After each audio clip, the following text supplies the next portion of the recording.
Welcome to this new full course on search engine optimization by Simplilearn. In this course, you will get the complete SEO roadmap.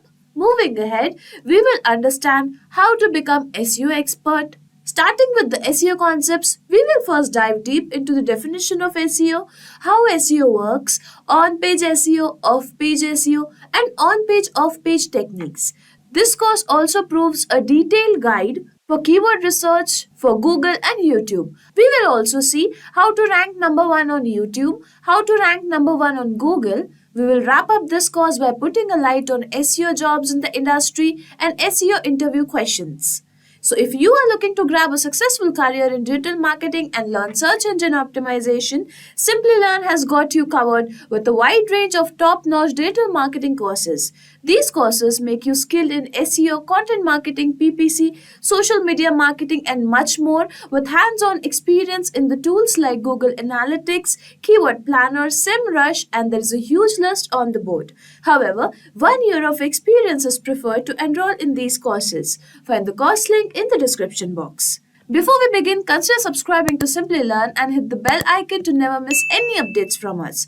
So without any further delay, over to our tutors. In the ever-evolving landscape of the digital realm, where visibility is paramount and competition is fierce, mastering the art and science of search engine optimization (SEO) has never been more crucial. As we set our sights on 2024, the world of SEO is poised for remarkable transformations, offering a spectrum of opportunities to those who dare to tread its dynamic path. Imagine having the power to harness the algorithms that decide which website rise to the top of search engine results. Envision the ability to craft compelling content that not only captures the hearts and minds of your audience, but also climbs the digital ranks effortlessly. Picture yourself as the guiding force behind businesses striving for online prominence. In this SEO roadmap for 2024, we will navigate through the twists and turns of the SEO landscape, unveiling the strategies and insights that will make you a true SEO expert in the year ahead. From understanding the latest trends and staying ahead of algorithm updates to perfecting the intricate dance of technical SEO and content strategy, this roadmap will be your companion on the journey to SEO mastery. So fasten your seatbelts as we embark on a thrilling expedition into the world of SEO in 2024. It's time to unlock the secrets of search engines and propel yourself into the realm of digital success. So the number 1 is user experience. User experience is a top priority in SEO. Search engines now consider factors like page speed, mobile friendliness, and user-friendly layouts as crucial for ranking well. A positive user experience keeps visitors on your site and reduces bounce rates. And the next is mobile optimization. Mobile optimization remains a key challenge. With the increasing use of smartphones, ensuring that your website is mobile friendly is vital for SEO success. This includes responsive design, fast loading times, and mobile-first indexing. And now moving to the next trend, that is EAT, expertise, authoritativeness, and trustworthiness. EAT is critical for SEO in 2023. Search engines aims to provide users with high-quality and trustworthy content. Demonstrating expertise, authoritativeness, and trustworthiness in your content and across your site is essential. And the next trend is voice search. Voice search continues to grow. Optimizing for voice search involves using natural language, answering specific questions, and providing concise, informative content. Understanding how users speak their queries is key. And now, moving on to the next trend, that is content quality and relevance. High quality, relevant content is essential. Creating content that addresses user intent is up to date and adds value to your audience is crucial for SEO success. And the next trend is data analytics and AI. Data analytics and AI tools are increasingly used for SEO. Leveraging data-driven insights and AI technology helps in making informed decisions, personalizing content, and improvising user experiences. These trends and challenges highlight the importance of adapting to the challenging landscape of SEO to maintain and improve your website's search engine rankings and visibility. Now we'll start with the SEO Expert Roadmap for 2024. So the first step is mastering the basics, that is on-page and off-page SEO. So we'll start with on-page SEO. And the first keyword or the first features of on-page SEO is, that is, keyword research. Understand how to perform keyword research to identify relevant search terms for your content. And then comes the content optimization. Learn how to optimize your web pages with high quality, relevant content and strategically place keywords within it. And then comes the meta tags. Familiarize yourself with optimizing meta tags, including title tags, meta descriptions, and header tags. And then comes the URL structure. Understand the importance of a clean and SEO friendly URL structure. And then there is internal linking. Know how to create an effective internal linking structure to enhance user experience and SEO. And now coming to off-page SEO, we'll see the features of it. Number one is backlink building. That is, learn how to build high quality backlinks from authoritative websites in your niche. Understand the importance of natural earned backlinks for off-page SEO. Then comes the social signals. Comprehend the role of social media in off-page SEO and how social signals can impact search engine rankings. And then comes the local SEO. For businesses targeting a local audience, master local SEO strategies, including claiming your Google My Business listing and managing online reviews. And then comes the citation building. Understand the significance of NAP, name, address, phone number, consistency for local SEO, and citation building. And the next is brand mentions. Know how unlinked brand mentions can contribute to off-page SEO and reputation management. By mastering these on-page and off-page SEO basics, you will build a solid foundation for the journey to become an SEO expert. And now, moving on to the next step, that is, stay informed on SEO trends. So continuously follow industry blogs, webinars, and conferences to keep up with SEO trends and algorithm updates. So now we'll see the steps how you can achieve this step. So the number one is subscribe to SEO blogs. That is, follow reputable SEO blogs and websites like Moz, Search Engine Land, and Search Engine Journal to get the latest updates and insights in the field. The second is join SEO communities. Participate in online SEO communities and forums like Reddit's SEO or SEO related groups on LinkedIn to discuss trends and learn from others in the industry. And now moving on to the next, that is webinars and conferences. Attend SEO webinars and conferences where industry experts discuss new trends, best practices, and algorithm updates. Keep an eye out for both local and international events. Now coming to the next, that is SEO newsletters.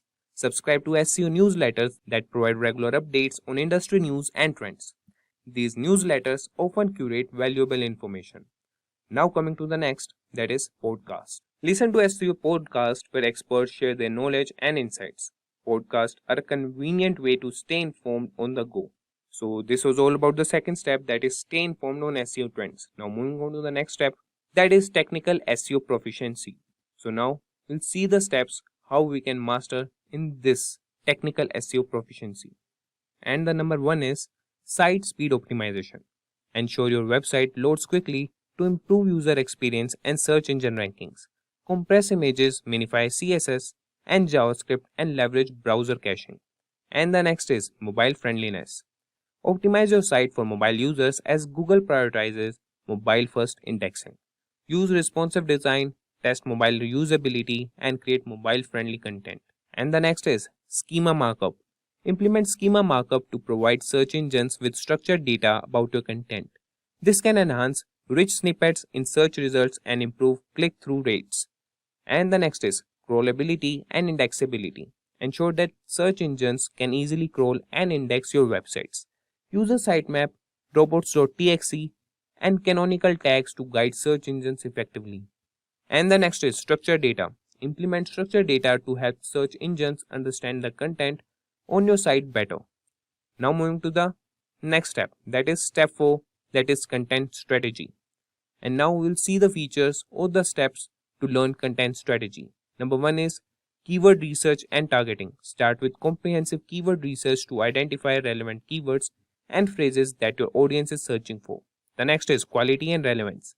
Ensure your content is of high quality, informative, and relevant to your target audience. Then comes the content variety. Diversify your content types, including blog posts, videos, infographics, and podcasts. Then comes the topic clusters and pillar content. Implement a topic cluster strategy where you create pillar content, that is comprehensive guides or cornerstone articles, and support it with related in-depth articles. And then comes the content promotion. Develop a plan to promote your content through social media, email marketing, and outreach. So this was about the fourth step. Now coming to the fifth step, that is EAT and user experience. So EAT, that is expertise, authoritativeness, and trustworthiness. So the first step to learn all these is focus on demonstrating expertise in your content by showcasing your qualifications and expertise in the subject matter. Establish authoritativeness by earning backlinks from reputable sources and ensure your content is trustworthy and well referenced. And the next is user centric content. Craft content that genuinely serves the user's need, offering valuable information and solutions. And then is transparent attribution.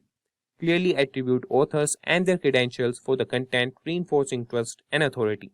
And then is the mobile friendly user experience. Ensure your website is mobile responsive as Google values a positive mobile user experience. And then comes the user engagement metrics. Monitor user engagement metrics like click-through rates, bounce rates, and time on site. Now moving on to the next step, that is data analysis and tools. So now we'll see the steps to learn data analysis and tools. That is, the first step is Google Analytics Mastery.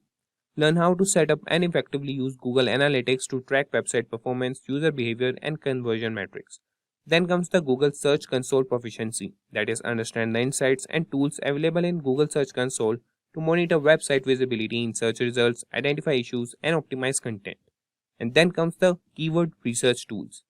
Familiarize yourself with keyword research tools such as SEMrush, RFS, and Moz to identify valuable keywords and assess keyword competition. And then comes the SEO auditing software. Utilize SEO auditing tools like Screaming Frog or Sitebulb to conduct comprehensive website audits, identify technical SEO issues, and optimize site structure. And then comes the data visualization skills. Develop the ability to create visual reports and dashboards to communicate SEO performance data effectively to stakeholders or clients. And now, moving on to the seventh step, that is link building strategies. And now, we'll see the steps for this step, that is quality over quality. That is focus on acquiring high quality, authoritative back from reputable websites rather than pursuing a large volume of low quality links. The next is natural link acquisition, and then comes the outreach and relationship building. That is actively reach out to relevant websites, bloggers, and influencers to request backlinks. And then is the guest posting. That is contribute guest posts to authoritative websites in your niche. Ensure that the content is valuable and relevant. And then comes the monitor and ISO. Regularly monitor your backlink profile to identify and ISO any toxic or spammy links that could harm your SEO efforts. So this was all about the seventh step. Now moving on to the next step, that is eighth, algorithm changes. So now we will see the steps what the algorithm changes include. So the number one is stay informed, that is regularly monitor SEO news sources and official search engine announcements to stay up to date of any upcoming algorithm changes. The next is adapt quickly. When algorithm updates occur, be prepared to adjust your SEO strategies promptly to align with the new ranking criteria and requirements. The next is analyze impact, and then comes the audit and optimize, that is conduct regular site audits to identify and address any issues that might affect your website's ranking. Then comes the diversify strategies, avoid over-reliance on specific SEO tactics. Now coming to the ninth step, that is structured SEO strategy. Now moving to the steps that include the structured SEO strategy, the number one is keyword research and targeting, and then comes the content planning, that is create a content calendar that outlines when and what type of content you will produce, and then comes the on-page optimization, that is implement on-page SEO techniques including optimizing meta tags. And then comes the link building strategy, that is develop a strategy for acquiring high quality backlinks. And then comes the performance monitoring, that is regularly track the performance of your SEO efforts using tools like Google Analytics. And then comes the next step, that is the 10th step, that is certifications and courses. Now we'll see the steps. The number one is choose reputable SEO certification programs. Opt for well-recognized and reputable certification programs such as Google Analytics or Google Ads certification. These certifications demonstrate your expertise in specific SEO areas. And then comes the advanced SEO courses. Consider enrolling in advanced SEO courses offered by trusted educational institutions such as universities or online learning platforms such as Simplilearn that have postgraduate program for digital marketing. Now moving on to the third step, that is specialized SEO certification. Look for specialized SEO certification from organizations like Moz or HubSpot. And then comes stay updated. The SEO field evolves rapidly, so you have to stay updated as this is crucial for long-term success. And then comes the practical application. Seek out courses that include hands-on projects and practical exercises. By investing in certifications and courses that align with your career goals and staying committed to continuous learning, you will be well on your way to becoming a proficient SEO expert. Now moving to the next step, that is 11th step, that is practice and experiment. And now we'll see the steps in this step, that is A/B testing, that is conduct A/B tests to compare different elements of your website such as headlines, images or calls to action to determine what resonates best with your audience and improves SEO results. Then comes the keyword experimentation, and that is continuously test and refine your keyword strategies, explore new keywords. And then comes the content iteration, that is regularly update and improve existing content based on user feedback and analytics data. And then comes the link building strategies. Experiment with various link building techniques, outreach methods, and content promotion strategies to identify what works best for niche and audience. And then comes local SEO tactics. Experiment with different local SEO techniques such as optimizing Google My Business profiles, soliciting reviews, and running localized ad campaigns to enhance your local search visibility. Experimentation is a critical aspect of SEO expertise as it allows you to fine-tune your strategies based on data and feedback, ultimately driving better results. And now, these are the steps to be on a SEO expert and for the SEO Roadmap 2024. Now moving to the job roles within the field of SEO. So there are various job roles within the field of SEO, each with its own set of responsibilities and expertise. Here are some common SEO job roles, and we'll start with SEO specialist. SEO specialists are experts in optimizing websites for search engines.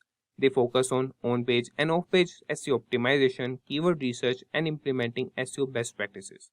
And the average base salary for a SEO specialist in United States is $150,000 per year, and in India it is 11 lakhs per annum. And now coming to the next job role, that is content strategist. Content strategists are responsible for planning and creating content that aligns with SEO goals. They develop content strategies, conduct keyword research, and ensure content is optimized for search engines. And their average salary in United States is $145,000 per annum, and in India it is 13 lakhs per annum. And then comes the technical SEO manager, that is focus on the technical aspects of a website such as site structure, page speed, and mobile optimization. They work to improve the website's technical performance for better search rankings. And the average salary for technical SEO manager in United States is $120,000, and in India it is 10 lakhs per annum. And now moving to link building specialist. Link building specialists concentrate on acquiring high quality backlinks from authoritative websites. They play a crucial role in improving a website's domain authority and search engine rankings. And the average salary for link building specialist in United States is $156,000 per annum, and then in India it is 8 lakhs per annum. And then moving to the local SEO specialist, that is local SEO specialist focus on optimizing a website for local search results. They help businesses appear in local searches, particularly important for brick and mortar businesses. And the average salary in United States for local SEO specialist is $105,000 per annum, and in India that is 7 lakhs per annum. So these roles cater to various aspects of SEO, from content creation and technical optimizations to local search and data analysis. Depending on your interest and expertise, you can choose the role that best aligns with your career goals in the field of SEO. So there you have it, the SEO roadmap for 2024. SEO is a dynamic field, and staying ahead of the curve is key to your online success. Make sure to stay tuned for more in-depth videos on each of these topics in the upcoming weeks.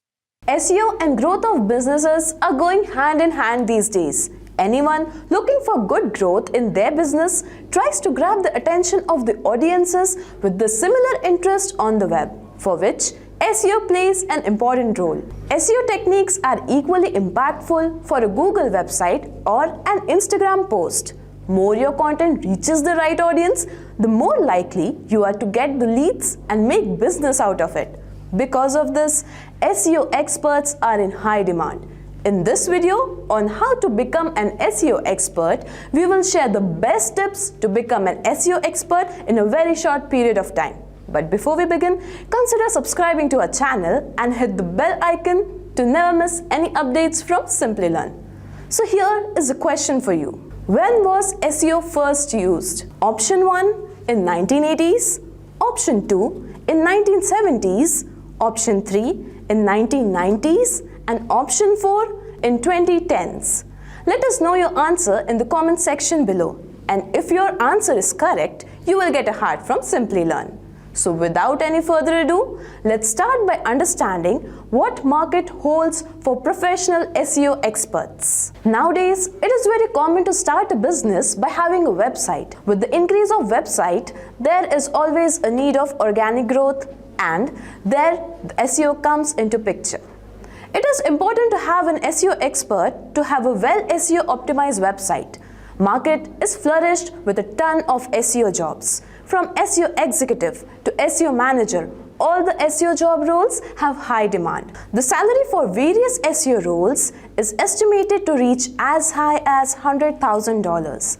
Giants like CoinSwitch, eBay, Hewlett-Packard in the industries are ready to hire the candidates having SEO expertise. So without taking a minute, let's start with our pro tips on how to become an SEO expert. Number 1 is understanding the basics of content creation and content optimization. As it is said, content is the king. To be an SEO expert, you need to be the best in content creation. Search engines value high quality content and promote it to be on the top of search results. Creating high quality content should be the must-have quality of an SEO expert. Although this is not enough. Once you create a good content, it is necessary for the content to be well optimized. You should have a great content strategies to spread the content among the right audience. Let's move to our tip number 2. Understanding SEO basics. It is really important to understand the basics to make the right decisions. Having technical knowledge of SEO may prevent you from making mistakes that may harm your business directly or indirectly. Say, having right knowledge on how on-page optimization works will help you to optimize your content or web pages more efficiently, thereby allowing your content or web pages to rank higher in search result page. Moving towards our next tip, which is how search engine works. Search engines are responsible for listing the user search queries, due to which it becomes easier for search engines to identify the content and display the relevant results. Search engines work on 3 basic steps: crawling, indexing, and ranking. Crawling, also known as web crawling, involves search engine bots to crawl your web content and pick up the hints or showing what the web page is about. With these hints, or here we can say important keywords, search engine bots indexes your web content into the web index. Once your page is indexed, it gets easily eligible to appear in the search results. If a user enters the query and your content matches the query, it appears in the search results. Moreover, if your content is really unique, then you never know, it can also rank on the first position. Coming to our tip number 4, understanding and implementation of technical aspects of SEO. Before moving into this domain, one should be aware of technical aspects of SEO. You should have a good understanding on how a website should actually be. Is the website structure easy to understand? If not, then how one can make it easy? Website structure plays an important role for search engine bots. If search engine bots find that the website is not easily crawlable, they will leave your website, and thus you may face a heavy loss in indexing your pages. It is considered to be a good practice to submit sitemaps to search engines. Some other technical factors include having a less page load speed, meaningful page links, having the keyword with the page targets, having no dead or 404 pages, and more. Let's now understand why one should have a good knowledge of Google Analytics and Google Search Console tools to be an SEO expert. Google Analytics and Search Console. Google Analytics is a web analytics service offered by Google. It was launched by Google back in 2005. Google Analytics generates various types of reports and helps track bounce rates, identify the best content for your website, record user behavior flow on your site, and many other matrices, thereby allowing you to understand and build your business strategies, thereby growing your business. Now that we have understood why Google Analytics is essential, let's understand about Google Search Console. Search Console, priorly known as Google Webmaster Tool, monitors the technicalities of the website. Say suppose your website is not visible in search results. So there is a possibility that search engine crawlers are unable to crawl your website. Thus, it is not visible in search results. To make crawlers crawl your website, you need to optimize your website using Search Console.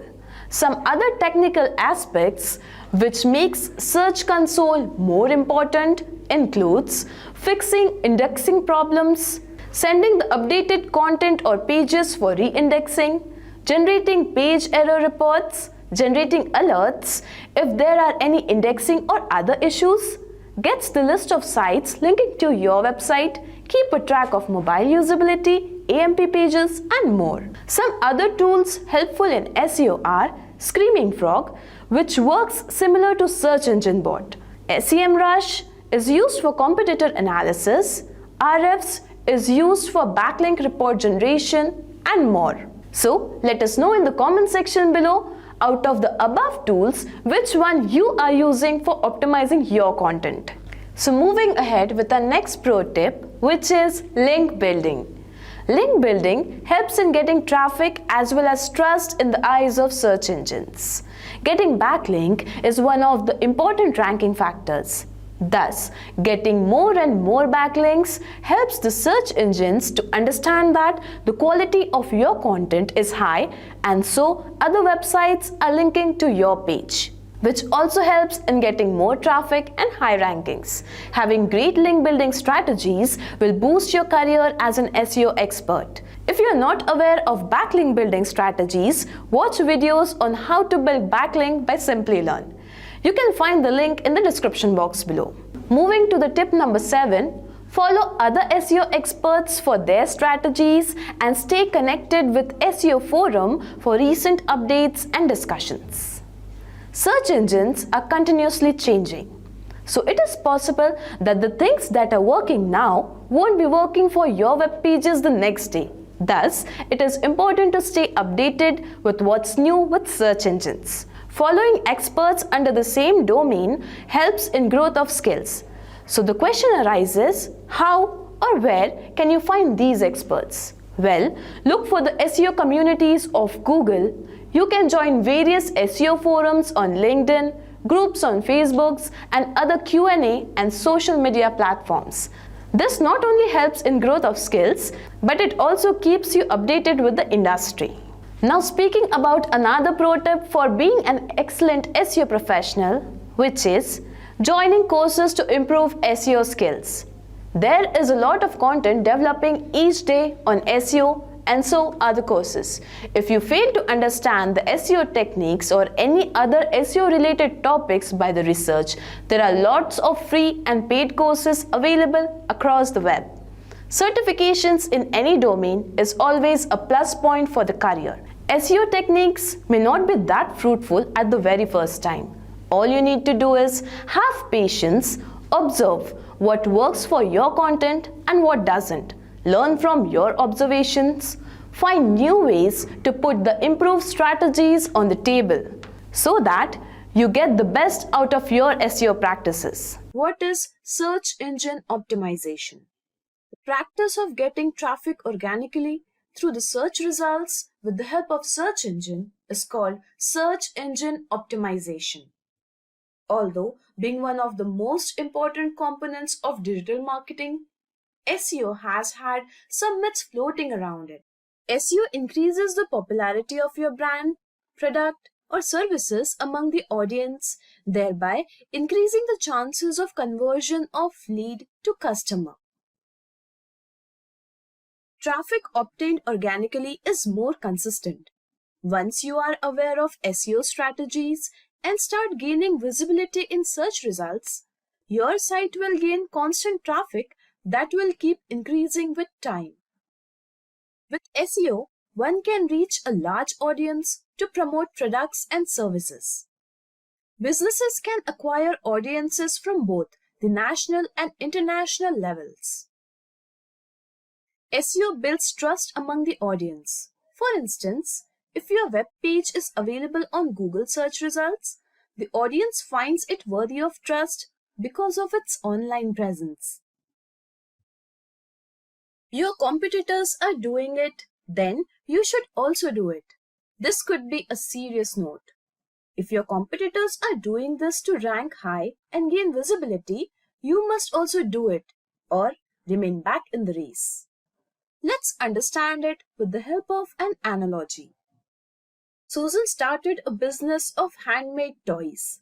She failed to gain enough customers using traditional marketing methods like newspaper advertisements and banners.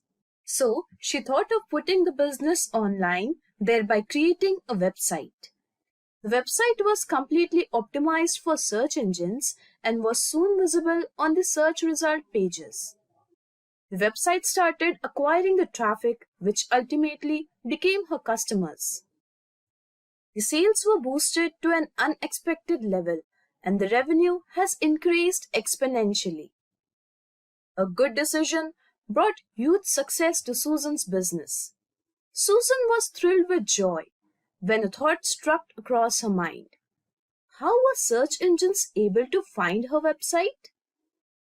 So, search engines can be Google, Bing, Yandex, DuckDuckGo, etc., which work on 3 basic steps. That are crawling, indexing, and ranking. First, we will understand crawling. Search engines are hungry for content, and so they send the web spiders, also known as crawlers or robots, or search engine bots to discover new content or any updated content. Content can be an image, web page, video, or anything else present on the web. This process is known as crawling. Soon after the discovery of content, web spiders start storing the URL of the content into the search index, and this process is known as indexing. Once the content is indexed, it appears in the search results for the relevant searches. When a user enters a search query, the most relevant search results are taken from the index and displayed from most relevant to least relevant on the search result pages. This process is known as ranking. Recite best practices for on-page signals such as title tags, header tags, URLs, alt text, and others. List and describe on-page SEO tactics that you should avoid. Describe how natural language processing aims to understand the meaning behind text. Search engine optimization is very, very complex. So when you're trying to understand it for the first time, I find it's very easy and best to just break it into general concepts that you already have some understanding of. So when I look at the hundreds of signals that go into SEO, I break all of them up into either relevancy and or, because sometimes it's both, popularity. So relevancy, popularity. Out of all these signals, they fit into one of these two things. Throughout the rest of this chapter in this course, we're going to break all the signals we have into these two areas so that you can rely on what you already know about the concept of relevancy and the concept of popularity to have some kind of anchor point for these new ideas. In this section, we're going to talk about the on-page factors, and I'll tell you right up front that these are going to become your favorite. These are the ones that you have the most impact on and that you can make a small tweak and have a gigantic impact on the amount of organic traffic that you send. Start with one of my favorites, title tags. Title tags are the single most important on-page metric that we have access to. This is text that we get to express, that we get to write, that shows the intent and the purpose of that page on the internet. This is really, really important because search engines use this text that we get to provide in their search results directly. So we get to write what becomes the headline of the search result itself. This, in addition to the meta description, as we'll cover next, are the two factors that we have a whole lot of control over that influence both click-through rates and people's first impressions of our brand. Next up, we have meta descriptions. Now, meta descriptions are a little bit confusing because it is text that we get to provide to search engines, but more often than not, they override what we provide and try to choose something that is better in their opinion. Now, I go both ways with this. Sometimes it really is better. Most of the time, though, in my opinion, it's not. But the important thing here is that we get to provide what would normally we'd have to pay for with ad copy. We get to provide it for free, customize it to however we want to entice clicks, and the search engines are happy to promote that and show that in the search results.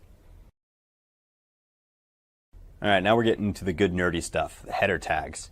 So this was something that was built into HTML when the web was first created. The idea here is that you're establishing a hierarchy. So you start with one H1, saying what the main purpose of the page is, and you start to break it into subcategories. So you'll have multiple H2s below that, multiple H3s between all of that.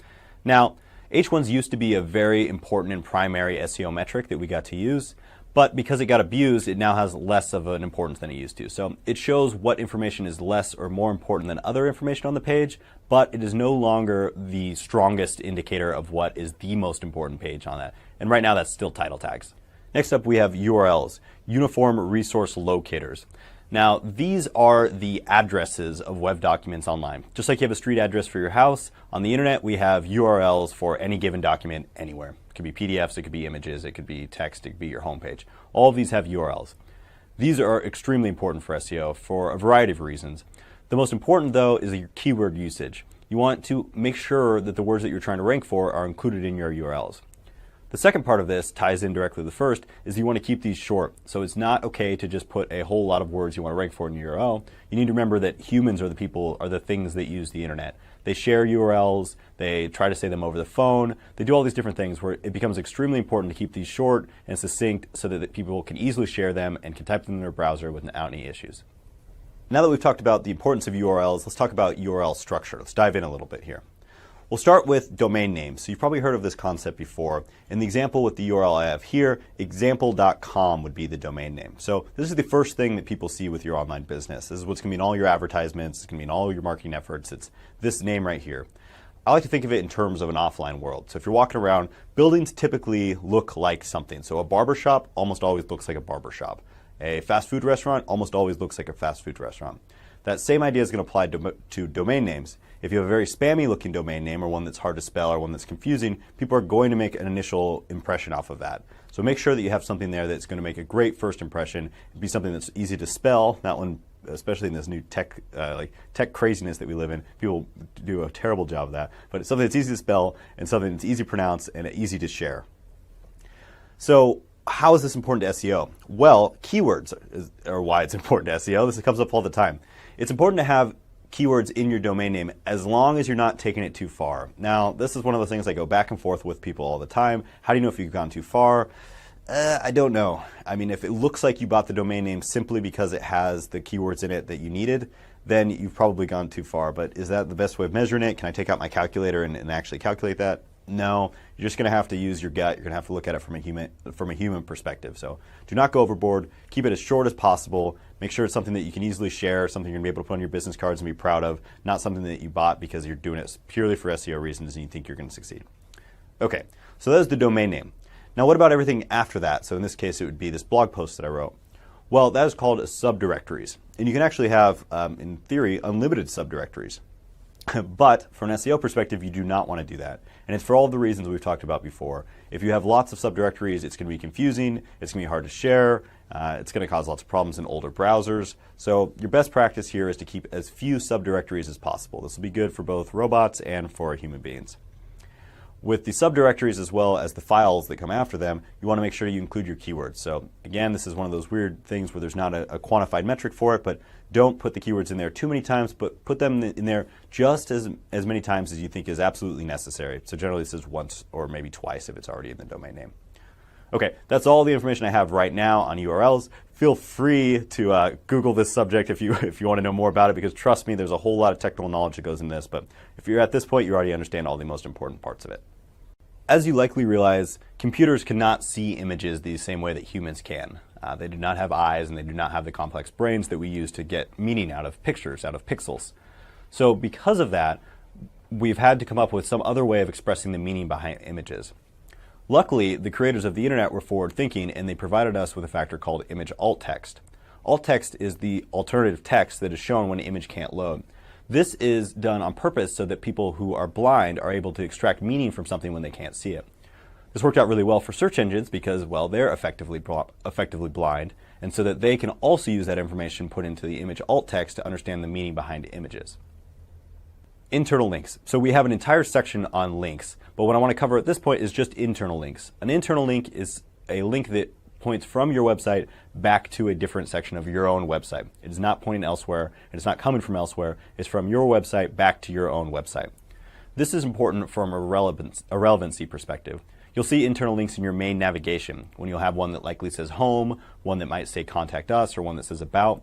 What you're showing to search engines and to humans is that this section, that if you click on this link, will be about our company, or this will be a place where you can find contact information for us.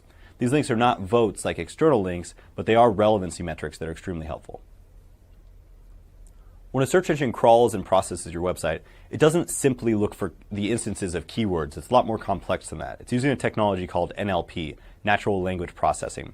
What it's trying to do is it's using algorithms to try to understand the meaning of text the same way humans do when they listen to other people talk or read text. Instead of just looking for specific phrases or like the order of words, it tries to extract what's behind that. What is trying to be expressed here? Emotion, feeling, food, anything. So when a search engine goes to your website, it may see keywords, but it's looking for context to that. You may say just soccer, but just having the word soccer on your website isn't going to help you rank specifically for soccer. What you need to do, and what is more common and actually happens naturally, is that you'll happen to use words like goal and World Cup and referee. Google and the other search engines are going to take these into account and understand that you rank for soccer, or that you're relevant for that kind of keyword, by the usage of other synonyms and other common words that are used within the context of a bigger, broader idea. The next on-site signal that we have is sitemaps. Now, there's two kinds of sitemaps. There's the kind that are for humans, and there's the kinds that are for robots or crawlers or spiders. The ones that are for humans are called HTML sitemaps, and you've probably seen these before. They're generally in the footer of a website. Click through it, and it shows you the major sections of a website and usually provides some search functionality. Those help you understand as a human what the hierarchy of a website is. How does everything fit together, and how do I get to something I'm looking for as quickly as possible? Those are called HTML sitemaps, and like I said, they're generally for humans. There's also something that exists on the back end called an XML sitemap. Now, this is something you can actually look at, but it's formatted for computers, so it's not going to be easy to read. An XML sitemap uses a format called XML, as you can probably imagine, to show the hierarchy and the priority of each of the URLs on your website, so that search engines can understand that and figure out how everything is interconnected. So at this point, we've covered a lot of things that are important and things that you should be doing and optimizing. Now let's go the different direction and cover the things that you should not be doing. So these are the list of the most common mistakes that I see that should not be done for a well-optimized page. The first one is keyword stuffing. So back in the day, it used to be helpful, and again, this is in the past, it's not true anymore. It used to be helpful to put lots of instances of the keyword that you were trying to rank for on the page. Search engines, and humans for that matter, are a lot smarter about this now than they used to be. Keyword stuffing does not work. You're not going to rank better for any given phrase by including it 100 times on the page. So this is something that doesn't work. You should not do it anymore. The next one is hidden text. Unfortunately, I still see this one all over the web. This is when you write content that is solely for search engines. It's not for people. And you'll put it, say, white text on a white background. So a search engine can see this because they're a crawler, they're a machine, but humans cannot because they cannot see the difference because there's no contrast. Now, that also used to work back in the day, but it does not, and that is not a useful thing to invest your time in today. Search engines can tell when it's white text on a white background. That's actually very easy to tell from a computer science point of view. There's other ways of trying to hide things, but when you hide text, modern search engines are most certainly smart enough to be able to figure that out. Probably better than humans, to be honest. So don't bother trying to hide text just for search engines. They're going to figure it out and it's going to work against you. The next one is repetitive anchor text. So we've all read these articles where you get to a page and it just doesn't feel like it was written for people. You're reading a sentence and it's redundant. It's got lots of links in it that really don't need to be links. It confuses the way the flow of the information on the page because you put links when they're not necessary. This also used to be a tactic that used to work but is no longer helpful. Search engines the natural language processing algorithms they use have advanced significantly, so they can tell when something is not readable, when something is probably intended for machines and not for people. So do not waste your time on redundant links and trying to sculpt your page rank or your link equity or the value of your links anyway like that, because just today's world, it does not work. The last thing that we have on here is cloaking. Cloaking is the idea of showing one thing to search engines and something entirely different to humans. Now, this is also, like everything else on this, something that used to work, but as I've mentioned before, search engines, their algorithms have gotten much smarter and much more clever, and they can almost always figure out the difference between when you're doing this, if you're showing one thing to search engines and something else to humans. With only a few exceptions that I know of, which are in the process of going out, there's no reason to do this, so it is not something worth investing your time in. Now we've covered all the most important on-page optimization factors.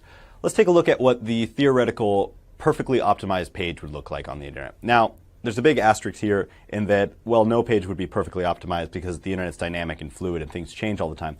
But if there was one, it would look very eerily similar to what we're about to talk about.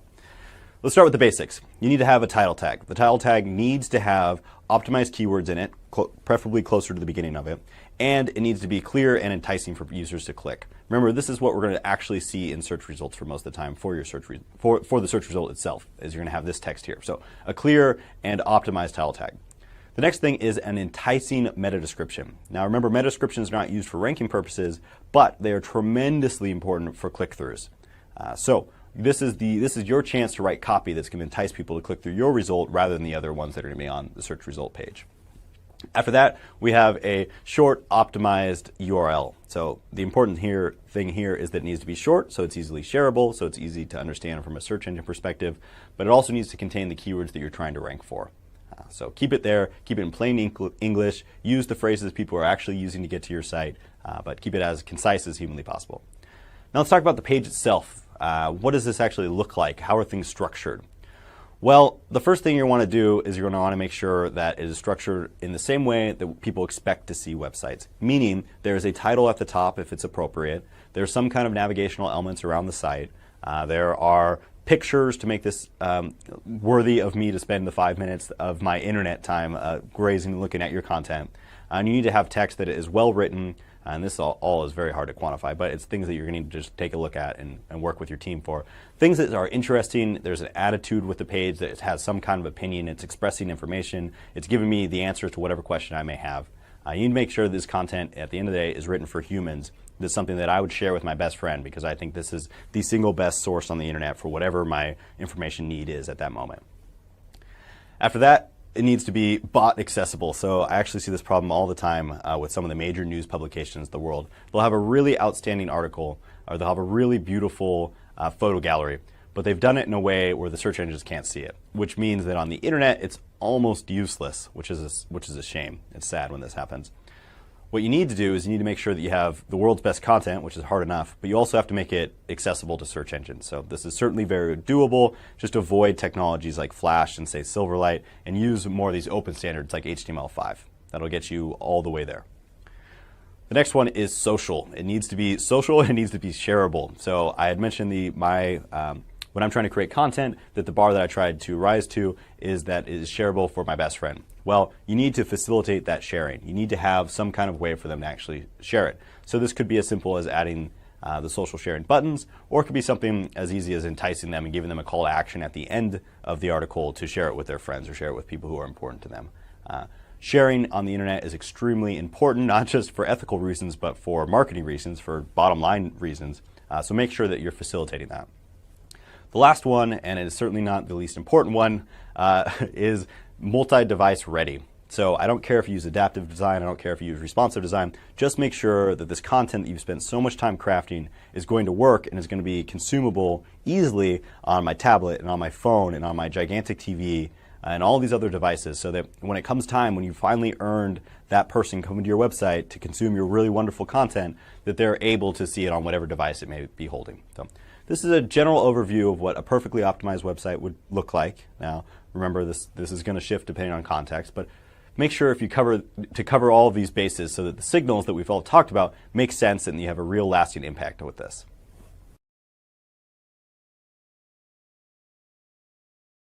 The two broad categories of ranking signals are popularity and relevancy.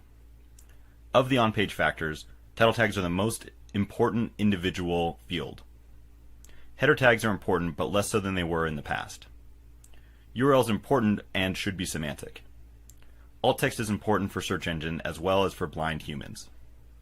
Avoid keyword stuffing and link sculpting.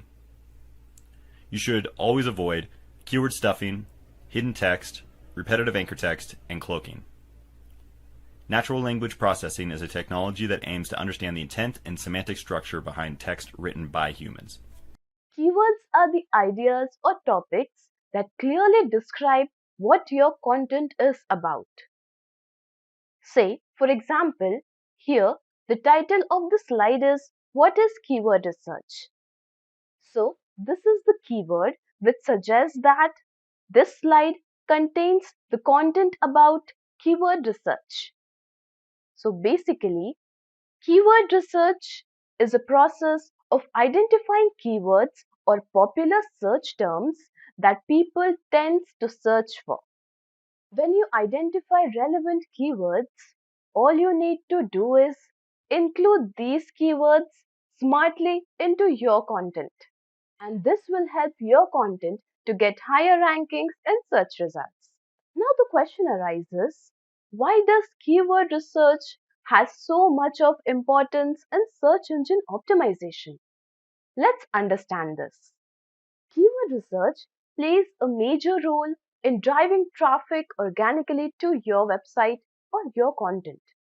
But how does this exactly happen? When you select the most appropriate keyword for your content, there is an opportunity where you can rank high in search results. By ranking higher, there are more chances that audience can discover your content and reach to your website.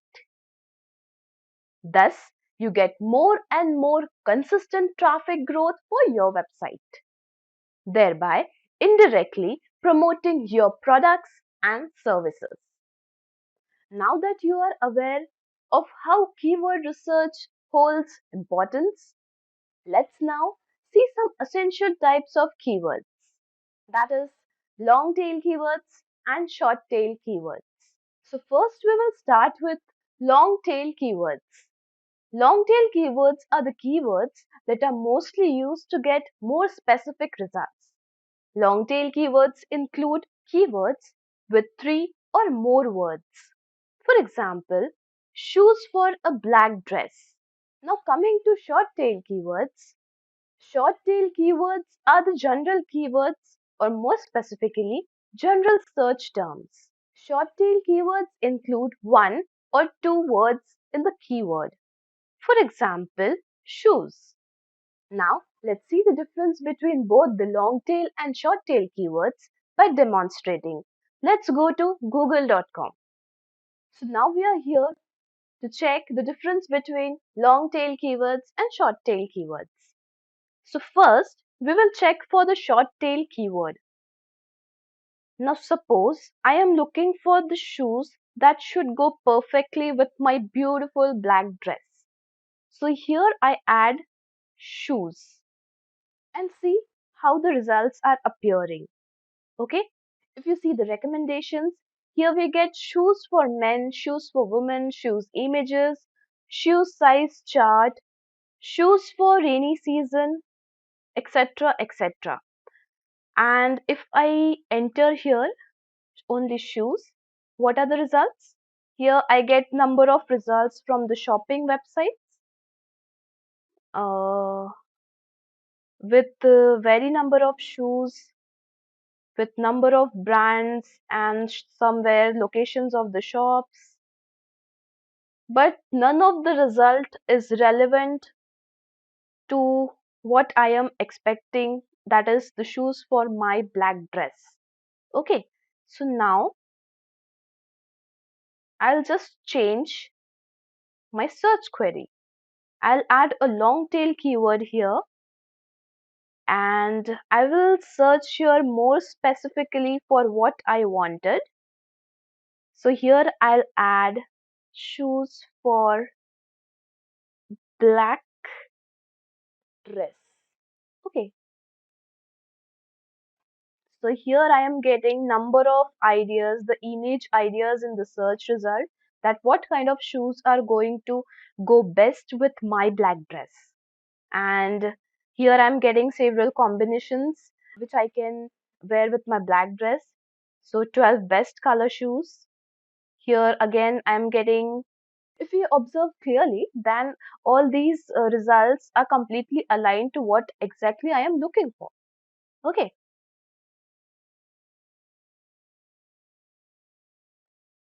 And if I again change this query, more specific, like shoes for black dress for woman, let's see what I get. So here I am getting more specific results in terms of women's.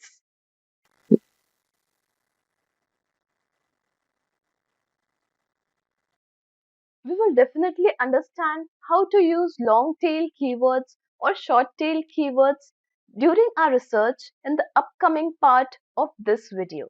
Let's now have a look on tools required for carrying out keyword research.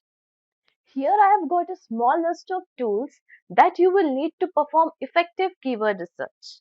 So first we will begin with Keyword Planner. Keyword Planner is a free keyword research tool provided by Google.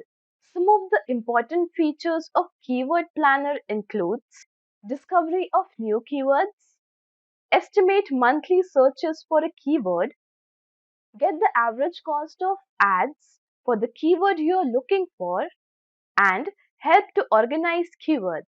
The next tool that we have in our bucket is SEMrush.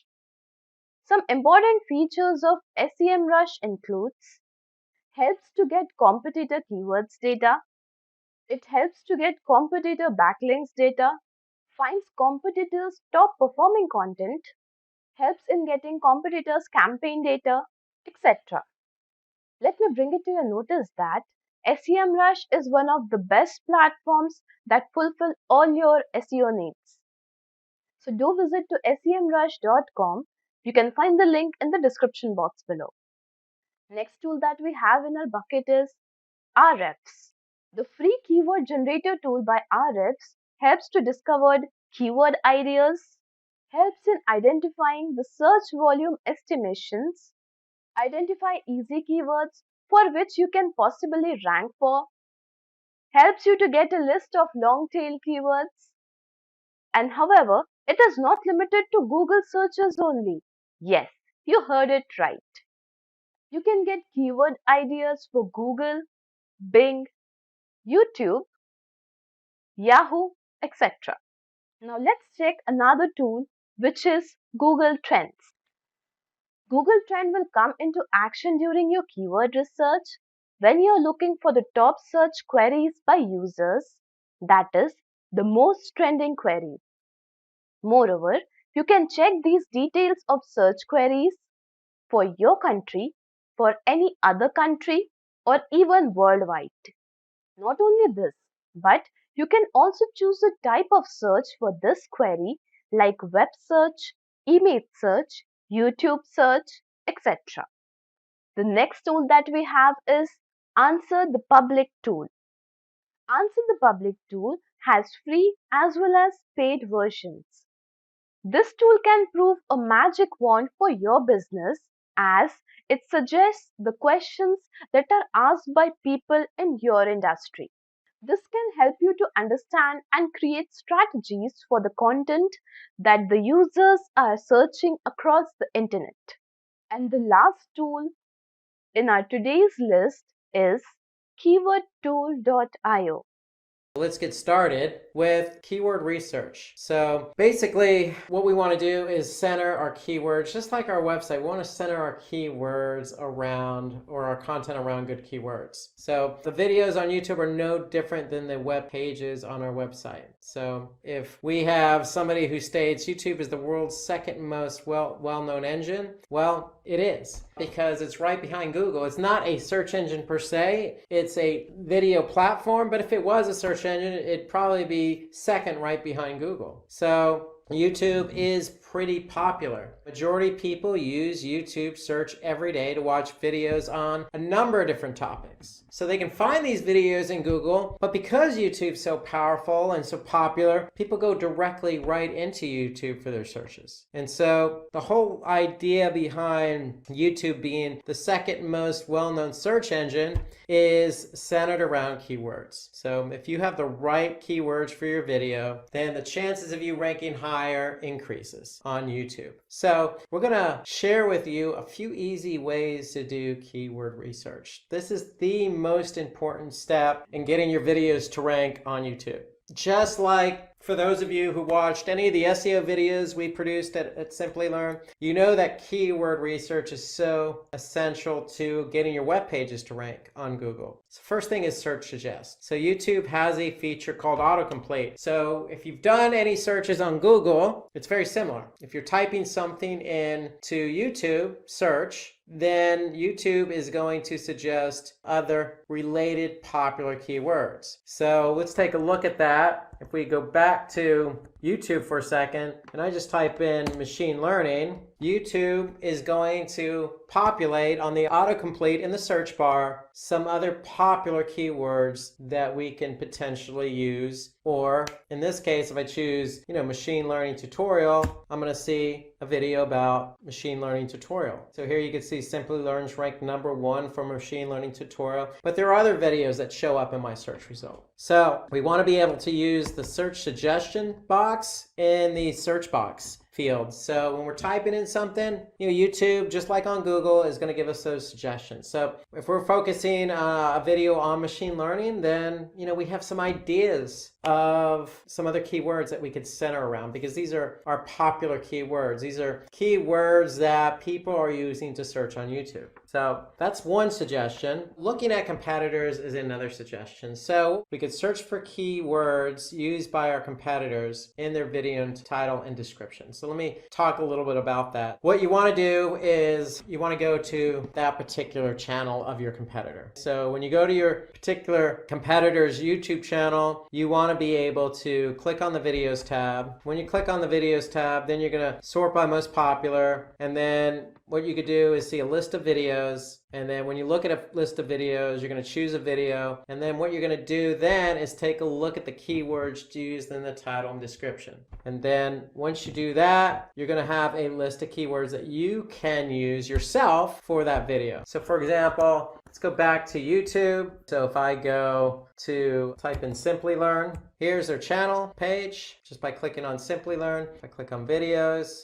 Ever wonder if there's So now I can see all the videos. Ever wonder if there's an easier way? Go back. So here I can see all the videos, sort by most popular. Once I do that, then I can choose a video. This is the most popular video right now for Simplilearn. If I click on that video, it's automatically going to start playing. But what I could do is simply just look at, the content and description. So just by clicking show more, I can see all the content that align with this video. That's one way to do it, is simply by looking at your competitors. Now, what you could also do is look at the tags associated with the particular video. And so what you want to do is you want to look at the HTML. And so that means looking at the page source. So just like web pages, what YouTube does is they look at meta tags. So if you call from SEO, in order to get your pages to rank, you need to have a title tag and a meta tag description. So videos are no different. What we're doing for YouTube is aligning certain keywords with the video. So if you take a look and do a search for keywords by viewing the page source, you're going to see all the keywords associated with a particular video. So for example, if I go back to YouTube and I look at the page source of a video, let's just say this video here, Facebook's ad tutorial, I'm going to pull up the page source. And all I need to do is Control F and type in keywords. And now for that Facebook video, I can see all the keywords associated with the video. So you can see there's a lot of different keywords we're aligning with this video. And so why do we want to do that? Because we want, our video to show up for keywords that people may type in. And so if you use that YouTube autocomplete, it's going to give you those ideas, those most popular keywords. So if they're related, align those keywords with the video. So here you can see Facebook marketing, Facebook ad strategy, Facebook ads for beginners, so forth and so on. So there's a lot of keywords we've aligned here with that particular video. And again, all you need to do is look at the page source. So right-clicking, view page source, do a Control F for keywords, and you'll be able to see the keywords aligned. So you could do that for your competitors' videos as well. So you could see what keywords your competitors using for a video that's most popular for their channel and is also ranking on YouTube and on Google. So using the autocomplete gives you those keyword ideas. Looking at your competitors' videos also gives you some other ideas for keywords that you can align with a video that's relevant that you want to rank for. So let's look at some other ideas here. So you can install plugins, and there are plenty of plugins available on the Chrome browser that will help you see the video tags associated with a particular video. So a couple of examples are vidIQ and TubeBuddy. Those are extensions that work in Chrome, and what they do is they give you the exact tags that a particular video is using. So for example, if I go back here and I look at a video on YouTube, let's just say the machine learning basics video, I have vidIQ installed on my Chrome browser. So just by clicking on that, vidIQ is going to give me a lot of information about that video. They're just going to give me an overview of their particular metrics. They're going to give me some other information associated with Facebook, some engagement metrics. Really what I'm interested in is those keywords. So if I scroll down a bit, here I can see the video tags associated with the machine learning basics video. So vidIQ is telling me is these keywords are associated with this video. And not only does it show me what keywords are associated, I can also see where they rank. So for machine learning basics, this particular video ranks number 1. If I go down, I could see what is machine learning and how does it work. I could see it's ranked number 2. Here I could see machine learning algorithms, it's ranked number 9. So I can get some ideas of the types of keywords that are being used as tags for that video. Further down, I can also see some channel tags. But really, this is the video tags are the ideal place I want to be able to look to get an idea of the types of keywords that are associated with the video that are also ranking or not ranking. So that's another way for you to really get an understanding of what keywords to use in the particular video. So autocomplete, you can look at the page source of a competitor's video, or you can use a Chrome extension. In this case, I'm using vidIQ to give me some information about the video tags for a particular video. So according to an industry study, using keywords and video tags will help you rank well on YouTube. So you have to use keywords and video tags if you want your video to rank. There's been a lot of studies. YouTube is so popular and videos are so prominent in today's world where if you have videos and you're going to upload them to YouTube, then associate the right keywords with those videos. So some important factors when we look at keywords. What we want to do is look at search volume, we want to look at competition, we want to look at relevancy, we want to look at the primary and secondary keywords that we want to use. So well-chosen keywords will help you rank. So we just gave you some ideas on how to do some keyword research. Again, those ideas were really to use the autocomplete on YouTube or Google. They're going to give you some popular keywords. You can look what your competitors are doing by looking at the page source and just looking at the keywords that are aligned with that video. Or you can use a third-party extension in Chrome. In my example, I use vidIQ that gave me the keywords associated with that video. So you have ways to get the keywords. So what we want to do is we want to make sure we choose keywords with high search volume.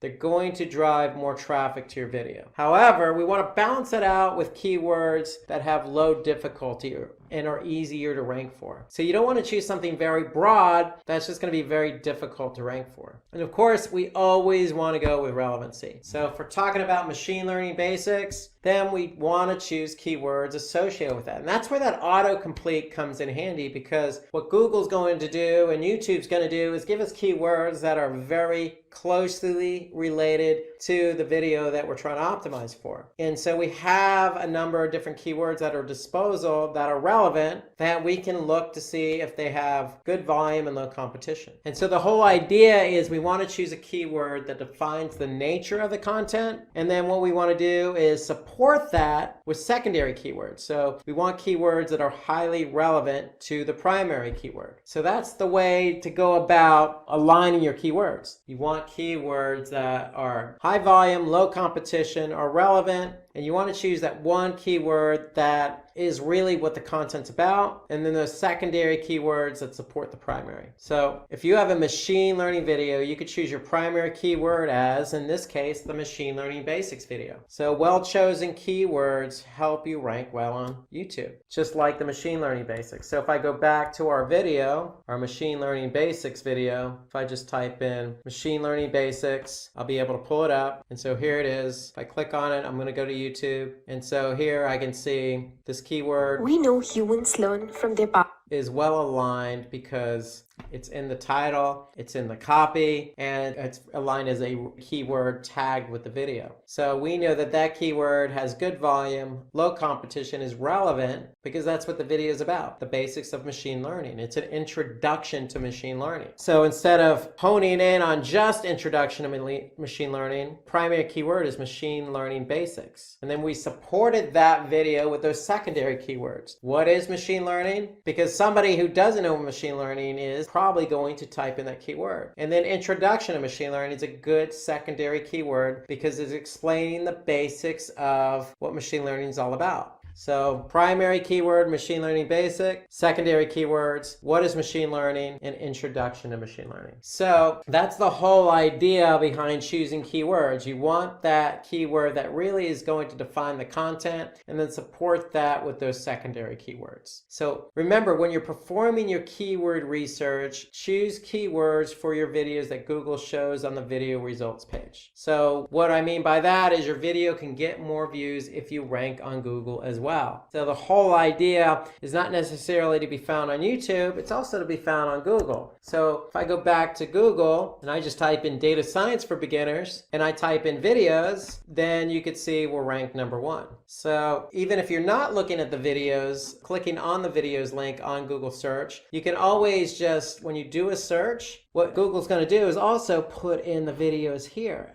as part of the search results. So what they're going to show you is the top videos that are ranking for that particular keyword. And so we may not rank overall for data science for beginners, but we're ranked #1 in the videos category. And so if somebody's looking for a video, that's important. And you can see here that these first two are ads. So what Google is doing is they're saying, hey, this is so relevant, this particular video, for the keyword query data science for beginners, that we're going to show it above the organic listings, even though it's a video. So the whole idea is to be found on YouTube and Google because you're increasing your visibility. You're increasing your chances of getting found on both search platforms. So according to Backlinko, Google ranks videos with keywords like how-to, tutorials. So, a lot of the videos that you find on YouTube are going to be instructional based. And so what Google's doing is they're saying, hey, if somebody types in how to or tutorial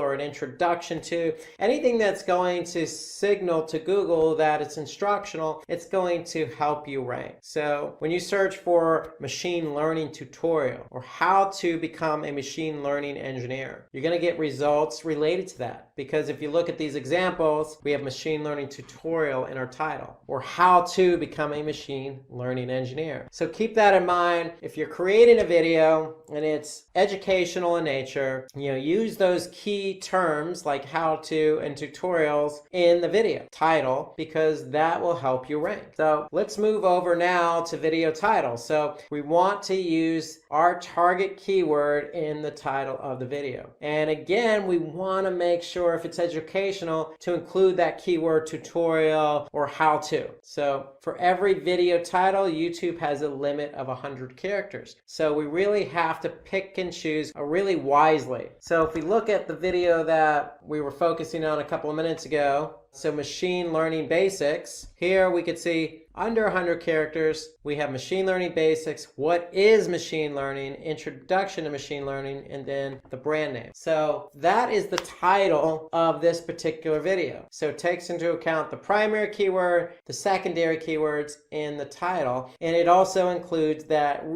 key term that really Google and YouTube like, and that's what is machine learning. So it's helping us rank by having our keywords in the title with that key phrase, what is. Okay, so that's a good tidbit on creating a good video title, is to align it with the right keywords, your primary and your secondary. And so we want to use those catchy words and numbers to gain high click-through rates. Just like you would on the title tag of your web page, we want to do the same with our video title, because the video title is what's going to show up in search. So if I go back to, search, here we could see, data science tutorial, data science for beginners. So we want to make sure, in this case, you can see data science in 5 minutes. So that was purposely done so that, hey, I don't have time to watch a video. I only have a couple minutes. Data science in 5 minutes. Okay, great. I'm going to click on the video, and now I have an opportunity to watch something and learn something under 5 minutes. So choosing the right words in your video title is going to help you get that click-through rate up. Remember, click-through rate is clicks divided by impressions, and an impression is how many times your video shows up in the search results on YouTube or Google. So we want to keep our click-through rate high, and in order to do that, we want to be able to write some really good title tags for our video. So use catchy words like a number or how to or what is, because that's going to resonate with people when they're searching. Now for the description, what we want to do is we want to use the target word at the beginning of the description, the title, and the tags itself. So if I go back to my video here, machine learning basics, we know it's in the video title. And right off the bat, if I look at the description of the video here, I can see this machine learning basics video will help you understand what is machine learning. So our primary keyword is in the first sentence, right in the introductory of the description. And so that's going to bode well for optimizing our video. The description length is 5,000 characters. So we have a lot of characters to work with. So if I go back to my video, I click show more, we have a lot of characters to really describe what the video is about. Okay, there's no shortage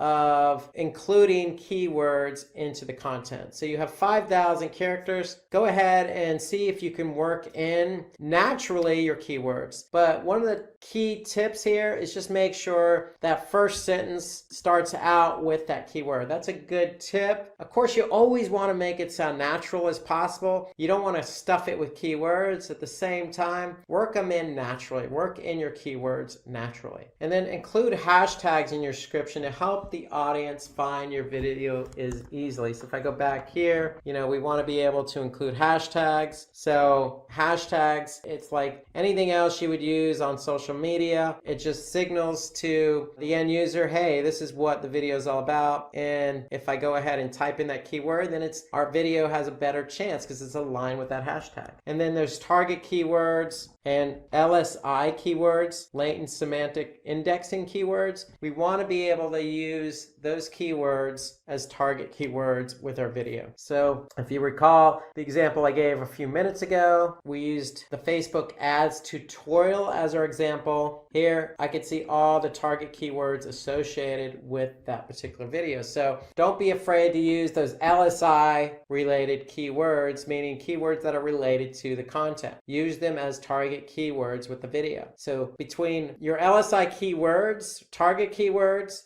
and then using our primary and secondary keyword in the title tag, using our primary and secondary keyword in the description, and then using hashtags in the description, the combination of all of that, if we chose the right keyword, then we should find that our video will eventually rank on YouTube. So just doing these small tidbits with our keywords really help get our video to rank. So at the end of the day, we want to be able to use the tools available to us, YouTube itself by looking at our competitors, those extensions like vidIQ, the autocomplete to really find our good keywords and then incorporating those keywords into, the title tag, the description as target keywords, hashtags. We should really be off and running with our video on YouTube. So if you are looking to grab a successful career in digital marketing and learn search engine optimization, Simplilearn has got you covered with a wide range of top-notch digital marketing courses. These courses make you skilled in SEO, content marketing, PPC, social media marketing, and much more with hands-on experience in the tools like Google Analytics, Keyword Planner, SEMrush, and there is a huge list on the board. However, 1 year of experience is preferred to enroll in these courses. Find the course link in the description box. So at Simplilearn, if I go to YouTube and I just type in machine learning, you can see we're right here is the first organic video on YouTube for machine learning. If I jump over to Google and I type in machine learning basics, you can see we're number one for machine learning basics under videos. If I click on all, we're also ranked here as well under the videos section on organic search results. Another example, data science for beginners. We ranked number 1 for that. If I look at another keyword, data science interview questions, okay, we're ranked number 2 for that. So we're ranking for a lot of videos. And why are we ranking for a lot of different content and videos on Google search and on YouTube? Well, we put a lot of work in behind the scenes of creating the video, and that's what we want to show you. So part of that has a lot to do with how our audience engages and sees our video. So for example, we're looking at the machine learning basics video here. And we can see that it has over 221,000 subscribers for this video, 234,000 views. We've had over 2,000 people like the video, and we have had over 270 plus comment on the video. So when we get our videos to rank, then we can see there's a lot of engagement. And so that's the whole idea, is when you do a video and you want it to show up on YouTube,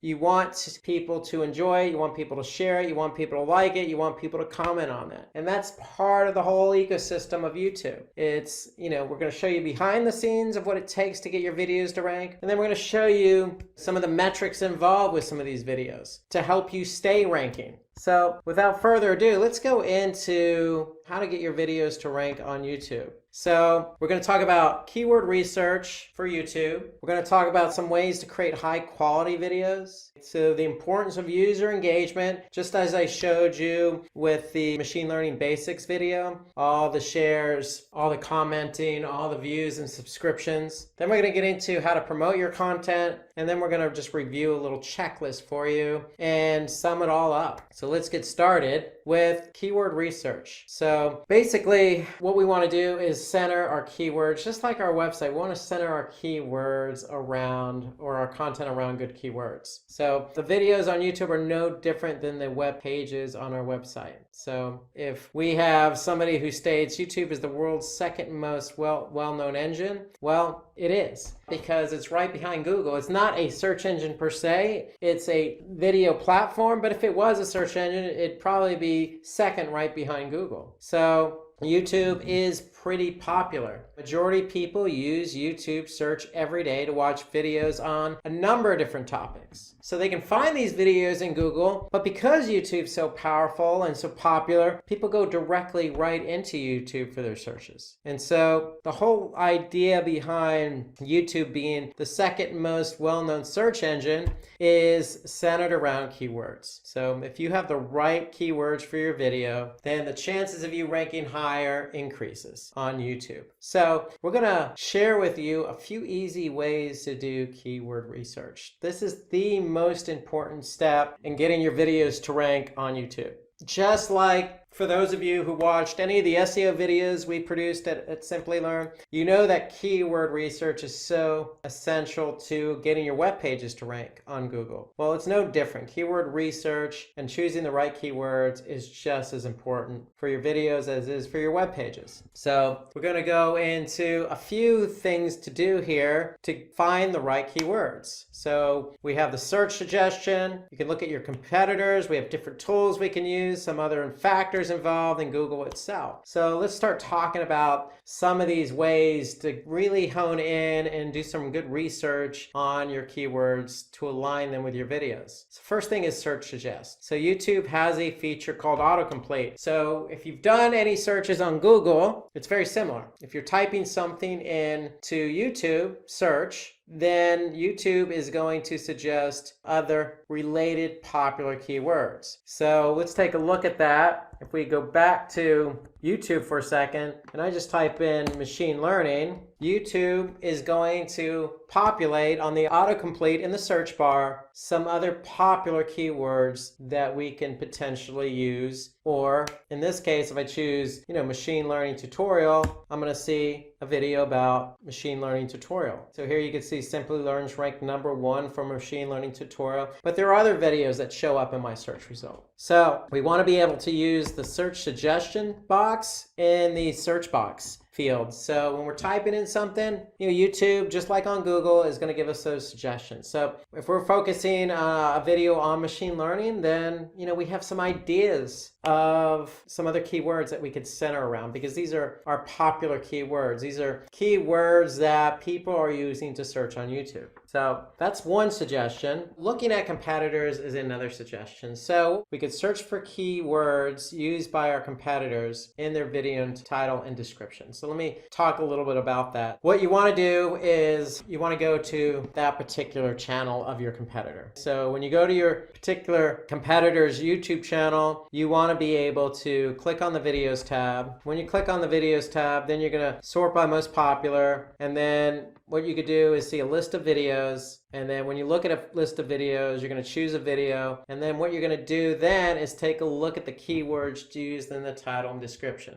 And then once you do that, you're going to have a list of keywords that you can use yourself for that video. So for example, let's go back to YouTube. So if I go to type in Simplilearn, here's their channel page just by clicking on Simplilearn. If I click on videos. Ever wonder if there's So now I can see all the videos. Ever wonder if there's an easier way? Go back. So here I can see all the videos, sort by most popular. Once I do that, then I could choose a video. This is the most popular video right now for Simplilearn. If I click on that video, it's automatically going to start playing. But what I could do is simply just look at, the content and description. So just by clicking show more, I can see all the content that align with this video. That's one way to do it, is simply by looking at your competitors. Now, what you could also do is to look at the tags associated with the particular video. And so what you want to do is you want to look at the HTML. And so that means looking at the page source. So just like web pages, what YouTube does is they look at meta tags. So if you call from SEO, in order to get your pages to rank, you need to have a title tag and a meta tag description. So videos are no different. What we're doing for YouTube is aligning certain keywords with the video. So if you take a look and do a search for keywords by viewing the page source, you're going to see all the keywords associated with a particular video. So for example, if I go back to YouTube and I look at the page source of a video, let's just say this video here, Facebook's ad tutorial, I'm going to pull up the page source. And all I need to do is Control F and type in keywords. And now for that Facebook video, I can see all the keywords associated with the video. So you can see there's a lot of different keywords we're aligning with this video. And so why do we want to do that? Because we want, our video to show up for keywords that people may type in. And so if you use that YouTube autocomplete, it's going to give you those ideas, those most popular keywords. So if they're related, align those keywords with the video. So here you can see Facebook marketing, Facebook ad strategy, Facebook ads for beginners, so forth and so on. So there's a lot of keywords we've aligned here with that particular video. And again, all you need to do is look at the page source. So right-clicking, view page source, do a Control F for keywords, and you'll be able to see the keywords aligned. So you could do that for your competitors' videos as well. So you can see what keywords your competitor's using for a video that's most popular for their channel and is also ranking on YouTube and on Google. So using the autocomplete gives you those keyword ideas. Looking at your competitors' videos also gives you some other ideas for keywords that you can align with a video that's relevant that you want to rank for. So let's look at some other ideas here. So you can install plugins, and there are plenty of plugins available on the Chrome browser that will help you see the video tags associated with a particular video. So a couple of examples are vidIQ and TubeBuddy. Those are extensions that work in Chrome, and what they do is they give you the exact tags that a particular video is using. So for example, if I go back here and I look at a video on YouTube, let's just say the machine learning basics video, I have vidIQ installed on my Chrome browser. So just by clicking on that, vidIQ is going to give me a lot of information about that video. They're just going to give me an overview of their particular metrics. They're going to give me some other information associated with Facebook, some engagement metrics. Really what I'm interested in is those keywords. So if I scroll down a bit, here I can see the video tags associated with the machine learning basics video. So vidIQ is telling me is these keywords are associated with this video. And not only does it show me what keywords are associated, I can also see where they rank. So for machine learning basics, this particular video ranks number 1. If I go down, I could see what is machine learning and how does it work. I could see it's ranked number 2. Here I could see machine learning algorithms, it's ranked number 9. So I can get some ideas of the types of keywords that are being used as tags for that video. Further down, I can also see some channel tags. But really, this is the video tags are the idea place I want to be able to look to get an idea of the types of keywords that are associated with the video that are also ranking or not ranking. So that's another way for you to really get an understanding of what keywords to use with a particular video. So autocomplete, you can look at the page source of a competitor's video, or you can use a Chrome extension. In this case, I'm using vidIQ to give me some information about the video tags for a particular video. So according to an industry study, using keywords and video tags will help you rank well on YouTube. So you have to use keywords and video tags if you want your video to rank. There's been a lot of studies. YouTube is so popular and videos are so prominent in today's world where if you have videos and you're going to upload them to YouTube, then associate the right keywords with those videos. So some important factors when we look at keywords. What we want to do is look at search volume, we want to look at competition, we want to look at relevancy, we want to look at the primary and secondary keywords that we want to use. So well-chosen keywords will help you rank. So we just gave you some ideas on how to do some keyword research. Again, those ideas were really to use the autocomplete on YouTube or Google. They're going to give you some popular keywords. You can look what your competitors are doing by looking at the page source and just looking at the keywords that are aligned with that video. Or you can use a third-party extension in Chrome. In my example, I use vidIQ that gave me the keywords associated with that video. So you have ways to get the keywords. So what we want to do is we want to make sure we choose keywords with high search volume. They're going to drive more traffic to your video. However, we want to balance it out with keywords that have low difficulty and are easier to rank for. So you don't want to choose something very broad that's just going to be very difficult to rank for. And of course, we always want to go with relevancy. So if we're talking about machine learning basics, then we want to choose keywords associated with that. And that's where that autocomplete comes in handy, because what Google's going to do and YouTube's going to do is give us keywords that are very closely related to the video that we're trying to optimize for. And so we have a number of different keywords at our disposal that are relevant that we can look to see if they have good volume and low competition. And so the whole idea is we want to choose a keyword that defines the nature of the content. And then what we want to do is support that with secondary keywords. So we want keywords that are highly relevant to the primary keyword. So that's the way to go about aligning your keywords. You want keywords that are high volume, low competition, are relevant,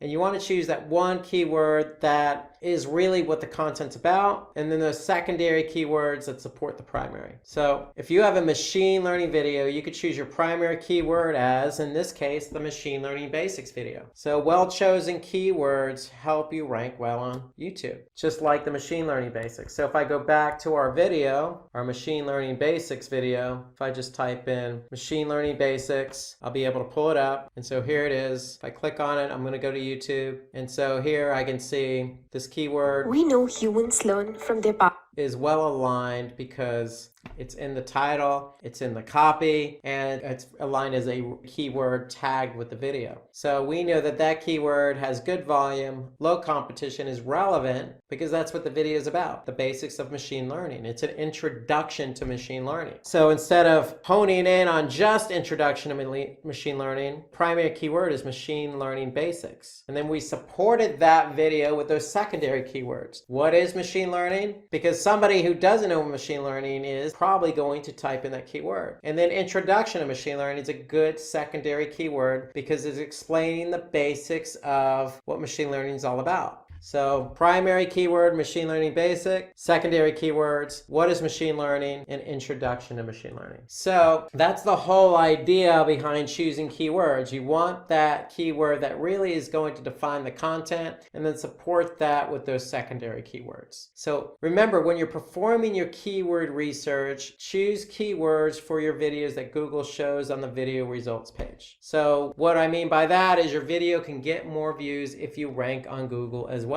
So the whole idea is not necessarily to be found on YouTube, it's also to be found on Google. So if I go back to Google and I just type in data science for beginners and I type in videos, then you could see we're ranked #1. So even if you're not looking at the videos, clicking on the videos link on Google search, you can always just, when you do a search, what Google's going to do is also put in the videos here as part of the search results. So what they're going to show you is the top videos that are ranking for that particular keyword. And so we may not rank overall for data science for beginners, but we're ranked #1 in the videos category. And so if somebody's looking for a video, that's important. And you can see here that these first two are ads. So what Google is doing is they're saying, hey, this is so relevant, this particular video, for the keyword query data science for beginners, that we're going to show it above the organic listings, even though it's a video. So the whole idea is to be found on YouTube and Google because you're increasing your visibility. You're increasing your chances of getting found on both search platforms. So according to Backlinko, Google ranks videos with keywords like how-to,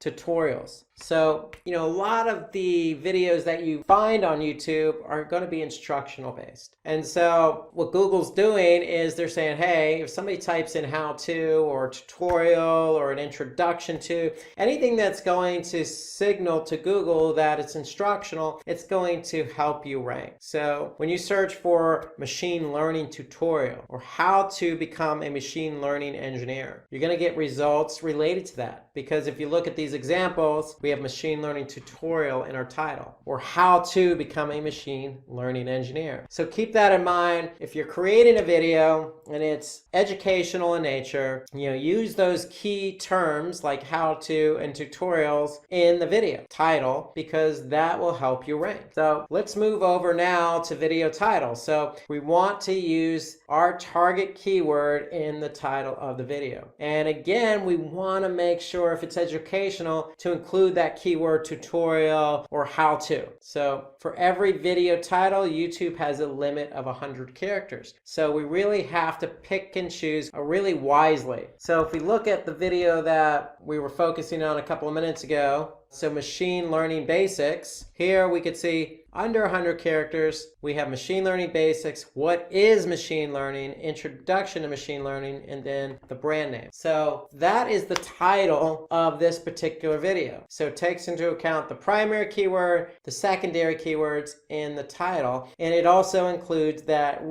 key term that really Google and YouTube like, and that's what is machine learning. So it's helping us rank by having our keyword keywords in the title with that key phrase, what is. Okay, so that's a good tidbit on creating a good video title, is to align it with the right keywords, your primary and your secondary. And so we want to use those catchy words and numbers to gain high click-through rates. Just like you would on the title tag of your web page, we want to do the same with our video title, because the video title is what's going to show up in search. So if I go back to, search, here we could see, data science tutorial, data science for beginners. So we want to make sure, in this case, you can see data science in 5 minutes. So that was purposely done so that, hey, I don't have time to watch a video. I only have a couple minutes. Data science in 5 minutes. Okay, great. I'm going to click on the video, and now I have an opportunity to watch something and learn something under 5 minutes. So choosing the right words in your video title is going to help you get that click-through rate up. Remember, click-through rate is clicks divided by impressions, and an impression is how many times your video shows up in the search results on YouTube or Google. So we want to keep our click-through rate high, and in order to do that, we want to be able to write some really good title tags for our video. So use catchy words like a number or how to or what is, because that's going to resonate with people when they're searching. Now for the description, what we want to do is we want to use the target word at the beginning of the description, the title, and the tags itself. So if I go back to my video here, machine learning basics, we know it's in the video title. And right off the bat, if I look at the description of the video here, I can see this machine learning basics video will help you understand what is machine learning. So our primary keyword is in the first sentence, right in the introductory of the description. And so that's going to bode well for optimizing our video. The description length is 5,000 characters. So we have a lot of characters to work with. So if I go back to my video, I click show more, we have a lot of characters to really describe what the video is about. Okay, there's no shortage of including keywords into the content. So you have 5,000 characters. Go ahead and see if you can work in naturally your keywords. But one of the key tips here is just make sure that first sentence starts out with that keyword. That's a good tip. Of course, you always want to make it sound natural as possible. You don't want to stuff it with keywords. At the same time, work them in naturally. Work in your keywords naturally. And then include hashtags in your description to help the audience find your video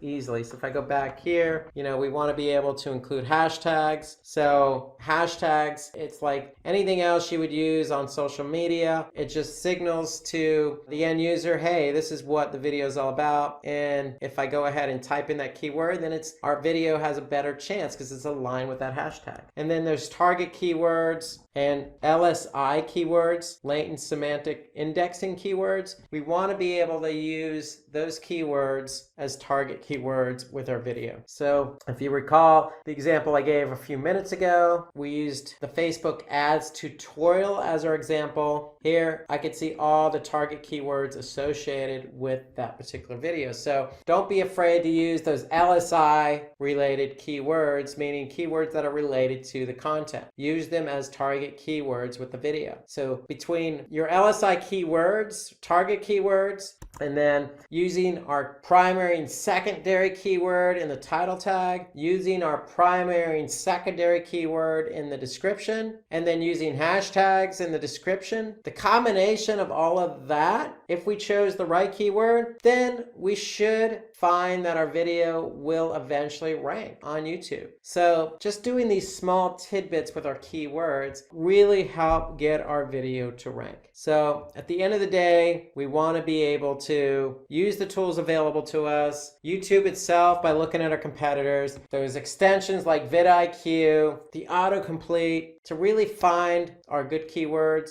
and then incorporating those keywords into, the title tag, the description as target keywords, hashtags. We should really be off and running with our video on YouTube. Let's turn our attention to creating high quality videos and some of the best practices around that. So along with everything we mentioned about choosing the right keywords, we always need to keep in mind that the videos we create need to be of high quality. So the content itself in addition to the keywords, is a primary factor in ranking. So in order to have keywords, we need to have content. And in order to rank, we need to have good content. So let's talk a little bit about creating content and what's involved with that and what we really mean by high quality videos. So if you have a video content that is not informative or relevant to the topic, it won't rank. So that's just common sense. So you need to create content that's aligned with the topic, obviously, and then that way you have keywords that are aligned with the content. So, but if you have content that really isn't aligned with the topic, then you're not going to rank, no matter how much you've optimized that video. So just keep that in mind. So there's a couple of things we want to look at here. So high quality content is determined by really two metrics. So if we're not sure about how good our content is and how good of high quality video we created, we want to look at audience retention and user engagement. So audience retention is simply the percentage length of your video that the audience has watched. It's the percentage your audience has watched. So focusing on audience retention is important for people who want their videos to rank high. So if you want to rank, you need to optimize for the keywords, but got to keep in mind content. So content is related to audience retention and user engagement. So audience retention, percentage length, your video that the audience has watched. And for example, it can be both absolute in minutes or percentages. So audience retention can be the average view duration or percentage of the audience that watched. Then we have user engagement. So user engagement are viewers who are engaged with your content. And so that means they're either sharing it, subscribing, commenting, or liking. So those are all forms of engagement. So the percentage of users who watched or how long they watched versus engagement or in combination with engagement are two factors for ranking. So let's talk about some tips for creating high quality videos. So we want to publish longer videos. And so what do we mean behind longer videos? So what's the reason for longer videos? Let's just suppose we have two videos, one shorter in length and one longer in length. The first video is 15 minutes long. The second video is 7 minutes long. So on average, if viewers watch about 40% of both videos, then video X, which is 15 minutes long, will have more than twice the watch time of the video that's 7 minutes long. So remember, duration. We want,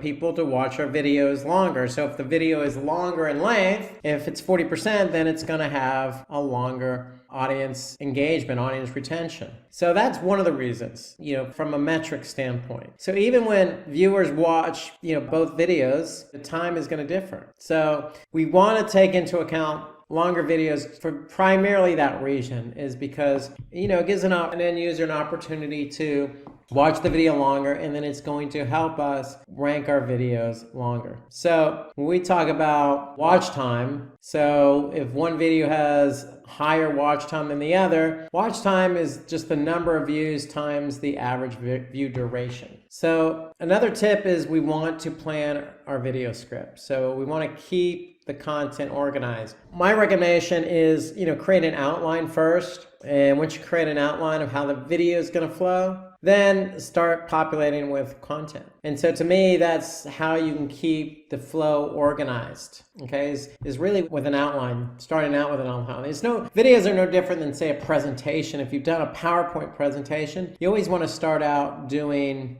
an outline. And then we want to upload high resolution videos. High resolution, we don't want to create videos that, are small resolution, like say, 400 by 400 resolution or something, something really small. We want to create something in very high res. So according to Linko, more than 50% of videos on the first page of YouTube are high definition. So high definition videos of higher quality are going to be shown on the first page of YouTube more often than not. So high resolution videos, organizing the content, publishing longer videos are examples of creating high quality videos. We also want to make sure that content is relevant to the title. So if we're talking about machine learning basics, obviously the content is going to be about, intro to machine learning or what is machine learning, and then the title should reflect that content. So aligning the title sets the expectation for the end user. So when they see a title, what is machine learning? Then when they watch the video, they're expecting to learn about machine learning and what it is. So if it meets expectations, then the chances are that person who's watching the video is going to watch it longer. And that means it's going to fulfill the viewer's requirements. And when you align everything accordingly, keywords, titles, content, then at the end of the day, the user is going to watch it. And the more they watch it, the higher the engagement. The higher the engagement, the better chance you have to rank. Some other tips that you could use to create high quality videos. So we want to be able to use examples to clarify our content. So don't be afraid to go into another screen like I am. If I'm talking about videos, jump into the machine learning basics video, which I've done throughout this session. I can simply do that by keeping the user engaged. Here, this video is about machine learning basics. Well, the titles align with the video. We made sure that we have a nice description about what the video is about, and we're aligning the expectations. So not only that, I'm showing you an example within the video itself. So we want to use examples throughout your video to keep the user engaged. It will also help clarify what you're trying to express in the video itself. So we want to make it visually appealing. So visually appealing means imagery or examples in the video. And then when we talk about imagery, you want to use good images in your video. So use public domain sites that are available to you, like Shutterstock or Flat Icon. There are plenty of those sites out there. So feel free to use any one of those sites to use high quality images in your video. Give more information to your audience. Giving maximum relevant information can help gain more views. And so when we talk about more information, again, it goes back to the examples you use. Should be no shortage of examples. Here, description. Use all 5,000 characters at your disposal. Imagery. We want to build up as much information as you can in the video itself to keep the end user, the viewer, engaged. We also want to create original content. So always create original content. You could certainly get ideas from YouTube. If you want to create a video about machine learning, see what else has already been done. Do searches on YouTube itself. But, when you're going to create a video, you can create another video about what is machine learning, but just make sure it has your own take on it. You're the subject matter expert when creating the video. Create it with your own original content. Have high audio quality and video effects. So just like you see here on this video, we have effects in it, and the audio is of high quality, meaning no background noise, no distortion, and we want to be able to speak clearly in the video. So you want to speak clearly, loudly, concise, just as I'm trying to do now, so that you can understand what I'm trying to say, or what the viewer's trying to understand when they're watching the video. So watching and listening are two of the components, and you want to make sure both of them are high quality. Avoid distractions. We don't want to pause. You don't want to ramble on a particular point too long. We want to keep users engaged. So you always want to move from one point to the other. Intermix it with examples. Those are ways to keep the users engaged. We want to include transcripts or subtitles for your video. So transcripts is just more content that's aligned with the video, and the search engines will be able to pick up that content and help your video rank. So to me, that's a key component to creating a good video, is having the necessary content to go along with the video. That outline I referenced earlier in terms of organization, you always want to have a content outline. So what topics are you going to cover in the video? That's why you need the outline, to point that out, confirm that before you actually start creating the video. Focus on the initial 15 seconds. So that's key. Somebody's going to click the play button of your video, and if you don't catch them in the first 15 seconds, then they're likely going to pause the video or just go ahead and close it out altogether. So you want to be able to capture somebody's attention right off the bat. And even before they click on that play button, you want to make sure, again, you're exceeding expectations. That title is aligned with the content. So in your first 15 seconds, it basically needs to be catchy, but also setting the expectation of what the user is expecting. So in this example here, we want to pay close attention to the first 15 seconds. That's when viewers are most likely to drop off. So we can look at audience retention in YouTube. So use the options above the graph to view absolute audience retention or relative audience retention. So audience retention is basically how many views a video received and the percentage of the total number of video views. And that includes every moment of the video as a percentage. So we'll show you an example of what that looks like. So here, if we go to the machine learning basics video, we can look at the audience retention report. And this is, since it's been uploaded, the lifetime audience retention. So here we can see a nice graph, the percentage of people who viewed it and how long they viewed it. So in percentage. So here, for example, I can see, 43, 44% watch the video for at least 2 minutes. Here I can see 28.6% watched it for 6 minutes plus. So that's the audience retention. It gives us an idea in terms of percentage,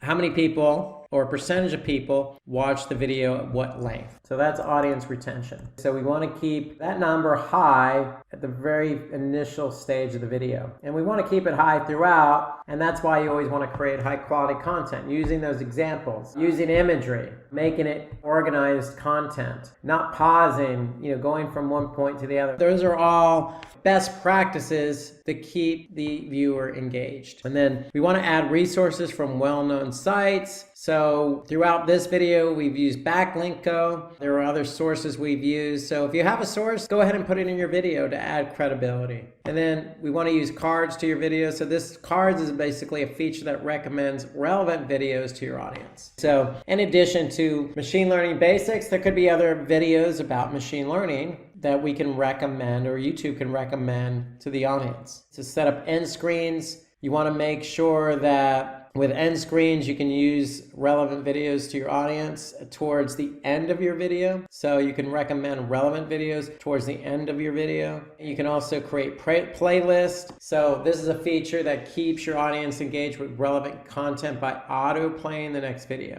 So if you enable this feature, it's going to go from one video to another. Pattern interrupts keep the audience engaged. So basically, it allows your audience to stay within one video without having any interruptions involved. And so going back to the Did You Know, audience retention report helps you analyze how well your videos are engaging to the audience. So what do we mean by that? Well, if I go back again to my audience retention report, how engaging was it? Well, I could see 42%, 43% watched it on average of 3 minutes and 21 seconds. So to me, that's pretty good. Of course, we always want 100% of the video. The video is 7 minutes long. If almost half of our audience saw over half of the video, then I would say that's pretty good. People were engaged. So audience retention just is a good report to start looking at to help you understand how engaging is my video. And if your video is not engaging, you can always go back and edit it or fix it or tweak it. So remember, the average view duration for all videos and top performing videos listed by all time, we can look at that information as well. In addition, we can look at demographics, so we can get an overview of the age, gender, and location. Okay, we can look at playback locations report, and what the playback locations report does is it helps us determine the platforms where our videos are being streamed from within YouTube. Look at the traffic sources, where did the viewers come from, devices, did they look on mobile or tablet? And so if there's any doubts, if you have any questions, please drop a comment below, but especially if you have any doubts on the metrics. So if we go back into YouTube, we can look at analytics. And if we're looking at analytics, we can see more. And then this is going to show us everything we need to see from device type. So if I click on more, I can see my playback location. So this will show me where the video was watched. It was on a watch page or a channel page. I could see the traffic sources. I could see the gender and age. So if I click on the viewer age report, I can see the percentage of views by age. So I can get a lot of information about my video and how it's performed, who's watched it, what they've done with it, where they come from, all the information they need to know. Okay, so it's all within YouTube Analytics. So again, if you have any questions about that, just drop a comment below. Especially if you're new to YouTube, you may have some questions, but just know that every video you publish to YouTube, high quality, aligned with your keywords, you're going to be able to view the metrics by looking at YouTube Analytics. So let's talk about the importance of user engagement. So engagement is, as we mentioned, important because basically we can't rank without engagement. Our videos won't rank unless we have engagement. So that's why it's important. So engagement is somebody liking the video, commenting, sharing it, or subscribing. Each one of these is important to ranking. So yes, you need to align keywords. Yes, you need to have high quality content. So when you do both of those, and you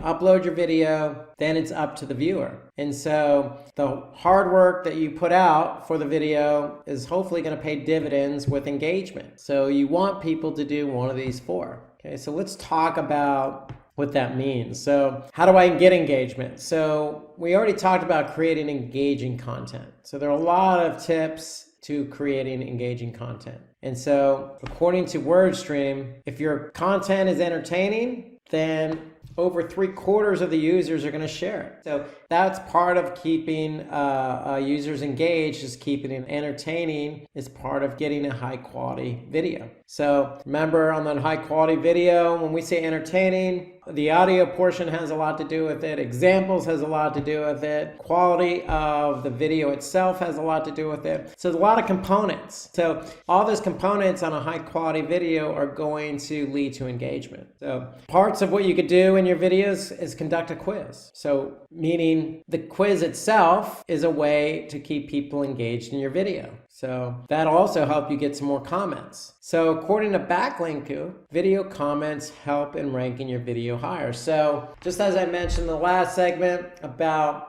YouTube Analytics and all the different reports available on YouTube, hey, if you have questions on those, just go ahead and add a comment. So that's a way to entice your users or your viewers to add comments, is if they have questions. Because, with videos, you're not going to be able to cover every detail or every minute detail about a particular topic. You can only cover, in some cases, the topic at a high level. So users are going to have comments or questions naturally. And so the comment section is a good way to remind viewers, hey, if you have a question or comment, go ahead and put it in the comment section, because that will lend to engagement as well. So we want to add sources from high quality websites. That'll help with engagement. Okay, use humor in your video. We want to be able to basically, make it human based. We don't want to be robots. So we want to be able to sound like, we know what we're talking about, but at the same time, talk to the viewer, not necessarily at the viewer or looking the other way and just going through the motions. So adding humor, adding personality never hurts. At the end of the day, we are all human. Adding that clear call to action at the end of the video will also lead to engagement. So if we win the video with, hey, leave your comments on this video, or hey, feel free to share this video with colleagues who are interested, then that's a call to action that's likely going to lead to more engagement. Reply to your comments as well. So if you have comments, we always want to reply to them. Likely those comments are going to be questions, because again, as I mentioned, even in this video about how to rank your videos on YouTube, okay, there's a lot of information, and a lot of information sometimes doesn't get covered in its entirety. And so we want to make sure that if we miss something, because we're only human, that we're able to respond in the form of an answer to a question that somebody leaves in the comment section. So more comments also lead to higher rankings because it's engagement. So when you're getting high engagement and your video starts to rank well, you're going to start feeling really good. And what is that going to do? Okay, that feel good is going to lead to confidence, which in turn is going to probably lead to more videos. And that's exactly what we do at Simplilearn. We're in the education business, but we're in it to not only educate, but making sure that our videos are shown to as many people as possible so that we can educate as many people as possible. So it's contagious. So getting ranked feels good.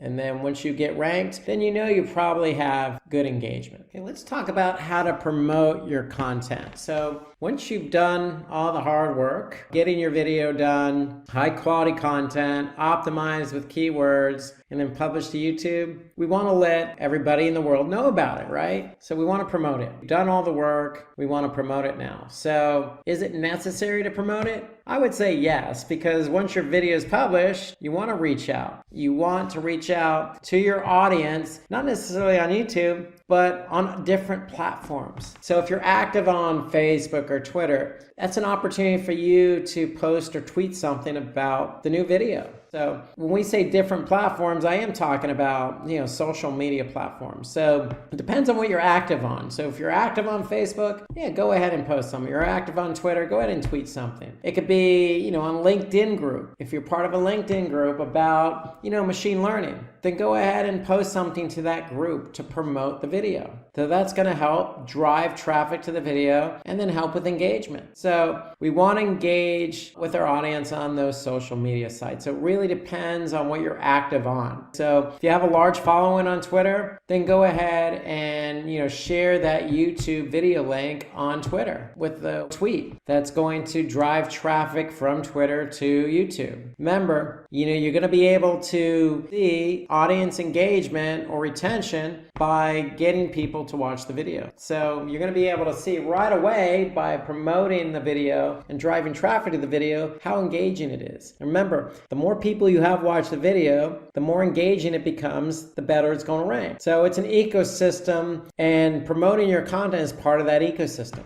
So it all starts with social media. If you're active on whatever platform that is, go ahead and promote it. So you can also look at, content-based social media sites or social media content-based platforms like Reddit or Flickr, for example. So you can participate in a forum discussion on Reddit. So in this example here, it's about machine learning. So we want to be able to post something about machine learning with the link to our video. So we can also go to content-based sites that are Q&A related, like Quora, for example. Quora is a really good site where, if you go there, post information about machine learning or the basics of machine learning with the link back to the video, it's going to help, because not only is it going to drive traffic, but it's going to signal to Google, hey, you get a lot of traffic coming from Quora. This is going to bode well for this video in terms of ranking. So here's an example. If you find a question that you can post on Quora, then you're going to get people to click on your video and respond accordingly on Quora. Or you can act as the person responding to a question that's already there. So if somebody already asked a question about what is machine learning, you can respond with your video as the answer. So you can just simply embed your video URL as part of your answer. That'll help drive traffic. So you can also create your own blog and embed your video. So in the case of machine learning,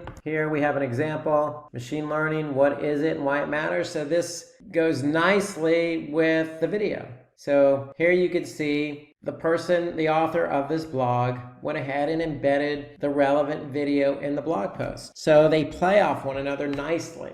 You can also opt in for influencer marketing, meaning, hey, you can reach out to somebody. In this example here, Katie Nuggets posted information about machine learning. So in this case, why choose machine learning as a career? Well, they got information, and then what did they do? They went ahead and embedded the video about machine learning basics. And so working with, influencers in a particular category or topic will help drive traffic to the video. You can also create a YouTube playlist. So playlists tend to rank high in YouTube searches. So if you find yourself doing a lot of videos, well, go ahead and go to your channel, and simply in your channel, you can go ahead and create playlists. So when you create playlists, basically what you're doing is you're organizing the content into different playlists. No different than, say, the music you have set up on your iPhone or iPad or iPod, whatever it is you're using. So you're just creating different videos in a particular category. And YouTube likes it, it's organized, it's going to help you get your videos found quicker and easier on YouTube itself by putting your videos in a playlist. So here you could see we have an entire playlist on machine learning, trending technologies, cloud computing, big data, digital marketing, project management, so a lot of different playlists. Very organized. If somebody goes to the channel, they're going to be able to go to the playlist that's interesting to them and see all the videos videos there. So it allows not only the end user to find what they're looking for, but it's good for YouTube because YouTube likes those playlists. So we want to engage our audience by posting your video link on a community page. So you could do that within YouTube, and you can prefer to link your YouTube channel in your email. So you can also do that. So for example, if I go back to YouTube and I'm looking at a YouTube video, I can always click share. So here I'm going to get a particular URL that's associated with the video, and I can just embed that. So I can embed the whole thing in my email. I can embed it on a web page or a blog post. So just by clicking share, I can also immediately share it onto the social media platforms that we mentioned: Facebook, LinkedIn, Reddit, Tumblr. So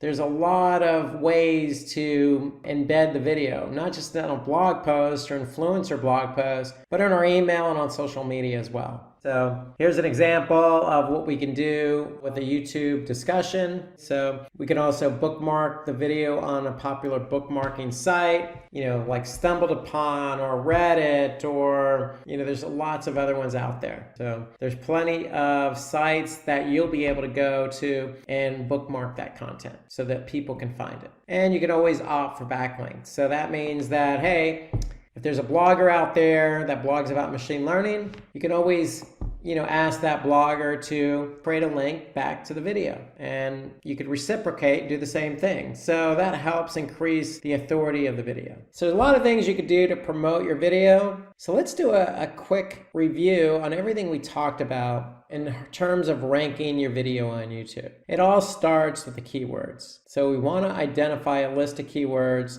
that are relevant to the video. So we can use tools to choose our keywords, but remember, we want to choose keywords that have high volume and low competition. And so where can we go to choose those keywords? Well, we can use the autocomplete on YouTube. We could check out our own competitors' videos, or we could use vidIQ or TubeBuddy or any of these extensions in Chrome to help us look at the keywords that are tagged with a particular video. So remember, we want to have a primary keyword that's aligned with the content, and we want to choose LSI keywords as our secondary keyword, or keywords that are related to the primary keyword. So we want to create high retention videos, meaning that first 15 seconds are the most important. But throughout the video, we want to use examples. We want to keep it interacting by adding quizzes, imagery, good audio, good video quality. So we want to focus on the user experience. And we also want to optimize our video content. What does that mean? Well, those keywords that we chose, we want to use them in the title. We want to use them in the description. We want to use them as hashtags. We want to use them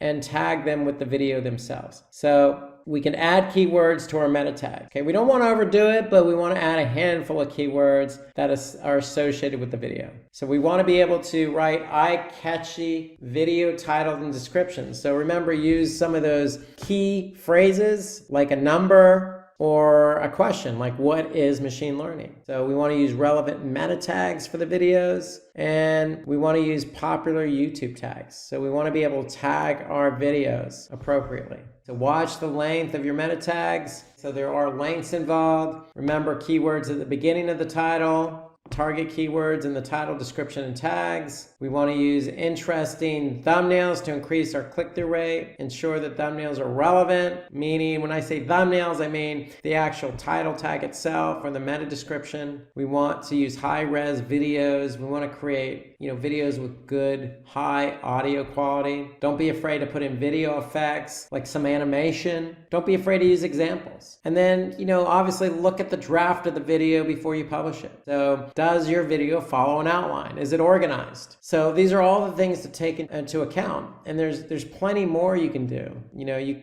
remember, once you create and optimize that video, you want to promote it. You want to make sure that you're sharing it on social media. You create a complimentary blog, generate backlinks from, say, other blog posts. So there are lots of things you can do to promote your video. So before you promote it, you want to organize the content, create good quality content, align it with keywords. Once you publish it, keep organizing it by creating those playlists, and then reach out on social, reach out on different communities related to the topic. And all those things combined will help you to get your YouTube video ranked. So again, some key takeaways here. Use the keyword research available to you on YouTube. You want to basically, watch your descriptions. You want to be able to align your keywords with your title and meta tag description. You want to be able to promote your content on social media, on social bookmarking.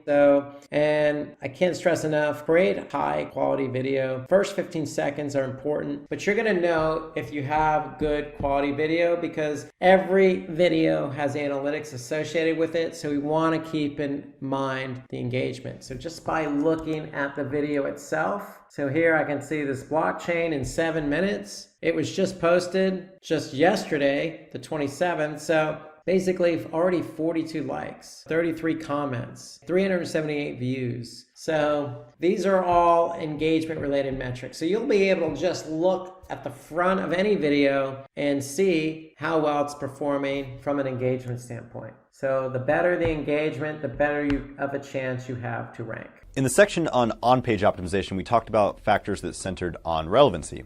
In this section, we're going to go in a different direction, and we're going to talk about the signals that focus on popularity. So what does popularity mean in this context? Well, it's actually quite simple. Popularity always relates to links, to hyperlinks on the web. So you have seen these when you see the typically blue text that is underlined. What this is, it is a tool, it's a ahref technically in HTML, that is pointing from one web document to a different one. This is a pretty simple concept. I imagine you already know this. So what does this mean from an SEO perspective? Well, it turns out that this gigantic group of signals, the ones related to hyperlinks, are and historically have been the lion's share of signals that the search engines process when trying to rank pages. Now, there's one big problem with these from an SEO perspective, is that they are historically and today very difficult to influence. This is because they do not take place on your website. They take place elsewhere. It's other people who are linking to you, generally speaking. And this makes them very, very difficult to have an influence on. So this is a good thing and a bad thing. It's a good thing because it turns out to be a great metric for ranking web documents. It's a bad thing because it's hard for us to make an impact on day-to-day level. Hands down, the most time-consuming and difficult part of SEO is link building. Now, there's a lot of reasons for this, primarily because it's constantly changing and because of all the elements that are involved with this. But the bigger takeaway here is that there's no one-size-fits-all solution for link building. You have to take the context of your business or of your website, and you have to apply general principles to that. So in this video, we're going to cover these general principles so you can figure out how to apply those to your business. These principles are, and I think these are the most clever and the most important ones, are creating link-worthy content, proactively participating in off-site engagement, and utilizing offline relationships. The tried and true method for building links is creating content that's optimized for humans. So let me explain what this means. The currency of the internet, if you will, is the content itself. That's why people go on. They want to read the newest article or they want to see the newest video. Whatever it may be, that is what has been true since the beginning, and I have no doubt will be true going forward. So as an SEO or as an online marketer in general, you can use this to your advantage. Creating the content that people are going to want to share with their friends, or that they're going to want to cite in any kind of paper or whatever they're working on, that is a tried and true way of gaining links. This is what we call the power of content. You can do all kinds of bells and whistles, you can go do these newest tactics, you can try all these different things out, but at the end of the day, what's really important is the content itself. So this is what I focus on. This is where 80% of my time goes on when I'm working on link building. It's on the content itself. Can I create something that is so truly great that someone essentially has to link to it? This is what I focus on trying to answer. And while there is no simple answer to that, going and asking that question always sets you in the right direction. The next strategy that I want to talk about is actually very counterintuitive. So if you're trying to build links to your own website, I've found one of the most effective ways, and this is consistently true, is to engage off your own site. Now, this doesn't make any sense, right? Why would you work on other people's websites if you're trying to promote yourself? Well, think about human beings. Human beings are much more likely to link and give back to human beings that they know well. So a lot of the time I spend when I'm doing link building is spent off-site engaging with others. So sometimes this is through social media, so I'll use whatever the latest social network is, and I'll chat with people there who have similar interests or have similar interests to what I'm trying to promote, be it a different topic or be it a new industry altogether. I'll spend a lot of time promoting others and a lot of times chatting with other people, building up genuine, real relationships with human beings so that when it comes time for them to write an article or when they're ready to link out to other people, I'm the first person they think to and they link back to my website. One of the reasons that link building is so hard is because the internet moves so fast. What worked yesterday might not work tomorrow. So one of the most clever and easy ways to avoid this problem is to just simply go offline. Utilize some of the relationships that you have off of the internet in order to benefit on the internet. This is something that I try to do all the time because it consistently works. By far, the easiest favors to cash in on are the ones that you're already owed. So these might be from your friends who you work with. These might be from friends who from childhood. These are people who you actually know in the real world who are much more likely to help you when you're trying to promote new content online. So when I'm trying to do link building, one of the things I focus on is people that I know in the real world. So this can be lots of things. This can be personal friends who happen to have websites and blogs. This can be friendly competition you have or friendly allies you have in your space, just saying, hey, we're looking for these kind of things. Can you help us out? And maybe I'll help you out somewhere else. It's utilizing these relationships that exist elsewhere so that you can start gaining these links yourself. If that doesn't work, if maybe you don't have any friends in these arenas, you can always go to local businesses and local agencies. So sometimes this is like government-owned things. Sometimes this is just third parties altogether. There's lots of things that they need help with that you as a business owner or you as trying to promote some client may be able to help them with. And if you can help them offline, they're much more likely to help you online. When link building, it's very important to understand that not all links are created equally. A link coming from the homepage of CNN is going to provide a lot of what we call link equity. It's going to have a lot of popularity metrics tied to it, and so it's going to be more valuable to you and help you rank higher. Whereas a link also coming from the homepage, but let's say Joe Schmo's spam blog, that is not going to be particularly helpful for you, and it actually in some cases could hurt you. So when you're going out and doing link building, make sure that you can stand behind the source of the link that is coming at you. This could be, in a good example, from like a government website where it's trusted. In a bad example, this could be from a website that you would not normally go to even on your own. In addition to that, there's different kinds of links depending on the direction that they're going. So if a link is coming towards you, towards your website, that's called an inbound link. These are the ones that are very helpful for popularity metrics that we've talked about. There's also outbound links. These are links that you linking to other people. Now, generally there's a big misconception about this that you would think you would not want to link out to other people. But if you just follow the natural chain of events and you look at people who are writing blogs without SEO in mind, you'll see that they are linking out naturally. And it's these natural patterns that the search engines are looking for. So there's absolutely no problem in linking out, just as long as it's to sources that you actually do trust. So there's inbound links, there's outbound links. There's links that have a lot of popularity value, so like from an established government website or from something popular like CNN. There's also links that are inbound that are not going to have as much value for you that you probably don't want to spend your time building. Now, regardless of where your links are coming from, it's important to look out for one particular attribute. It's called rel nofollow. Rel nofollow was a tool that was originally developed to combat comment spam, like on blogs. You'd have lots of people who were leaving completely irrelevant comments so that they could link back to their own website and get credit for that. That does not work at all today. One of the primary reasons for that is the search engine introduced something called rel nofollow, where they said, here's a link that's going out from my website, but I do not stand behind it, and it does not pass any credit. A lot of times when you're doing link building, you'll get a link which you're very proud of coming from somewhere very popular, but then realize that it has this attribute attached to it, nofollow, and which means you will not get any credit for it. So make sure that when you're doing your link building, the link coming at you that you've earned does not have this attribute associated with it, otherwise you will get no credit for it. Now that you understand what nofollow is, let's talk about the biggest use case for this, social media. Most of the links that we see in social media are valueless. This is because they're either hidden from search engines entirely, this mostly happens on Facebook, or they're visible to search engines, but they use this rel nofollow attribute, which means that they're useless. So while social media does have many, many benefits, SEO, and particularly link value from SEO, is not one of the direct benefits of participating in social media. Now that we've covered some of the link building do's, let's talk about some of the link building don'ts. So these are things that you should not do because you'll be wasting your time and possibly more importantly, your money. The first one is spam. So we have all seen this online when you go somewhere and you see just a bunch of spammy links that are clearly written only for machines, only for search engines. A lot of times these will have the name of pharmaceutical drugs on them. A lot of times they'll have be completely irrelevant to the content. While these have worked in some instances, they are certainly not a best practice and they are certainly not a long-term strategy. So I never recommend trying to invest in spammy links this way because it is not going to ultimately help you. In fact, in many ways, it'll probably hurt you. So do not go out of your way to try to get spammy links. The next one is buy-in links. These are closely tied together. Now, buy-in links is when you go out and try to buy sometimes relevant, sometimes irrelevant links. And again, this is something that had worked sometimes historically, not always. My biggest problem with this is not so much the ethical problem, although there is one there. The search engines have clearly said not to ever do this. My biggest problem with it is that you could not calculate an accurate ROI on this. So if you spend $1 on this, you don't know if you're going to make $1 or $2 back. You have no idea. There's no way to accurately measure this. So you have no idea if this is valuable to you or not. As opposed to, if you're creating valuable content, you can measure that and you can directly tie it to sales. So your money, dollar for dollar, is spent much, much more effectively on content than it is on buying links. So I highly recommend do not spend your time or your money buying links. The last one is acquiring reciprocal links. So reciprocal links, as you can imagine, are links that go in a circle. You link to somebody and they link directly back to you. Now in the natural web, when no marketing is taking place into this, there's no kind of manipulation trying to go on, that happens all the time.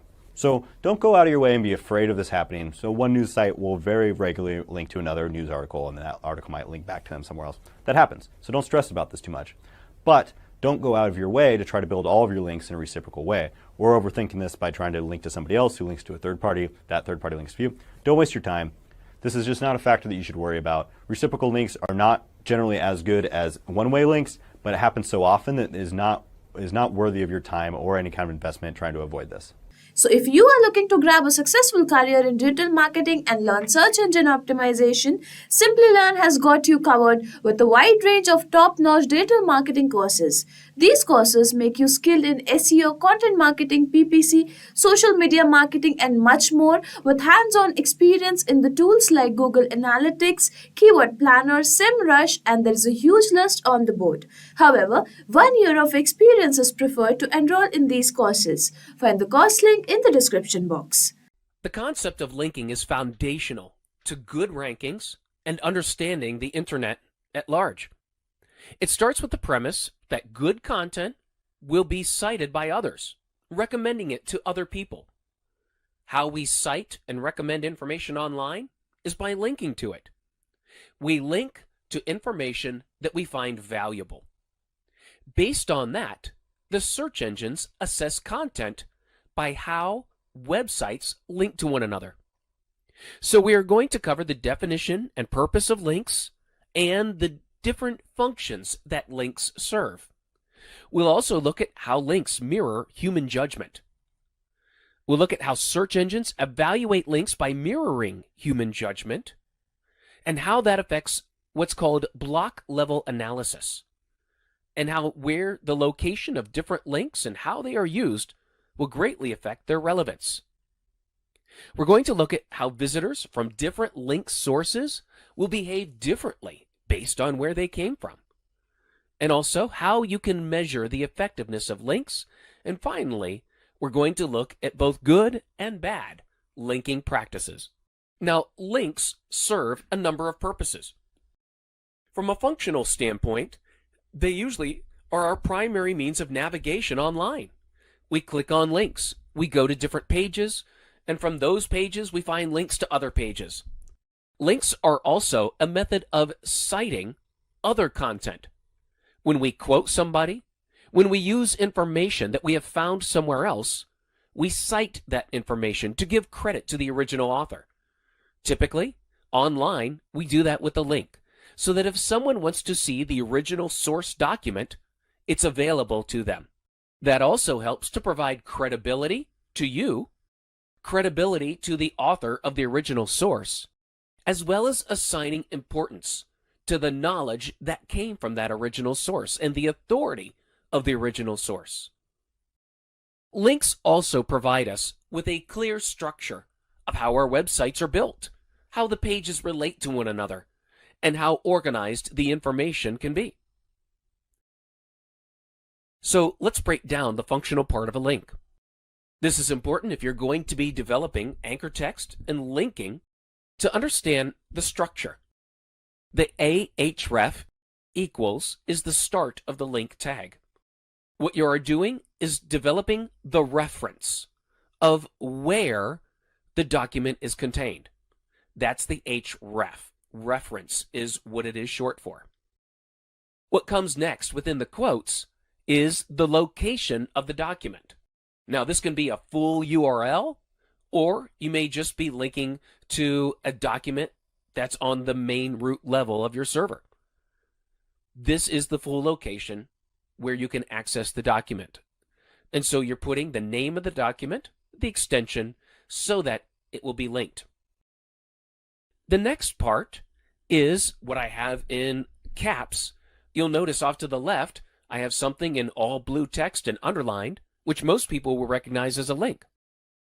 You see, when it is in between the document location and the closing of the link tag, the text you have in there is what's called anchor text. You see, instead of publishing the document location and the full URL of the document, we can put the link within text and create anchor text. So all someone has to do is click on the link and the document loads for them. This anchor text is vitally important to understanding how we can add additional relevance to linking content. Then we see the closure of the link tag. This is what makes the internet. The internet is millions of pages connected together by links. So when we look at the functional side of links, and we look at this example here, as you can see, the title of this article is not the URL address of the article. It's a title, and the title is the link. That is the anchor text of the link. And so, from a search engine standpoint, search engines look to see what words are being used in the link and how relevant those words are to the document that is being linked. It also looks to see where is the link. Is it in the editorial information, in the article? Is it part of the navigation? Is it in a sidebar or is it an ad? And then also, search engines are looking to see if this is a text link or an image link. How long has that link been there? What type of link is it? Does it go somewhere within your website? Does it go to another website? Or is it a reciprocal link, which I will explain more later? They also look to see the text in the link and the context of the page with the link directs you to. We utilize links a little differently. You see, from a human standpoint, whenever we refer information to another person, when we provide reference material to another person, or even if someone asks us for a recommendation, we provide this information. You see, offline, we mirror the same behavior as we do online when we link. People ask us for information, and we provide it. We just mirror that online by making a link. Offline, we recommend, we refer, we provide information to each other in much the same way. The way I want you to think about it from a human standpoint is that if you asked another person for advice or directions or a referral, are there certain people that you would trust more than others? I'm sure the answer to that is yes. And maybe you have some people in mind that you are thinking about. You see, we run across the same issue with search. The search engines know that there are some websites that are much more trustworthy than others. Just like if you were to ask someone for information, I'm sure you would ask the right person for the information. You would ask the most knowledgeable, trustworthy person you knew who had authority in that subject area. The search engines are trying to do the same thing with the links that we publish on our websites. They're trying to determine who is the most trustworthy and relevant based on the recommendations, referrals, and citations of other websites to other websites. Who are the websites that are trusted, that are authorities? The search engines are trying to do, from a technical algorithmic standpoint, what we do naturally from a human standpoint.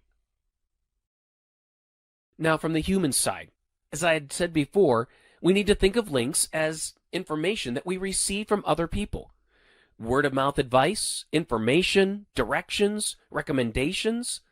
This is where we need to think about links not from the standpoint of building false relevance for a search engine, but being a helpful resource for our readers. How can we help them? How can we provide information? And how can we be a credible source of information? How can we develop our authority within the industry, and so that people who have questions about this content will see our websites as authoritative and credible resources? The best way to develop links, as you'll see, is good content. When people like what they read, when they like what they see, when they are willing to recommend it to others, it's because you have created something of value. And they'll link to you when they feel that you are credible and that you are authoritative with this information. Only then will they share it with other people, because you have earned that right for them to share it with others by providing content that is informative, educational, entertaining, and you've provided that service. Only then will people then want to recommend it to others by linking to it. Now, links serve a number of benefits. When I look at some of the incoming links to my site, one of the things I notice is that if I get a link in certain places, that can drive a lot of brand exposure. I can have thousands of people coming to the site looking to see an article, and that provides a lot of exposure to a lot of people. However, also, getting a link from a certain website, especially if it's a high, relevant, authoritative website, I can see my rankings increase because of that. But then also, a good link is going to drive people that will convert and drive sales or leads, those who become customers. So those are the three aspects of a good link. A good link will drive traffic to your site. A good link will assist your rankings, and a good link will bring in business. If you can get a link to do all three of those at the same time, that's what I call the golden link, because it has all three benefits. Usually, however, you're going to find that different links will provide different types of benefits. One of these three, or maybe two out of these three. One of the things I'm usually very focused on is the link that drives sales or generates leads. That's getting links in the right place that will benefit me tangibly, rather than just getting thousands of people to see it. Why? It benefits me financially if I can get a link in the right place. So from here, let's break down the different types of links. We have navigational links. We see these in our navigation, our primary navigation, maybe the footer of our web pages, where we have links to typical information such as about us or contact us. We also have sidebar links. This might be related information or offers or calls to action. And then also I would break it down into outbound or inbound type of navigation. Outbound are links going to other websites. Inbound links are links that come from other websites and that also I might send to other pages on my own site. Now, I've used the term editorial. An editorial link is a link that is found within the content of the website. And by that, I mean through an article. So if I am writing an article and I link to someone else and cite them or reference them, that is what's called an editorial link. It means that it's part of the content. A great example of this is that the navigation on your web pages is not part of the content. It serves a function as navigation, but it doesn't have anything to do with supporting information, with citing an authority. So information and links that you put within the content and presented content of your site are considered editorial. Now, there's also call to action links where you're bringing someone to a landing page or a registration page or a sale page. Then also we have social links. Now, these can provide a variety of means, but typically a social link will go to a profile.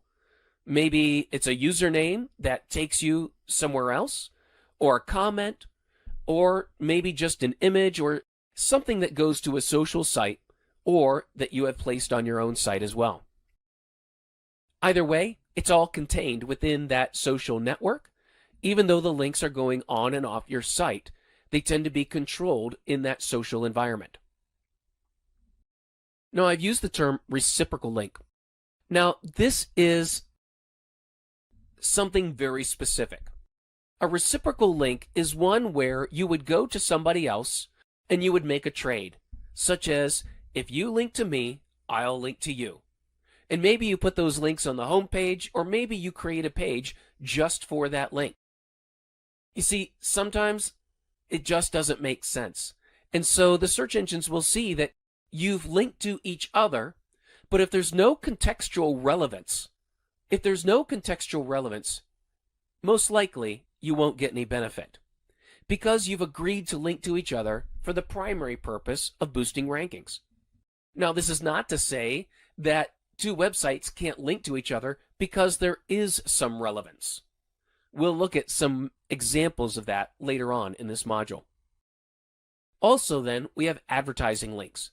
These can be ads, banners, anything on the page that is an advertising link that if you were to click on it, you would go to that advertiser's page. Those links are typically through an ad server, and they take place in an entirely different ecosystem. But they are links, and we need to know what kind of links are advertising and which kind of links are functional to our websites. Now, when I broke down the different types of links, so we have our navigation links, we have links in our sidebar and in our footer. What block level analysis does is that the search engines look at the code of the page. They break down the page because it's very easy to figure out which part of the code has to do with your navigation, which part of the code has to do with your sidebar and your footer, and which part of the code is calling ads from an ad server. What this leaves is the editorial content, your article, and the ability of search engines then to break down your page into these different elements. The reason why they do it is that the links contained in the editorial space are considered to be more relevant in terms of linking to other websites than any of the other types of links on your web page. Search engines don't consider all parts of the page to be equally relevant, which is okay because neither do humans. We look at the navigation as utilization, pure utility, because it's just helping me navigate among the different pages of your website. I'm not expecting to learn anything. I'm using it as a functional means of navigating your site. Now, your sidebar might have some calls to action, it might have links to other pages, but it's not an article. It's what you've developed. And so it might be a little more important than your navigation, but it's not as important as what you may have written within content. Your footer navigation is basically the same. You control that. It's the same on every page. And so what the search engines are looking for are the unique content, the unique article or information that you've published. And if there is a link within that editorial content, that is highly relevant because it has to do with content. It has to do with information that you are sharing. And so the links there are going to be more highly relevant and are going to be more important for the search engines to see. You see, it's the same way with humans. We're not going to look at navigation to learn something. It's functional. The same thing with the footer. And as humans, we're reading the content that you have in your article. And if you link to another source, well, you've provided us with utility. But it's contextual utility because you're citing where you found information, or you're citing an additional source, or you are linking to an example. And it enables me as a human to see that, understand it, and if I need that additional information, I can click on it and go to it. So I'm going to look at the information on the page in that article very differently than I'm going to look at the headings, the navigation, the sidebars, or the footer, because the article is what is informing me. And so the links in the article I'm going to look at very differently and hold them and a higher level of relevance. Now, over time, search engines have had to refine the algorithm about links. You see, in the early days of search engine algorithms, they used to simply count the amount of links. Then if one site had more links than another, that made it more credible. However, once people started to figure that out, people started accumulating links by really any means necessary. And they were just looking for the sheer volume of links, because they knew if they got the most amount of links, it would affect their rankings. And so over the years, the search engines have had to change and adjust and add more relevance to their algorithm, refine it in order to look at different aspects of links in order to properly determine relevance. So over time, it wasn't just having a link. It was then also looking at how many people cite this site as an authority. So looking at the source of the link and the types of pages. Then also looking at the text of the link and matching it with the text of the page. Does it match? Is it contextual? And then looking at the type of link, doing the block level analysis, and then also the context, the relevancy of your site compared to the linking site, compared to the link, and the information that's being shared there. Also, some of the ways that they can look at it are the age of the link. How long has that link been there? Humans do the same thing. When we look to see how long someone has been in business, we're looking at credibility. And then, of course, there are many, many other ongoing refinements that are going into the search engine's evaluations of links. Sometimes the age of the link isn't as relevant, especially when you're looking for something that has happened very recently. An old link could mean that it's old news or that something has changed since then. So search engines are in a constant battle to ensure that people are not gaming the system by falsely creating relevance through linking.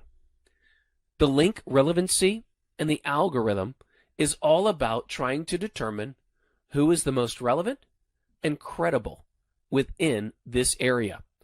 And that is the focus of most search engine algorithm refinements over the past few years, and it will be into the future. Now, this is where I'm going to start bringing in some screenshots from a link management program. As a search engine optimizer, a link management program is probably going to be one of your best friends as you move along in this industry. In this example, this program, LinkDex, that I'm using, will track the incoming links to my website. And it'll also provide a breakdown as to what type of website those links are coming from.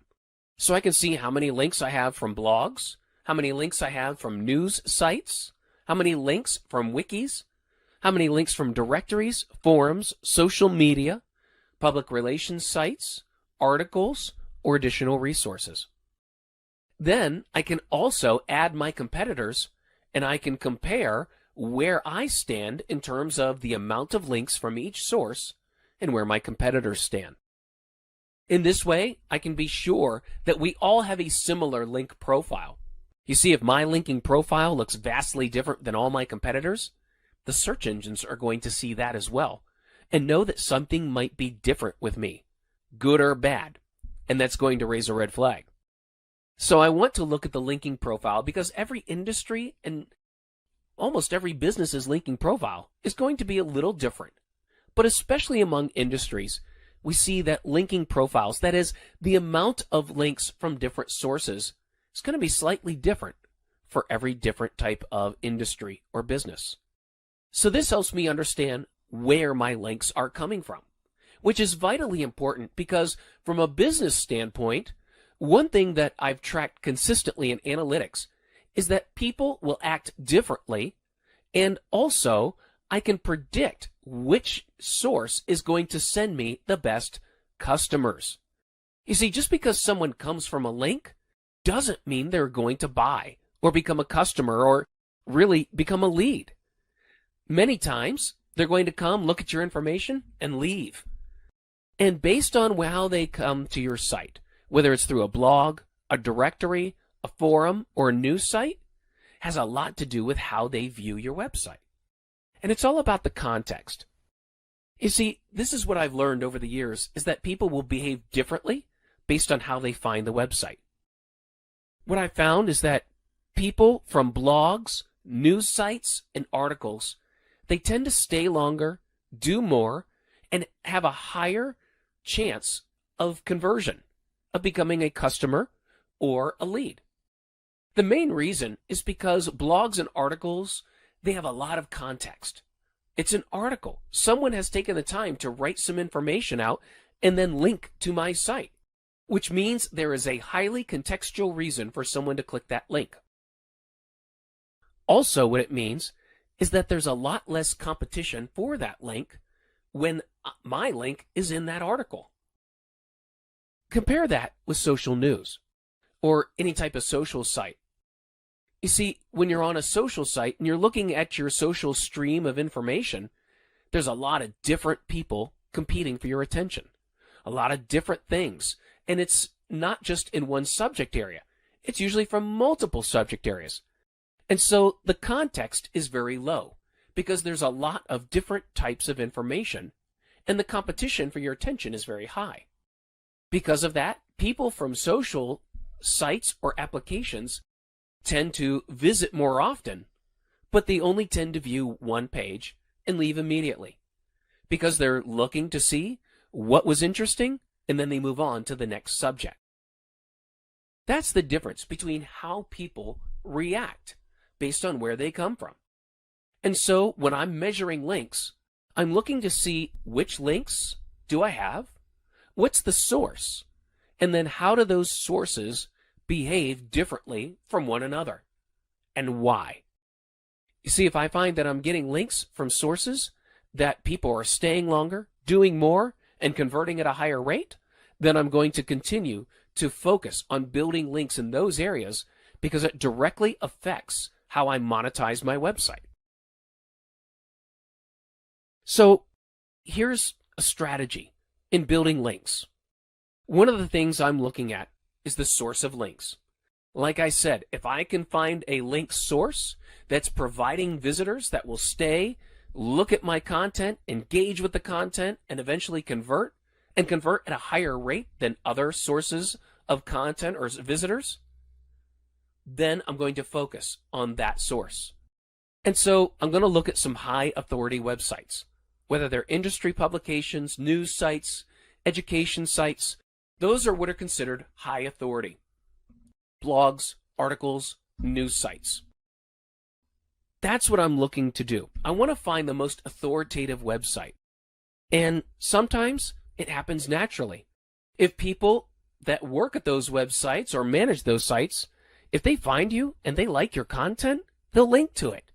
And that way you can get more credibility, more relevancy. Certain people, certain organizations, certain websites have more authority and influence than others. It goes back to the question that I asked you early in this module, that how do you know if someone is more authoritative than somebody else? We also have mid-authority websites, which you can get some links on, and low-authority websites, which are very easy to get links. But here's what I've learned when it comes to link building. One link from one high-quality website can be worth hundreds or thousands of mid to low-quality links. Ultimately, it's about quality, not quantity. One of the things that I will do, utilizing my link software, is look at the context of the link. I want to see how relevant this is. So as I said, if I want to find a high relevant website, what I'm looking for in terms of this is I want to see the influence of the domain as well as the relevance of the domain. Those are two factors that we're going to look at when we're evaluating the quality of a domain. Now, as I'm looking at this report here, what influence means is that it is a high quality website. That within the linking algorithm, these sites have a lot of authority. However, they may not be relevant. So for example, they may have a lot of sites attributing authority to them, but they may not be relevant to my industry. which is why we have the next column of keyword relevance. You see, when I'm evaluating my links, I'm looking for the sources that are both influential and relevant. That means that I've got a link from a site that fits the two standards of high authority. It's authoritative and relevant. Now, it's good to have links from authoritative sites that might not be relevant. It's still authoritative. However, to get the full benefit, I want it to be influential and relevant. But not to say that I'm not looking for links from these other sources. This is just a means of measuring what you have, as well as comparing it to your competitors and other websites. Now, here's some best practices. When I'm optimizing anchor text, I want to maintain contextual relevance. So I want to use text in the text link, and I want to explain to people what they're linking to, what they're going to find when they click on that link. If I use an image as a link, I'm going to use an alt attribute, because if that image doesn't show up, that attribute is necessary to let people know where to go.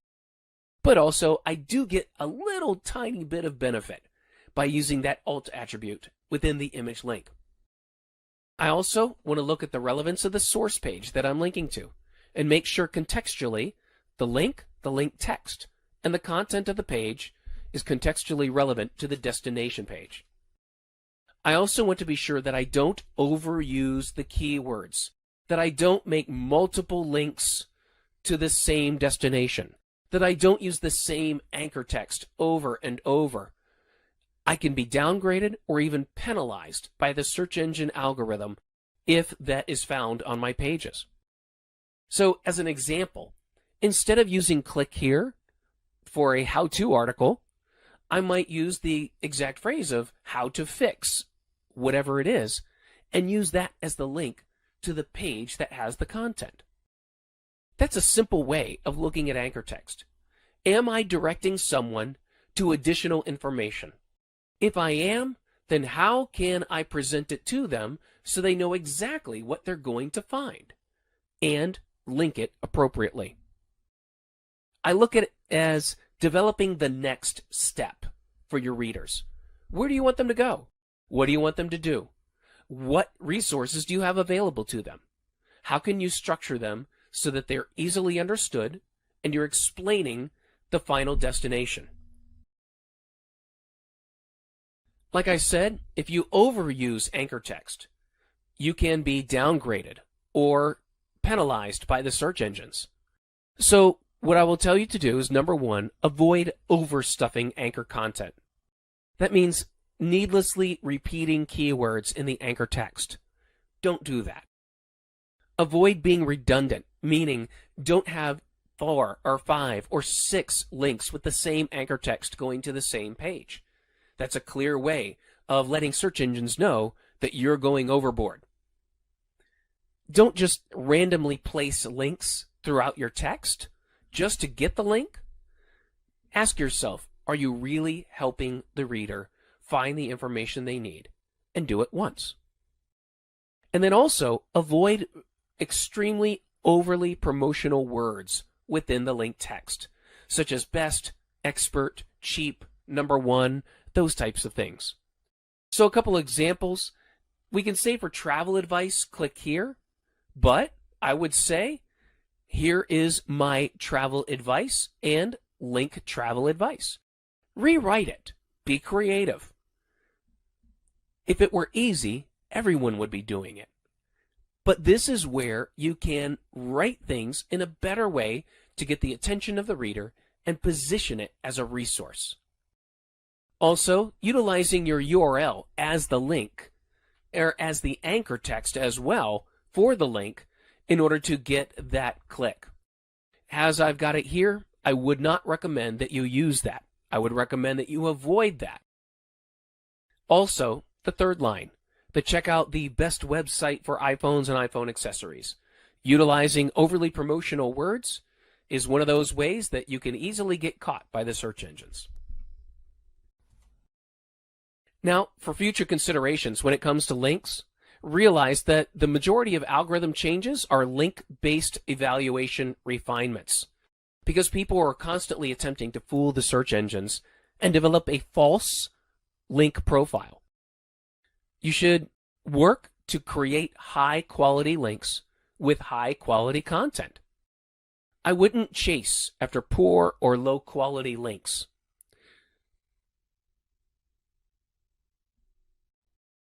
Now, as I've mentioned before, there are a number of tools available for you to manage and measure your backlinks. Tools such as LinkDex, Moz, Raven, Advanced Link Manager, Majestic SEO, and then also you can use your Google Analytics as well. However, Google Analytics only shows you the visitors that have come from links and what they've done. The basic functions of link management software, and there are many other types other than what are listed here, but the first thing that it does is just provide a catalog of incoming links from other domains to your site and your competitor sites. They offer tools for comparison to see which domains are linking to you, what type of link it is, and on which pages those links are listed. They'll also report newly acquired links in the past 30, 60, 90 days, or something similar to that. The purpose of link management software is to help you assess high-quality domains versus low-quality domains in terms of importance and relevance. Like I said, the first job of a link management tool is to collect all of your backlinks. You add your domain, and the tools will usually spider the domain. They'll go out into search engines and go out into many other formats in order to find and retrace who is linking to you, what page that link is contained, sometimes what text is on that page, and what text is being used in the link. They will catalog all of your incoming links, organize them, format them, and report back to you. Most of these link programs provide additional filters and management tools so that you can get more insights about who is linking to you, how they are linking to you, and the type of site. Personally, I use LinkDex in order to monitor and report on my backlinking. So the first report here that I'm showing out of LinkDex is that I see the total amount of incoming links to my domain. This says I have over 2,000 links, and those 2,000 links are on about 1,000 domains. On average, it looks like I have about 2 links from every domain that is linking to me. So this is one way that you start to look at your links. Number one, the total amount of domains that are linking to you, and then the total amount of links available. This way you can isolate domains that are linking to you consistently, and also find those that may not be the best domains, or that are sending a lot of links that are just not relevant. The next thing I do in analyzing my links is to look at the type of link, meaning the type of site that it's coming from. This report breaks down the amount of links coming from blogs, news sites, directories, forums, social sites, articles, or resources. Now, it doesn't usually get all of those links, but it does get enough to give you an idea of how well you're doing in each channel. One of the things that I do like about this report is it also has a timeline. So I can look and see when new links have been acquired, and maybe when some links have been just disappeared. That's called churn, and it's normal. It's normal because many times a link is published on social media, and it kind of just goes away. Or it's not tracked anymore by your link management software. It can't find it anymore. And so linking is always dynamic. You are always gaining new links and losing old links. There's going to be a normal amount of churn. The next report shows me all of the domains that are linking to me. It also shows me, in the next column, how many of those domains are also linking to at least one competitor. And it will list as many competitors as I have listed in here if they list to multiple competitors. It will let me know the influence of that site or the authority that site is seen because of the amount of websites and credibility that authority has for that domain. It'll also let me know the keyword relevance, how relevant that website is overall contextually to my domain and the content that I have. It will also let me know how many pages on that domain have links to my website. So I can also go through and I can filter this list by the type of site. I can filter by those domains that are using anchor text to see how much anchor text is being used and what type of anchor text. There are many different ways that you can filter through all of the domains that are linking to you in order to get an idea of what's happening on your domain, what are competitors doing, and also the relevance of those links to your site. Now, when I say that I can add competitors, this is another type of report, very similar to the one I showed earlier, where I look at my own standing in the different types of sources of links, such as blogs, directories, forums, and so on. I can also, when I add my competitors, look to see how they are performing in those different areas as well. And so I can compare my link profile to my competitors. Different industries are going to have different backlink profiles. They might be more heavily weighted towards blogs, or they might be more heavily weighted towards forums or social sites. In this way, I can look to see if my competitors are actively link building and how they're going about it. I can see where maybe they are excelling in one area that the rest of the competitors are not. So I can compare different strategies. I can also compare different timelines to see if I am acquiring links at a faster rate than my competitors. This is very important if you are a newer business or a newer website trying to compete. Now, specifically, what I can do is look at an individual domain. In this case, this domain has 3 pages linking to me, and that domain also links to 2 of my competitors. I can look at the specific pages, and what I'm looking at here are snippets. This should be familiar to you because what it's showing is the URL of the page that's linking to my page. It shows me the page title of that page, and then in this report, it lets me know if there are any keywords being used in the link, in the anchor text, as well as the number of links from that page. Now, what this tells me is that this is most likely a directory, something that is listing all the different places where you can buy products, because it's most likely linking to the domain name, seeing that there are no keywords being used in anchor text, and also that there are 16 outbound links from that page. That means that it must be a list of some sort, and they are linking not only to me, but most likely to competitors as well. So I can track my links at the domain level and at the page level. I can look to see which pages might have more influence or relevance to my content. I can also see the link URL, the page title, if any keywords are being used in the anchor text, and also within the context of how many additional links are leaving from that page. If there are a high amount of outgoing links on that page, then a link from that page might not be as valuable since there are so many links.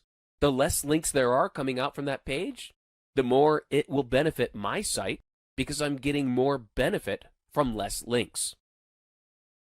Now also, what I'm going to do is compare the link reports to my analytics. I'm going to go to my analytics because linking software does not show traffic. It doesn't show how many people are clicking on the link. It only shows who's linking to you, but it does not show visitor activity. Analytics will show you visitor activity to see which domains are most effective in sending visitors to your site. If you go back to the primary benefits of linking, visitors, branding, and business.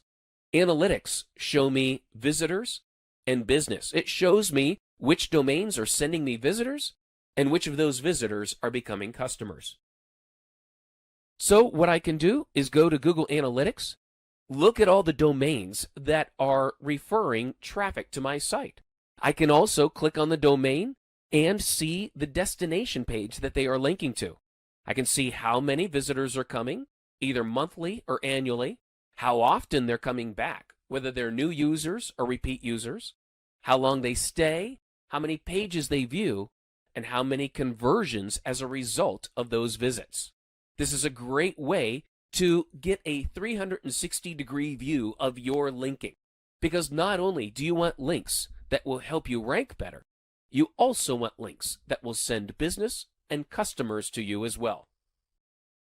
Building links can take many forms. Ideally, it is through networks, relationships, and marketing that other websites and users learn about you, like you, and recommend you to others. Unfortunately, there is a lot of bad, outdated, and untrustworthy advice to be found about building links to your website. In this section, I'll present the best practices as accepted by the OMCP standard. The objectives for this module: that you'll be able to develop a link building strategy, that you'll understand the value of different link types. Finally, you'll be able to find inbound link opportunities. The first step in building links is to evaluate what you have. Now, there are many tools available that you can utilize to do this for you. There are automated tools that you can get that will catalog all of the incoming links to your website. Some of them are LinkDex, Moz, Raven, or Advanced Link Manager. There are many that can do that. You may also want to utilize your analytics as well in order to find websites that link to you. The first step is evaluating where you are right now. Your incoming links have a significant impact on your rankings, and you can do a lot of on-page optimization and see some results. However, a lot of Google's algorithm takes into account links from other high-quality websites. Now, when you evaluate what you have, in this example, I'm showing you a screenshot from LinkDex. LinkDex catalogs the incoming links to my website, and it groups them into different areas. The first way it groups them is by high-value or high-influence domains. Those are websites that link to me that have a lot of influence, not necessarily in my industry, but high influence based on the amount of people that link to them as an authority on many different subjects. The next way that it groups that is based on relevance. Now, this is when it looks at the match of my content versus the content of the other website.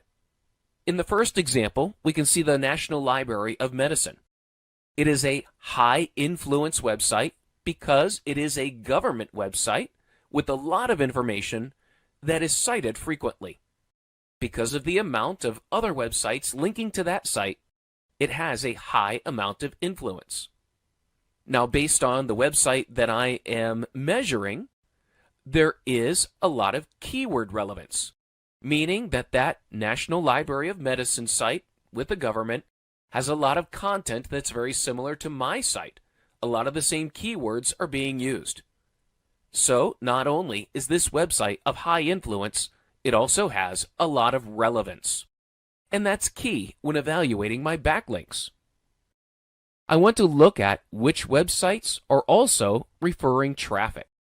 So while I may have a link from the National Library of Medicine, I want to look at my analytics and look to see, is it also providing visitors? Are visitors following that link to my site? And I also want to look at the quality of traffic that it produces. Do these visitors stay longer than average?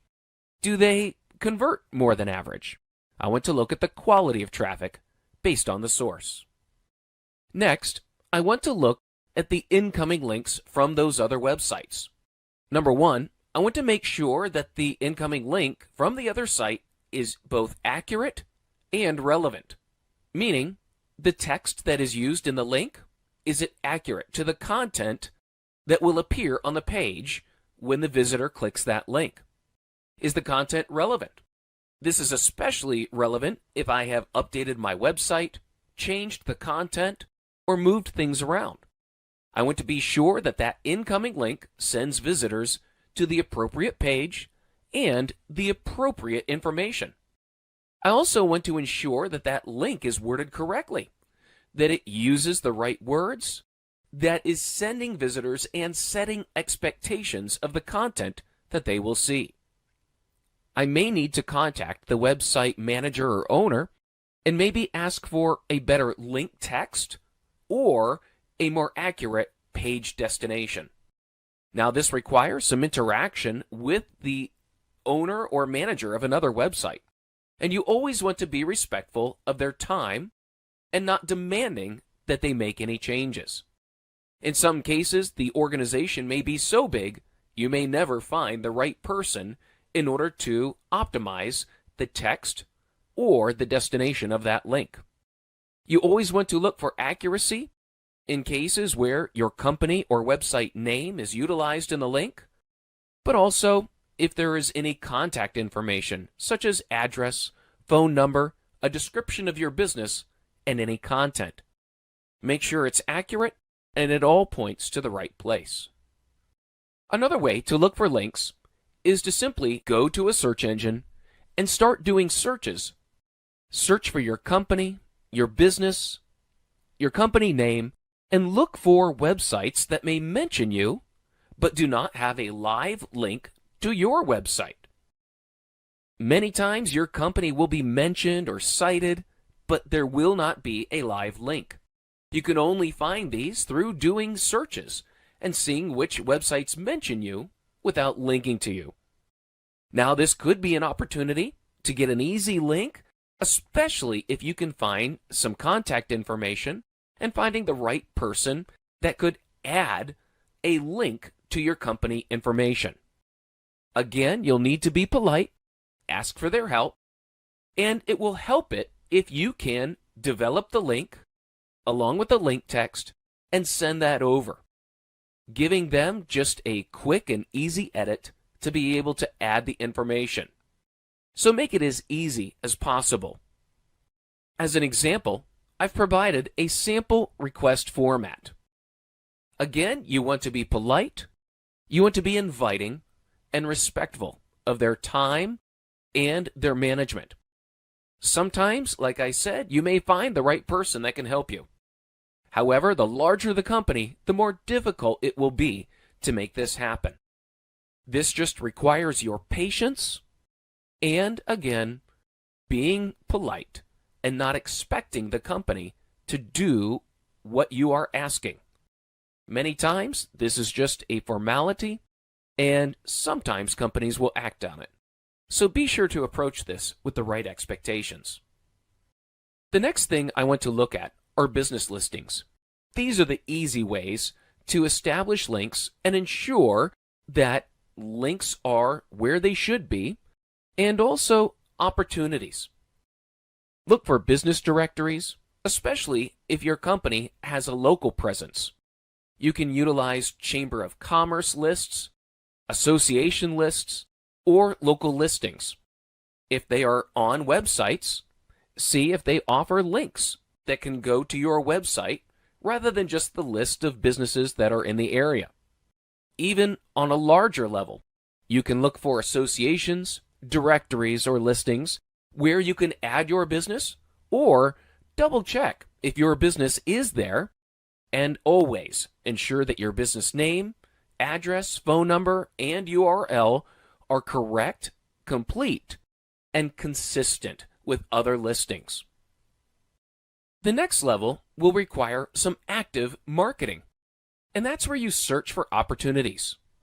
You can go out and look for other resource lists within your industry or directories of businesses within your industry, and you can get a link many times through membership or submitting your business as a resource. However, you may want to step up your marketing. You can do that by interviewing your clients, seeing if they might be willing to provide a testimonial and a link to your website. You may also want to go out and find other communities online, maybe some social communities that are relevant to your industry. Get involved with those communities, fill out a profile, and get involved by contributing information. By sharing information, you'll find that people like getting information, and they'll respond by linking to your site. Another option is to utilize the tool that you had for indexing your links from the first step. You can also add your competitors, and you can look at their backlinks. You can look and see which websites and which domains are linking to your competitors, but you always need to go and see why. What are those other sites linking to, and what is the nature of that link? Sometimes it may exclude you from being able to approach competitors' backlinks and ask them for links. However, if they're being linked to by companies that are simply stating, here are vendors in this space, and they are linking your competitors, and you're not there, then it might make a lot of sense for you to approach and ask if you can be listed as well. However, be sure that the links to your competitors are not from a consumer or customer relationship. In that case, it might be out of line for you to ask for a link. Make sure if you approach anyone who's linking to a competitor and asking for a link to your site, make sure the context is right and that it makes sense for them. And that's the ultimate judge of value. Does it benefit somebody else to link to your site? We all know that it will benefit you, but when you present your link request, you need to offer value and a benefit for others to link to you. So be sure that you present it in a way that is beneficial and good for those people that will be adding the link. They're the ones that have to take the work to do it, and they're also the ones that are adding a recommendation for you and your business. So as always, you need to be considerate and patient. Now, the best way to build links is by creating something that people like and sharing it. You see, the best way to build links is by creating value through content or information or entertainment. You see, when people like things, they link to it. If they find a study or a white paper or research that you performed, they link to it. If you post an infographic that explains something and it's attractive, people link to it. You see, that's what's most amazing about linking. I find that when we put most of our effort into creating content that people like, that's what builds the most valuable and the most relevant links. And so what type of content? Well, you can create infographics, videos, top 10 lists, or articles. Articles with advice or analysis of market data, or even research. That type of content, people love it. And so when you publish it out, you utilize social media to extend the reach and the visibility of that type of content. And when someone likes it, they'll link to it and recommend it to others. Now, people also like, depending upon your industry or your business, they also like some personality, maybe some humor. People always like expert information. They like the cute. This is why pictures of cats tend to be liked and linked to more than almost anything else. And also the unexpected. If you can inject any of that into your content, that just makes it more valuable, more personable, and again, more shareable by other people. And every time someone shares it, it builds a link to your site. You see, the best linking is when people like something. When you create something that people like and share, you might be surprised at the many opportunities there are to get links based on your content. I've seen many blogs based on cooking, fashion, arts, sports, music, and when people specialize within a specific topic, they always find an audience. And so anything they publish builds links. Even on certain social media sites, such as Pinterest, people upload pictures on articles and infographics, especially about landscaping, flowers, food, cars, you name it. There is a special interest for anything. And you can develop links from those social sites to your site. And it can generate traffic.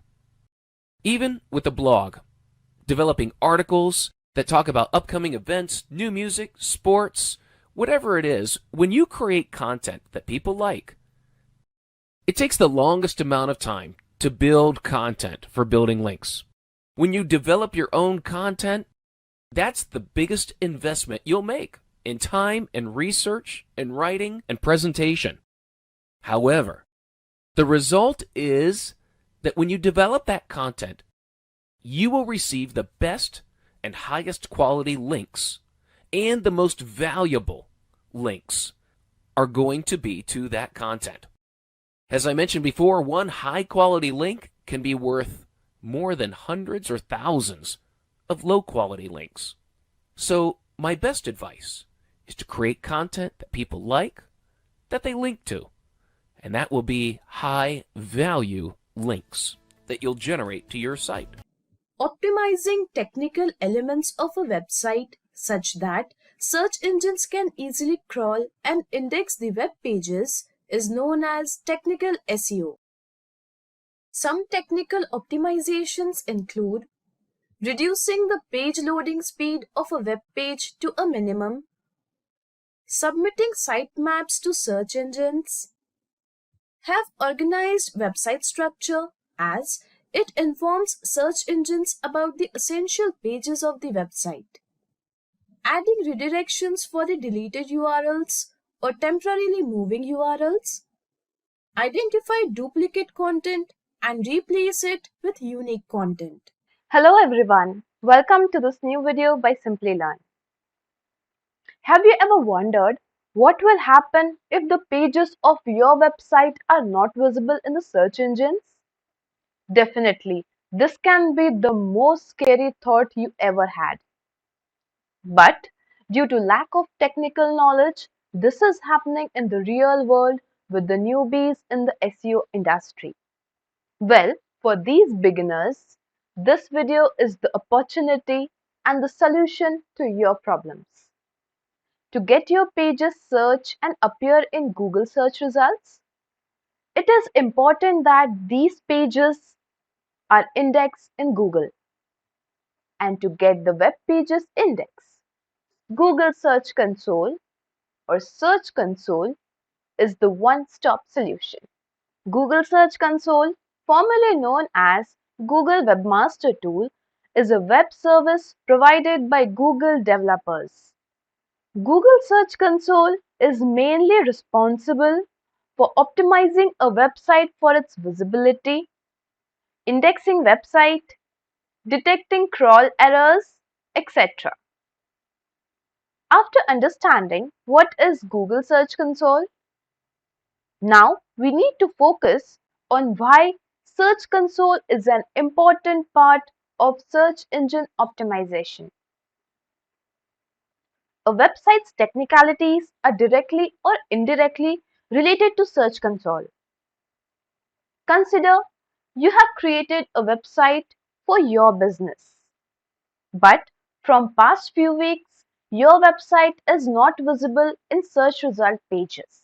Here, Search Console comes into action. There is a possibility that search engine crawlers are not able to crawl your website. Thus, it is not visible in the search result pages. To make crawlers crawl your website, you will need to optimize your website using Search Console. Some other technical aspects of Search Console includes fixing indexing problems, sending the updated content or pages for indexing, generating search traffic reports, generating alerts if there are any issues related to indexing or any other issue, gets the list of sites linking to your website, keep the track of mobile usability, AMP pages, and more. So now it is the right time to understand how Search Console works. But before we begin this topic, have a look at the range of courses of digital marketing and search engine optimization from Skill Up by Simplilearn. You can get the link in the description box below. So now I have a question for you. What will you do at first if your web page fails to appear in search result pages? Well, let me know your thoughts in the comment section below. Stay tuned with this video. Even though if you don't have the answer right now, by the end of this video, you will surely able to answer this question. So let's get started by knowing how Search Console works. To understand the working of Search Console, it is necessary to have a detailed knowledge about how search engine works. Search engines mainly works in three steps: crawling, indexing, and ranking. Let's have a look at each step one by one. So first, let's start with crawling. Search engines are hungry for content, and so they send web spiders or web crawlers, also known as robots or search engine bots, to discover new content or any updated content. Content can be an image, a web page, a video, or anything else present on the web. This process is known as crawling. Now let's know about indexing. As soon as the crawler discovers the updated content or new content, these web crawlers start storing the URLs of the content into the search index or web index. This process is known as indexing. Once the content is indexed, it starts appearing in the search result pages. When a user enters a search query, the most relevant results are taken from the index and displayed in the form of most relevant to least relevant in the search result pages. This process is known as ranking. Now that we have gained knowledge about how search engine works, here I have a question for you. Choose the correct option with respect to working of search engines. You need to choose the option for all the steps of how search engines work. Option A, indexing, crawling, ranking. Option B, ranking, indexing, crawling. Option C, crawling, indexing, ranking. And option D, crawling, ranking, and indexing. Let us know your answer in the comment section below. Now let's get started by learning how Search Console actually works. Search Console is a primary source of information that helps search engine bots to crawl, index, and rank the pages of your website, thereby allowing the website owners to monitor the health of your website. All you need to do is integrate Search Console with your website and get the ownership. Allow the search engine bots to crawl your website and index the pages. Also, don't forget to submit your website's sitemap to search engines. Submitting sitemaps helps the crawler to discover more pages of your website, thereby understanding your site's architecture. We will know how it is done in the upcoming part of the video. Also, you need to keep an eye on the errors suggested by Search Console and solve them, else it may harm the ranking of your website. Now, let me remind you that all the reports that are generated in Search Console are based on the activity of the web crawlers on your website. Now, let's understand various parameters and terminologies from Search Console to get a complete understanding of this webmaster tool. So without any further delay, let's start understanding the basic terminologies of Google Search Console and how they work and improve your website's health. The first one we have is performance reports. Google Search Console provides two types of performance report: search reports and discover reports. Let's first understand about search reports. Search reports help to analyze the search performance of your website. Search performance reports include metrics and dimensions. So let's first focus on metrics. Here there are four types of metrics. As you can see in this image, the metrics include the total clicks, or I must say clicks, impressions, average CTR, and average position. Impressions provides the data on how many times your website appears in the search results. As you can see here, the graph shows the number of times this website has appeared in the search results. The next metric we have is clicks. Clicks provide the data on the total number of times users clicked from the search results and reached your website. The graph below shows the number of times the users have clicked from search results and they have arrived on any page of my website. So suppose if here is a number 200, so we can definitely get an idea for very number of dates provided on the x-axis, which shows that how many times the user has clicked and arrived on the website, and the number varies from between like 200, 250, 300, and in between 250 to 300.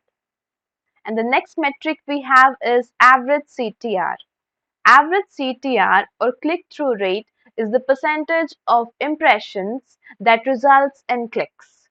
In the same manner, the graph below shows the average CTR for various different dates. The next metric we have is average position. The average position represents the data about the average position of the sites in the search results. It is possible that your website is ranking today at number 1 position, so it may rank tomorrow at 3, some other day at 4, some other day at 9 or 10, and again it may rank to the 1. So this data actually provides the detail about the average position which your website frequently ranks at. So that is, if it is ranking at 1, 2 and 3, in between 1, 2 and 3 positions, so the average position may be 2. Now, understanding about the dimensions. Dimensions are the data attribute that defines who did something on your site or from where. Here is the list of dimensions on which the dimension performance reports are generated. That is, the countries, pages, queries, devices, search appearance, and dates. The dimension country suggests the country from which the search came. As you can see here, from the left column, you can get the list of number of countries.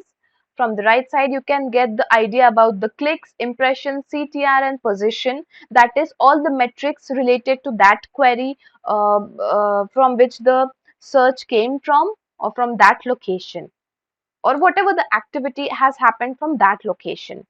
Next we have is the dimensions pages. Pages show the pages clicked by user, or a page that is viewed on a search. So this actually you get the reports from the search console in the form of the links, where you get the link which is the exact page that is viewed on the search. If there exist duplicate pages on the site, then only one canonical page or canonical link will be displayed by the search engines out of the number of duplicate pages.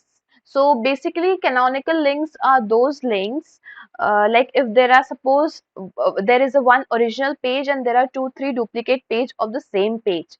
So what happens? The original page gains the canonical link, and this page has more value than the duplicate pages. So whenever the search engine will crawl your website, all the duplicate pages may be ignored, and all its link juice or link equity or anything will be completely taken for the original page. Moving ahead to queries. Queries provide the query string that users search on the Google Search Console. So suppose there is a website. So suppose let's talk about the Simplilearn website. So suppose a user may add as Java course, and Simplilearn websites appears at second or third position. So this query, say suppose user clicks on the website and reaches the website. This query Java course on Simplilearn or Java course will add in the search console showing that the user has reached to your website using this query Java course. And again, all the list of the queries appears towards the left, and all the matrices for that query like clicks, impressions, CTR, and its average position is appeared towards the right in the search console. Now talking about the search appearance helps in grouping the data as per the search result type or by the feature. So you can get here the number of search appearance, and again the same metrics is with respect to the search appearance criteria. Next, let's move towards the dates. Dates groups the data as per the dates according to the public time zones. Now, let's have a look over the Discover Performance Report. Now here you must be thinking about how the search is different from Discover. Yes, search and Discover follow different approaches.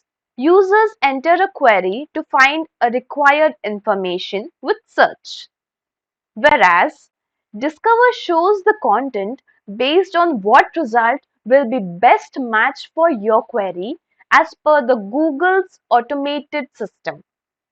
Now coming to the Discover Performance Report, as per Google's guidelines, Discover Performance Reports are visible only if your website has a minimum threshold of impressions in Discover. Now moving to another important parameter of Search Console, which is URL inspection. URL inspection is an interesting tool in the Search Console. This tool allows you to inspect whether the URL is indexable or not. Some main functions of this tool includes checking the current status of the URL, inspecting live URLs, requesting indexing for a URL, viewing pages rendered version, viewing crawled pages, viewing tested pages, etc. In order to check the index status of URL, open the URL inspection tool and add the complete URL, for which we need to know its indexing status. Now, to understand the results, check the present status. If it shows that URL is on Google, as you can see in the screen, this means that URL qualifies Google's criteria and is eligible to appear in search results. If it shows URL is not on Google, then the URL does not qualify the Google's criteria and is not eligible to appear in search results. You can check more details like URL discovery, crawl and indexing information from the Page Availability tab. Click on the crawl page to see the information about the HTTP request and response. If you find that the link is disabled, just hover over the page to check the reason. Now coming to the live URL test, it is helpful to test the live URL and check if it is capable of being indexed. It proves helpful when you update your page and want to compare it with its latest indexed version. Just to bring it to your notice, a live test will only confirm whether the Google crawler can access your page for indexing, but it doesn't assure that your page will be included in the Google index. Altogether, with the help of Index Coverage Report, one can find the list of URLs, which includes the URLs Google has found on your website, the URLs that have been indexed, and identify if any indexing problem have occurred. Next, we move ahead to understand about the sitemaps. A sitemap is the file that contains all the information of pages on your website. This helps search engine crawlers to crawl your website and understand your website structure and helps them to index the pages more efficiently. More the crawler indexes your pages, higher the chances for the pages of your website to appear in the search results. With the help of sitemaps, you can provide information about various contents like pages, videos, images, etc. As you can understand, a sitemap plays an important role in indexing process. You must be curious to know how we can create and submit a sitemap to search engines. Before we understand this process, make sure that all pages of your website are linked in an appropriate manner with each other, thereby maintaining a healthy site structure. A sitemap can be created in XML format, RSS format, or in text format. It can be auto-generated or created manually as well. Most commonly used sitemap is XML. Following is an example of an XML sitemap. This is the simplest version of the sitemap that we are representing here. You can submit a sitemap through the sitemap reports in the Search console. However, sitemaps can also be submitted through robots.txt file. Let's understand about robots.txt file. So let's understand the robots.txt file in short. Robots.txt file notifies the web crawlers about the URLs that they can access on the website. As there are lots of search engines, there exist different web crawlers. Thus, there is a possibility that some web crawlers may not obey the instructions from the robots.txt file. It is necessary to know how to use the proper syntax as different crawlers understand syntax differently. Thus, there are chances that some web crawlers might fail to understand the instructions from the robots.txt file. A page can be indexed even if it is disallowed from the robots.txt file if it is linked to other site. Next, let's know what enhancement reports are. All the rich results status reports are displayed under the enhancement tab. So, let's know more about rich results. These type of results are known as rich results in SERPs. So basically, rich results can be any search results other than the traditional blue links, for example, image results, carousels, etc. You can check whether the pages from your website support rich results or not using the Rich Result Test tool provided by Google developers. Now, understanding the Rich Result Status report, the Enhancement tab contains separate reports for rich result type. Some rich result report types are listed below, that are breadcrumbs, education Q&A, event, FAQ, fact check, guided recipe, how to, image license, job posting, learning video, review snippets, etc. Rich result status reports consist of summary page and details page. The summary page mainly consists of errors, useful items found on your website, warnings, etc. The details page consists of the information about the issues, when it was detected, item type, when was the page last scrolled, etc. Before we understand how to fix error in Search Console, it is important to understand the status of each page as reported by Search Console. Each page has any of the following status: error, warning, excluded, and valid. If the status of the page is valid, it means the page has successfully indexed. The status of the page appears to be excluded if one purposefully wants the page not to be indexed, or a page is blocked by robots.txt file. For example, setting the meta tag to no index. Warnings majorly appears when the page of your website is indexed. But there are some issues with the page which need your attention and have to be resolved as soon as possible. If the page's status is error, then there is a need to pay a detailed attention over the issues in the page, as these issues prevent the page from getting indexed. Let's discuss about the errors in detail and how we can fix them. Some popular errors from the Search Console are listed below.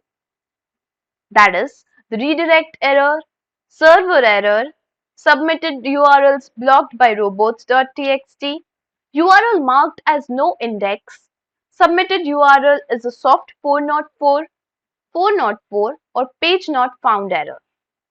So let's first know about the redirect error. Some redirect error that Search Console shows up are the redirect chain that was too long, redirect loop, redirect URL that exceeds maximum URL length, and bad or empty URL in the redirect chain. So all these error means that the redirections are not working properly, and so there is a need to fix them. So suppose, for example, you have added too many redirects from one page to another. So in this scenario, search engine bots find it a waste of time to crawl again and again to the same redirections, and at that time the search engine crawlers or search engine bots ignore those URLs or redirections. So in such cases, you need to fix those redirection to a single URL. The next we have is server error. The server returns 5xx error when it fails to fulfill a valid request. This error mainly conveys that something is wrong with your website server.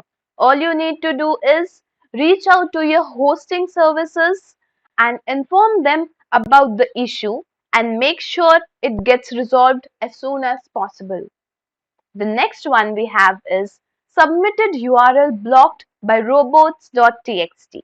To resolve this issue, you need to remove the line of code from the robot.txt file that restricts Google from crawling the respective page. The next we have is URL marked as no index. When a URL is marked as no index, it sends the signal to crawlers that this page is not meant to be crawled, or this page is not meant to be indexed. If you want this page to be indexed, check the metadata and remove the no index attribute to allow the crawlers to crawl the URL. Now let's understand about the error. Submitted URL is a soft 404 and 404 or page not found error. Whenever a web page loads, server returns a 200 signal showing the success status code. Soft 404 is a condition in which server returns 200 success status code and the page not exist error simultaneously. This is considered to be a bad user experience. This error can be solved simply by redirecting this page to any relevant URL or the home page of the website. Talking about 404 or page not found error, this error mainly occurs when you delete the page from your website but the URL of the page still exists in the sitemap. This error can be solved by simply removing the URL or removing the 404 URL from the sitemap or redirecting the URL to a new page. This will help to avoid the further errors in near future. We will have a detailed look at other 4xx errors in the upcoming videos. Now that we are aware of the basics of Search Console, let's dive deeper to know some stats regarding the Search Console in the SEO industry. When you're thinking of adding a business online, your website should fulfill all the technical SEO needs which can be achieved by Google Search Console. Thus, there is a huge demand in SEO industry for the candidates having strong knowledge of Google Search Console. The average salary of an SEO expert with the Google Search Console skills in US is $53,000 to $78,000 per annum, and that in India is 2,76,000 per annum. Some biggies in the SEO industry looking for these skill sets include Accenture, Amazon, People Group, Eaton, etc. So let me know your dream company to work as an SEO expert in the comment section below. The search engines have put massive resources into developing the visibility of local and regional businesses in the search results. In addition, the massive increase in prevalence of smartphones over the past few years have made location-based searches an expected everyday occurrence. People expect to find results based on where they are immediately. Here's the basic idea behind local. Now, for a long time in the past, search engines wanted to be able to provide results based on where you were in the world in a very precise way.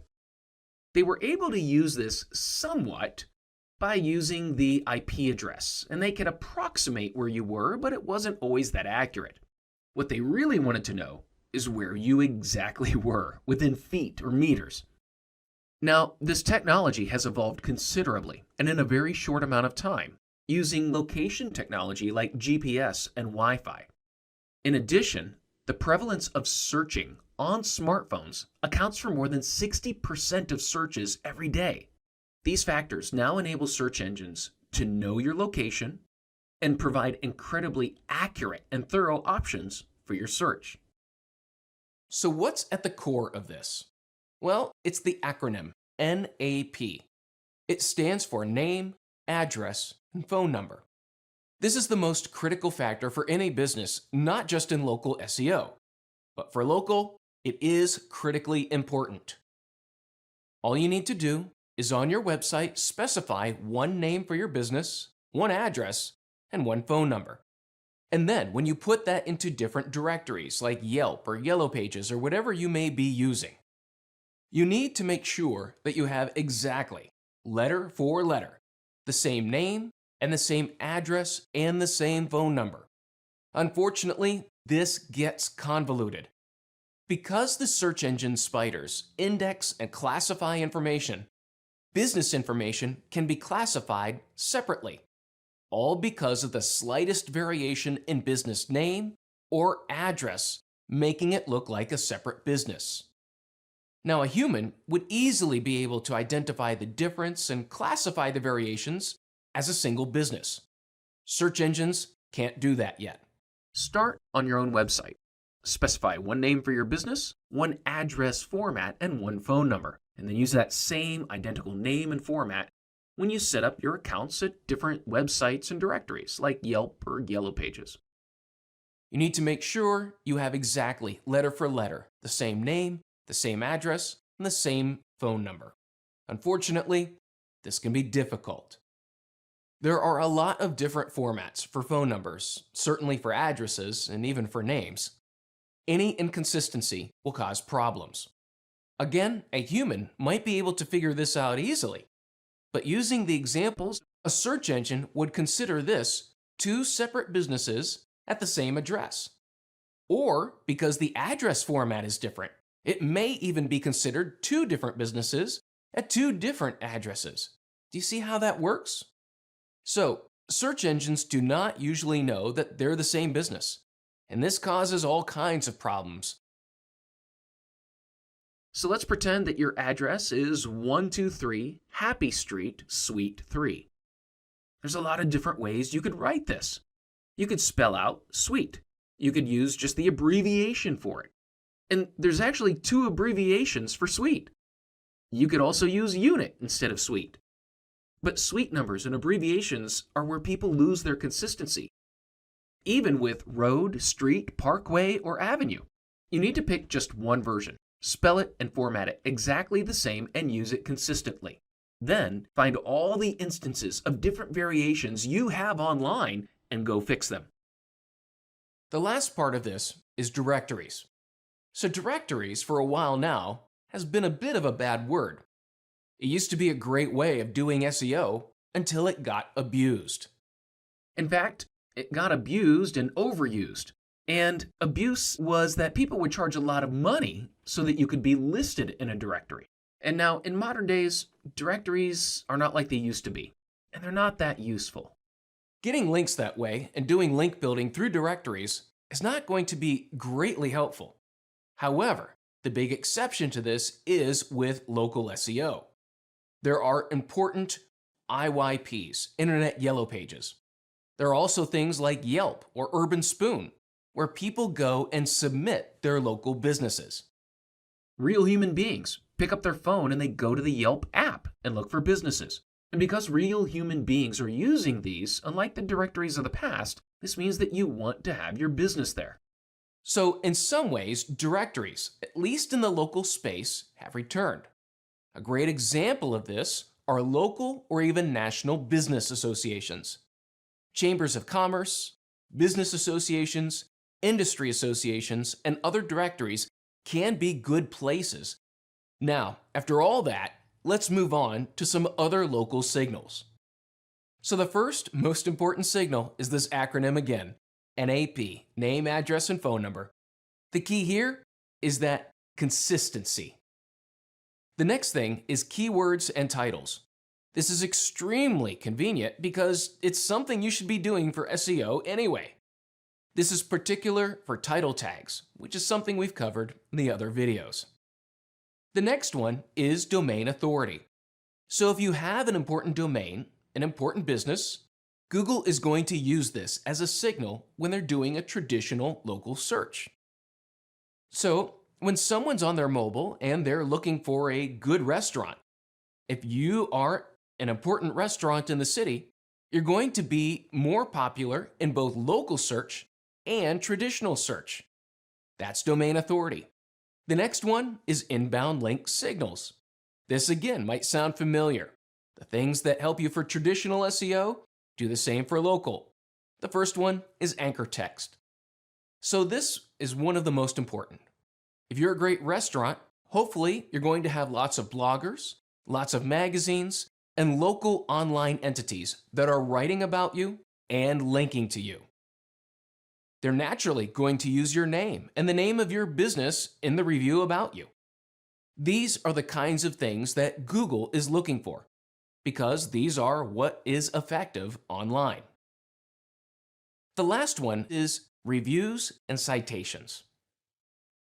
But in this context, these have very specific definitions. It's not just reviews in general, like the ones I've talked about.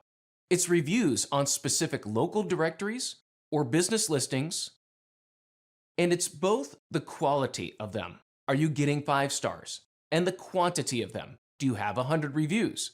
Do 100 people care enough about your business to review you? Now the next one is a bit more complex, as it does require some programming on your website. This is called schema microdata or structured data. Schema is an agreed upon programming standard by search engines, browsers, and device manufacturers that directs the markup and display of specific content. It's typically content that is repetitive by nature, and therefore, if it's displayed in a consistent manner for all devices, browsers, and operating systems to know the content, then they can display it properly. You'll find it in addresses, contact cards, dates, e-commerce products, reviews, people, places, creative works, and more. What we're most concerned with here is the address and phone number. By using schema, when you add your address or phone number to your website, it enables the visitor to use the click-to-call function on their phone when there's a phone number on the website. In addition, using the address schema can open up a map when someone clicks on it to show the location. Utilizing this schema provides clear data to the search engine that can be republished across a variety of channels. Now, specifically for Google's business listings, they give a very wide range of content for businesses to list. So fill out as many areas of the business listing as you can. Business hours, payment types accepted, phone numbers, descriptions, reviews from Google, and maybe even from your own website. You can link your social profiles and any events or promotions you have. One of the biggest signals that we've seen grow in importance are the amount of pictures that you load into your business listings. In fact, Google provides a report as to how many times the photos are viewed by searchers. Many times, businesses that have many photos will show up with more prominence than those that have little or no photos. So take advantage of the listing opportunities that Google provides.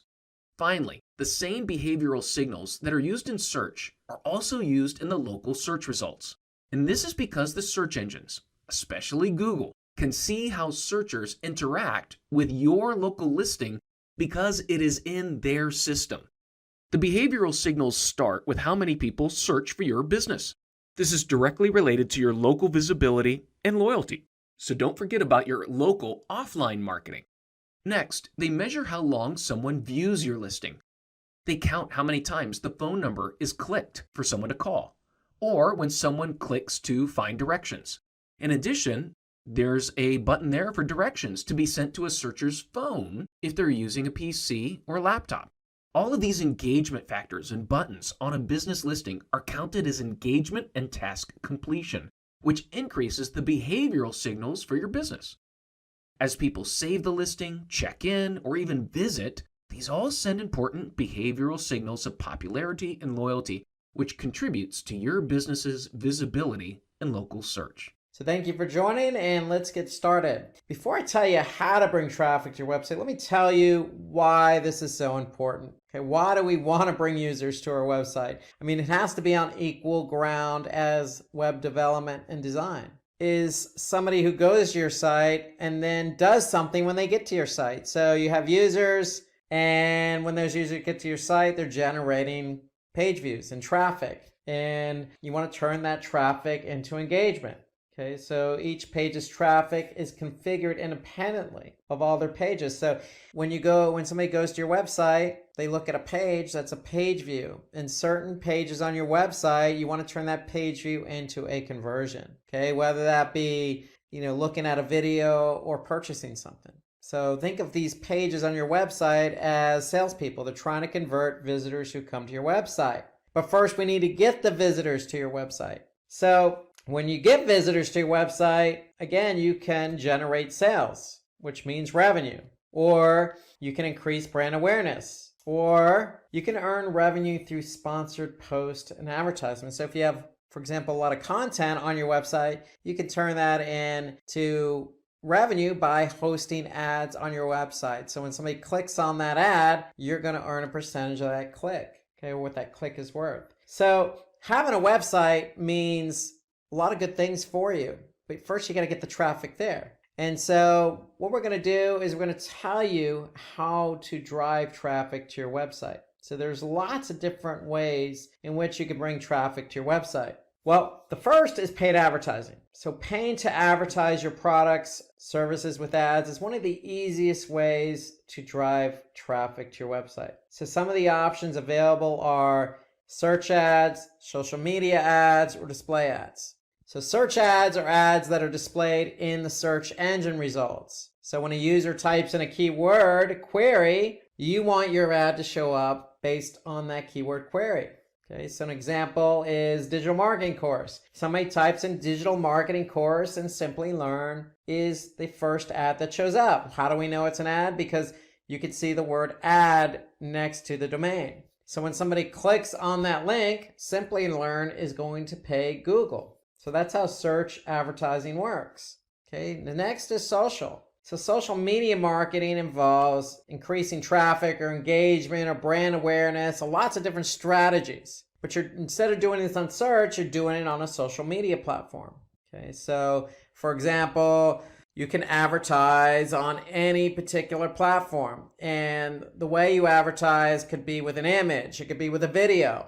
So in this case, you could see Cobrio is doing a sponsored ad here, how to succeed with Google Ads. And then another form of advertising is display. So display means creating ads that are placed on specific websites. So with display, unlike search, you have a choice in the ad format. With search, you only have text ads. But with display, you have text ads, image ads, rich media ads, video ads. So you have lots of different options in which you can advertise on other websites. So the idea here is to get your ad in front of the right audience. When they could see your display banner, your banner ad, then it's going to be more visual more appealing, generate some brand interest, and hopefully you can get somebody to click on that ad and over to your website. So that's paid advertising, again, through search, through social, through display, but you can also promote your site on social media. So once your content has gone live, you could take advantage of different social media platforms. I mean, it really depends on what you're trying to promote,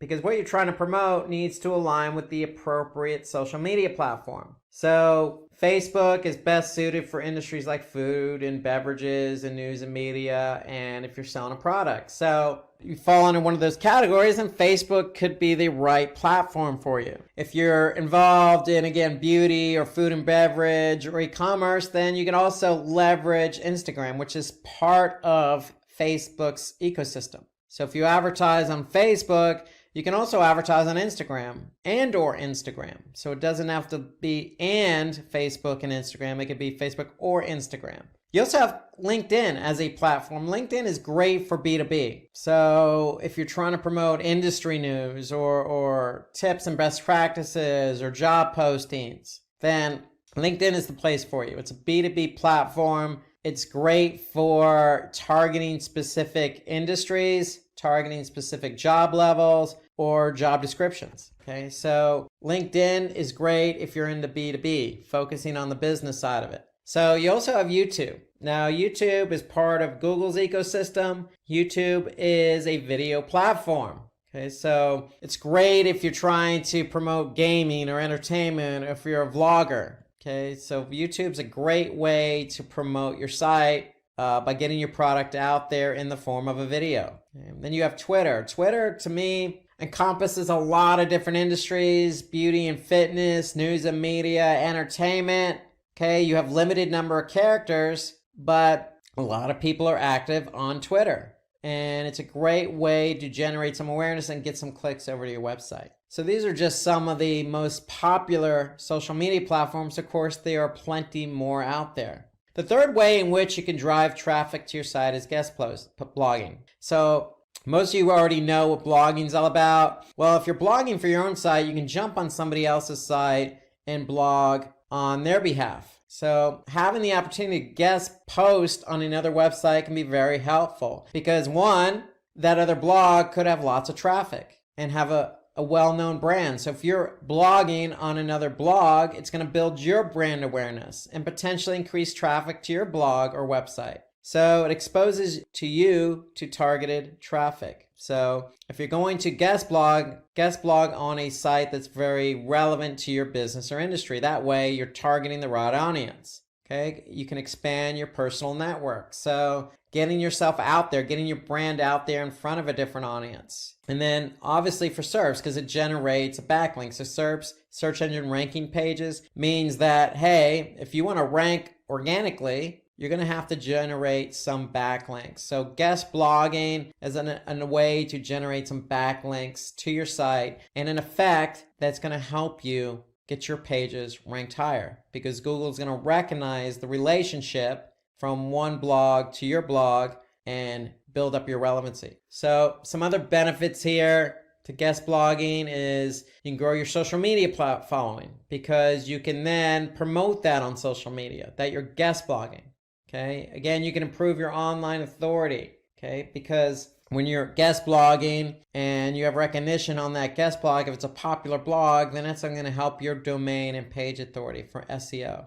And then the end result is going to improve your backlink score. So there are a lot of benefits to guest blogging. To me, at the end of the day, it's just about reaching out to your audience, using another platform to do that in the form of a blog. And the results of that is going to mean more brand awareness for you and turning that traffic from that other blog into qualified leads. So you can also interview industry thought leaders. So that's another way, an interesting way to generate traffic to your site. So reaching out to thought leaders for interviews, okay, could generate some credibility for you and the other person. So it's reciprocal. So it means that you're active in the industry that you're in, and it allows you to engage with other leaders in the industry. And the indirect net result of that could be increased traffic, because if you do the interview and you record it, or if it's via video, then you can obviously post it on other platforms. And that could in turn drive traffic to your website.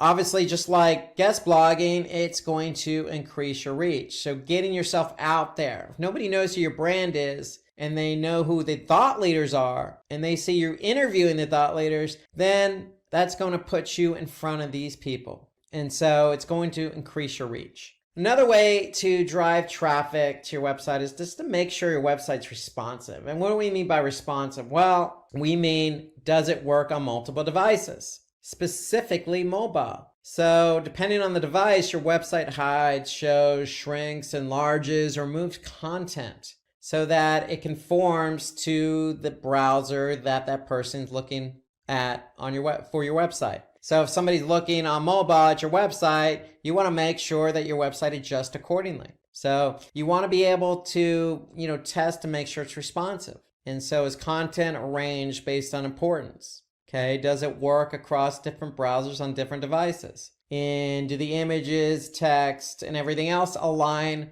just like it does on desktop? So there are plenty of tools out there on the web. All you need to do is just do a search for, check my website for responsiveness.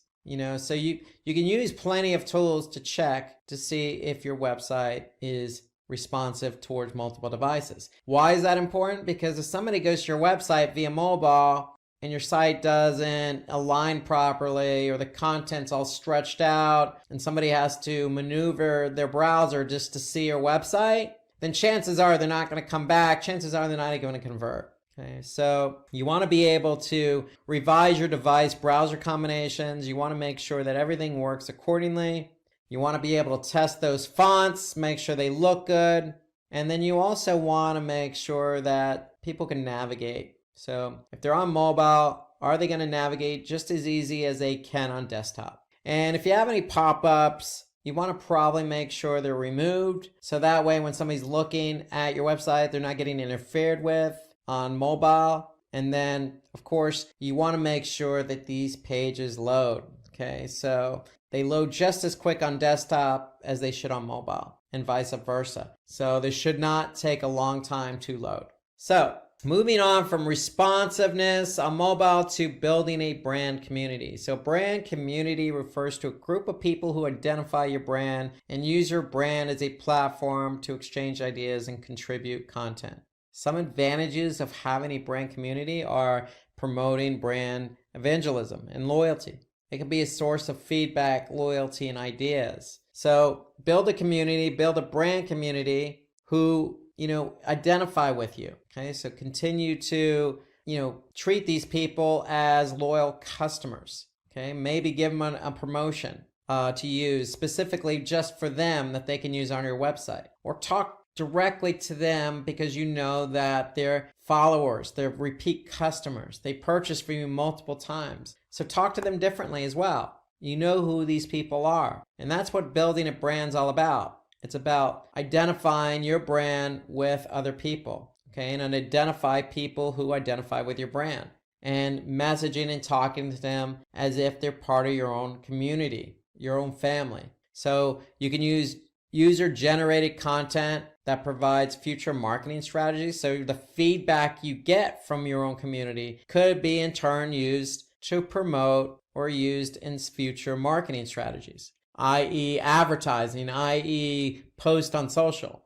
Okay, it can also provide PR opportunities. So it's a chance for you to, put out press releases based on the community that you built. So any brand, regardless of who it is, should be able to identify with their audience, their target audience, and that target audience eventually going to become part of a community. These are a group of people who identify with you, what you're trying to sell, what your cause is, what your mission statement is, what your service is. They identify with you. So leverage them and reciprocate. Identify them, talk to them separately, give them what they deserve, the respect and loyalty that they deserve as well, because they're communicating and they're following you as a brand.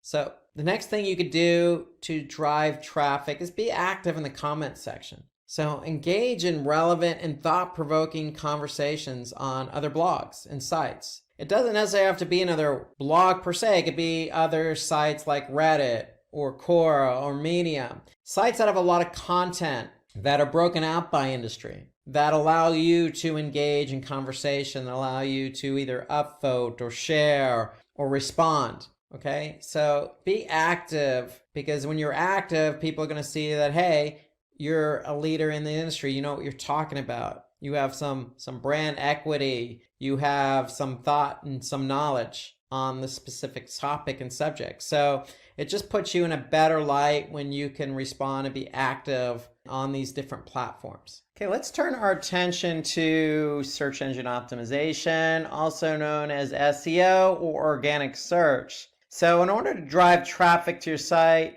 you're going to have to implement an SEO strategy. Why do you want to implement an SEO strategy? Because it can help you improve your overall searchability and visibility on search engines. And obviously that comes with advantages. One of those advantages is obviously more traffic to the site. Search is still king in terms of volumes of people using search on a daily basis. So you have a great opportunity to be found. It also builds trust and credibility, because still a majority of the people who do a search click on an organic search listing. And so if you're found organically and you're ranked number 1, then chances are somebody's going to click on your listing. And it provides increased engagement and traffic. And so what that means is more traffic, more engagement.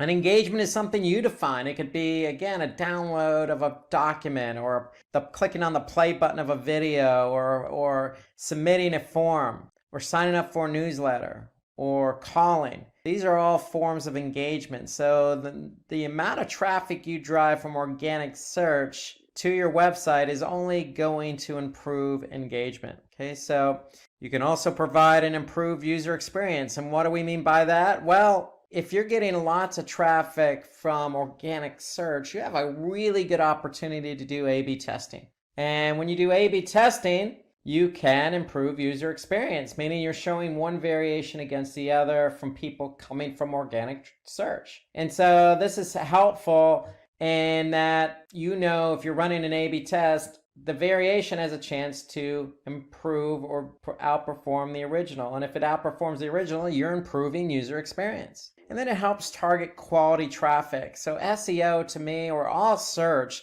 is the only medium in which you're meeting somebody halfway. You're addressing what they're looking for. So if somebody's looking for a pair of red women's Nike shoes, the 2019 model, and you have that particular product to offer, well, you have a chance of showing up via organic search. Somebody types in, women's red Nike shoes, size whatever, at the year 2019 model, then of course they're going to likely click on your listing, because you have what they're looking for. And that goes with any keyword, any industry, any business, any segment, any type of product you're selling. So again, you have a chance to really be visible for what people are looking for. And so that's the beauty of search engine optimization. You have a really good opportunity here to meet people halfway, to drive quality traffic, to get them to enjoy a good user experience, all the while generating engagement. And along with SEO, we want to be able to build backlinks. So SEO is a two-pronged approach, meaning you have two strategies in one: on-page and off-page. And so off-page involves backlinking. So backlinks are just links that direct users from other websites to your own website. So with that, inherently, it's going to drive traffic, qualified traffic to your website. Because if somebody's on a relevant website that's linking to yours, and they click on that link and go to your website, it's likely going to be qualified, meaning they're going to be relevant. And so backlinking, because it's an off-page strategy. Why is it an off-page SEO strategy? Because if Google crawls that other site that has a link to you, then that's going to give you credit, because Google will say, hey, this site's getting some links from some relevant sites. We must think they're relevant, and therefore we're going to trust this site. So by Google trusting your site, it's going to improve your organic ranking. And with the organic rankings being improved, meaning it's going to mean faster indexing. So what does that mean? So you want to be indexed by the search engines. And so the quicker Google can find your pages, even if it's on somebody else's site, then that means they're going to follow that link, go to that page on your site, and take that page back to their servers to be indexed. Okay, so the quicker you can get indexed, the quicker you can get found. And then it helps with referral traffic. So again, we noticed that our efforts are on SEO, organic search, but if you're getting traffic from another website, hey, that still counts. That's referral traffic. Okay, so that's a side advantage to having backlinks, is good traffic from other sites. Okay, so those are inherently some of the reasons to do backlinking. Okay, never hurts. I mean, there's brand awareness reasons to being on other sites as well. There's industry leadership, meaning if you post content on Reddit, okay, you're coming across as an industry leader, but yet generating a backlink, which helps with SEO and referral traffic. So there's a lot of benefits to building backlinks. And the opposite of backlinks are internal links. So you want to do internal linking, and that just means connecting one page on your site to another.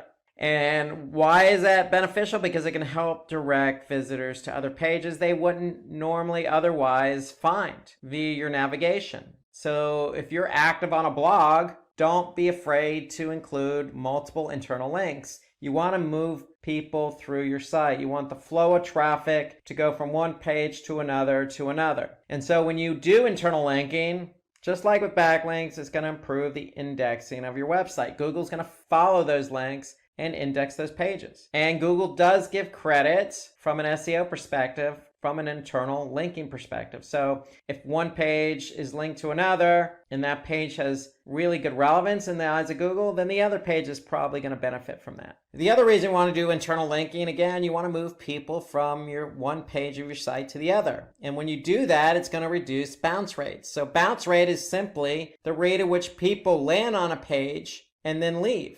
So if I have 100 people land on my home page and only one person went to another page and the other 99 left the site, then that's a 99% bounce rate. So by putting internal links in place, you're helping people move from one page to the other and thus reducing the bounce rate. And that's what you want. You want to keep people on your site. You want to be greedy. It also drives traffic to older posts. So again, when we say older posts, we're really referring to blog posts. So if you have a relevant blog post and you're writing a new blog post, then link the two together. If it's relevant, link it. Regardless of how old it is. You want to show Google that these older blog posts, just because they were written a year ago, doesn't mean they're outdated and old-fashioned, okay, or useless. You want to keep them alive by linking to them. So to me, that's a good strategy for internal linking. Link to older blog posts. Show people you're an industry expert. You've been doing this for a while, and then you have lots of content to share. Okay, so the longer you can keep somebody on your website, the more likely it is they're going to engage and convert. And some other inherent benefits: improves page rank. So what we mean by page rank is simply just a rank that Google gives pages. So the more internal linking you have, the better off you are. And then it helps spread link juice across websites. And what we mean by link juice, again, just like backlinking, it builds relevancy. So just keep all these inherent benefits in mind to internal linking. The end result is keeping the flow of traffic on your site, and all these other benefits will fall into place. Okay, so another way in which you can really hone in on traffic to your website is long tail keywords.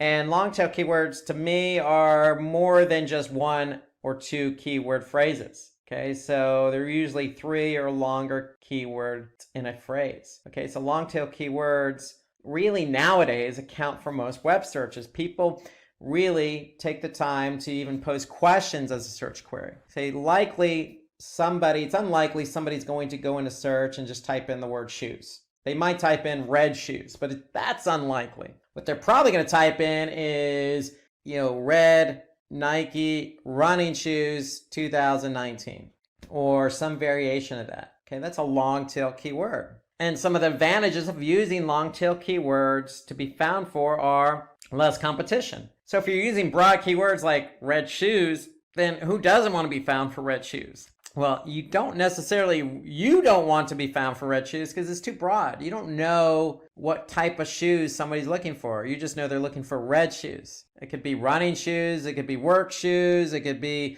boots. It could be slippers. Okay, it's too broad. So long tail keywords help narrow it in. And the more narrow and focused a keyword is, the less competition it's going to have. And when something's not competitive in the form of a keyword, then that means your chances of ranking for that keyword are going to be greater, and the chances of you ranking faster are going to be greater. And then, of course, if somebody's looking for exactly what you have to offer, then you have a higher chance to convert that person. So if you have exactly those 2019 red Nike women's running shoes, and somebody does a search for that, and that's a long tail keyword, and they click on your organic listing, if you have the right price, then they're probably going to convert. So you have a really good chance of converting somebody using long tail keywords. So my point here is if you're looking for keywords to use, focus on longer tail. Don't focus on one or two keyword phrases. What it also does is it brings targeted traffic. So even if somebody doesn't convert, hey, they could be back because it's exactly what they're looking for. And if you're focusing on longer tail keywords, like I just mentioned, stay away from the shorter ones. It's just easier to optimize your page for SEO. So remember, SEO is a two-pronged approach, on page and off page. We talked about off page with internal linking and backlinks. On page is all about making sure those keywords you choose are integrated in with the page you want to be found for. And so if you're using a long tail keyword, it's just easier to work that keyword in. So it enables easier on-page optimization. Okay, let's switch away from SEO to email marketing. So let's focus on email marketing as a form or method of driving traffic to your website. So email marketing has been around a long time in terms of digital marketing. Why? Because it provides an effective way to convert leads into sales. Why? Because you can send personalized emails to a target audience. So when you send an email to somebody on a regular basis, you know who that person is. So what are you doing in the email? You're writing a specific message to that person. Well, email marketing is the same thing, except you're just sending an email to a larger group of people. And when you send an email to a larger group of people, you're still going to personalize the message, right? You're not going to send a generic email to 1,000 people. Okay, nobody's going to do that. So make sure your email is targeted. And if it's targeted, it can be cost effective. Why? Because sending large amounts of emails, or let's just say an email to a large amount of people or a large group of people, is going to be cost effective. It's not cost per click, it's not cost per open. Okay, so email usually, depending on the email provider you're using, really is a flat fee. So it just really depends on how many emails you're sending or how many people you're sending the email to as well. So, but email generally tends to be more cost effective than other forms of marketing. So look at the email content provider you're using and just get a sense of what they charge. But if you look at it and do a comparison, email generally is cheaper than, say, doing pay-per-click, because with pay-per-click, you're paying for each click. Okay, so that could be expensive depending on the keywords. So email marketing is also time saving, okay, meaning it's a one-time thing and done. So once you send the email, it's just a matter of, watching and looking at the metrics and learning what's going on so you don't make the same mistakes again. But it is time conducive, meaning you send out one email and that's it. With pay-per-click, you're constantly measuring and managing the campaigns. And it provides real-time marketing. So when you do send the email, more than likely a majority of the people on day one or the day you send the email are going to be able to view it, open it, click on some of the links, and convert. So that's normally what happens in email. Majority of the people open it on day one and it kind of tails off from there. So think about it as real time. So when you send that email, and if you have 1,000 people on your email recipient list, break it up. Send the first 500 first with a different subject line. And then you can see the data come in. And if you don't see the good results from the subject line or the body of the email or, the page you're going to, then make adjustments before you send the other email to the next 500. So that's a great thing about email is you can break up the email into two groups. The first group and then the second group with different subject lines. And you can probably send them a little bit of time apart. That way you can learn from the first email. Because with email, you are generally going to get results right away. Okay, within the first 24 hours. So that's a great thing about email. Okay, so the other thing about email, it's less intrusive. So normally people who are going to get the email are the ones who sign up for the email. So they're almost expecting your email. So when they get your email, Again, as long as you're not sending an email on a daily basis, normally most companies send it monthly or bi-weekly, it's not going to be as intrusive. Okay, and then it also helps build credibility, increase visibility and brand awareness, meaning you're going to build your brand in that email. You're going to put content in that email that's going to show off your credibility. Meaning you could put some testimonials in the email, you could put some good affiliations, you can put a good article to an industry article you just wrote. So email is going to inherently continue to build brand awareness for you. Okay, and it's an easy way to track ROI. So if you're e-commerce, it's pretty clear. You send the email, somebody opens it, clicks on it, checks out and purchases something, it's easily trackable because you could track it right from that email. So one thing I want to say there is just if you do send an email, make sure you're tracking that campaign. And you want to be able to use an analytics program like Google Analytics. Okay, if you use Google Analytics, you're going to be able to track when you send the email, who clicks on it, and who converts. So you want to be able to measure an ROI for these emails, and you can. And that's the beauty of email marketing. Okay, let's move away from email marketing to webinars. So webinars, great method for effective social media promotion. It's a great way to bring traffic to your website. So why do we recommend webinars? Well, because it provides direct contact within your target group. What do we mean by contact with your target group? Well, you're going to host a webinar and you're going to invite this targeted group of people who are interested in your product or service. So if you have a Facebook community, you could do a Facebook Live event, or you could do a YouTube, or you can even set up a webinar on another platform but promote it on social media. And if you're promoting something on social media, you're probably promoting it to people who are already following you or like you. And so that's what we mean by direct contact with your target group. So you're going to be able to create a webinar and talk directly to that group. And that's going to help build brand awareness and credibility. And the great thing about webinars is you don't need some fancy software. I mean, I'm talking to you on a webinar right now. And so webinars are free. All you need is a video camera and a recorder. That's all. And that's all built in with software. So there's plenty of software out there that allows you just to do a webinar really quick and easy. There's lots of opportunities in software. And a lot of them are very cost effective. So if you want to create a webinar, you can do that by spending very little money. And webinars, again, allow you to talk to your targeted group, your community, maybe prospective clients. It helps build credibility and, in effect, drive traffic to your website. And when somebody does attend a webinar, they're likely going to be highly engaged because you're inviting them, they're going to opt into the webinar. And the great thing about webinars is even if they don't attend the webinar the day you have it, it's going to be recorded. So they can always go back and watch it. So whoever watches the webinar is going to be engaged because it's going to be a topic they're interested in. And then users are likely to become prospective customers. So having a webinar, talking about something inherently interesting to maybe a larger group of people, you can promote that on social media and potentially get prospective customers to sign up and watch the webinar. And if you do,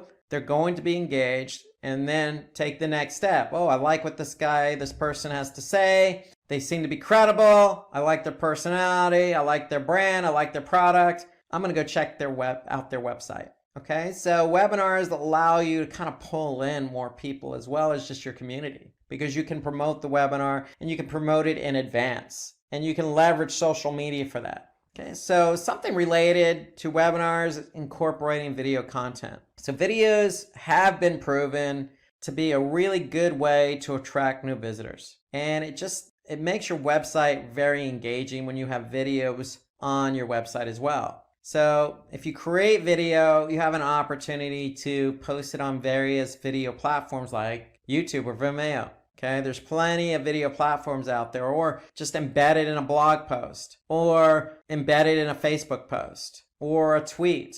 Okay, so you can do a lot with video. And having video on your site is going to increase engagement. Okay, when you increase engagement, good things happen. That's going to lead to increased conversions and sales or ROI. Or just like we mentioned, the webinar can help build trust with your audience. So even that webinar you could post on your website. So you want people to engage, by watching this video. If they watch the video, they're going to gain trust in you because you're talking directly to that person, that user, that audience, that visitor to your website. And when you can build trust, it's going to increase engagement. And that's the beauty of video. Unlike text or imagery, videos really do engage with the audience. And so the more video you can do, the better off you are, because again, you can leverage social to draw attention to your brand and product and service. And then you can have that video on your website to increase engagement, which in turn increases conversions and sales and improves the ROI.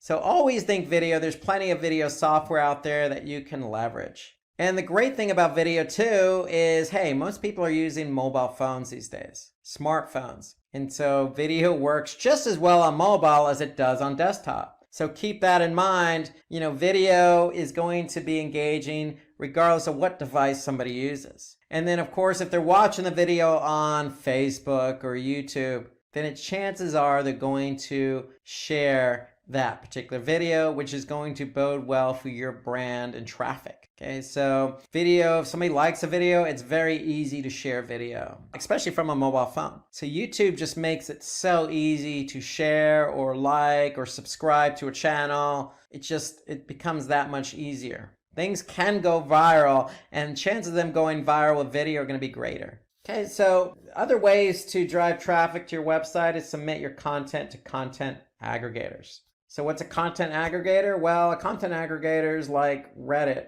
that provides a great platform for you to post your content. So that's what a content aggregator is, really a site like Reddit or Medium or Quora, where you could post content to a large number of people. Okay, so with Reddit, people are either going to upvote it or downvote it. So the more upvotes you get, or thumbs up or likes, or people who encourage that content, the more of a chance it has to be found. And so first thing out of the gate, if you do provide content to a content aggregator like Reddit, make sure it's good quality content that's interesting. And that should be the case across the board, whether it's a social post or blog post. Make sure the content's unique, professional, and interesting. And then if you do, say, put something on Medium, or you do put something on Quora, and it is professional and interesting and thought-provoking, then people are going to react to it. And then that, again, could lead to traffic. But even if it doesn't lead to traffic, it helps build brand awareness. So if you have content, just like videos, leverage it. Put the content out there. Okay? And when you put content out there, it's only going to, especially if it's good content, it's going to put you in a good light. So don't be afraid to share your content on the likes of Reddit or Medium or Quora or some of these other content aggregator websites, because good things are only going to happen. And again, referral traffic, SEO, brand awareness, conversions. So all these are inherent benefits of just sharing your content. Okay, and then finally, we want to learn from analytics. Okay, so what do I mean learning from analytics? So there are plenty of analytics platforms out there. One of the most popular is Google Analytics. So you want to make sure you're tracking traffic on your site with Google Analytics. So all you have to do is just go to Google Analytics via search, sign up, add the analytics code to your website, and voila, they're doing all the heavy lifting. They're going to track traffic coming to your website. And not only are they going to track traffic, but they're going to tell you how that traffic engaged. And so the benefits of it, Google Analytics, is, hey, you could figure out where users are coming from. Are they coming from that email campaign that I sent out to 1,000 people? Are they coming from YouTube based on that video I posted? Or are they coming from Reddit based on the content I just posted there? Or are they coming from organic search? So Google Analytics can help us understand how much traffic we're getting from organic search. So it'll help us measure our SEO efforts. And then with Google Analytics, you could segment. So we could segment by mobile, we can segment by desktop, returning user, new user, by campaign, by page, by language, by city, by region. I mean, there's so many ways in which to segment your audience. And segmenting simply is breaking up the entire group of people who come to your website into different segments based on what you want to see. So if you want to look at, females between the ages of 18 to 24 who come from mobile via organic search, that's a segment. And you can look at that information in analytics. If that's your target audience, then you could see how they're performing. Okay, so there are a lot of benefits to Google Analytics. Definitely want to take advantage of segmenting in Google Analytics. You could look at your competition, so there's a benchmarking report. The great thing about Google Analytics, you can also look at content and how your content's performing once somebody lands on your website. What page are they spending time on? What page are they engaging on the most? Okay, what pages have the highest bounce rate or the lowest time on page? So you can really determine what pages work best.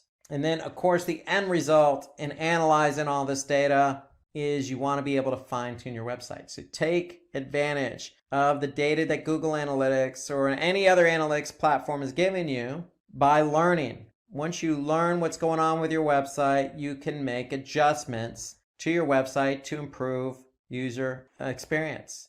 Okay, so we went over a lot of different ways to drive traffic. Okay, you can incorporate all this to your website immediately. So if you are looking to grab a successful career in digital marketing and learn search engine optimization, Simplilearn has got you covered with a wide range of top-notch digital marketing courses. These courses make you skilled in SEO, content marketing, PPC, social media marketing, and much more with hands-on experience in the tools like Google Analytics, Keyword Planner, SEMrush, and there is a huge list on the board. However, 1 year of experience is preferred to enroll in these courses. Find the course link in the description box. Let's talk about that keyword research for a website with shoes. And it doesn't really matter what particular product you have. If you need to rank number 1 on Google, it all starts with the keywords as I mentioned before. And so in this example, if you have a website where you sell shoes for kids, you're going to want to be found for certain keywords. So the obvious keyword here would be shoes for kids. Well, every keyword that you target has search volume associated with it. So that means when we talk about search volume, we're talking about how many people on average type in that keyword or related keyword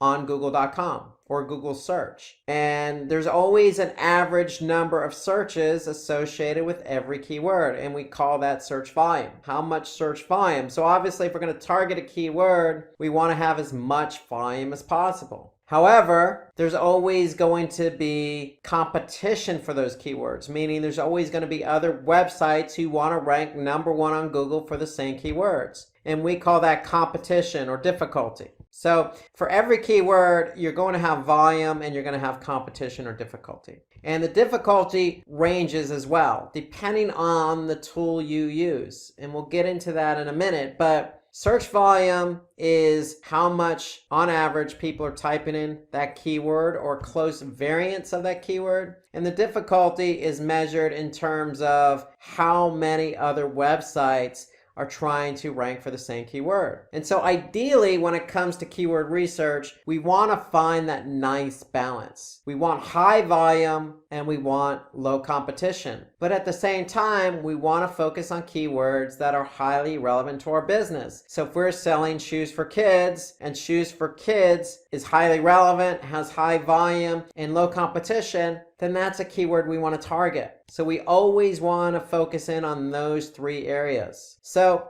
there's always a trade-off with keywords. So shoes for kids might have high volume, but also might have high competition or difficulty. If we look for another keyword that's just as relevant, for example, shoes for children, it may still have high search volume, but the competition or the difficulty may be lower. And if that's the case, then that may be a better keyword for us to target. Instead of something highly competitive like shoes for kids, we can focus on another relevant keyword like shoes for children with just as much volume and lower competition. And the reason why we want lower competition is because we want to be able to rank for that keyword. So the higher the competition, the harder it is for us to rank number 1 on Google for that keyword. And so the whole idea beyond keyword research is analyzing and choosing the best keywords. So we want to identify a list of keywords that are always relevant. We want to choose the keyword that your competitors are ranking for. And we want to use third-party tools to choose keywords to identify which keywords have low competition and what keywords have high search volume. So one thing to take into consideration when you're doing keyword research is that the longer the keyword phrase, or in other words, long tail keywords or keywords with 3 keywords in the phrase or more, you're going to always have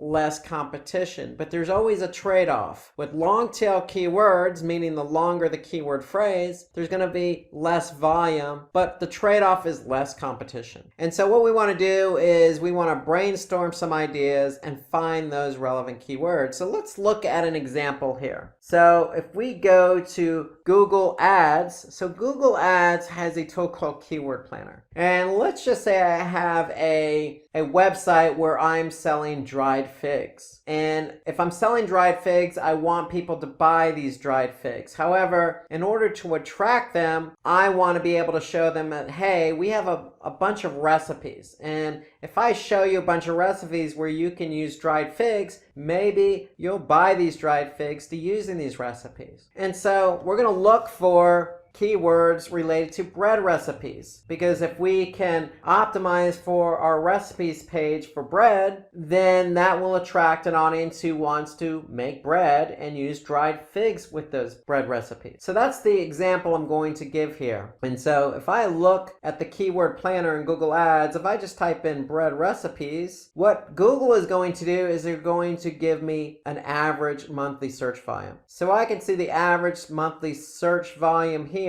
is 60,500. And so in order to do keyword research, what I would recommend is keep a spreadsheet. And so the idea behind the spreadsheet is to document the volume and the competition you're getting for certain keywords. So if I go into a spreadsheet, here, my theme of keywords is bread recipes. My keyword is bread recipes, and my volume, therefore, is going to be 60,500. However, if I go back into Google's keyword planner, Google's telling me the competition is low. So that's great. I want high volume, I want low competition. But how low is low? So we want to be careful. So if we're going to put in numbers into a spreadsheet, we want to figure out what that competition really is for the keyword bread recipes. So if I go to Google and just type in bread recipes, I'm going to be able to see 771 billion results for the keyword bread recipes. Now, is 771 billion our real competition? Maybe, maybe not. What we want to do is put in a syntax, and we want to put in the syntax all in title and then colon, space, and then our keyword. And the reason why we do that in search is because we want to be able to identify the true competitive number, or the true number of websites who are trying to rank for bread recipes. And if we put in the syntax all in title colon and then our keyword bread recipes, we'll be able to see that there are 998,000 results. That's a lot lower than 771 billion.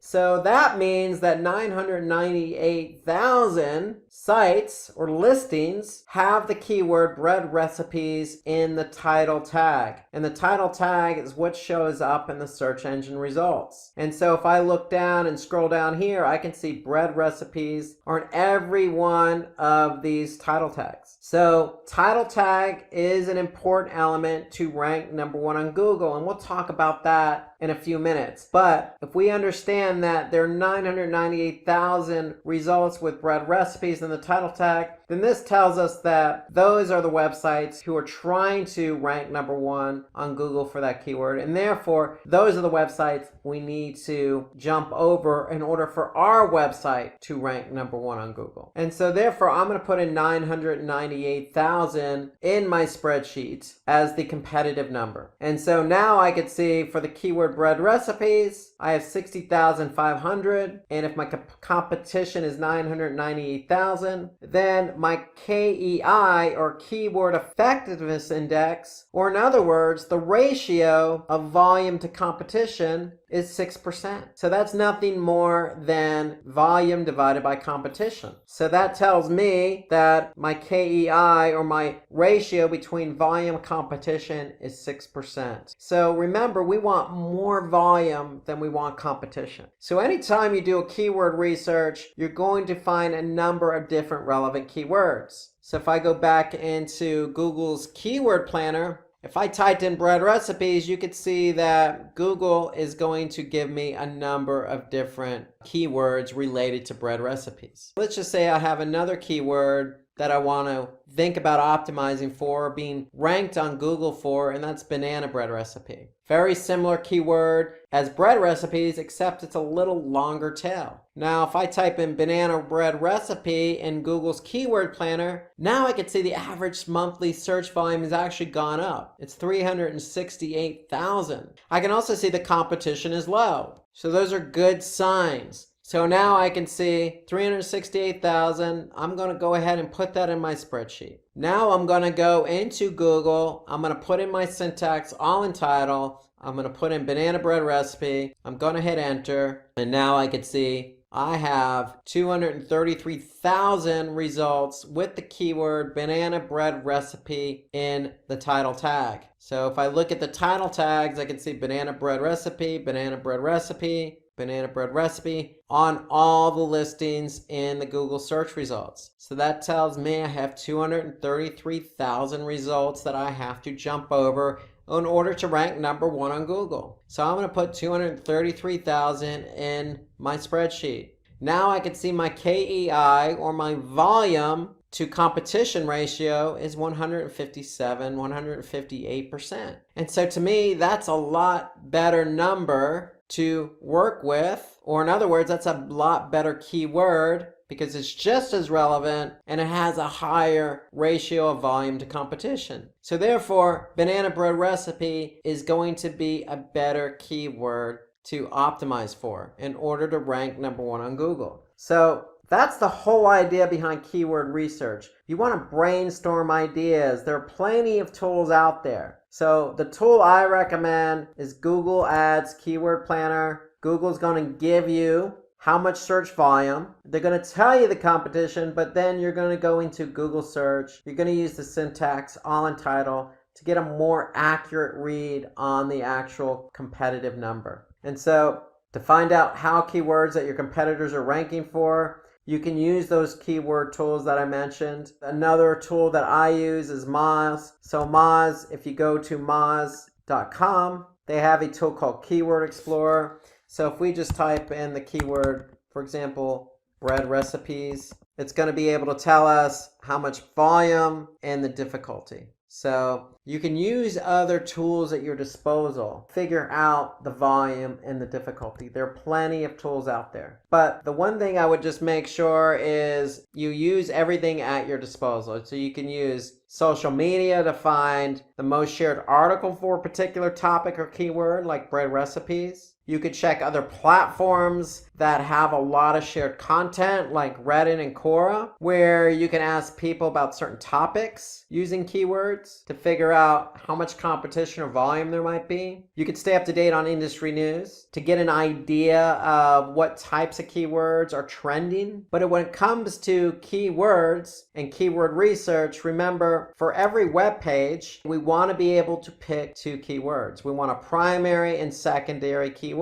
So when we do keyword research and we enter all our keywords into our spreadsheet, we want to be able to have a number of different keywords. In this case, we're focusing on the theme bread recipes. We want to have different keywords because we want to be able to choose a primary keyword and a secondary keyword, because we want to be able to focus on multiple keywords for each page, because we don't want to put necessarily all our eggs in one basket, meaning we won't want to put all our emphasis just on one keyword to rank for. We want multiple keywords to try and rank for. So the primary keyword can define the nature of our business. The secondary keyword could be just highly relevant to our keyword. At the end of the day, we want to choose multiple keywords to try and rank on Google for that page. So for example, we have a blog and we're using ice cream recipes and we're blogging about ice cream recipes. We can have a primary keyword that is about ice cream recipes or homemade ice cream recipes. We're going to always want to find out what the volume and the competition is. Our secondary keyword could be built around other similar keywords like low-fat ice cream recipes or fat-free ice cream recipes. or low-fat homemade ice cream recipes. Those are complementary keywords, just like our bread recipes and banana bread recipe. So one thing we want to do when we do keyword research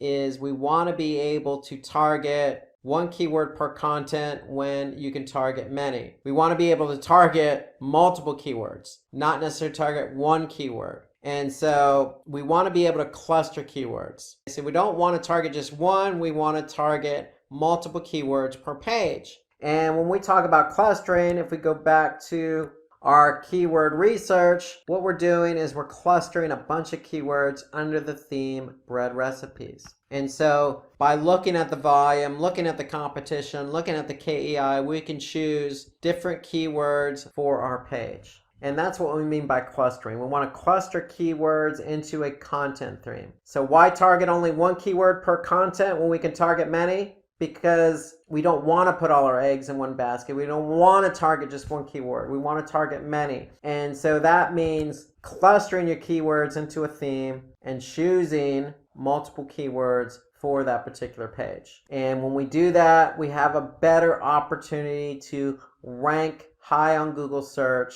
And the whole idea behind ranking high on Google search is we can get the volume. So if we know we're ranked number 1 on Google search for bread recipes or banana bread recipe, we know we stand a chance of getting a majority of the volume associated with that keyword. And if we can get the volume and get the traffic, then we can get the conversions. So let's move on to high quality content and talk about the impact content has on your ability to get your website ranked number 1 on Google. So let's just say you have content on your website and the content is ranking on page 4 of Google. And it's that blog with ice cream recipes. And if it's just content for the sake of content, it's not really informative, then it's not necessarily going to get good engagement. In the eyes of Google, they want to rank content that's very informative, it's very fresh, it's exciting to read, it's interesting. It's going to have good engagement. So if it's a recipe or an article about any topic, if the content is just not informative, then you're not going to get good engagement. And when you don't get good engagement, if people don't stay on the site to engage in the content and they just leave the website after landing on the page, causing a bounce, then the content is just going to continue to fall down the rankings. And we want to prevent that. We want to move up the rankings. We want to be number 1 on Google. We don't necessarily want to fall in the rankings for our content. So content is a key driver in being able to rank number 1 on Google. So if the content is on page 9, what can we do? Well, we want to be able to, take that content and do something with it. We feel like we did write engaging content, so let's go ahead and share it on social media. And to me, social media is a good platform to share your content because on social media platforms like Facebook, for example, you're building a community on that platform.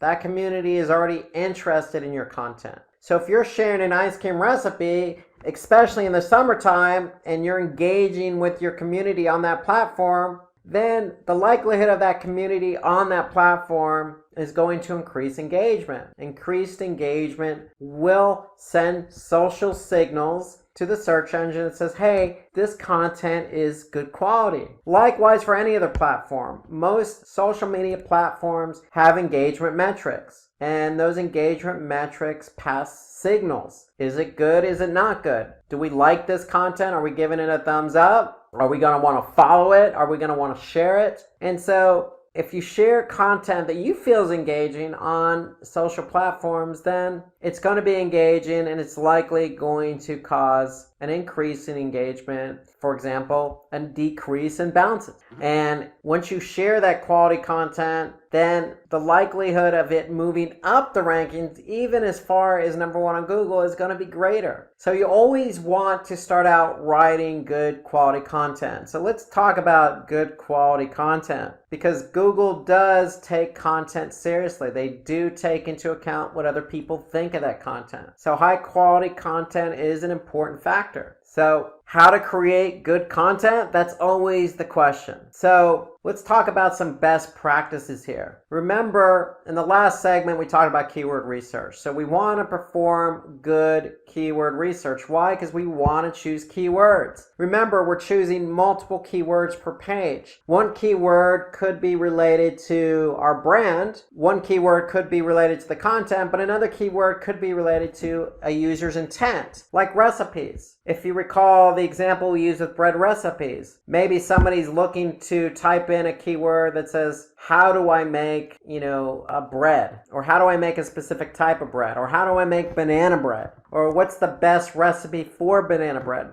They're question related, and we want to be able to answer those questions. So that's where choosing those right keywords that's going to respond to a user's intent. So starts with choosing the right keywords. So remember, we talked about a number of different tools when we talked about keyword research. So there's a research tool that you can use called phrase.io, and that will help you do quick research on keywords and trends and whatnot. So if you know a better research tool that you use for keyword research, then drop us a comment below. I'd be interested in getting your comments about keyword research and what research tools are out there. So if you know something better than phrase.io, drop a comment below and we'd be interested in getting your perspective. So keyword research is key, but creating content that fulfills users' requirements. So answering those questions. If it's a recipe, we want to answer that question. If it's directions, we want to answer that question. If they don't know how to do something, we want to answer that question. And that's the whole idea behind content. Content is not just to fill a page, it's to really fulfill users' requirements. That's when you get good engagement. So if somebody's typing in something on Google and they're looking for an answer, your content should answer that question. But we also want to make the content readable. So in other words, write for your audience. Don't impress anybody with very high vocabulary type words that somebody doesn't necessarily know the meaning of. Don't use jargon. Don't use a street language, for example. Use everyday common language that's just easily digestible when your audience is reading. And then we want to keep that content organized. And so when we mean organized, we want to use headers and subheaders. Break your content into paragraphs. Keep the flow organized. If we can keep the flow organized, then it's going to be easier for somebody to read. And then it's okay to add resources, especially resources from credible sites. So if you can incorporate those resources in there, then it's just going to add the credibility to your content and let the audience know that, hey, I've done my research on this topic, and this is what this person has to say about it. This person who seems to be credible. Okay, so it only adds value to your content. So these are all tips to remember when creating content. And then the one important tip here is we want to use white hat techniques. And when we say white hat techniques, that means, if we've chosen keywords that are going to answer somebody's question, we don't want to stuff those keywords into the content. We want the content to be naturally written. So when we say opt for white hat techniques, that's what we mean. Write the content naturally. Keep it organized, keep it readable, include third-party sources, and make sure it answers a question. So there are different types of content. So there's content where you just write words. It's all text-based. You could also use an infographic. An infographic is simply just a graphic that visualizes exactly what you're trying to explain. For example, if we want to write an article about how to write good, engaging content, we don't necessarily have to write all that out as a text. We can create an infographic. So for example, here's an infographic on 20 effective ways to basically not bore your readers, but write engaging content. So you could see this is an infographic. It's all graphically laid out. So infographics tend to be easier to understand because they're visual. They're easy for the end user to comprehend because there's generally no jargon. It's usually images that are portraying the point of what you're trying to get across. And so it tends to break it up, the monotony of just text. It's more visually appealing and it's laid out and organized. So you could see this infographic has 20 different steps or rules, and they lay those out all here in this infographic. And the great thing I like about infographics is you could share them on social media, you can re-engage them as a post, you could save them on really any social platform. So infographics tend to tell a better story versus, say, just writing text. You can use video and images, so you don't necessarily have to lay it all out in an infographic. You can certainly insert a video or an image into your content, especially if it's a blog post. If it's a blog post, then sometimes video and images on its own tell the story.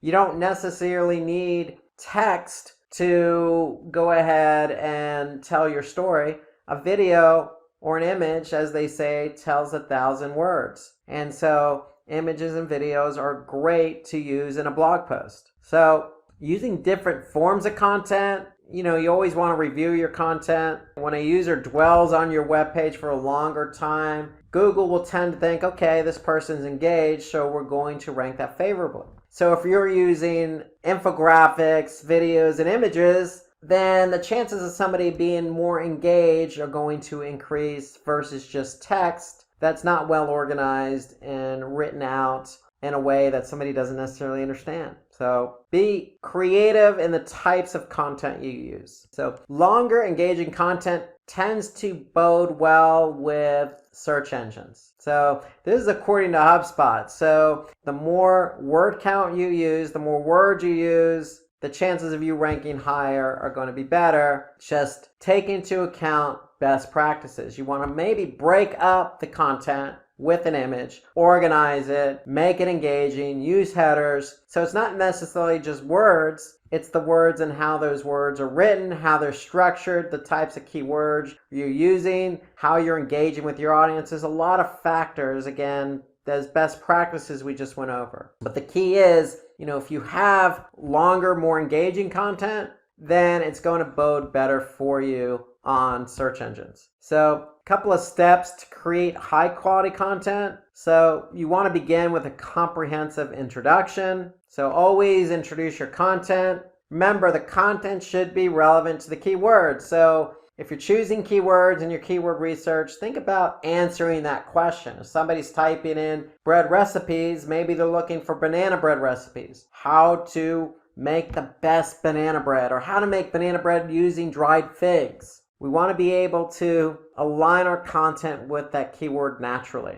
You want to create a title that's worthy, that's click-worthy. So remember, if you're in Google search and you're doing search for something simple like bread recipes, we want to make something that's going to be engaging for somebody to click on, like easy perfect yeast bread or easy crusty French bread, or something that's going to be engaging. The best bread recipes, or how to make the best homemade bread. Something that's going to draw somebody's attention to the title of that blog post. So we want to include LSI keywords. So what I mean by LSI keywords in your content, we mean, long tail keywords. Make it natural. Headings and subheadings should consist of keywords and variants. So if you're writing headers and subheaders, include the keyword in there. And that way, the content always stays relevant to the audience. Okay, shorten your sentences and paragraphs, so don't write long paragraphs. Remember, we want to break this up. We want to make it easy for the end user to read. And we want to always put internal links on our blog post. Why? Because if we have internal links, then if we have a link from one blog post to another blog post, or say our blog post to an internal page on our website, we want to make sure that it's relevant content. That way, if somebody's reading something and you have an internal link, let's just say from a bread recipes page to a banana bread recipes page, then they may find it interesting, click on that link and go to the banana bread recipes page. So it's keeping somebody engaged on your website. So putting in internal linking will help keep the end user engaged, because you're offering up links that's relevant to the content. You always want to break up that content with images. Okay, we want to use alt tags, meaning we want to pen the image with text, so that way if the image doesn't load, then at least the alt text will load. So we can incorporate call out boxes, And more importantly, we want to update our content regularly. So we always want to get the best recipe out there if it's banana bread, or different ways to create banana bread, or always just coming up with ways to update the content. So we want to keep our content, our blog post fresh.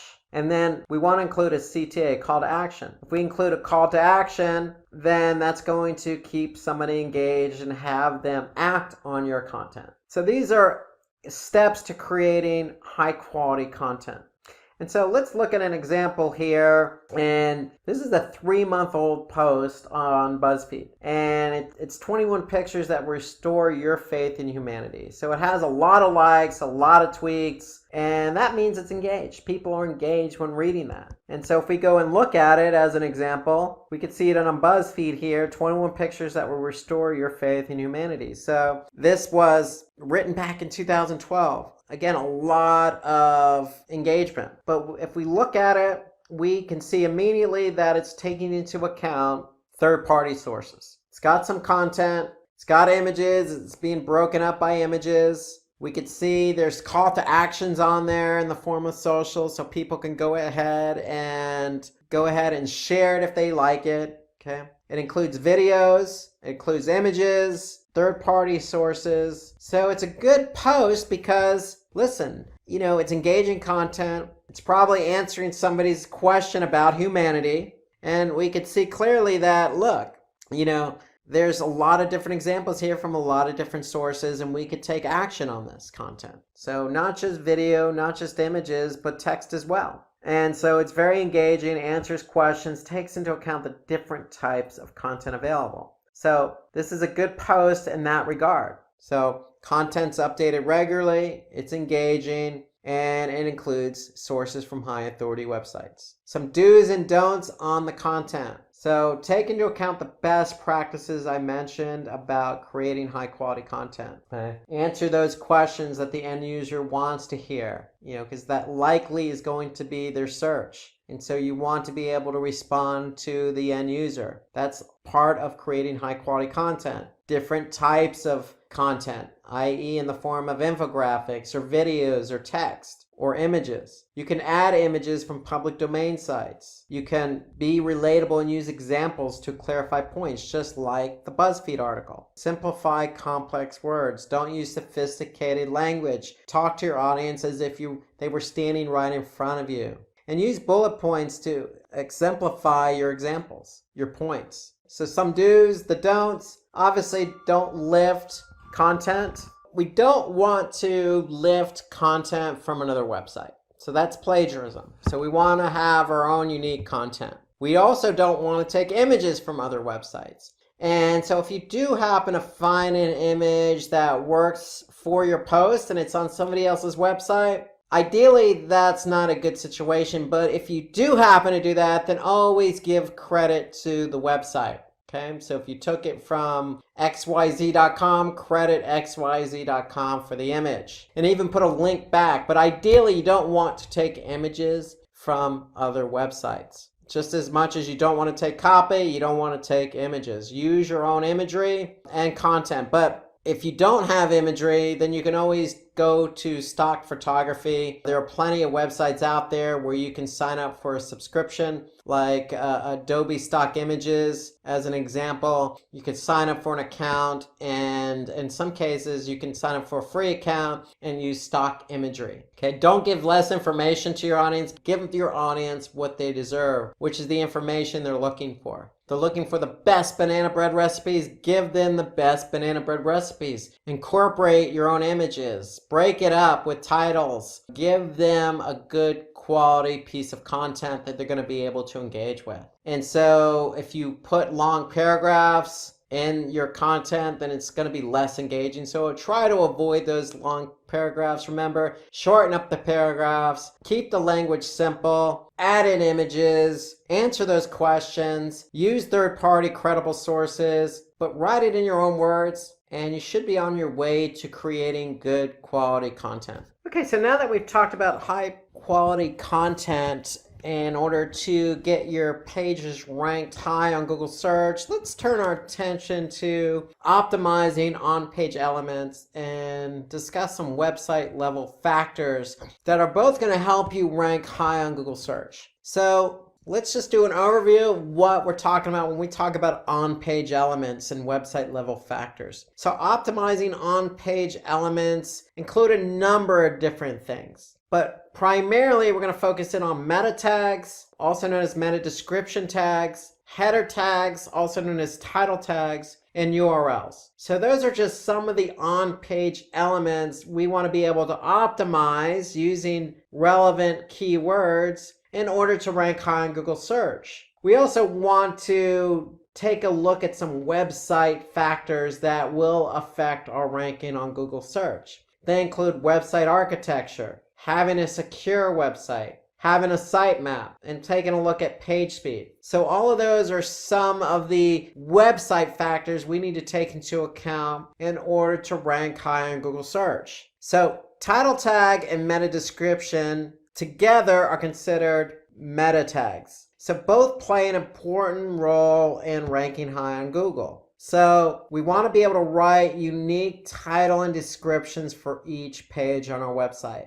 When I say unique, that means the title and the meta description need to be different for every page on the website. And so if you're not quite sure what a title tag and a meta description tag is, if you go to search and just type in any particular search query, the title tag is what's going to show up here in bold, and then the description is going to show up below it, below the URL, and that's going to describe the page. So both of these meta tags are important because it describes what your page is all about, and that's what Google uses in the search results pages. So we want to be able to pay attention to the length of our meta tags. So if we go back to our search results pages, title tags are generally 65 characters. Meta description tags are generally 160 characters. So anything really longer than that, then what's going to happen is the meta description tag or the title tag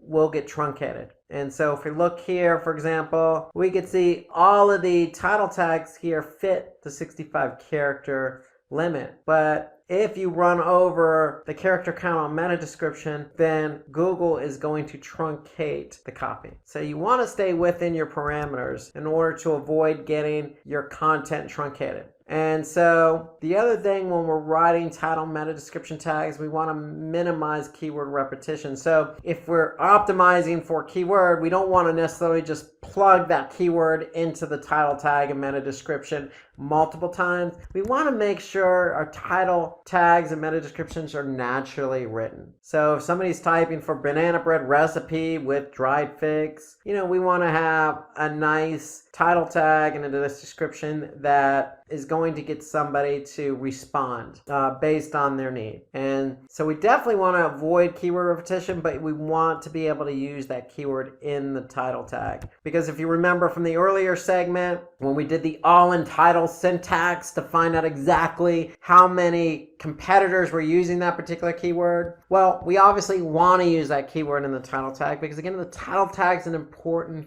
factor when it comes to search engine results. So we want to use the keyword, but we want to avoid stuffing or using it repetitively in our title tag and our meta description. We want the title tag and the meta description to describe the page, sound natural, but also be engaging, because the point is we want people to click on our link and go to our website from search engines. So title tags with numbers tend to result in higher click-through rates. This is according to Moz. So for example, if you just put in a title tag that says learn digital marketing, well, that may work, but if you put a number in there like 5 easy ways to learn digital marketing, that might get somebody to click on your link and go to your website. So having questions in your meta tags can also increase your click-through rate. For example, if you just put learn the importance of first page rankings, not too bad, but again, generic. But if you put it into the form of a question, how to rank number 1 on Google,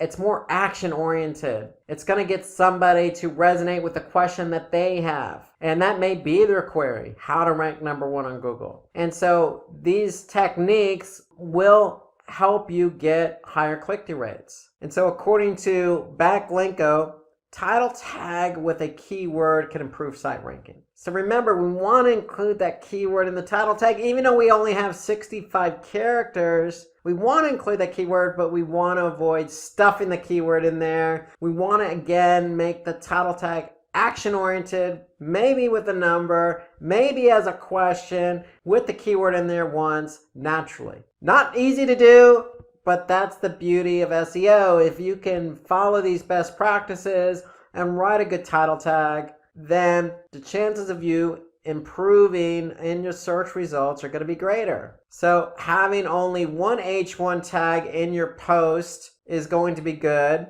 So remember, when somebody clicks on a link, so let's just say they do find a title tag engaging and they click on this link here and they go to that website, you want to start out with having that particular H1 tag, because the H1 tag, especially with the keyword in it, is going to signal to Google, hey, we're organizing our page, and because it's an H1 tag, it's important. We're structuring the page according to best practices. So having only one H1 tag in your post is definitely helpful. Having multiple tags, H tags in your post, help organize the page a lot better. So we want to add that targeted keyword in that tag, and your header tags should be relevant to the content. So if we go back to our example of the using dried figs with banana breads, well, the title says California Fig Banana Bread. And remember the last segment when we were talking about high quality content? Well, look no further than including a video into our content.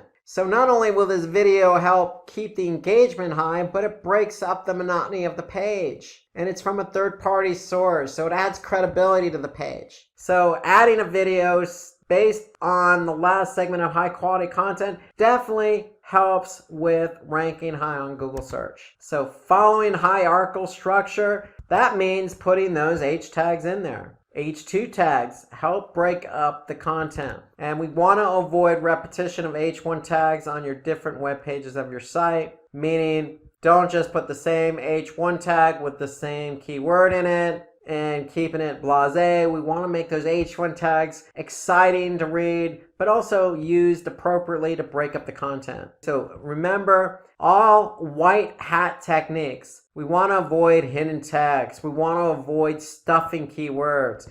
We want things to be natural. We don't want things to be forced. And your H1 tags should be 20 to 70 characters. Don't make long H1 tags. So if we go back to our page example, a short, sweet tag here, California Fig Banana Bread. It's relevant to the content. It's short, sweet, and breaks up the monotony of the content. And more importantly, and again, any content you have on the page should always answer the user's intent. Remember, people are using search to answer questions, find information. Our content should be able to answer that for them. So, according to John Mueller, Senior Webmaster Trends Analyst at Google, header tags would definitely help Google for rankings in the search results. So we want to use header tags. So when it comes to URLs, we want to use hyphens and avoid underscores. So if we look at this URL here, this uses hyphens, fig and banana bread. So it's all broken up with hyphens. That's a best practice. Remember, canonical URLs. A canonical URL signals to Google this is the original content. So we want to use original content. And if you have multiple sources of content out there on, say, different websites, we want to use a canonical tag to signal to Google, this is the original content. Please index this content. And that doesn't hurt to use a favicon in URL, meaning a small icon. It helps to break up the monotony and help your URL stand out. We can add targeted keywords in the URL. So again, looking at the URL here, I can see we're using targeted keyword as part of the URL structure. Fig and banana bread. And notice the H1 tag is fig banana bread. So it's all consistent and it flows naturally. URLs that are no longer existing, then we want to be able to set up a redirect for those URLs, meaning a 301 redirect is a server response for Google that says, hey, Google, this page is no longer available, but we permanently redirected it to this page, which is now available. So that's what a 301 redirect does. It helps signal to Google and all the other search engines that if the page is no longer there, that's fine. You're just going to go to this page. This is the page that's permanently there now. And another thing we want to do here is if you have mobile URLs, you want to include those in the sitemap. And we're going to hit on that in just a minute. But all URLs should be mobile friendly as well as desktop friendly, meaning take into account those best practices. Keep your URLs short, use hyphens, put the keyword in that URL, and make it easy to understand. Want to avoid capital letters in the URLs. The URLs are case sensitive, so go lowercase. You should always go lowercase on the URL. Readable URLs, again, the rule of thumb here is if you understand what the URL is, then Google's going to understand what the URL is. So the shorter the URL, the easier it is to read. The easier it is to read, the better chance you have to rank high on Google search. So according to backlink 2, URLs that are shorter definitely help you rank. So we want to be able to shorten those URLs. Keep them short and sweet. Don't make them long and unreadable. So those are some optimized ways or on-page elements that help you optimize. Now we want to look at some website level factors that will help you optimize and rank high on Google search. So good site structure provides better crawling for search engine bots. And what do we mean by that? Well, we mean having your site organized in a fashion that Google's going to be able to find all the pages. So what do we mean by that? Create a logical hierarchy structure. So if you're selling shoes, you're going to have a home page, break the structure up into men's shoes, women's shoes, children's shoes. Then under men's shoes, you could have it by brand. It could be Nike, Puma, Adidas. On the women's side, it could be Nike, Puma, Adidas. On the child side, it could be Nike, Puma, Adidas. And so you want to keep the structure, flow, in a hierarchy. So we want to balance the amount of subcategories within each category. So the men's, if it has Nike, Puma, Adidas, the women should have Nike, Puma, Adidas. And so you want to code your site navigation in CSS or HTML, meaning we want to be able to use something that Google is going to be able to index. So most sites are built in HTML, and that's what Google likes to index. They like to index something that they could take back to their servers. And then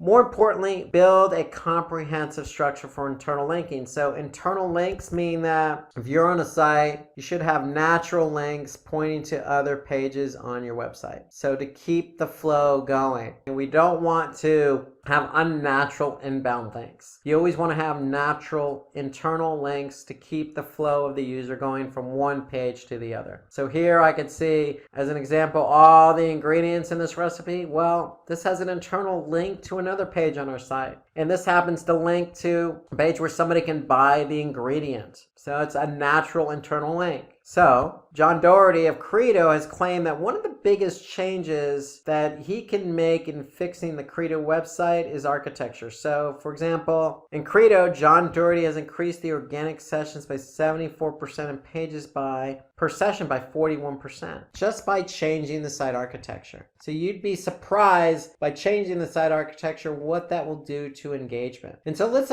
turn our attention to secure versus non-secure. So what we mean by that is securing your site. We want to make it sure that compliant with certain protocols. And so if we go back here, we can see that this particular site is compliant, it is secure. HTTPS means it has a secure license, meaning the site is secure. So Google likes secure versus non-secure. So non-secure would be HTTP. So we want HTTPS as our protocol. And what that means is just enabling SSL certificates. And that means when you enable an SSL certificate, that means your domain or your protocol is going to be turned to HTTPS. So Google prefers sites that are secure. versus non-secure. So if you use HSTS as a protocol, that adds an extra layer of security over the HTTPS. And HSTS prevents cookie hijacking. So adding multiple layers of security always helps. In my opinion, if you have an HTTP website, a non-secure website,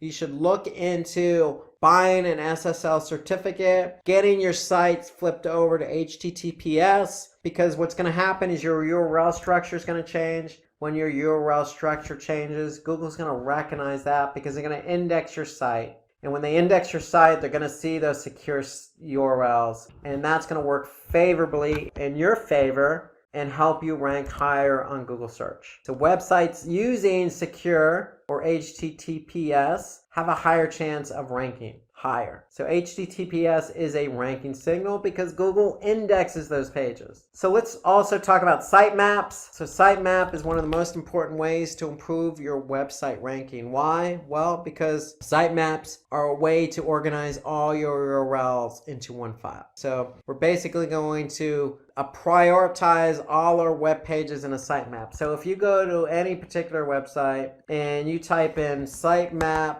XML, you're likely going to see all the pages on your website. So usually the sitemap is located in the root directory. So if I type in sitemap.xml, I'm going to be able to see all the pages in my root directory. And I can also prioritize them. I can also alert Google as to how often they change. And every page is going to have a date stamp associated with it. So Google can actually see how often it changes. So remember, we want our content to be updated frequently.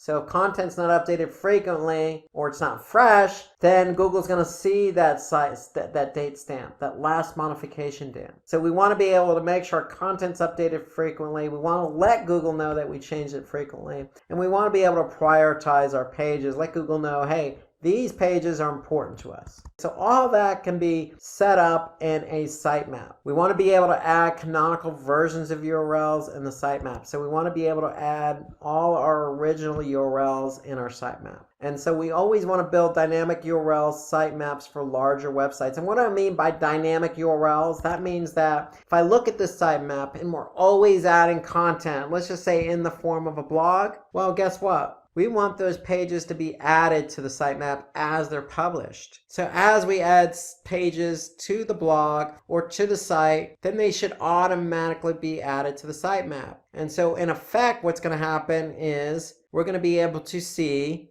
the sitemap grow with more URLs. When the sitemap grows with more URLs, then that means then Google's going to index more pages. They're going to index more fresh pages. So they're going to be able to get those pages that are just published quicker. So that's the whole idea behind dynamic sitemaps, is we want to be able to capture all the URLs just as they're published. And we want to be able to maintain our sitemaps. And so I would always recommend a dynamic sitemap, but you can always create your own sitemap just by going to a tool called XML Sitemap. So if I just type in XML Sitemaps into Google search, here I can see XML Sitemaps Generator, and I can be able, if I have a small website, just create a free and simple sitemap on my own. When XML Sitemaps creates it, or your platform creates a dynamic sitemap, either way, the sitemap's going to sit in the root directory. And then what we want to do in turn is let Google know where that sitemap is. So in Search Console, we want to be able to submit the sitemap. So you're going to add the sitemap, you're going to let Google know where it is. It should be in the root directory, and it should be called sitemap.xml.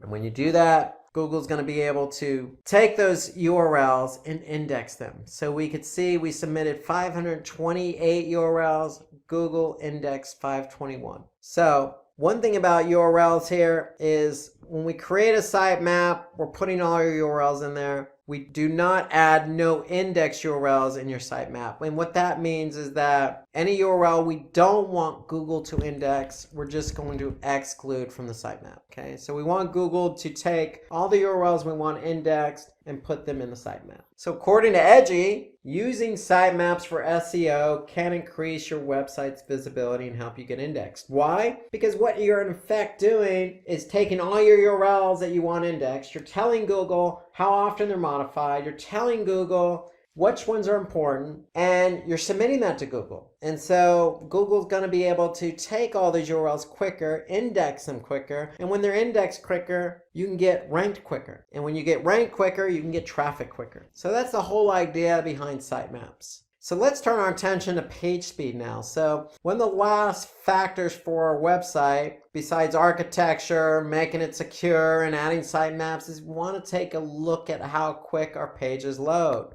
Here are some tips in order to optimize page speed, because ideally the quicker a page loads, the more engaged the user is going to be. If it takes a longer time for the page to load all the elements of that page, then what's going to happen is the user is going to get impatient, maybe leave the website altogether or go to another page. And so we want to be able to optimize images. So any image that's of large size in terms of megabytes, we want to be able to optimize that, compress the image. So that's one way to speed up page speed. We want to use a simple website design. HTML with CSS or cascading style sheets. Just a simple design with simple hierarchy and website navigation structure. So nothing fancy, nothing complex, just a simple website design with optimized images. We want to leverage browser caching, and we want to upgrade the server response time, meaning all your files are sitting on the server. So when somebody goes to a web page,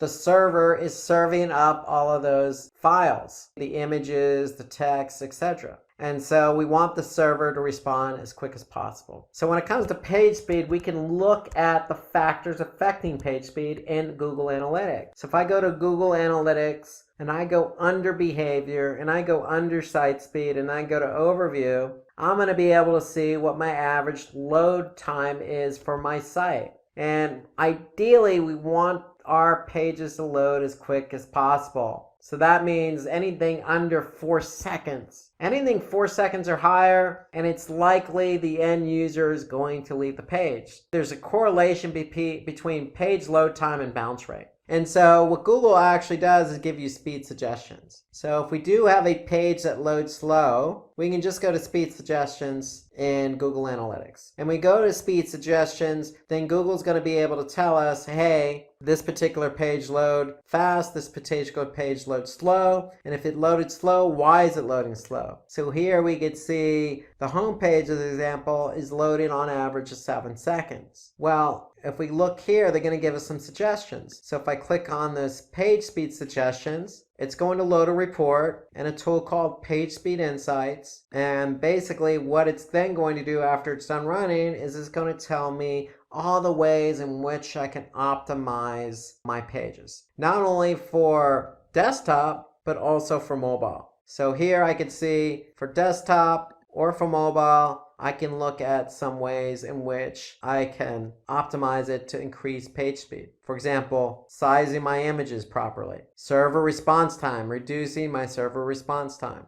avoiding multiple page redirects. So there's a lot of opportunities that we can do to speed up page load time. And all that's found in Page Speed Insights, and all that's found within Google Analytics. So remember, optimizing code, minimizing redirects, optimizing your images, upgrading your server response time, all of those are factors. And so again, you can go into Analytics, Page Speed Insights, and you can see exactly what Google is recognizing as what's lowering or slowing down your page load time. So Google takes site speed as one of the most important ranking factors. Why? Because they're going to rank pages not only with high quality content that are relevant to the keyword queries, but they want those pages to have a good user experience. So if somebody clicks on the page, then the user should be able to see that content fairly quickly. And so that's why it's such an important factor.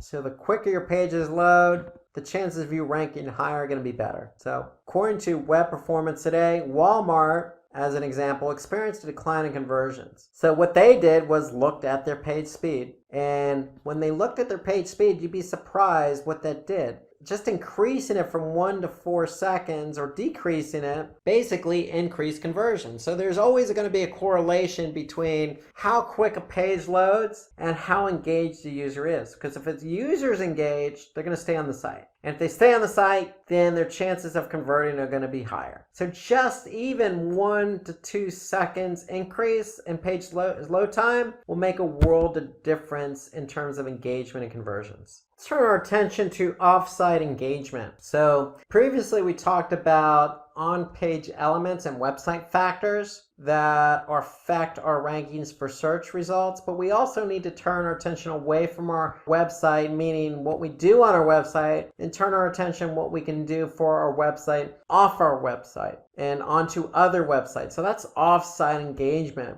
And so let's look at an example. So that ice cream recipes blog. So we did everything we possibly could. We updated the meta tags, the title tag, the meta description. We added H1 tags. We made sure the site architecture was sound. We submitted a sitemap. We made sure the page load was good and fast. So we did all the things we're supposed to do on our web page, but we're still not ranking. Well, what do we need to do? Well, we need to turn our attention away from our website into other websites. We call this off-site or off-page SEO. And we need to basically generate links from high-quality sites back to our site. So if we've done everything we can on our own website and we're still not ranking where we want to be, well, then we need to turn our attention to other websites. And so if we turn our attention to other websites and other websites that are relevant, other websites that are of quality, other websites that have high domain authority,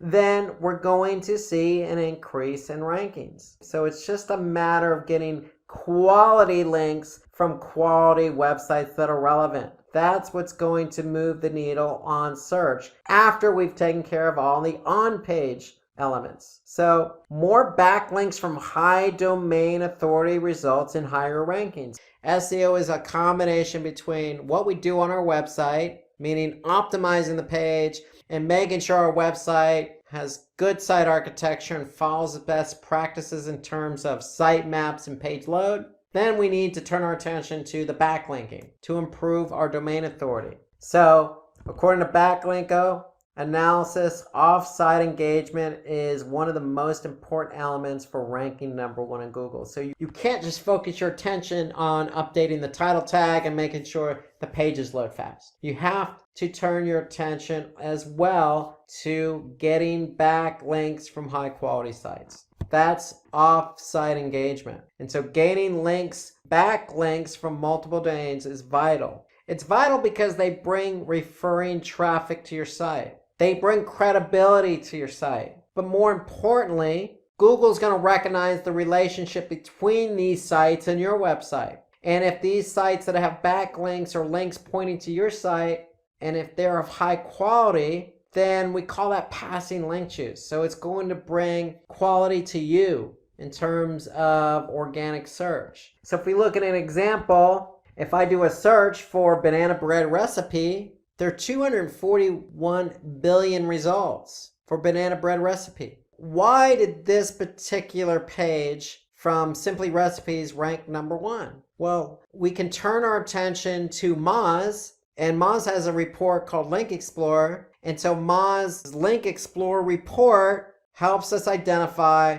our own page authority, our own domain authority, and how many links we have from other quality websites. So if I put that particular URL into Link Explorer, and notice the URL here is short, even though it uses an underscore when it should use a hyphen, it's still ranked #1. And why? Because off-page elements help this page rank #1. Why? Their page authority out of 100 is 58. Their domain authority out of 100 is 82. And what does that mean? Well, that means that they have a lot of good links from other domains of high quality. They have 824 linking domains to this one domain. They have 3,600 inbound links, and they're ranking for a lot of different keywords. So if we scroll down, we're going to be able to see kind of a breakout, the quality of websites that are linking to them. So they have 19 domains with a domain authority of 91 to 100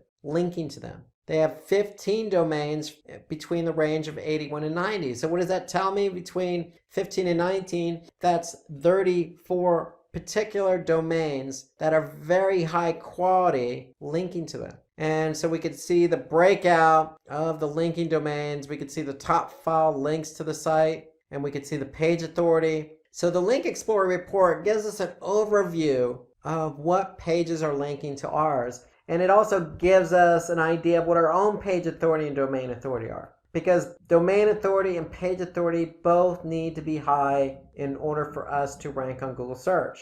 And in order for it to get high, we need links from high quality sites. So that's the whole idea behind off-site engagement. So some of the off-site engagements are influencer marketing, meaning is there somebody out there on social who has a huge following? But not only do they have a huge following, but are they relevant to our product? For example, Usain Bolt, who's a famous sprinter. If we're selling shoes and we're selling Nike shoes, maybe Usain Bolt can reference us on Twitter or Facebook. That's influencer marketing, getting people to, influencing people to buy our product. We can engage with audiences on multiple social media platforms like Facebook and Twitter. Meaning, if we're running a promotion on those running shoes, then we can promote that on Facebook. Okay, we can promote that on Twitter. We can also bookmark our webpage on popular bookmarking sites like StumbleUpon. We can also put our content on discussion forums like Reddit. We can join high PR quality Q&A sites, and post answers to questions related to our business like Quora.com. So we can engage in sharing our content and answering questions. So there's lots of ways to get links to your website. If you have a blog post as an example, you can make sure that maybe that content is shared on a similar blog post. So if you have an ice cream recipe blog post, well, maybe you can look at a dessert blog post and share your content on that particular blog post and have a backlink pointing from that blog post to yours as an example. And you can reciprocate. So the whole idea of content is sharing the content, but at the same time of sharing it, you're producing backlinks. And backlinks help domain authority. So not only do they help domain authority, but they improve the search rankings. So in Google's eyes, the higher your domain authority, higher the page authority. In Google's eyes, that means your page is important, it's credible, and we're going to improve it in the search engine rankings. It increases brand visibility. If we have our content on a highly engageable website, a highly popular website or a blog, it's going to lift our brand visibility. If we have Usain Bolt, who's a very famous sprinter, do some influencing marketing for us, then that's going to increase our brand visibility. So anytime we can associate with something that has some influence or some clout or high domain authority, then it's only going to increase our brand awareness and visibility. So again, it's going to increase our domain authority because of the association of passing link juice from one domain to another. It's going to then, as a result, increase referral traffic. Because if we're on a high quality website that gets a lot of traffic, then the chances of some of that traffic going to our site is going to be great. And again, it improves the credibility and trust of our website. And that's what we want. We want Google to trust us. And a way to build trust is by associating our website with other websites of equal or higher quality. So when we talk about offsite engagement, we want to do some guest posts on relevant websites. So if you have that ice cream blog, go to another blog like the dessert blog and do a guest post. So not only will that improve your brand awareness, but it'll generate a backlink and maybe drive some referral traffic. You can participate in forums and blog discussions like Quora.com or Reddit. Get your content out there. Start a discussion about a specific topic to engage users, build brand awareness, and generate that backlink. You can always put your site on a directory like Yelp, for example, or Yahoo directory. You could prefer testimonial link building, meaning if you serve products or offer up a service, well, somebody could provide a testimony on their website. Or you could just earn backlinks from relevant authoritative web pages like we mentioned Quora or Wikipedia, or there's plenty out there. So the idea is to associate yourself with high quality websites, but do it naturally. You don't want to force anything. So if you're selling a specific service or you're selling a specific product, Look for like-minded services or products that complement what you do. And that'll create the natural environment, natural ecosystem that will eventually give you the benefits that you need to rank higher in the search results pages. So we don't want to purchase any links. We don't want to cloak content. We don't want to just inject links on sites that aren't relevant. We don't want to just have site-wide links all over the place pointing to the same page. And we certainly don't want to be on low-quality websites or directories. It's all about quality, not quantity, with off-site engagement. So having off-site engagement complements what you do on your website for on-site. Together, both of those efforts will get you higher search engine results. Now, when we're talking about the trends, there are significant shifts happening in organic search. The first of which is machine learning. That is more artificial intelligence analyzing search queries and developing new algorithms within the machine learning to serve up results, determine intent, which is the primary goal of machine learning, and to return not only the results, but the information you need, as well as predicting information you might need in the near future. The second is voice search. More and more voice assistants are becoming popular through your smartphone, through your laptop, through home assistants, and people are asking for information, and so it is completely happening at an auditory level, not in visual level. And so how that is happening and how that affects SEO reporting is really going to be a factor moving forward. And then also, as I'm sure if you've been doing any search engine optimization for any length of time, you are familiar with the struggle that has happened ever since Google decided to strip keyword data out of any analytics reporting.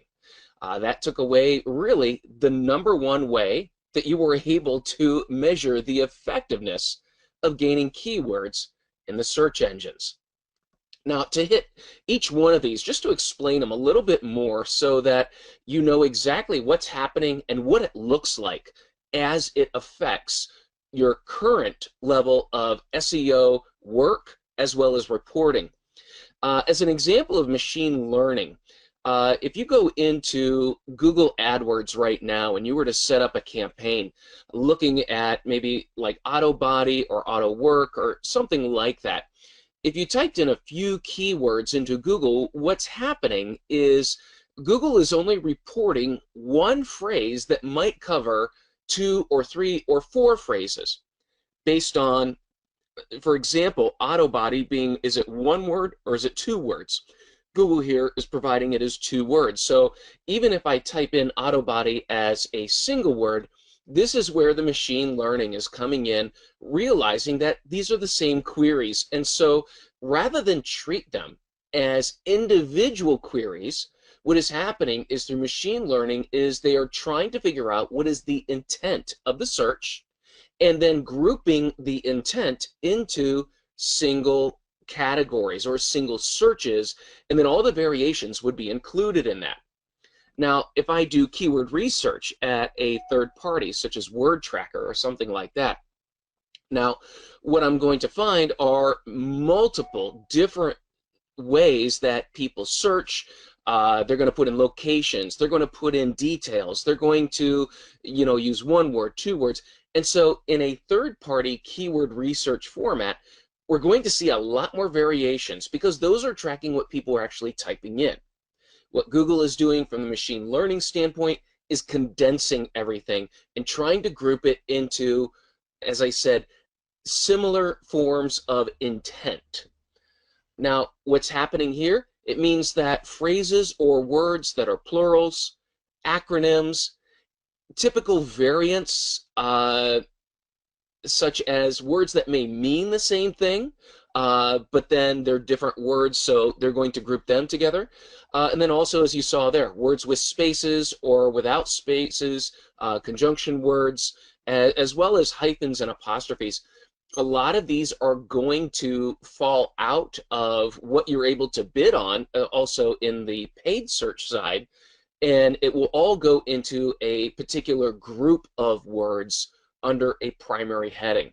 So that's where voice search is taking us, is really a condensing of the language into intent. What are people searching for, and how do we give their information back to them? Now, obviously, this isn't perfect.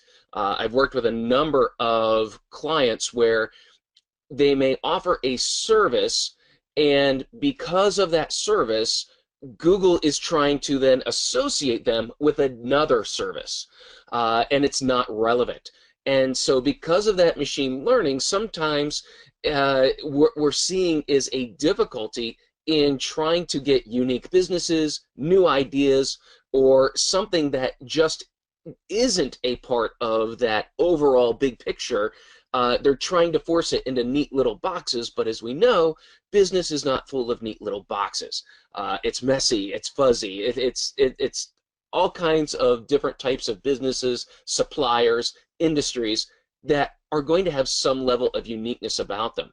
So hopefully this can continue to improve, but it does at this point still need some human intervention. The second aspect is voice search, and maybe some of you have maybe the Google Home or the Alexa appliance in your home, and you've been playing around with it and seeing what it can do, but also everyone's phone, and then also Cortana is on any Microsoft operating system desktop, and so being able to search from your phone simply by a voice command. Now, this is affecting our ability to report because this does not show up as a search. Now, if you're using Google now and you are searching on Google or a Google app, it will show up as a search referral. However, if you're using Cortana, if you're using Siri, it's going to use the search engine of the operating system. And so in that case, and I'm going to address this a little bit later, it shows up as a direct visit rather than a search initiated visit. And so this is affecting the reporting of SEO metrics, but at the same time, it is also changing the search landscape entirely. Right now, Amazon is probably Google's biggest competitor. For most searches, especially for electronics, especially for what you would consider things for home and garden, Amazon right now has taken about 40% of the market share away from Google in terms of electronics and home products, because people are going to Amazon first, and they're using Alexa to do this. So how voice search, it really is going to be a volatile industry to follow over the next 5 years.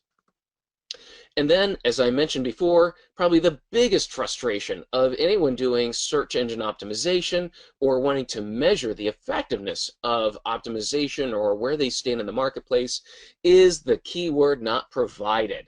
Now, there's a number of reasons why Google has gone about this. The first reason that they gave was for privacy reasons, that they wanted people's searches to be private. But at the same time, if you are doing paid search, you have full access to keywords. And also, if you are advertising through Google, you can target people based on their search terms. So we know the privacy thing was really kind of a smokescreen. I think what's going on here is that this was really the first step to getting people away from thinking of individual keywords or key phrases and focusing on one or two phrases that would describe their business. By taking away the vast majority of keywords that you're going to see in your analytics, it will force you to look at other words. It will force you to think bigger picture rather than those one or two words that most people believe that's what my business needs. This is where I'm going to focus my attention. And so in some ways, this has been good by making people, forcing people to think beyond a single word or a single phrase about their business and looking into the bigger picture. This also plays into the machine learning because, as I showed you before, machine learning is condensing all of these keyword phrases, trying to determine intent. And what better way to really assist that than to start taking away keyword data in the search engines. However, when you take that away, you have then taken away the #1 reporting factor of SEO, and that is what keywords am I ranking for? What keywords are bringing in not only visitors, but business? And so by taking away the #1 factor, we're forced to look at a number of different methods that we can use then to develop better campaign metrics. Now, one of the first things about metrics is the expectations. Whenever I work with a company, I want to know specifically, what are your expectations for the campaign? What are you trying to get out of it? What do you expect?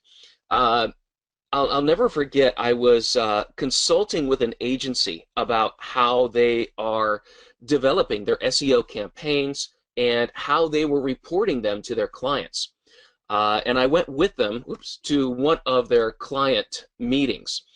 And after some of the agency people left, I asked if I could talk with the client for a bit after the meeting, and because the main reason was on this whiteboard in the corner of their office, they had visits this month and visits last month. And the client asked me about the agency, what I was doing for them and what the agency was trying to do, and then they said that they had concerns, and the reason why they had concerns is that the visits last month were higher than the visits this month, and that over the past few months the number of visits had been going down, and because of that they were having a lack of confidence in their agency. Now, this was really kind of surprising because this goes right to the heart of client expectations.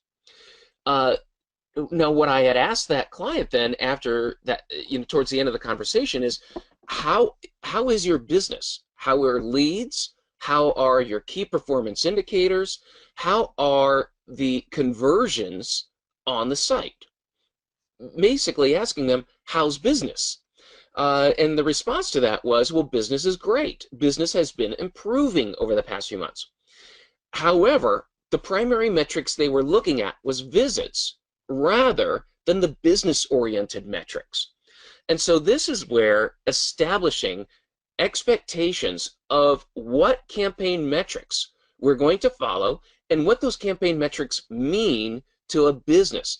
This is a conversation that must take place rather than just reporting basic information, the same charts and graphs every month or every quarter that really might not communicate the information that everyone needs. And so a conversation between agencies and clients about what are the expectations of this SEO campaign? What do we want out of that, and what constitutes success? That conversation needs to take place, and then that will determine how the campaign metrics are then developed and presented, and the discussion that will happen around them. Now, one thing that I think has been I would say both a struggle as well as what needs to happen. The first thing about SEO metrics is the myth of the #1 ranking. Once in a while, I'll still run into this where someone will hinge the entire success of a campaign by seeing the #1 ranking. They want a single word or a two-word phrase to rank #1 in Google, and that is their only standard of success.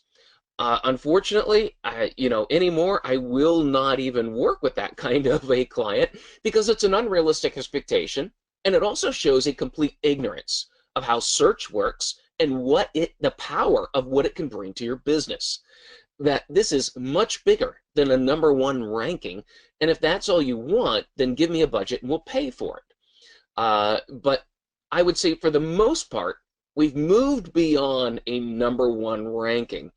And now what we have to educate people on is that rankings are really a personal metric, that the rankings you see are probably going to be slightly different than everybody else. And I'm going to walk through why that happens.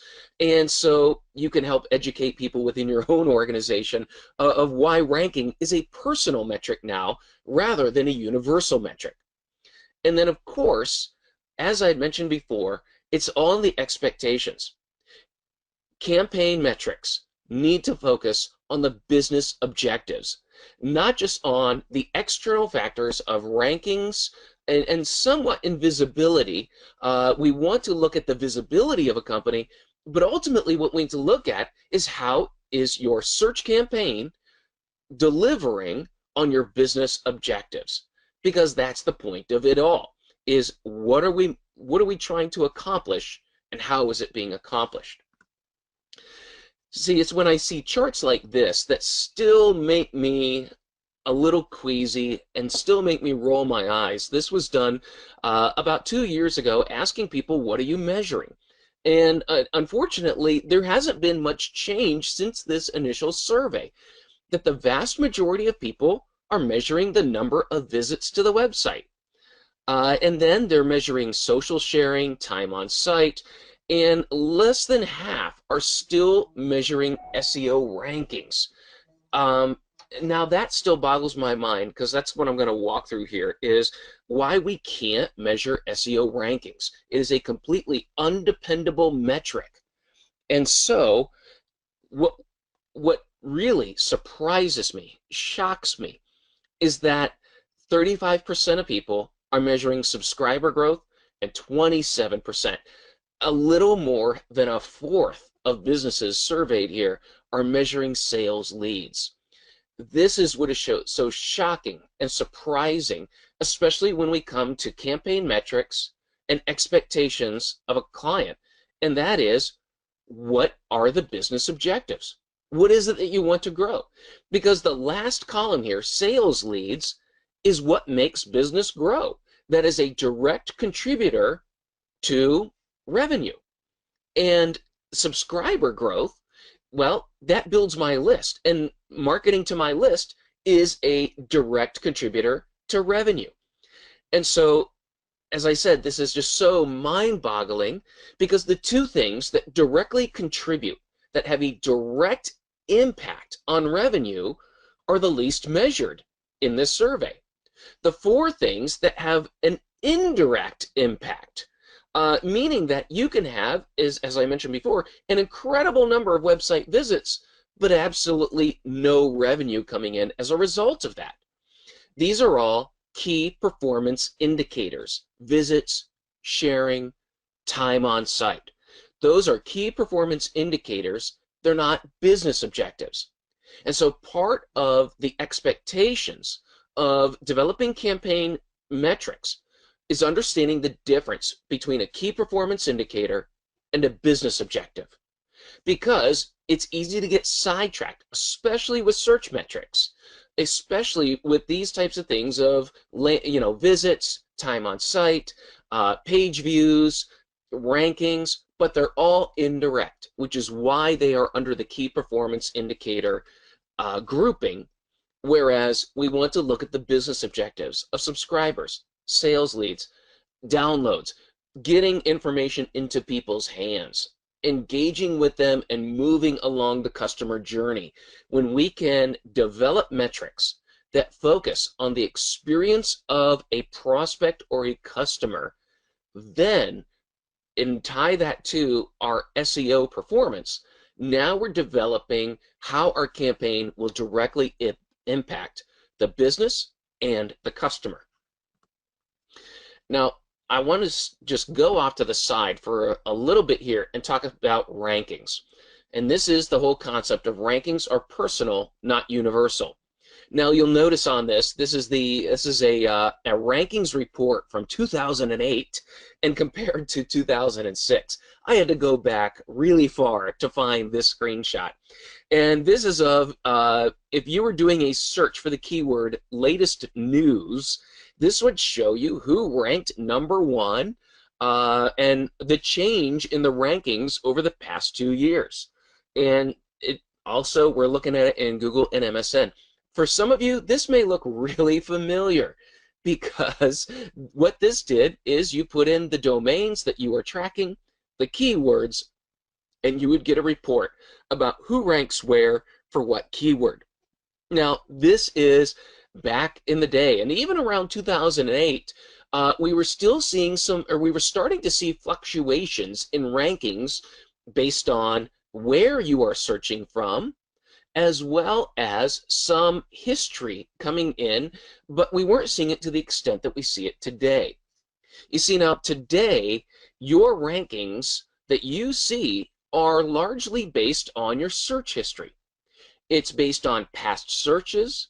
It's based on content preferences, what types of content you tend to search on, click on, or visit, what business or industry you tend to search on, as well as any behaviors such as your predilection to click on ads, paid ads, display ads, or anything like that. And so what's happening here is this has been actually going on for the past 10 years, is that more and more of your rankings are going to be personalized to your unique history and the words, the sites that you visit, the words you use, the types of queries that you make. All of this is being developed in order to provide you the most relevant personal results. Ultimately, it's also being done in order to focus the paid search ads specifically to you and your behavior and the industry that you're in, because that's how the search engines monetize. So the better they understand you and what you're looking for, and again, it all comes down to intent. If they can figure out your intent and provide you results that are relevant, both paid and organic, then that's the goal. That's what they're trying to do. And so simply based on your history, we're seeing that rankings are going to vary from person to person, and maybe even from computer to smartphone, depending upon how you use them. The second thing is regional results. If you search for specific things in one region, it's going to show up differently in other regions. If I search for, right now, if I go to Google and type in Ford dealership, I'm going to see the one that's near me. And I'm not going to see one that's out in another state or another region, because based on the localization that search engines are providing, it's going to look at that query as a localized result and serve it to me specifically. So based on location, now sometimes we will see things, brands are more global. However, if I'm looking for something that is specific to my region, that can be based on my IP address, my country, my city, my state, even into a zip code.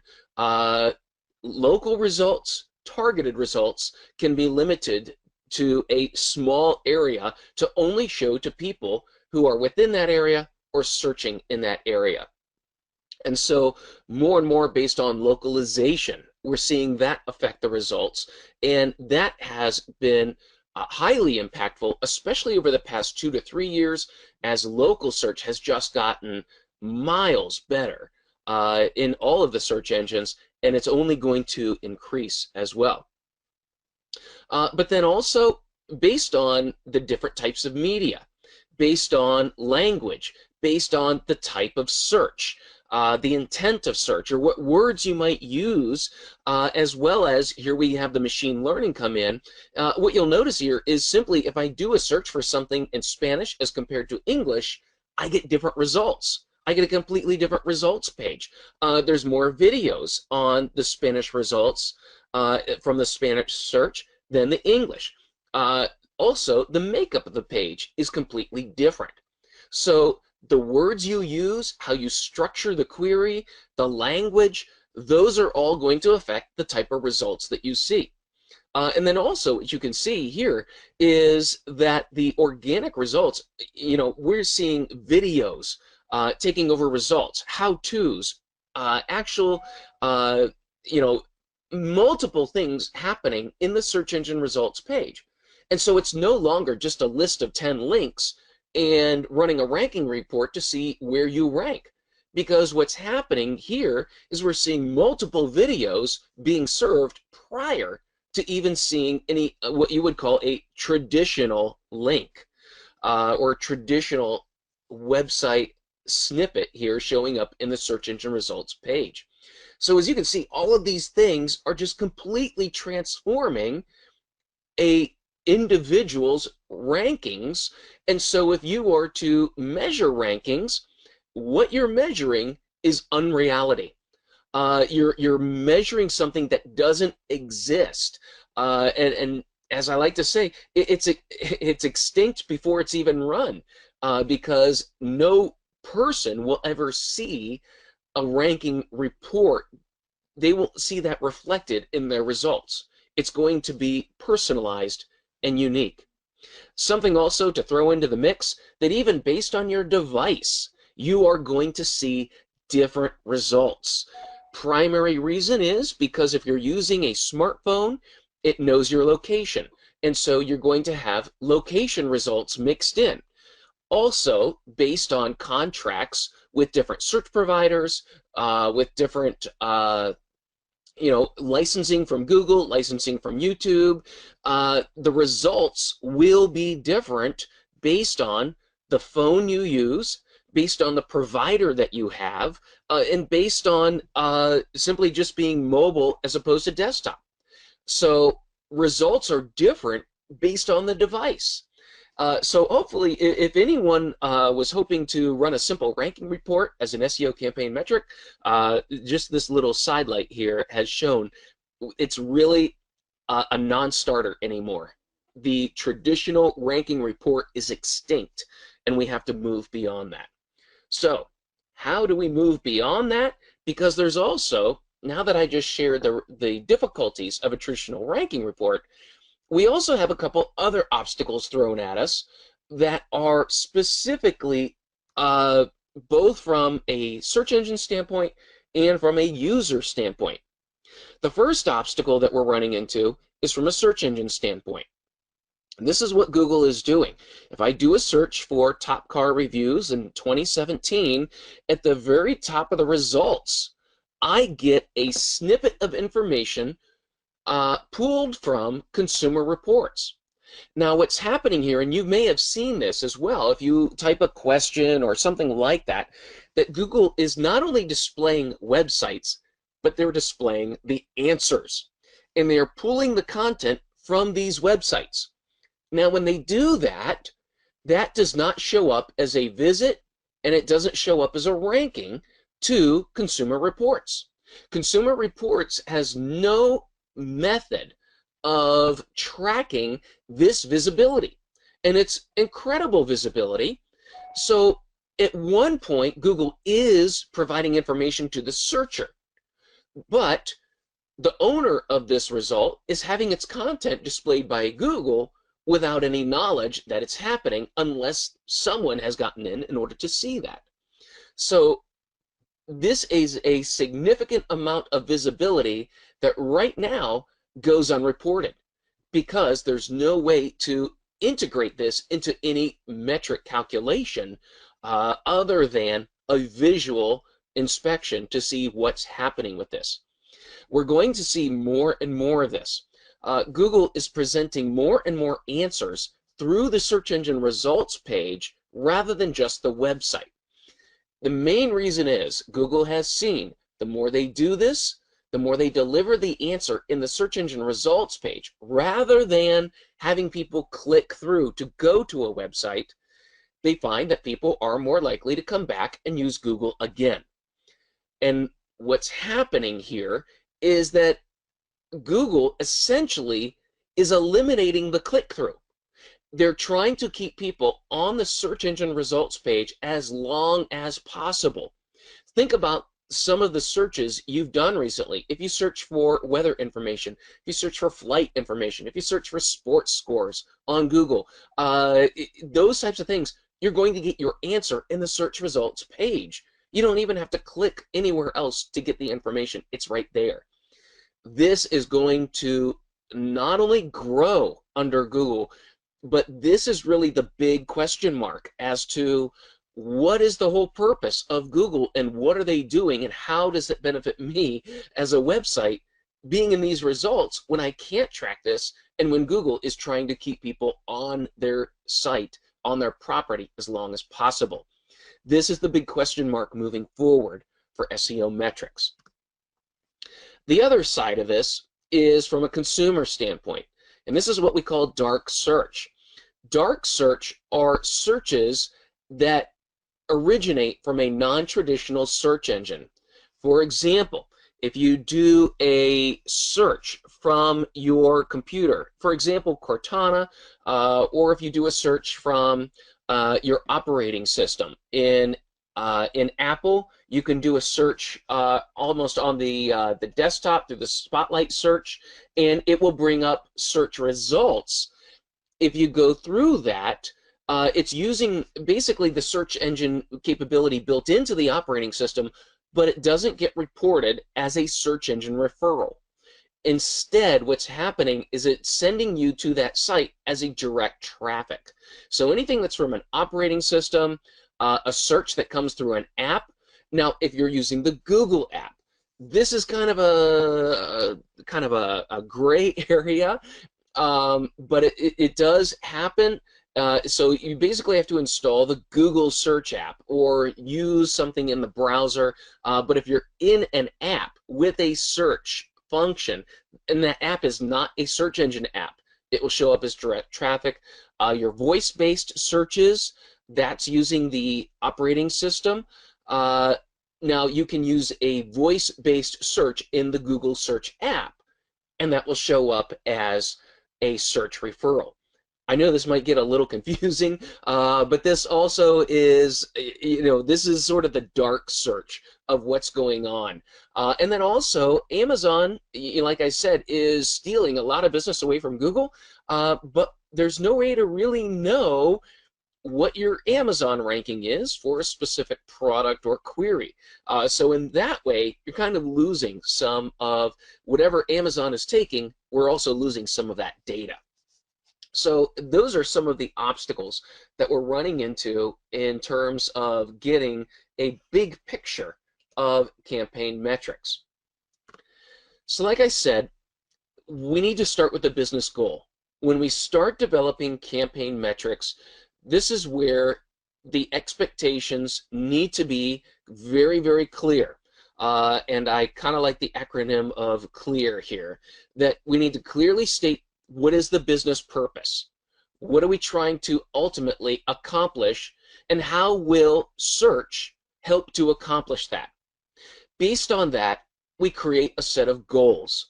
We lay out the goals of the campaign. What do we want people to do? And then carry that over into how does that accomplish the purpose? We then explain how and define success. Explain how success is accomplished. As people meet those goals, how does that fit into the customer journey? Where is that in the customer journey? How does it move them from one stage to the next? How do we measure that? And how do we define that as success? Then we align metrics to that strategy. We don't just start with the metrics. We start with the purpose, the goal, defining success, and then aligning metrics as we have our strategy. And then the final stage is the ideal customer experience. How do we relate that through these metrics? How do we explain that our customer has seen this and then they did this, or they looked for this information and it was a successful visit? Now what will they need? This is where we look at the overall customer journey and how search is a part of that journey. Now, getting into some very specific metrics that will assist this. One of the things that I like to look at, and this can be a part of the reporting, if I'm looking at just the cold hard facts of SEO campaign metrics, one of the first things I'm going to look at is that audience overview, and I'm going to look specifically at my organic traffic. Now, one of the things I need to caution is making sure, and I'm surprised I still have to say this, is comparing like time frames. You can compare year over year, if you're comparing the entire year, quarter to quarter. Example is I'm looking at first quarter 2017 compared to first quarter 2016. I want to compare like time frames. I am amazed at how many businesses still look at month to month to month to month. And there is such a drastic difference between month to month. You have to compare this quarter to the same quarter last year. This month, this year to last. You have to compare the like time frames. Going month to month is chasing your tail. So from here, I want to specifically just look at my organic coverage. At this point, what I'm looking at here is with the audience overview, I'm looking at my total number of sessions this year compared to last year. And I can see that it's higher. And in some areas, I've seen some dips. But then when I went to go look at specifically in Google, this year or this first quarter compared to first quarter last year, where am I at in terms of sessions, new users, bounce rate, conversion rate, and transactions?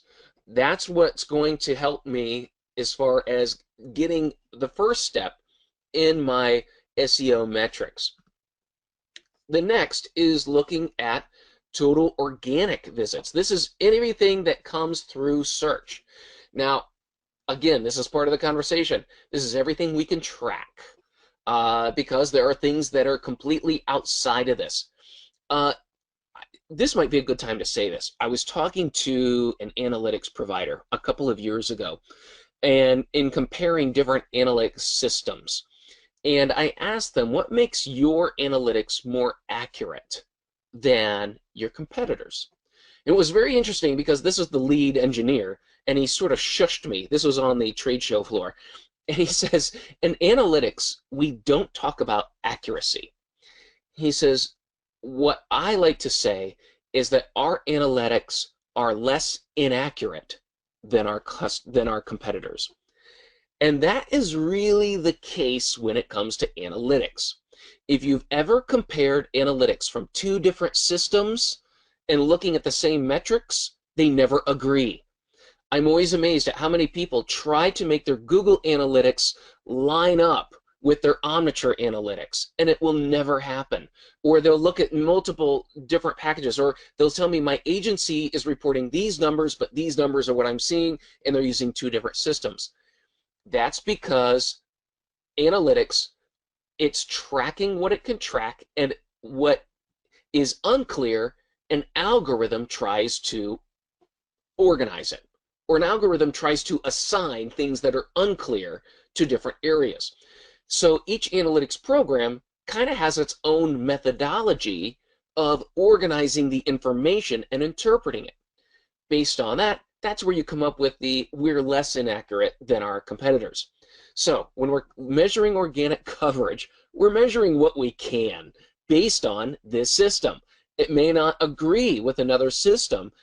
Don't try to make it agree because it just simply won't. Now, here I'm looking at my total organic search visits, and I can see compared to the year prior, this quarter is up 18% in visits. I can look at total conversions, and I can see that it's up 30%. And then also what I want to do is look at landing pages and my keyword concepts. Now, this is a sense because the search engines don't provide us any keyword data. What we can do is look at our landing pages and the amount of visits those landing pages are generating. Then it doesn't take much to kind of look at those landing pages and see what are they basically about. What are those keyword concepts? Now you can go to Google Search Console, you can go to Bing Webmaster Tools, and you can see which keywords are driving traffic to your business through those webmaster portals. And you can get the concept of what keywords are driving traffic. Now, one thing I do like about Bing Webmaster Tools is that Bing Webmaster Tools will not only show me which keywords I'm ranking for and which ones are sending traffic to my website, but they will also show me which pages are the recipients of those keywords. So they are able to tie together the keywords and the landing pages. And so I'll do that in Bing. And also Google Search Console will do that to an extent. But to some degree, this is still a manual process of looking at my landing pages and comparing them to the keyword concepts. As I said, Google's trying to push everything together into intent. And so evaluate your landing pages in terms of intent. What would someone be searching on in order to get to this page? And utilize Google Search Console and Bing Webmaster Tools, maybe some of your analytics in order to figure that out. Also, what I like to look at are comparative metrics. When I'm looking at the success of an SEO campaign as tied to other types of campaigns, I also want to show the value of search engine optimization and what it's providing. And so in looking at a source medium, I'm using Google Analytics here. What I can do here is for this time frame, look at the overall numbers of sessions generated through each channel. As you can see there, Google on its own is about 67% of all visits. Yahoo is providing about 1.28% of visits. And then we can see a little less than 20% are direct visits. So comparatively, I can see where my search engine optimization is contributing in comparison to all the other channels. And I can get a sense there in terms of, I can run a revenue report by source, where I can see where my search is responsible for the greatest amount of revenue, for the greatest amount of orders, and also when I look at one interesting thing here, I can also do a value per session breakdown. And what this shows me is the email campaigns, those by far have the highest value per session. Visitors coming through the blog are next in value per session. And then we can see our search visitors showing up there as a significantly high value per session. And one thing that might jump out to you there is you can see that Bing has a £4.27 value per session compared to Google with a £1.77. That's normal. Over the past 15 years, it has been a really interesting phenomenon that visitors from Bing or MSN have a higher value, even though I will get just sheer numbers and higher revenue from Google, but they are a higher value visitor than Google visitors. That's just a phenomenon that we've just observed for more than about 15 years, and really kind of interesting there.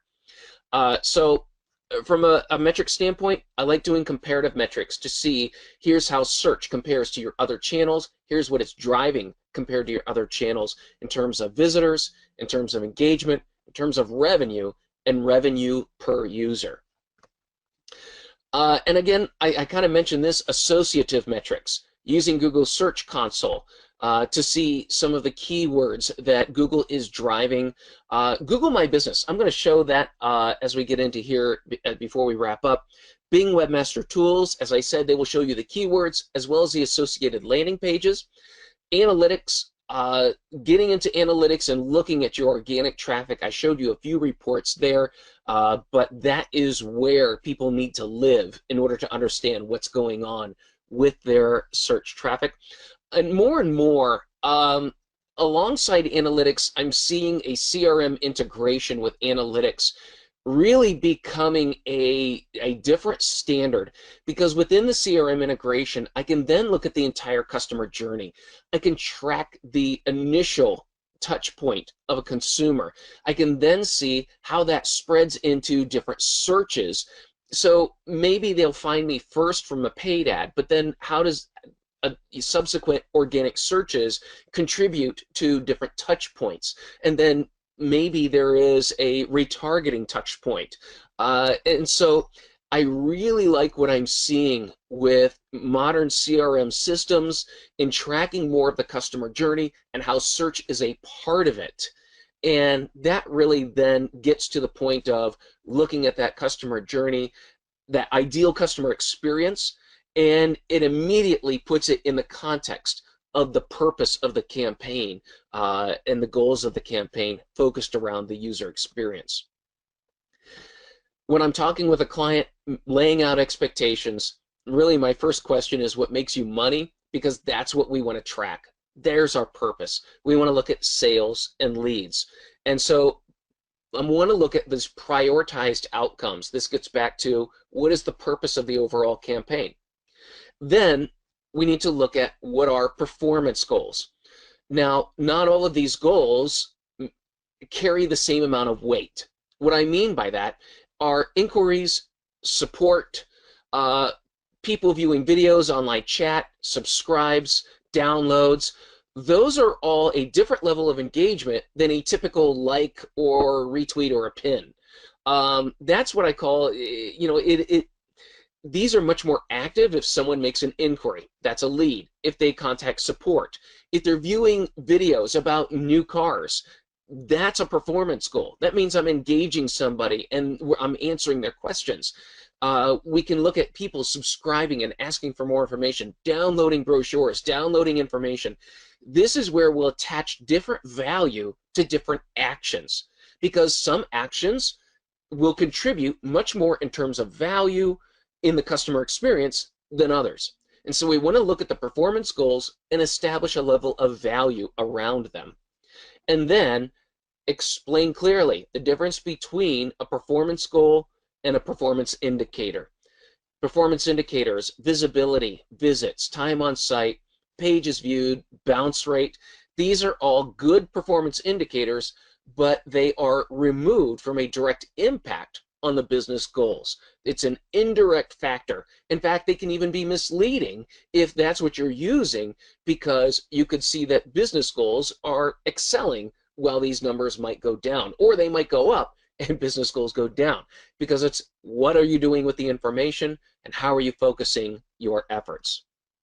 I want to focus real quickly before I wrap up here on Google My Business. And this is something that Google has done more and more of. I'm using actually a local landscaper that I've been helping out simply because I love the numbers that are showing up on this. And it's really cool because you just put your business in and then you set the service area. So it can be a zip code, it can be a radius, and then you can view the insights. This is just on the left side is the login panel, and it will show you how many searches your business has shown up for in the past month. As we can see here, we're almost at about 6,500 searches where people searched for their business. We can see about 8.3 thousand views of their local listing and about 16,000 actions. So we can see here, this probably right here is probably going to be, I think, the future of SEO metrics. The main reason is this is what happens when you do a search for a local business and the business box shows up in the results. And that business box has a picture of the business, a description, hours, pictures, and phone number. And what can happen here, just like with the information where Google is showing all the information and you don't even have to click through it, this is tracking that type of visibility. This is showing you how many times simply your business information showed in the search results. And so now from here we can look specifically on what customers, how they viewed your business. And we can see how many times the business showed up in search and how many times it showed up on maps in the top graph. In the lower graph, and this is where I think this is, where reporting is really going to be moving, is from that business box in the search results. We're now showing in the past month how many total actions people have taken. And that is how many people visited the website from the information box, how many people requested directions, and how many people called from that business listing. And the far right graph shows you how many people The dark green, so maybe a little over a fourth of people were looking for the specific business name. A little more than, or a little less than 3/4 of people were looking for related keywords, and because of that, saw the business information. So from a visibility metric standpoint within Google search results, I love what Google My Business is doing because it's providing me a view of how many people are seeing my listing without even clicking on it. But then because of the interactions available through smartphone searches, local searches, map-based searches, I can track a lot of this local activity and how people are then integrating or engaging with my local search result on google.com. So reporting has changed, and it will continue to do so. That is the only hard and fast rule here. And so metrics need to focus on emphasizing conversion rates, optimizing landing pages, and it requires analytics expertise much more than ever. And ultimately, what we want to get to is a measurement of the user experience. Like I said, that big picture of the user experience. Did they find what they wanted? Doing task-based user testing, where they have to find a specific bit of information from the search to the site. And from that, you can gather an understanding of how quickly they're able to find it, how they can navigate there, both in a desktop and a mobile. And this gets to the micro moment assessment. When people are searching for things such as, can I afford it? Show me the new cars. Where can I get financed? Those types of micro moment questions that people type into the search box or speak into their phone. That's where we want to assess the experience of what do they see, what do they find, how easy is it for them to accomplish their objectives, and then integrate that into a campaign measurement reporting scheme. On behalf of marketing, sales, and service, in most organizations, the people who are doing search engine optimization have been doing it for a while.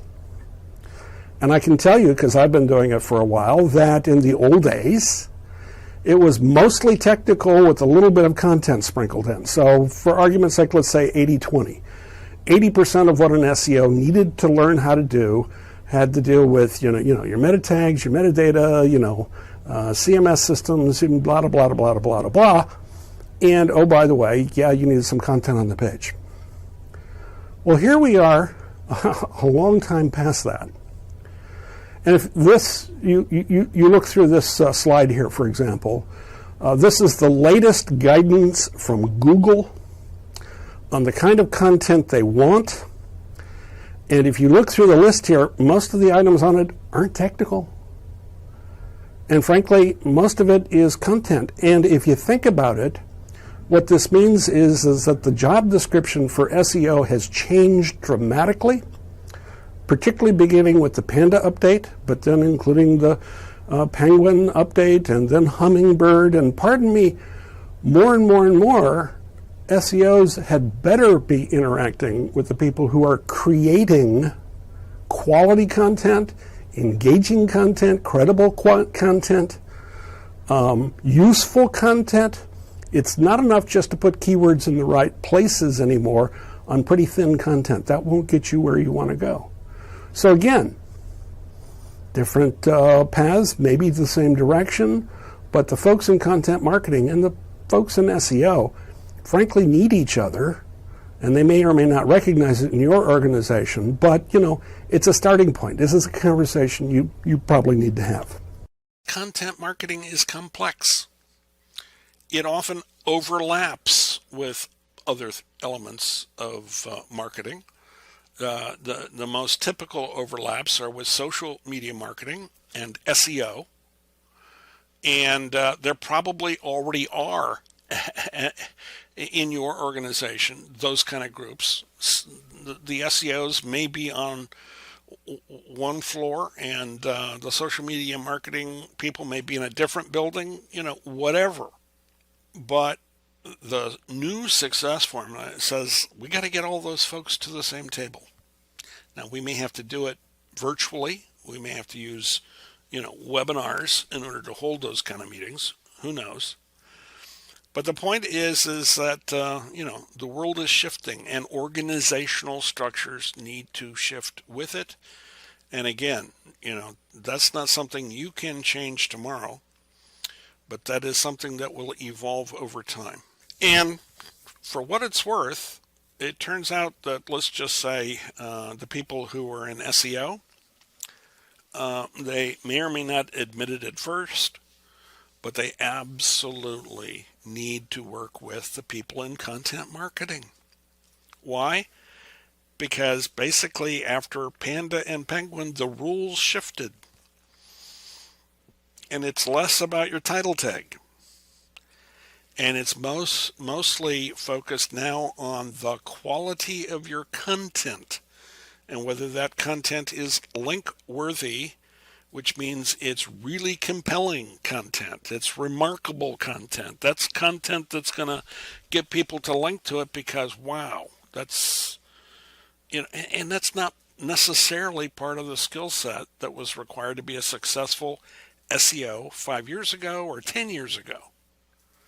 So again, you got to get these folks to the table. They've got to work together, and again, that means the organizational structure probably needs to shift.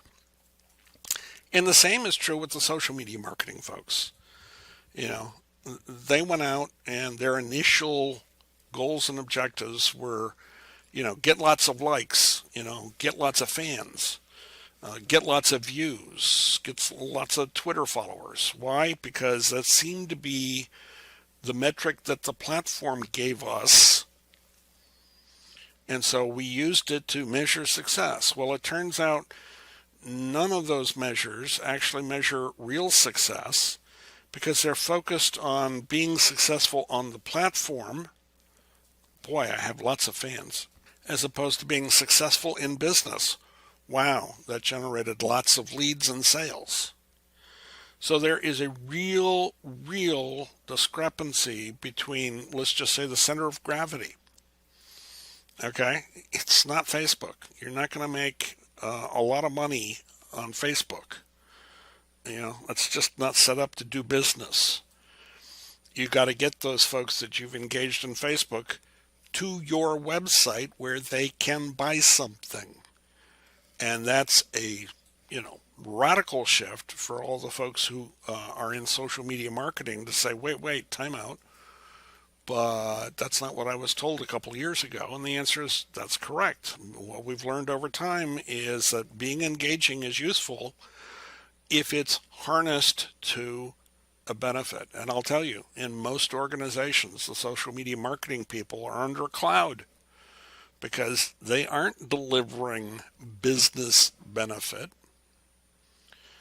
And they too need to learn to work with the content marketing people in order to do that. And in some cases, they may not be creating the right kind of content that actually generates leads and sales as opposed to is inexpensive to create to get my next fan or my next Twitter follower.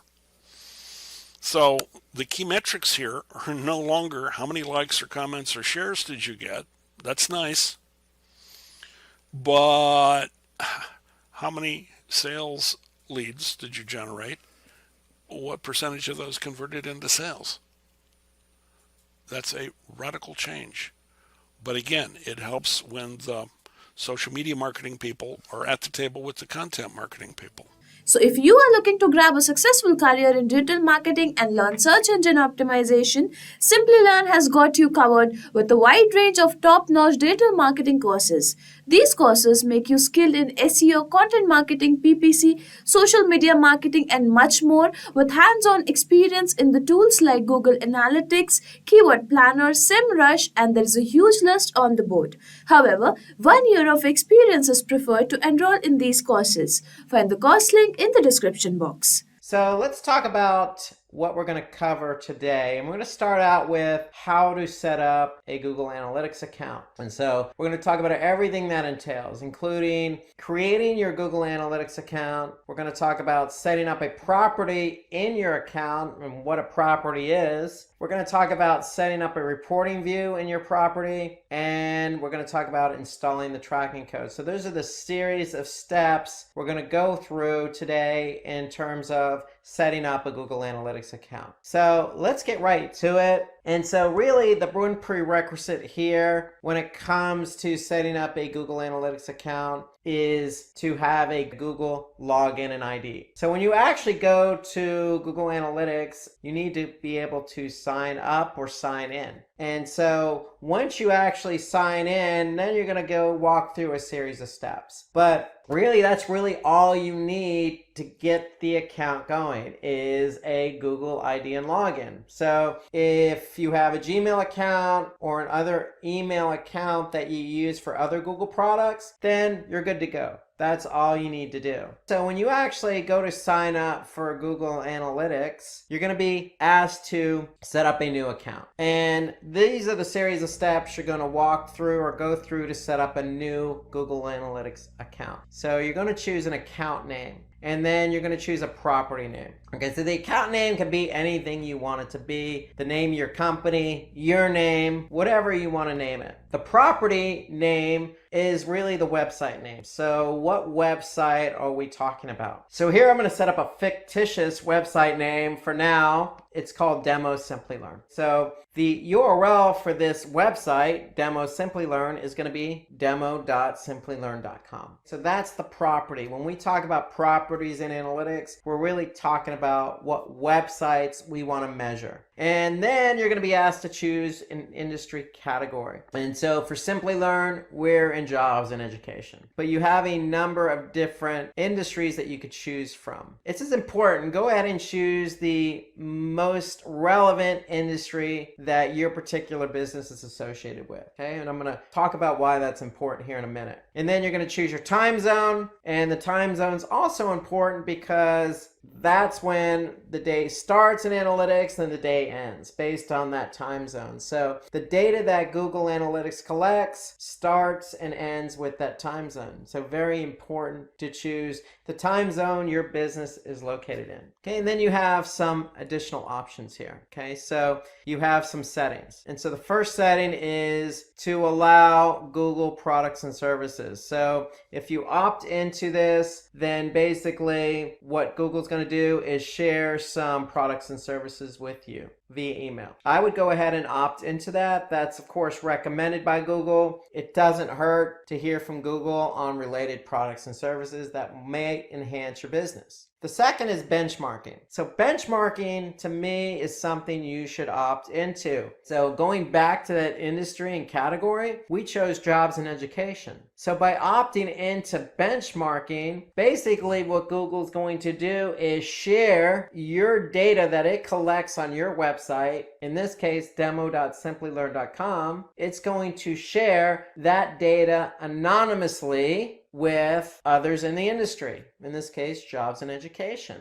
And because you've opted in, it's going to do the same exact thing for you. It's going to share anonymous data on other websites in the same industry. And the benefit of that is we get to see what other websites or how other websites are performing compared to ours. What's the benchmark in our industry? And so the benchmarking to me is important, and I'm going to go over that in a few minutes when we go over the different reports. But to me, I would always opt into benchmarking because this is the only report Google provides in analytics about how others in your industry is performing versus your website. Okay, so it's a way to compare your website performance against others in the same industry. The other options here, technical support and account specialist, I would also recommend you opt into those because then it allows you to basically allow Google access to your account, and they'll be able to help you if you occur or run into any issues. So these are the options in setting up a Google Analytics account. It's very simple, very easy to do. You're just entering in a few fields. Note that we talking about a website right now, so I'm talking about demo.simplylearn.com. But just know that if you want to track a mobile app,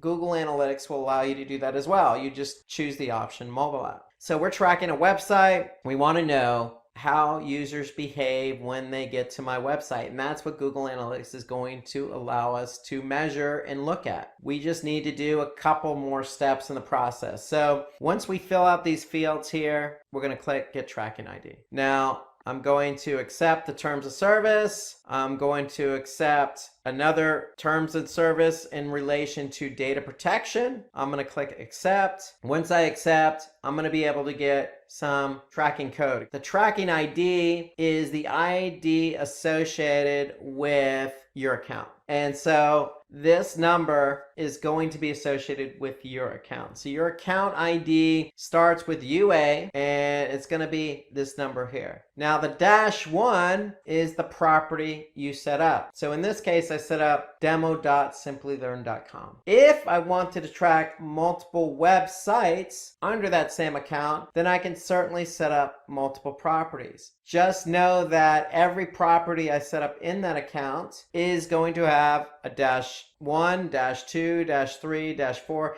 etc., depending on how many properties I set up. So by default, I set up one property, so my first property ID is -1. If I set up a second property, the same account number, it's just going to have a -2. And that's important because that ID, that account and property ID, is going to be associated with that particular property or website. So again, once you finish setting up the account settings, then you're going to be asked to add some tracking code to your site. And that tracking code is going to be related to the account and the property. So notice my tracking ID up here. Notice the tracking ID in the snippet of code. Now, this snippet of code needs to go on every page of your website that you want to track. And you don't have to put it on every page, but if you want to track website behavior on every page of your website, then it needs to go on every page of your website. So if you're using a platform like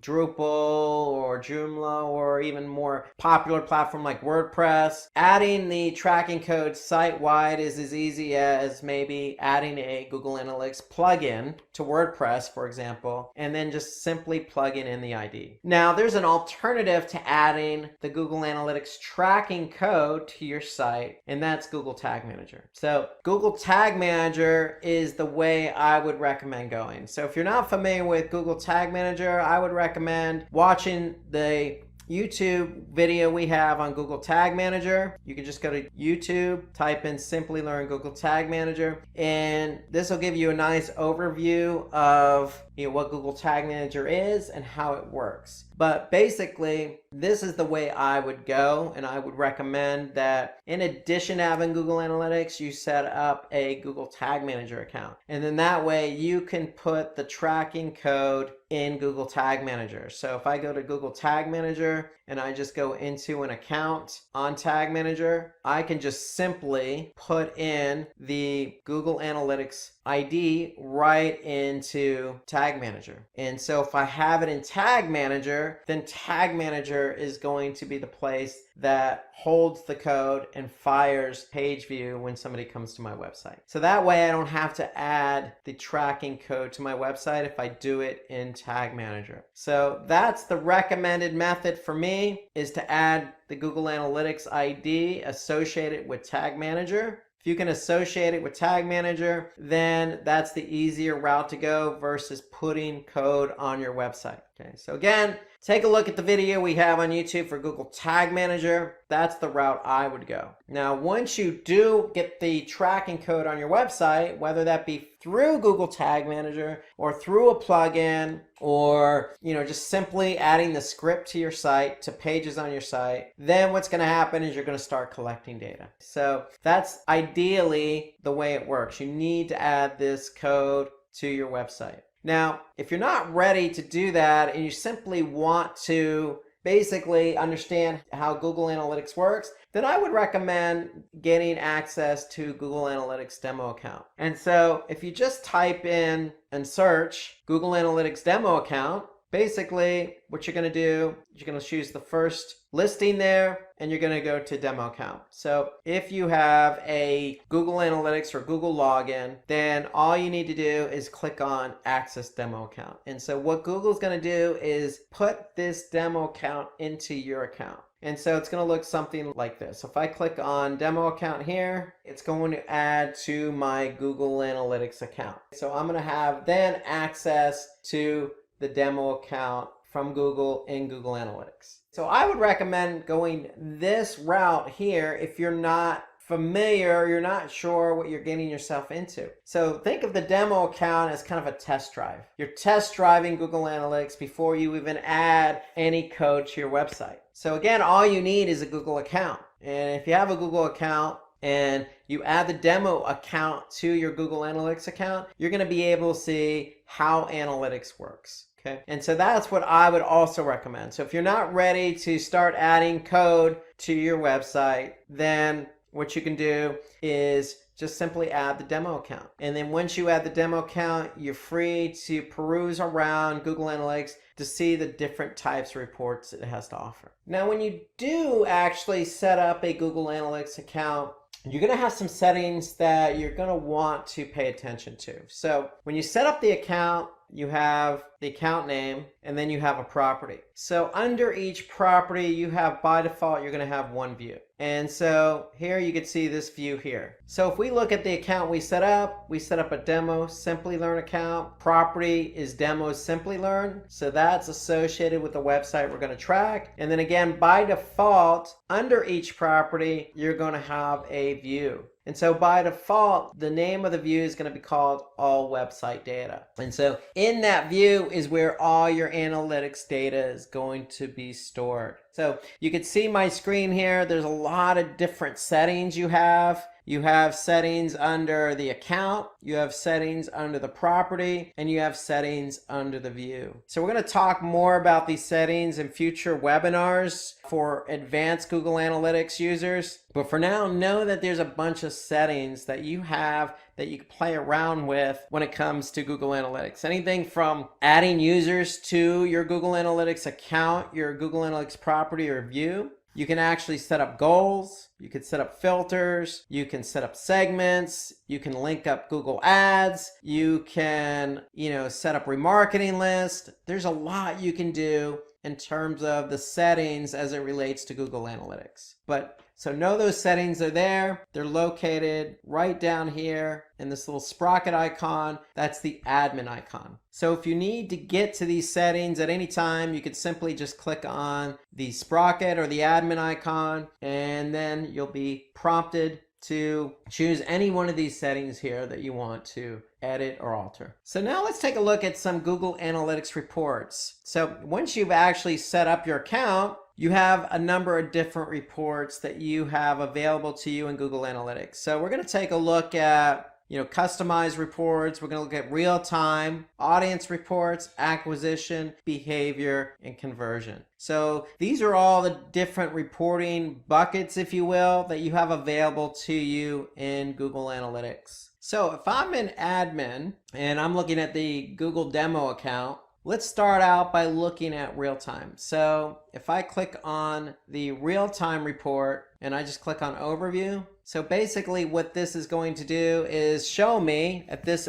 point in time how many users I actually have active on the website. Okay, so that's why they call it real-time reporting, because it allows you to see the behavior of users who are currently on your website. And so this is the overview report under real-time. And you can see here, I can see that 79% of my users are coming from desktop, 18%, 20% are coming from mobile, and then approximately 3% are coming from tablet. Here I can see how they actually came to the website. So this is the referring source. If they came from, say, search or social, I can see the source there, and I can see what pages they're active on. And then here I can see what locations, where they're located. And so if I want to see a breakdown of everything in the overview, I can certainly do that. If I go to locations under real time, I can see a majority of my users are coming from the United States. Okay, where are they coming from? I'll just click on traffic sources. And here I could see the different sources and mediums. Medium is the means in which the traffic was driven. So if it's Google, it's either paid search or organic search. So I can see here it's organic. Then I can actually see what content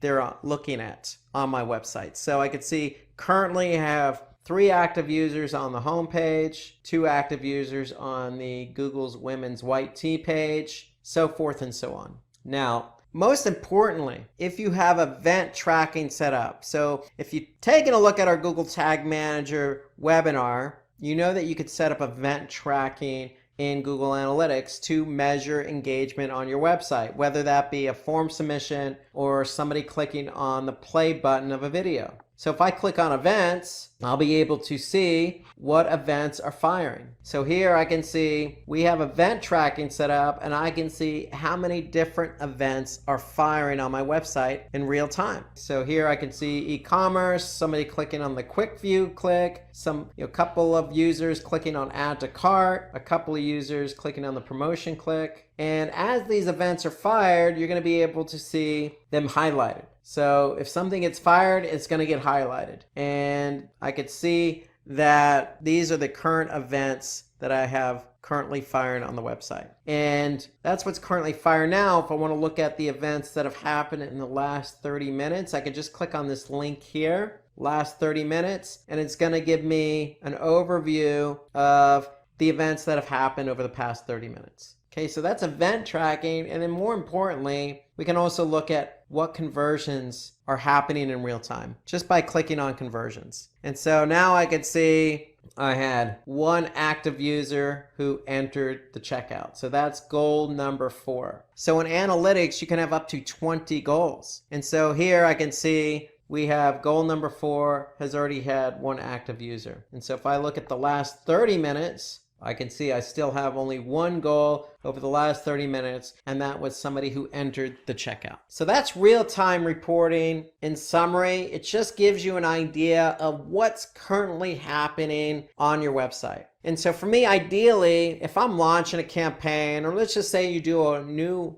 website redesign and you want to see how users performing and behaving, then real time is a good option for you. So you could see how things are happening in real time. Now let's jump down to audience reporting. So if I click on audience, this is just right underneath real time. I'm going to see a number of different reports available to me under audience. And so let's click on the audience overview report. So audience reporting basically allows us to get a sense of who is coming to our website. When I say who is coming to our website, it doesn't necessarily have to be a specific person. In fact, Google doesn't allow personally identifiable information in Google Analytics. Personal identifiable information such as a specific name, social security number, credit card information, etc. However, we could still paint a nice picture on who is coming to our website, meaning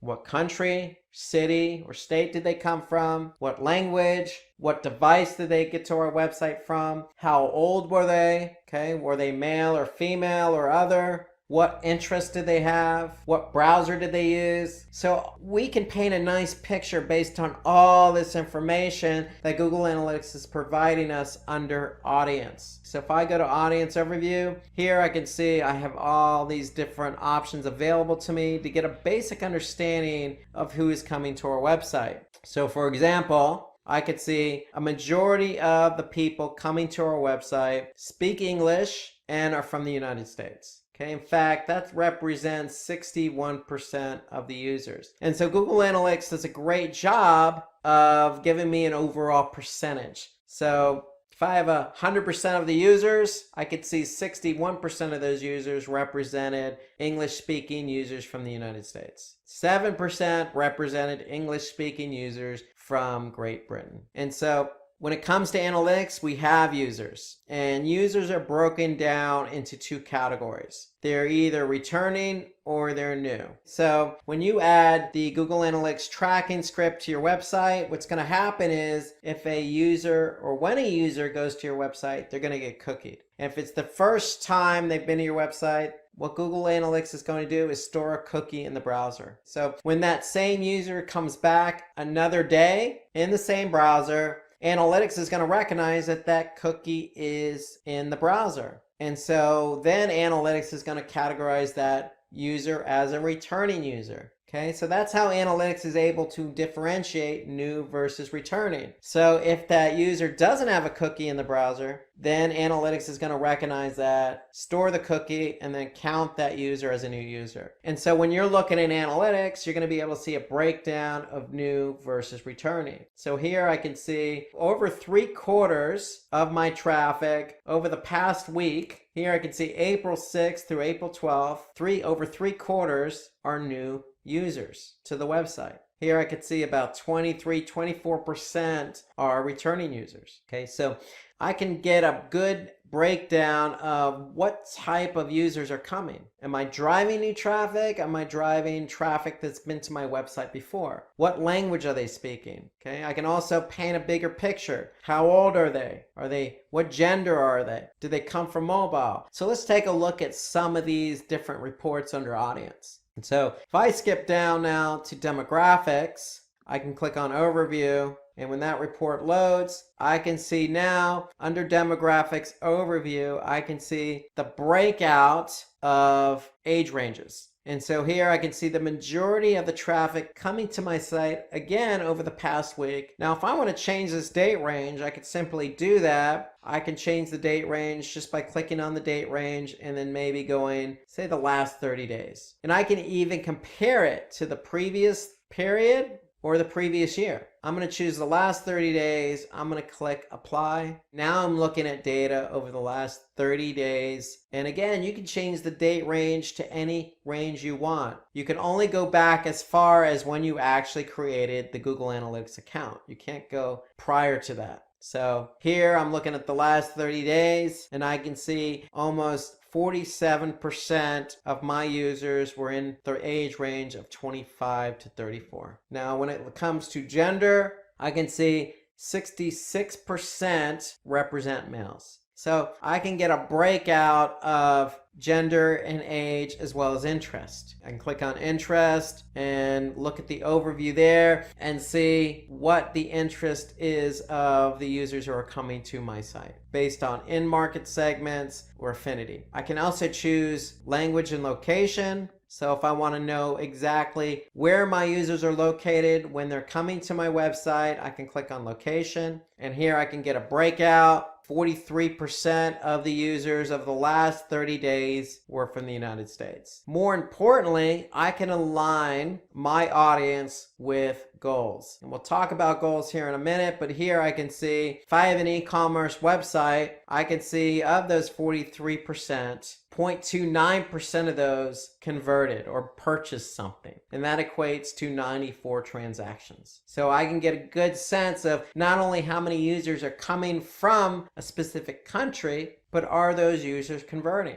If I click on mobile, and mobile to me is one of those reports I tend to spend a bit of time on because I want to know what devices users are coming to my website. And so for my website here, or this is the Google demo website, I can see mobile represents approximately 27% of the traffic. So desktop still represents a majority of the traffic. So for you, you want to keep an eye on mobile because mobile is definitely a majority of what people use nowadays. That's how people start their day. That's how they transact via mobile, whether that's purchasing something, communicating, or searching. It all starts with mobile. So you want to keep an eye on mobile, and more importantly, you want to keep an eye on behavior. So Google Analytics is telling me that, yes, I have approximately 27% of my traffic of the last 30 days came from mobile. How are they interacting with my website? So if I look across this report, I'm going to be able to see different metrics.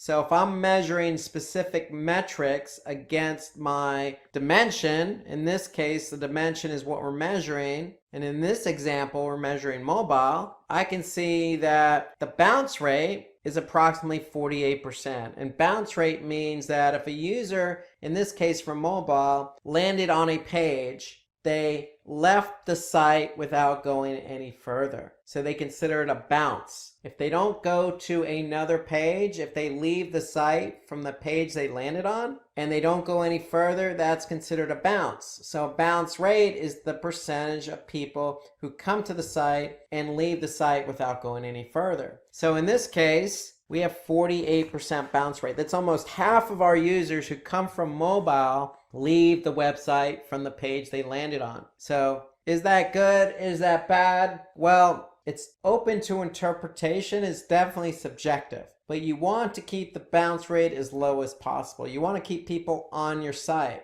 especially if you have an e-commerce website. You want people who come to your website to purchase. And so here we can see 48% mobile. In desktop, it's a little bit lower at 41%. Now, if I look a little bit further at engagement, I can see how many pages on average do mobile users look at. So versus desktop, it's a little bit lower. You can see 3.86. On desktop, it's 4.5. Now, if I look a little bit further in engagement, I want to be able to measure how long somebody from mobile stays on the website. If they're bouncing at 48%, but they're also looking at 3.8 pages, 3.9, almost 4 pages per session, then that means in this report, analytics is telling me they're spending about 2 minutes on the site. And interestingly enough, I can see that mobile over the last 30 days had more transactions. So 51 transactions versus 34 transactions from desktop. And interestingly enough, the e-commerce conversion rate is at 0.29%. That's higher than desktop at 0.07. It's lower than tablet, but it's higher than desktop. And mobile has the most transactions, and since they have the most transactions, they have the most revenue at 2,380. So yes, the engagement isn't exactly as great as it is as desktop, but we can see that people are still purchasing with their mobile devices. So it's something to keep an eye on, and mobile is something I definitely look at. In fact, since it's such an important report, one thing you can do in analytics is if you actually like a report and you think you're going to look at that report multiple times, then you can simply just go ahead and click save at the top here. So if I click save, I'm going to enter a name for this report. I'm just going to call it mobile report and click OK. And then what's going to happen is it's going to be located under Save Reports. And Save Reports is located under Customization. Customization is located above Real Time. Okay, so if I close that up, you can see Audience, Real Time, Customization. If I click on Customization, if I click on Save Reports, I should be able to see my Save Report here, and I do. So here I can see Mobile Report. If I click on it, I can simply go to the report I was looking at before I saved it. So Save Reports to me is a good feature in analytics because it allows you to quickly access a report that you've saved in the past. So let's take a look at one more report under Audience. And let's go to benchmarking. So remember when we were setting up our analytics account, we had the option to opt into benchmarking, and I recommended you do so. And so if you did actually opt into benchmarking, then you're going to be able to see how your site compares to others in the same industry. So if I click on benchmarking and then click on channels, what I'm actually able to do now is compare my website with others in the same industry. So if I go back to say jobs and education, and I choose education, all education as my industry vertical, I should be able to see websites that are in the same particular industry and how I compare with those websites. So I'm choosing all countries. I can narrow that down if I wanted to. I can just search for the United States. I can choose a specific state, and then I can choose a particular site size. So here I'm choosing sites by daily session. So these are sites that have an average of 5,000 to almost 10,000 sessions a day. And so in this vertical education in the United States, sites that have 5,000 to 9,999 sessions per day, that means that there are approximately 310 web properties contributing to this report, okay, based on this criteria I chose. Now, if my site is similar, meaning if I'm in the United States, if I'm in education, and I'm receiving 5,000 to 9,999 sessions per day, then I'm able to compare my site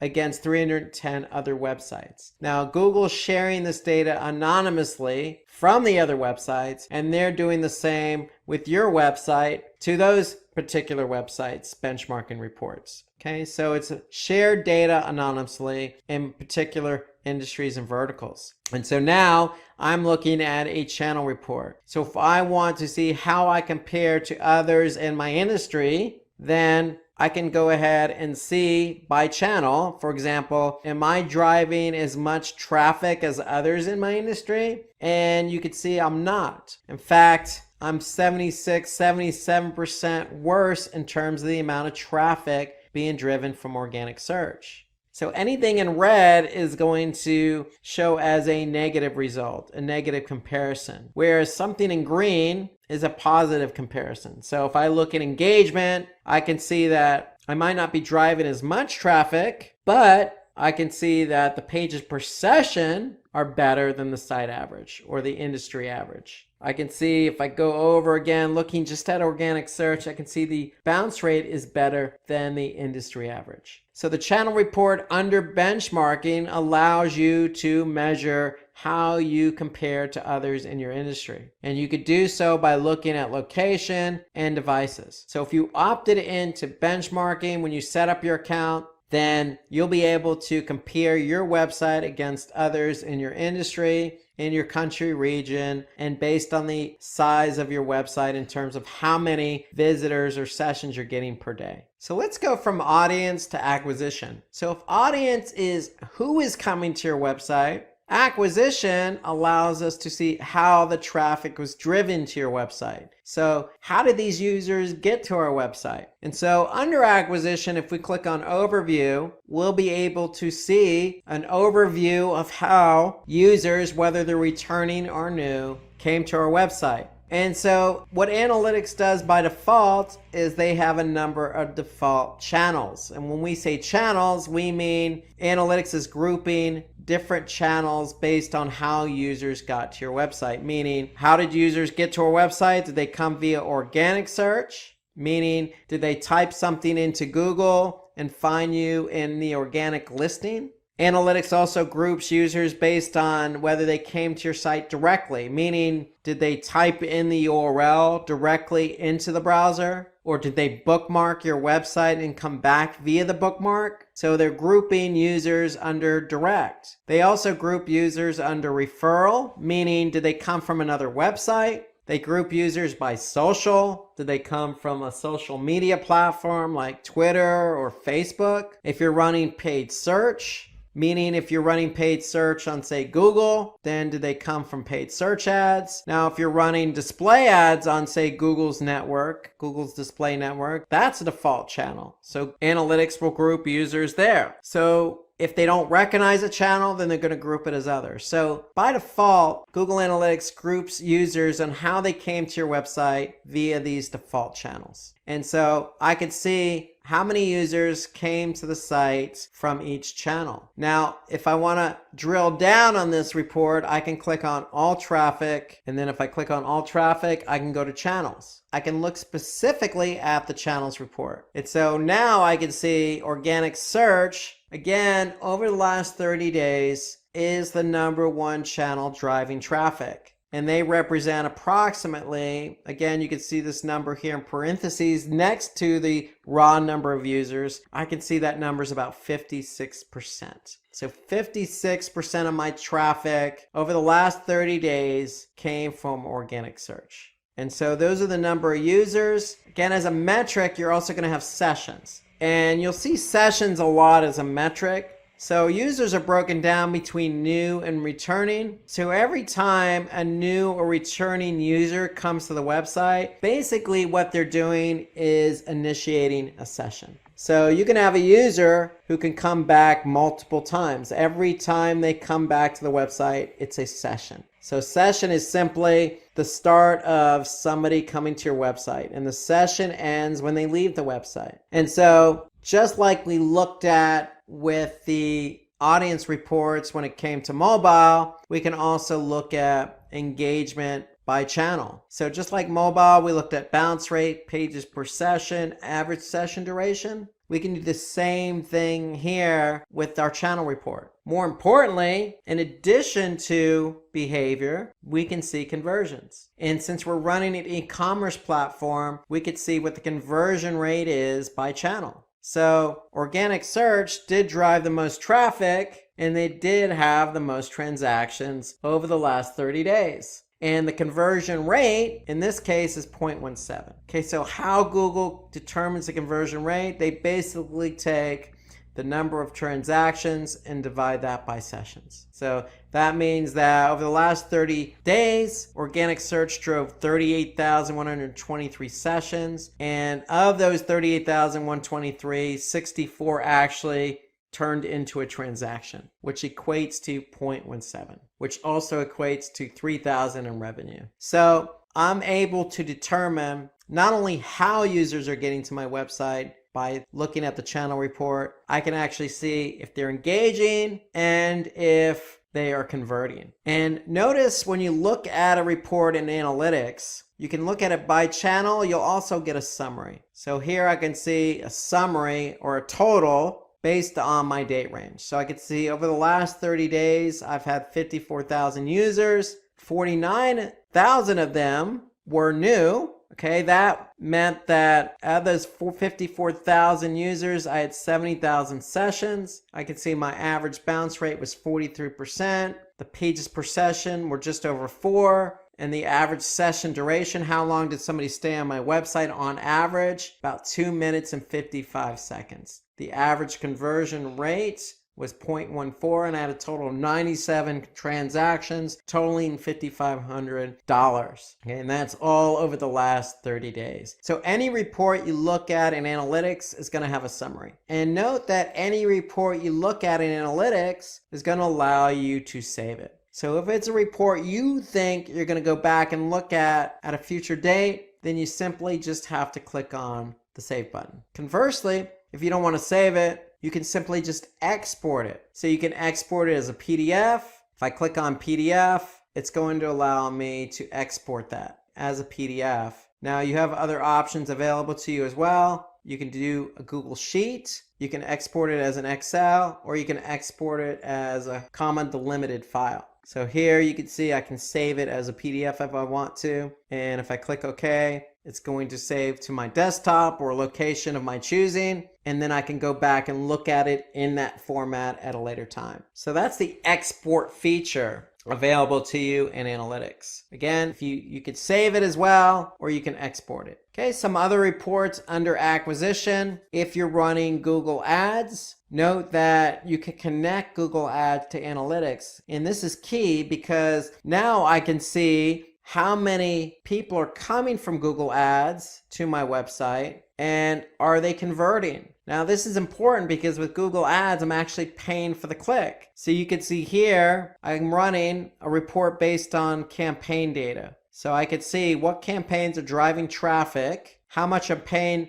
per click, and you can see on average I'm paying 34 cents per click. And then more importantly, I want to be able to see if they're converting. So you can see I've spent $810 over the last 30 days and received $858 in revenue. So you want to make sure that you link up your Google Ads account to your Google Analytics account. For this very reason, you want to be able to see how your Google Ads campaigns perform once the users get to your website. And so I want to see if they're engaging and I want to see if they're converting. So there are all sorts of reports under Google Ads. So you can look at it by keywords, by search queries, by hour of the day. If you're running display campaigns, you can look at display targeting. So there's all sorts of reports under Google Ads. You just have to link it up, and you link it up under the admin. Now, there are other reports that you can look at. So if I go to campaigns, I can look at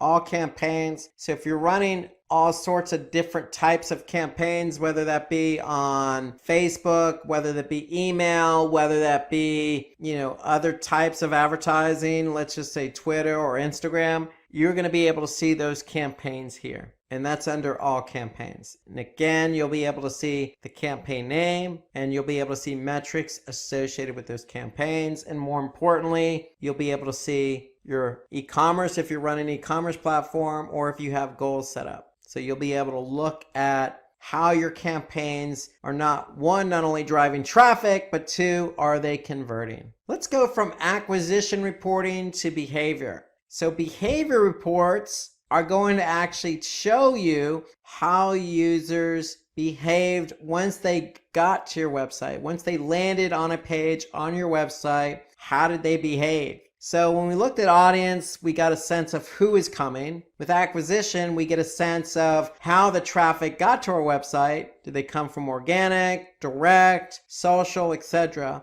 The behavior reports allow us to actually measure how that traffic behaved once they landed on a page on our website. And so if I go to overview under behavior, now I'm looking at this graph here. It's showing me how many page views I've had. And a page view is simply, once a page is viewed, it's counted as a page view. So if a user comes to my site, they're initiating a session. And if they look at a page, then that page is going to have a page view. Okay, so a user can look at a page multiple times in a session. And every time they look at that page, it's going to count as a page view. So here I can see in this graph how many page views I've had, again, over the last 30 days. And if I look further at my overview report, I can see the specific pages and how many page views they've had. And I can also look at some other metrics. Okay, the average bounce rate, the average time on page. I can look at the exit rate, which means how many people actually exited, or the percentage of people who exited from that page. So I can dig deeper into my behavior reporting. So if I click on site content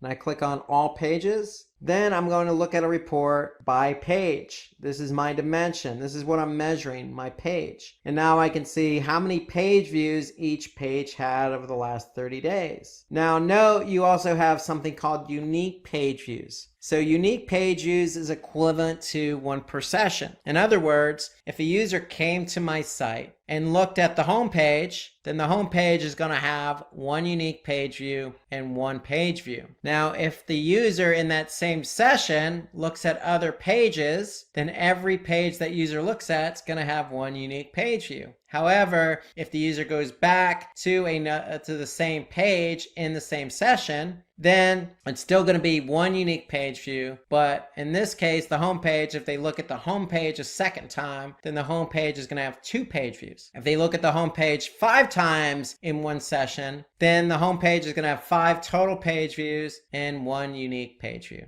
Okay, so that's why unique pages is equivalent to one per session, where page views is an accumulation of how many times the page was viewed in the same session. So in other words, you're always going to have more page views than unique page views. Okay, so this gives me a sense of how my pages performed. So again, I can look at total page views and then engagement. So ideally what you want to do with a report like this is, if a user is not engaging on the page, then that should tell you something about the page itself. If they're not engaging, if the bounce rate's high, if the time on page is low, if the percentage of exit rate is high, then you probably want to do something with that page. Now, these are all pages, but if I jump down to landing pages, my landing page report is showing me how many people actually landed on that page. And so here I can see under my landing page report, I can see the home page had 36,017 sessions in the last 30 days.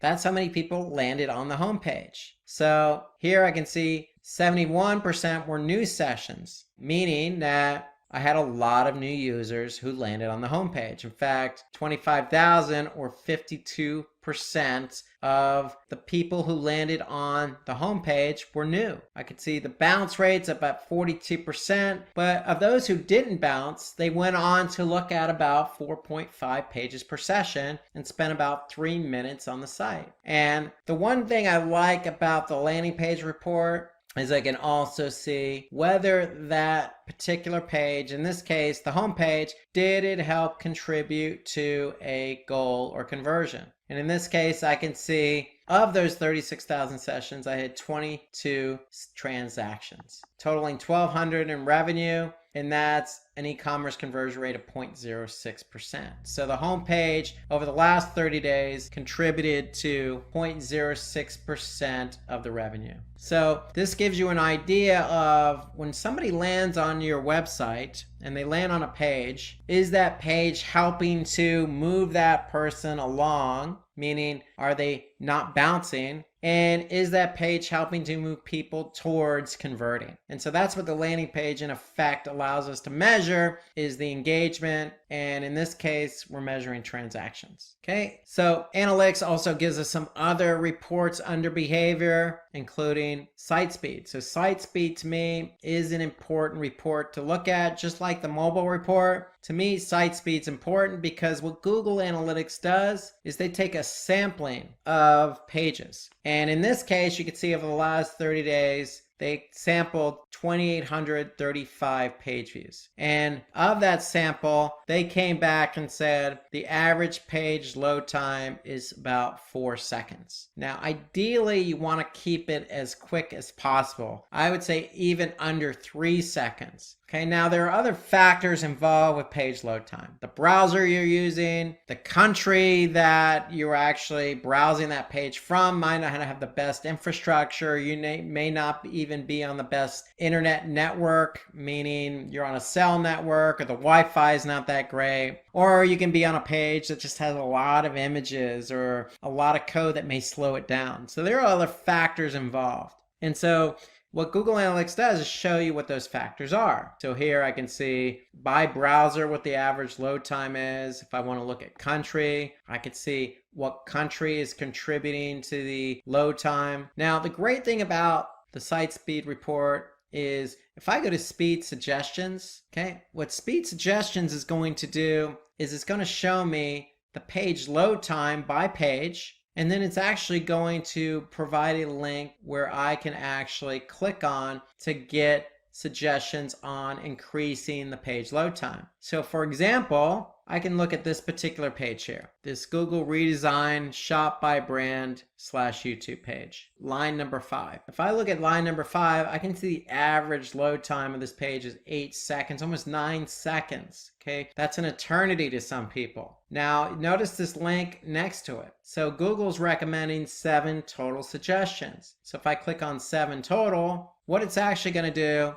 it's going to open up a new window and it's going to open up another Google report called PageSpeed Insights. And PageSpeed Insights is going to give me some information about what I can do to correct the page load of that particular page. So look at the site speed report. It's important because there is a correlation between site speed or page load time and user behavior of that page. And there's also a correlation between page load time and a page ranking organically on search. So page load time is very important. It's so important that I'm even going to save it. So I'm going to click save and click on site speed suggestions as my name and click OK. And now that report is going to be saved under customization under save reports. Let's jump from behavior to conversions. Now, conversion reporting is arguably the most important section in Google Analytics, because what the conversions reporting allows us to do is see how people are converting, or if they're not converting, on our website.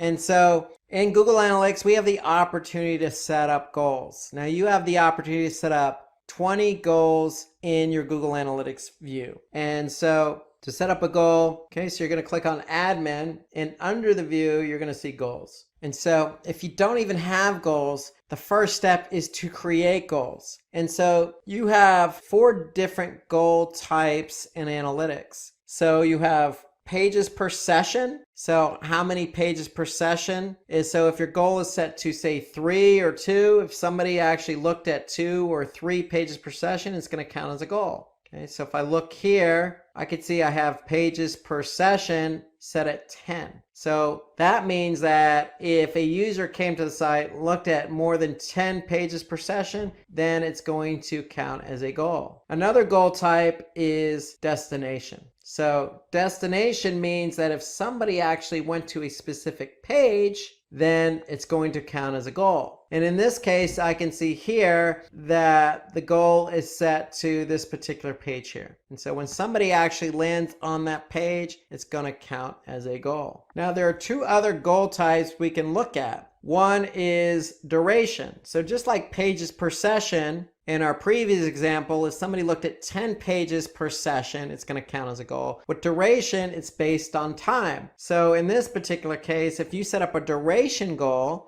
and the duration is set to say 1 minute and 30 seconds, then that means if a user comes to my website and they spend at least 1 minute and 30 seconds, then it's going to count as a goal. Okay, and then the 4th type of goal in Google Analytics is an event-based goal. So when you set up event tracking, you could turn that event into a goal. So if somebody clicks on, say, the submit button of a form, you can turn that event into a goal. So here you could see the category equals contact form. So you can always verify if a goal works just by clicking on verify this goal. And in this case, this event is turned into a goal. So anytime somebody fires this event, it's going to count as a goal. So you have 4 different goal types in Google Analytics. You have pages per session, destination, event, and duration. And so once you've set up a goal, then you can measure goals under conversions. So now if I look at goals overview, I can be able to see how many total goal completions I've had. So if I want to look at it by goal, I can just choose the goal option here. So if I want to look at, for example, goal 2, engaged users, this was the pages per session, I can see that I had a conversion rate of 10%, meaning that I had 7,000 of all the users who came to the website, 7,000 goal completions, meaning 7,106 users looked at 10 pages or more on my website. And so that's how you want to be able to measure whether users, wherever they're coming from, whoever they are, whatever pages they look at, you want to be able to look at the conversion reports to see if they're actually converting based on the goals you've set up, whether that's pages per session, duration, destination, or event. Goal conversion tracking reports can help you measure who is actually converting. And the great thing about Google Analytics here is that I can actually see by segment. So the default segment in a segment is just looking at a specific user set. So the default segment is always all users. However, I can choose a different segment. So if I want to choose, instead of all users, if I want to choose mobile traffic, I can select mobile traffic, hit apply. So I'm actually now looking at a subset of data. I'm looking at mobile traffic. So if all the mobile users who've come to my site, I can see 1,400 engaged or looked at 10 pages or more. Okay, and that's a 7% conversion rate. So the great thing about Google Analytics is you have the opportunity to set up 4 different goal types. Okay, based on those goal types, you can go to Goals Overview and look at the conversion rate of each goal, but you can also change the segment of that particular goal to see who exactly converted. Okay, another report I like under conversions is the multi-channel funnel report. So if I click on multi-channel funnel, basically what this allows me to do is see how different channels work together to convert. So remember the channel reporting we looked at under acquisition? Here I can see now how different channels work together to drive the conversion. So if I look at 3 channels, direct, organic, and referral, I can see all 3 together drive 2% of the conversions. If I look at direct and referral, 12.5%. If I look at direct and organic, 12.24%. So I can see how different channels work together. And so if I look at top conversion paths as an example, I can actually see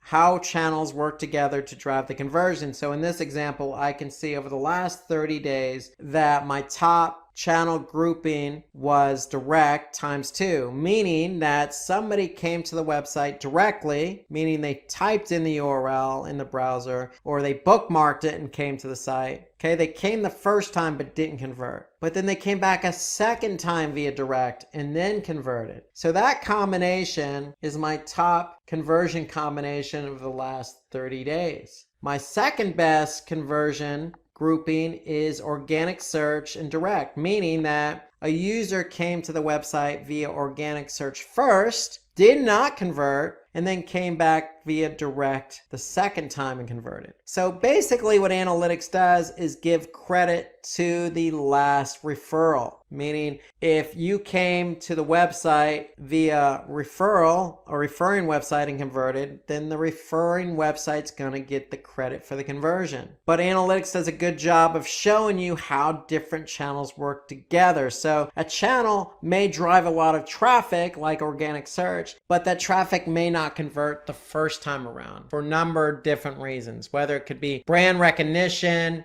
price shopping, reading content, whatever the case. Analytics is able to measure if that channel actually did contribute at a later point. And in this case, we could see organic search drove traffic that didn't convert, but that traffic came back a second time via direct and did convert. So that's our second best channel grouping. And so the multi-channel funneling report, top conversion paths, to me is a good report to look at. So you can actually see not only how channels work together, but you can see sources and mediums and campaigns and how all those different campaigns and different sources work together to convert. So that's just a good report to look at. There are so many different reports available in analytics. There's so many that we haven't even gotten to yet. So my advice, if you look at the demo report, you can get a feel for each of these reports under each section, whether that be audience, acquisition, behavior, or conversions. Take a look at these reports, see what makes sense to you, see what you can use to improve your website performance. For this particular webinar, we're going to jump into Google Analytics directly and spend all of our time there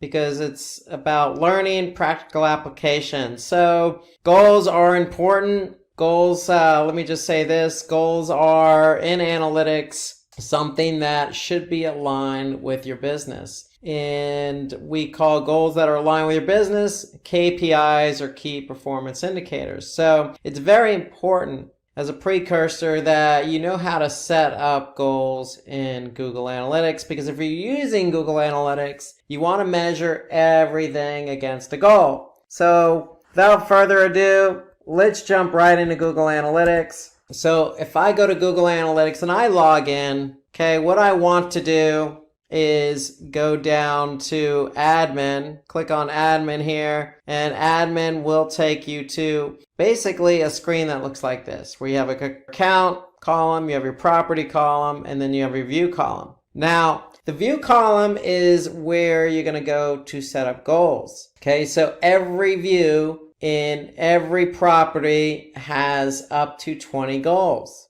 Okay, so by default in analytics, you're going to have at least one view for your property. So if I have a property, I'm going to have at least one view. But if I happen to set up multiple views like you see here, then I know for every view I set up, I have 20 goals to work with. So where are those goals? So under the view, I'm going to click on goals. And now I can see I have 20 at my disposal. Now you can see here by clicking on the recording column, I can see I have, in this particular property, this particular view, I have 5 goals that are active. So you can use up to 20, but you don't have to have 20 active, okay? You can have 1 active, 2 active. My recommendation is at least have 1 goal. Again, when you set up a goal, you're going to measure everything in analytics against that goal. Okay, so in this case, we have 5 particular goals we're measuring.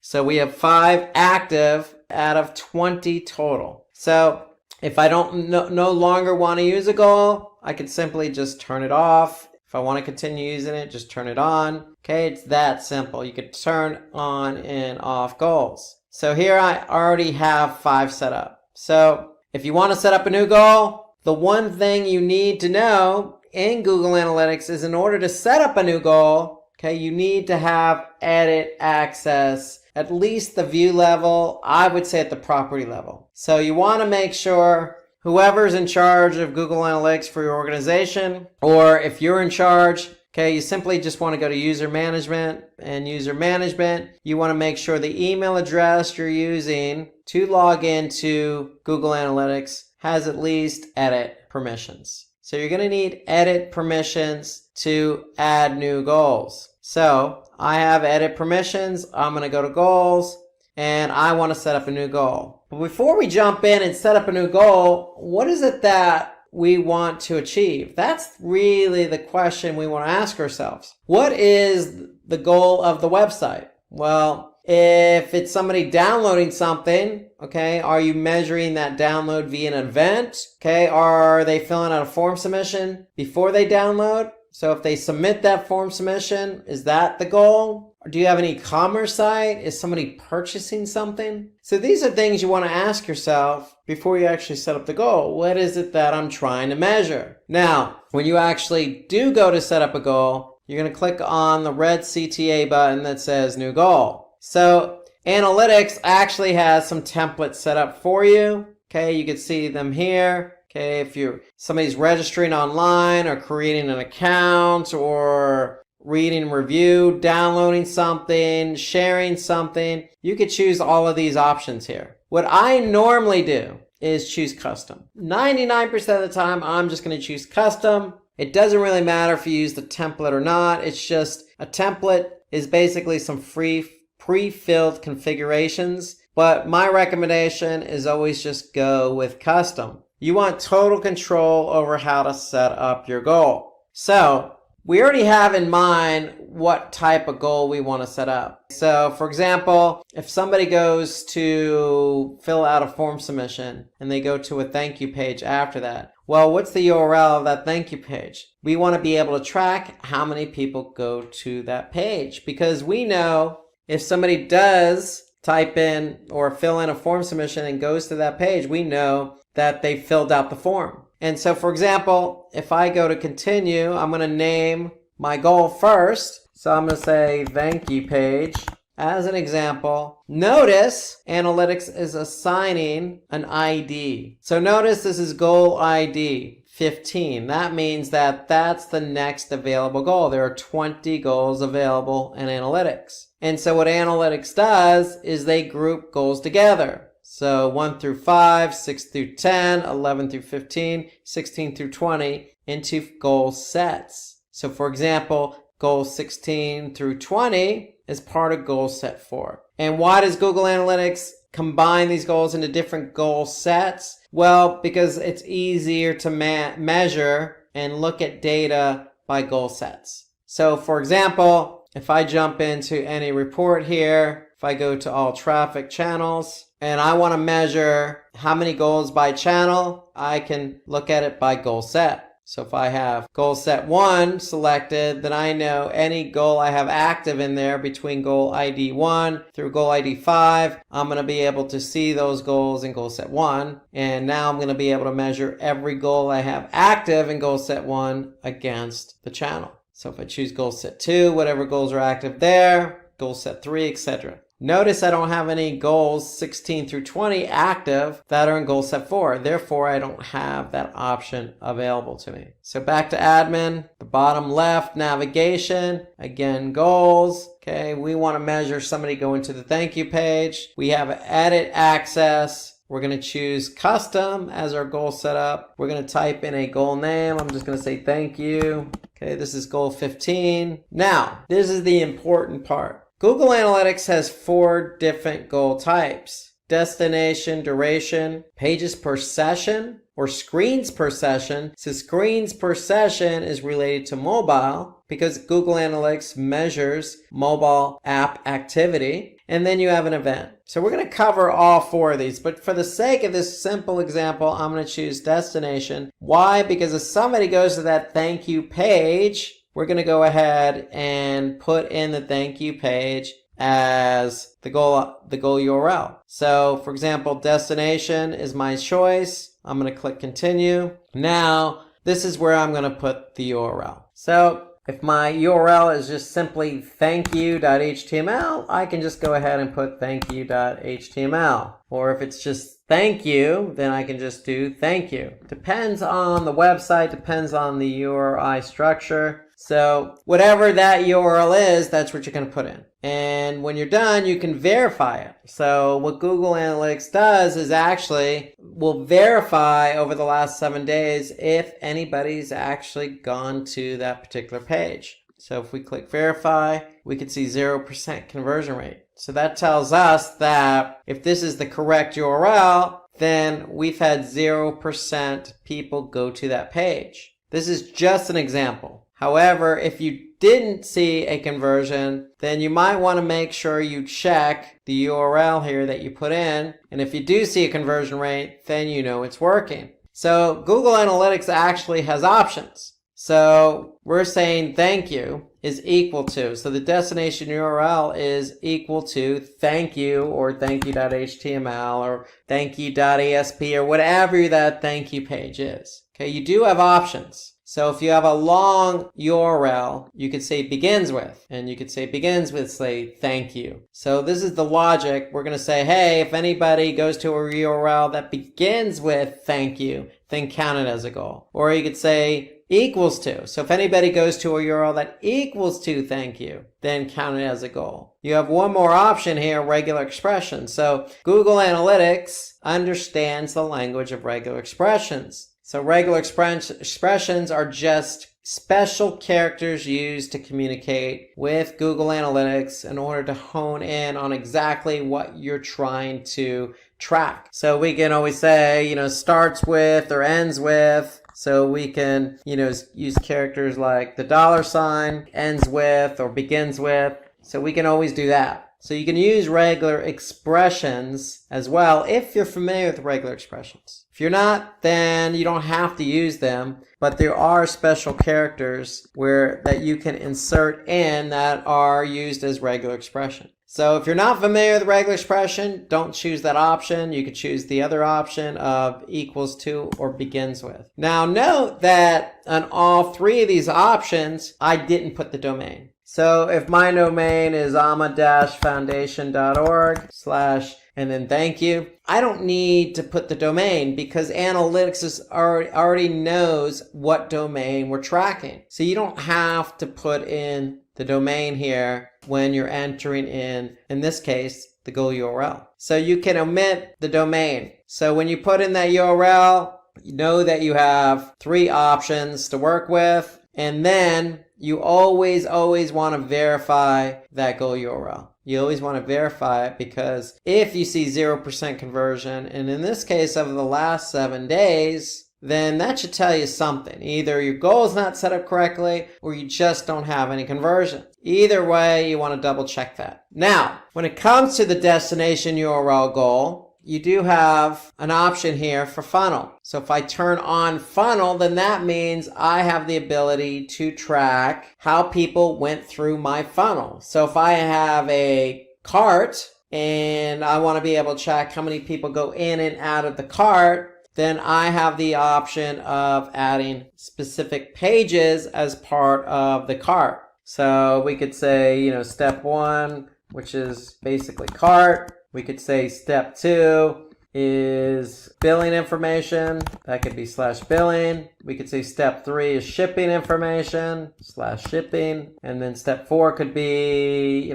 confirm. And that could be /confirmation. So whatever your URL structure is for your cart, and it doesn't necessarily have to be a cart. Basically, all I'm doing is putting in a series of steps with URLs as each step. And why do I want to do that? Because I can then track how many people go through my funnel that I've created. Okay, so here I could see this is my funnel that I've created for this particular goal. Okay, and the funnel is only available for the destination URL. So the funnel is available if you want to see traffic through the goal. Okay, and how people go through the funnel and where they drop off. Now you have an option here to make the first step required. So if you make that first step required, then that means you're measuring the funnel through the first step only. Now, if I turn that off, then I'm measuring the funnel through each step, meaning that I can measure people as they drop in and out of the funnel. Where if it's required, the first step, then I'm only measuring traffic as it enters in the top of the funnel. So you have that option available to you, the funnel. And then for all goals, you do have a value. So if somebody did actually convert, okay, Google Analytics is going to count it as a conversion. And you can assign a value. So if you're not an e-commerce website, then you may want to think about assigning value. If you are an e-commerce website, then Analytics has the ability to track e-commerce revenue for your website. So you don't need to add a value. But in this case, let's just say you're a nonprofit organization and you're collecting donations. And on average, over the past year, every donation that somebody contributed was equal to $5. Well, you can just go ahead and put $5 in there as the value for that goal. So that means that if somebody did go to, in this example, /thank you and convert,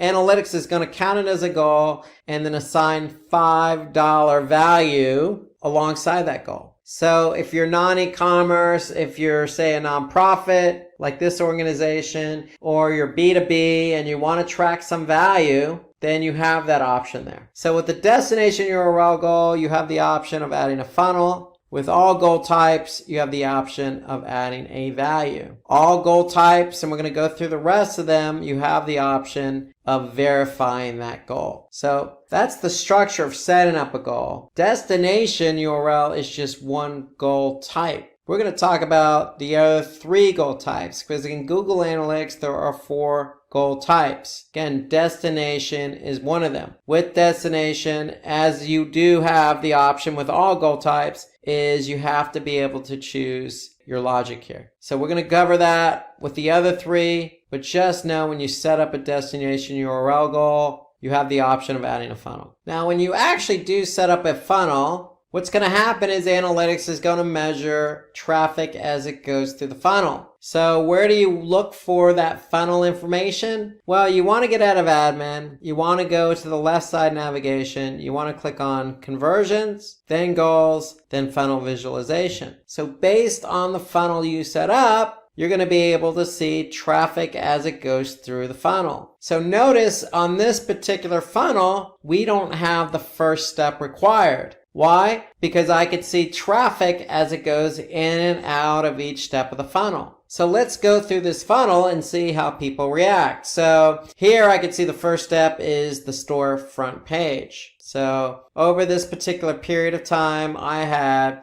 84 sessions enter the storefront page. So out of those 84, I can see 21 left the storefront page. 63 went on to the next step in the funnel, which is the cart page. I can then see 24 people went on to the cart page directly and 5 exited the site altogether. Okay, so that gave me 87 total. And from 87, I saw that 82 went on to the next page with the next step. What Analytics does is they give you a percentage. So in the first step, we had 63 move on to the cart page. Out of 84, that's 75%. So from the cart page to the create your account page, we had 94% move on. So we didn't have anybody enter in the create your account page. We didn't have anybody leave the create your account page. So we have 82%, 82, create your account, and then we have 82, move on to the payment page. So that's 100%. Okay, we have one exit. So we have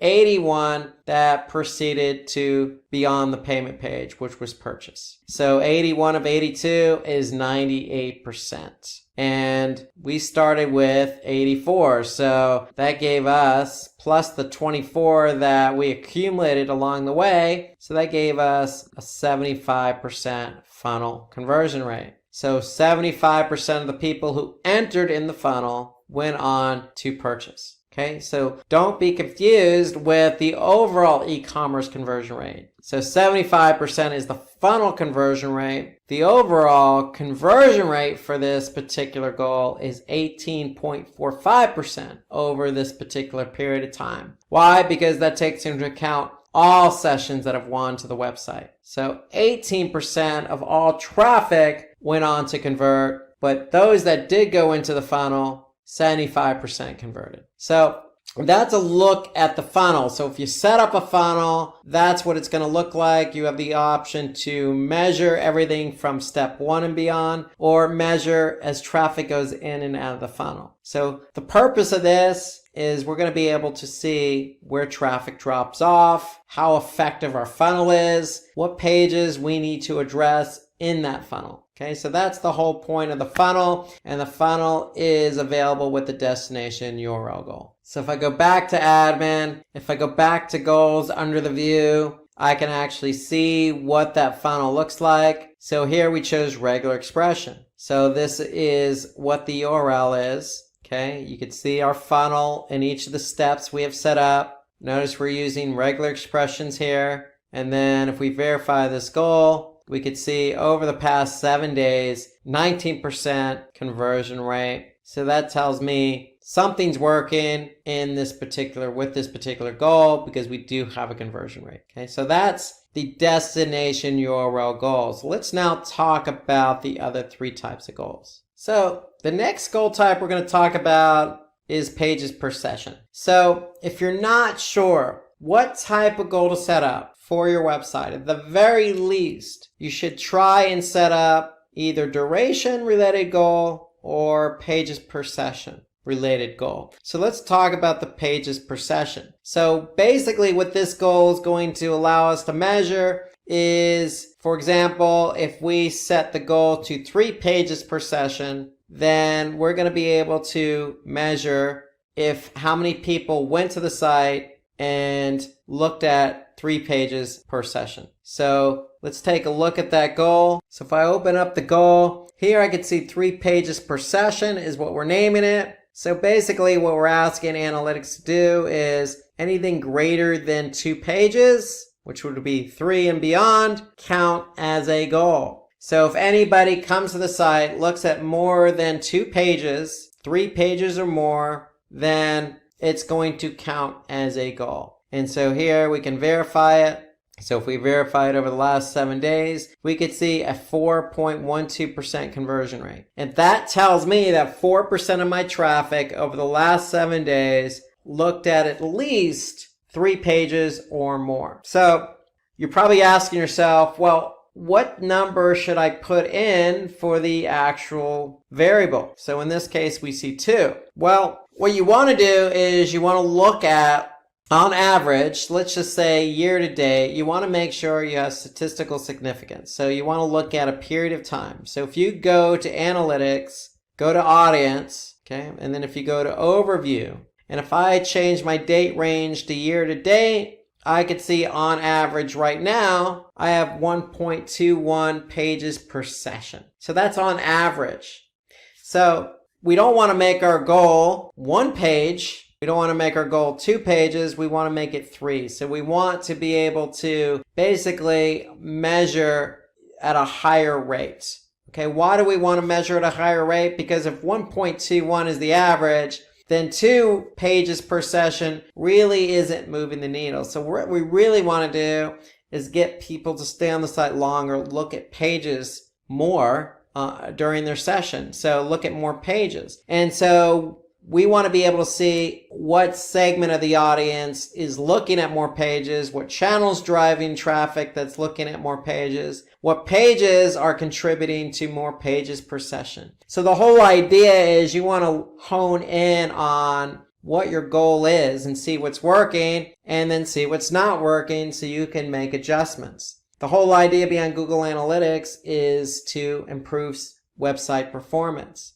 And so if our average is 1.2, then if we change it to just 2, it may not be good enough. So in this case, we want to up the bar a little bit. So we're going to choose 3. Now you can choose 4 or 5. That's perfectly fine. Just know if your average is 1.2, I wouldn't choose 1 page per session as my goal, and I probably wouldn't choose 2. So I'd set the bar a little bit higher. Now, the third goal type available in Google Analytics is also engagement related, and that's duration. So just like pages per session, we can measure how long somebody stays on the website, and we could set up a goal for that. So in this case, I have a goal set for 1 minute 30 seconds. So my goal type is duration. So if I click continue, then basically I'm asking analytics, in this case, anybody who stays more than 1 minute and 30 seconds on the website, count it as a goal. And so before you actually put in the number of hours, minutes, and seconds, you want to look at that average. So if you go back to audience overview, here I can see 1 minute and 7. So do we want 1 minute and 30? Maybe we could do that. Maybe we can go with 2 minutes. So again, the whole point is you want to set the bar a little bit higher than what the average is. And so here I can see over the last 7 days, if I verify this particular goal, I can see 8% of my traffic over the last 7 days stayed on the site at least 1 minute and 31 seconds. Okay, they stayed greater than 1 minute and 30. And so the whole point is you can hone in because this is a goal. I can go in, this is goal, okay, this is a goal here. And so I could see that this is goal 13. So now I can go to acquisition as an example. I can go to channels as an example. Since this is a goal, this is goal 13. So that would be in goal set 3. So I can actually see what channel is basically driving that goal. Okay. In other words, what channel is driving traffic that is staying on the site at least 1 minute and 30 seconds. And so that's the whole idea behind goals. So likewise for pages per session, we can go into channels. And here I can see we've have over this period of time, year to date, pages per session, we have 3% conversion rate. And here I could see, for example, organic search has a 13% conversion rate. Here I could see social media has a 10%. So I could see that people coming from organic search are staying on the site longer, or they're looking at more pages than any other channel. So just like duration or destination or any goal you set up, you can measure that goal against any dimension. Just because it's engagement doesn't mean you can't. You absolutely can. And so the whole point of engagement related goals is to figure out what's driving traffic to the site, but what traffic is engaging. So you want to be able to pinpoint that so you can improve website performance. Now, the fourth goal type available in Google Analytics is an event. So if you click on new goal, you choose custom, click continue, you have the option to choose an event. So an event is something that you can measure on your website that analytics can't measure by default. So if you want to measure PDF downloads or clicks on buttons or clicks on play buttons on a video or click on a submit button or click on an external link, you can measure pretty much anything with an event, then you want to be able to turn that event into a goal. So let's quickly summarize what an event is. So again, we want to be able to measure a particular event that happens on the website. So in order to do so, we need to identify that event. So if I go to, for example, this particular website here, and I want to measure how many times somebody clicks on the Donate Now button. Well, I can measure that as an event. So when you set up an event in analytics, you have to actually assign a category and an action for that event. So that's the first thing you need to do when you identify an event-related goal. First, you need to set up the event. And in order to set up the event, you need to assign a category and action.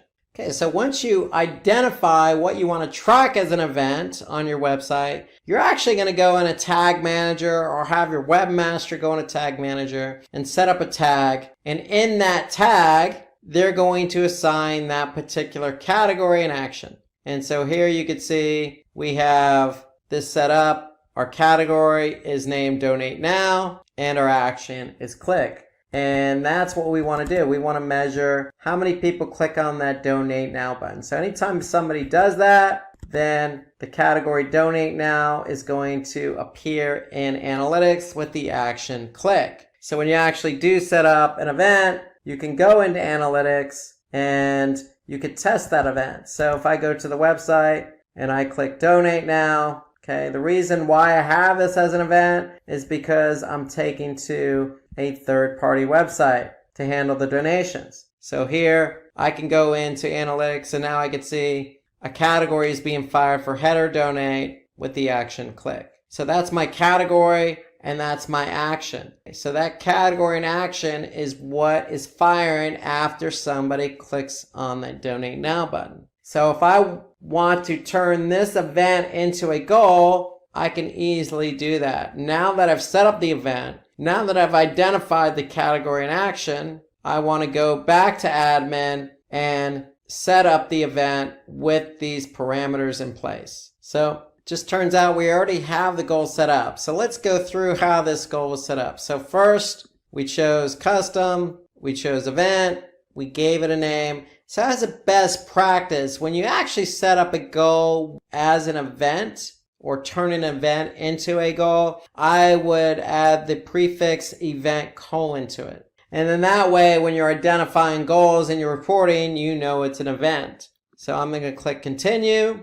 And now that I actually have set up the event already in Google Tag Manager, I've given it a category, I've given it an action. Okay, see here you can see we have a regular expression set up. So anything with the header donate or donate is going to fire this goal. So over the last 7 days, I have a 0.81% conversion rate. Okay, I could have easily put in equals to and put in whatever the action or the category, which is Donate Now, or I could have put action equals Click. I could have done that as well. So let me show you another example here. So if I do this, custom, continue, event, Donate Now. Here's my goal ID. It's going to be an event. So all I need to do is put in the category and action. So Donate Now and then Click. So that's all I have to do, and that's my goal. So I can verify it, okay, to see if anybody's fired it. And basically, that's what I need to do to turn that event into a goal. Okay, so you need to set up for an event. First, you need to identify the event, set it up in Google Tag Manager, which is another platform. And once you've done that, then you have your category in action. Once you have your category in action, you're again going to go into analytics and then simply put in that category and action into the appropriate fields to set up your event related goal. Now, all events don't have to be turned into a goal. If you actually do set up an event and you're just not worthy of a goal, meaning it's not a KPI or doesn't align with your business goals, well, don't fret. You can always just go to behavior. Okay, you can always go to events. You can always go to overview and measure your events that way. So here you can see all of our events that are fired. Now we do have this one turned into a goal. So if it's important for our business, then we want to make sure we convert that particular event into a goal. Okay, if it's not important, for example, somebody's just clicking on a social button, then you don't necessarily have to turn that event into a goal if you don't want to. Know that it's sitting here under events, under behavior. So the point I'm trying to make here, if it's important to your business, and you're already tracking it as an event via Google Tag Manager, then feel free to turn it into a goal. All you need is that category. All you need is that action. And so one final note on that event related goal, just like any other goal, you can add a value. Okay, so if I have an event set up, I can choose to add a value here. Or in Google Tag Manager, if I've assigned a value to that event, so if I go back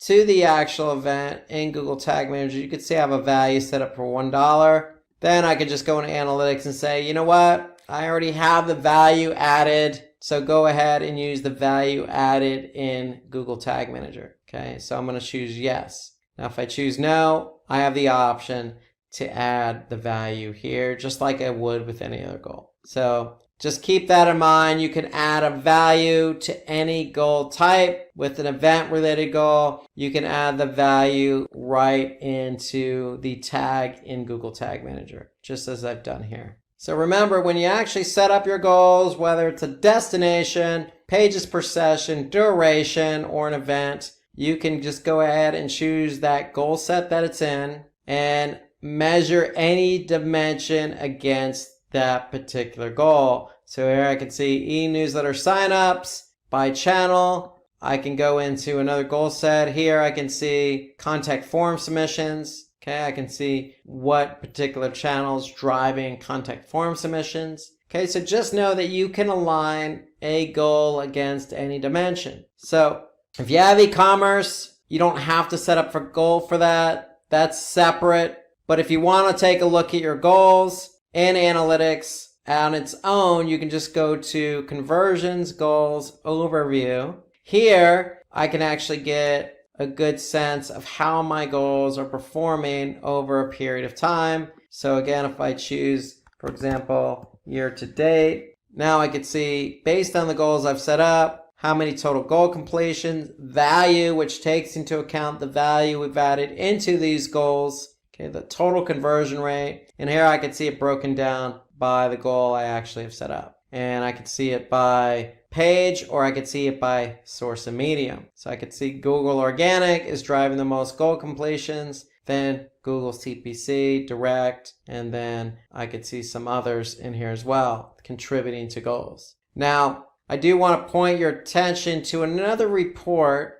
in Google Analytics that does take into account goals, and that's multi-channel funneling. So again, under conversion goals, multi-channel funnels, if I go to assisted conversions, I can actually see what channel in this example is assisting with the conversions I've set up. And so what do we mean by assisted conversions? Well, that means that if a channel, let's just say organic search, drove traffic to the website, and that traffic didn't convert when it arrived at the website and left, but it came back a week later via another channel, let's just say email. And when they came back via email, they did convert during that session. Well, what analytics does is they give an assist to organic search because they help drive the traffic to the website. So it's similar to the game of basketball. If I have the ball and I pass it to my colleague, and my colleague's the one who scores because they had the ball last, well, they get the credit for the point, i.e. the conversion, but I get an assist.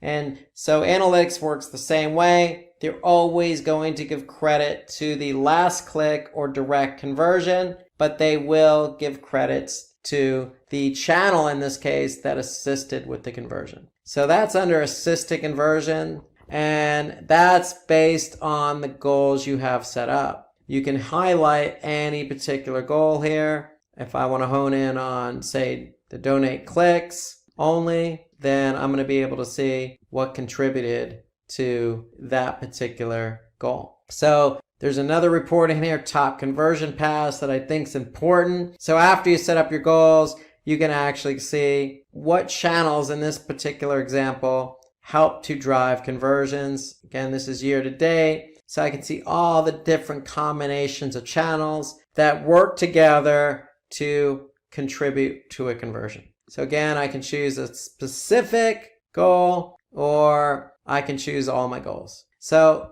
Those two reports are under multi-channel funneling. There's also another report that I think is good, and that's time lag, meaning how long did it actually take somebody to convert. So here you can see most of our conversions, 265 year to date, happened on the day somebody arrived on the website. But I could see I did get some conversions a day later, 2 days later, etc. So you have time lag, top conversion paths, assisted conversions. They're all under multi-channel funneling, and they're all available after you set up at least one goal. And so if you're not sure what goal to set up, okay, don't fret. You can always at least set up an engagement related goal. So that's available to you. Duration, pages per session. You also have destination and event tracking. And they're all available to you. You have 20 available per view.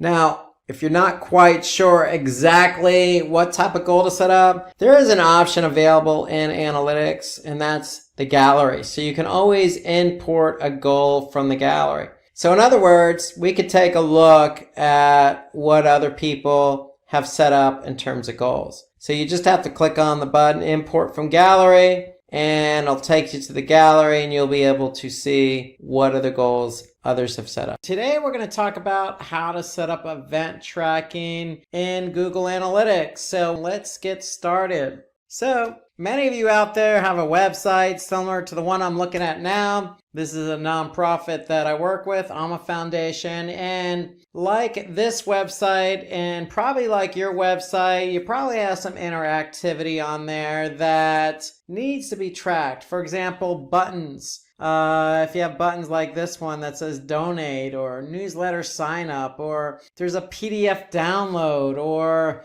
a video that needs to be, tracked based on the amount of people who click on the play button. So, all sorts of interactivity on a website. Have you ever wondered how to track that? Well, there is a way to track that because by default, Google Analytics can't track interactivity and engagement on your website like you probably want to have your website tracked. So if you have buttons and videos and things of that nature that you want to have tracked, well, you're going to need event tracking. And if you're in analytics and you're always wandering around the data and you happen to find yourself under events, well, if you want events on your website and you want data to populate under behavior top events, you're going to need to set up event tracking. So event tracking is a two-part process. And we're going to talk about that two-part process. The first part of that is to identify what you want to track. Okay, so if we go back to our example website here, AMA Foundation, again, we noted there's a lot to track here.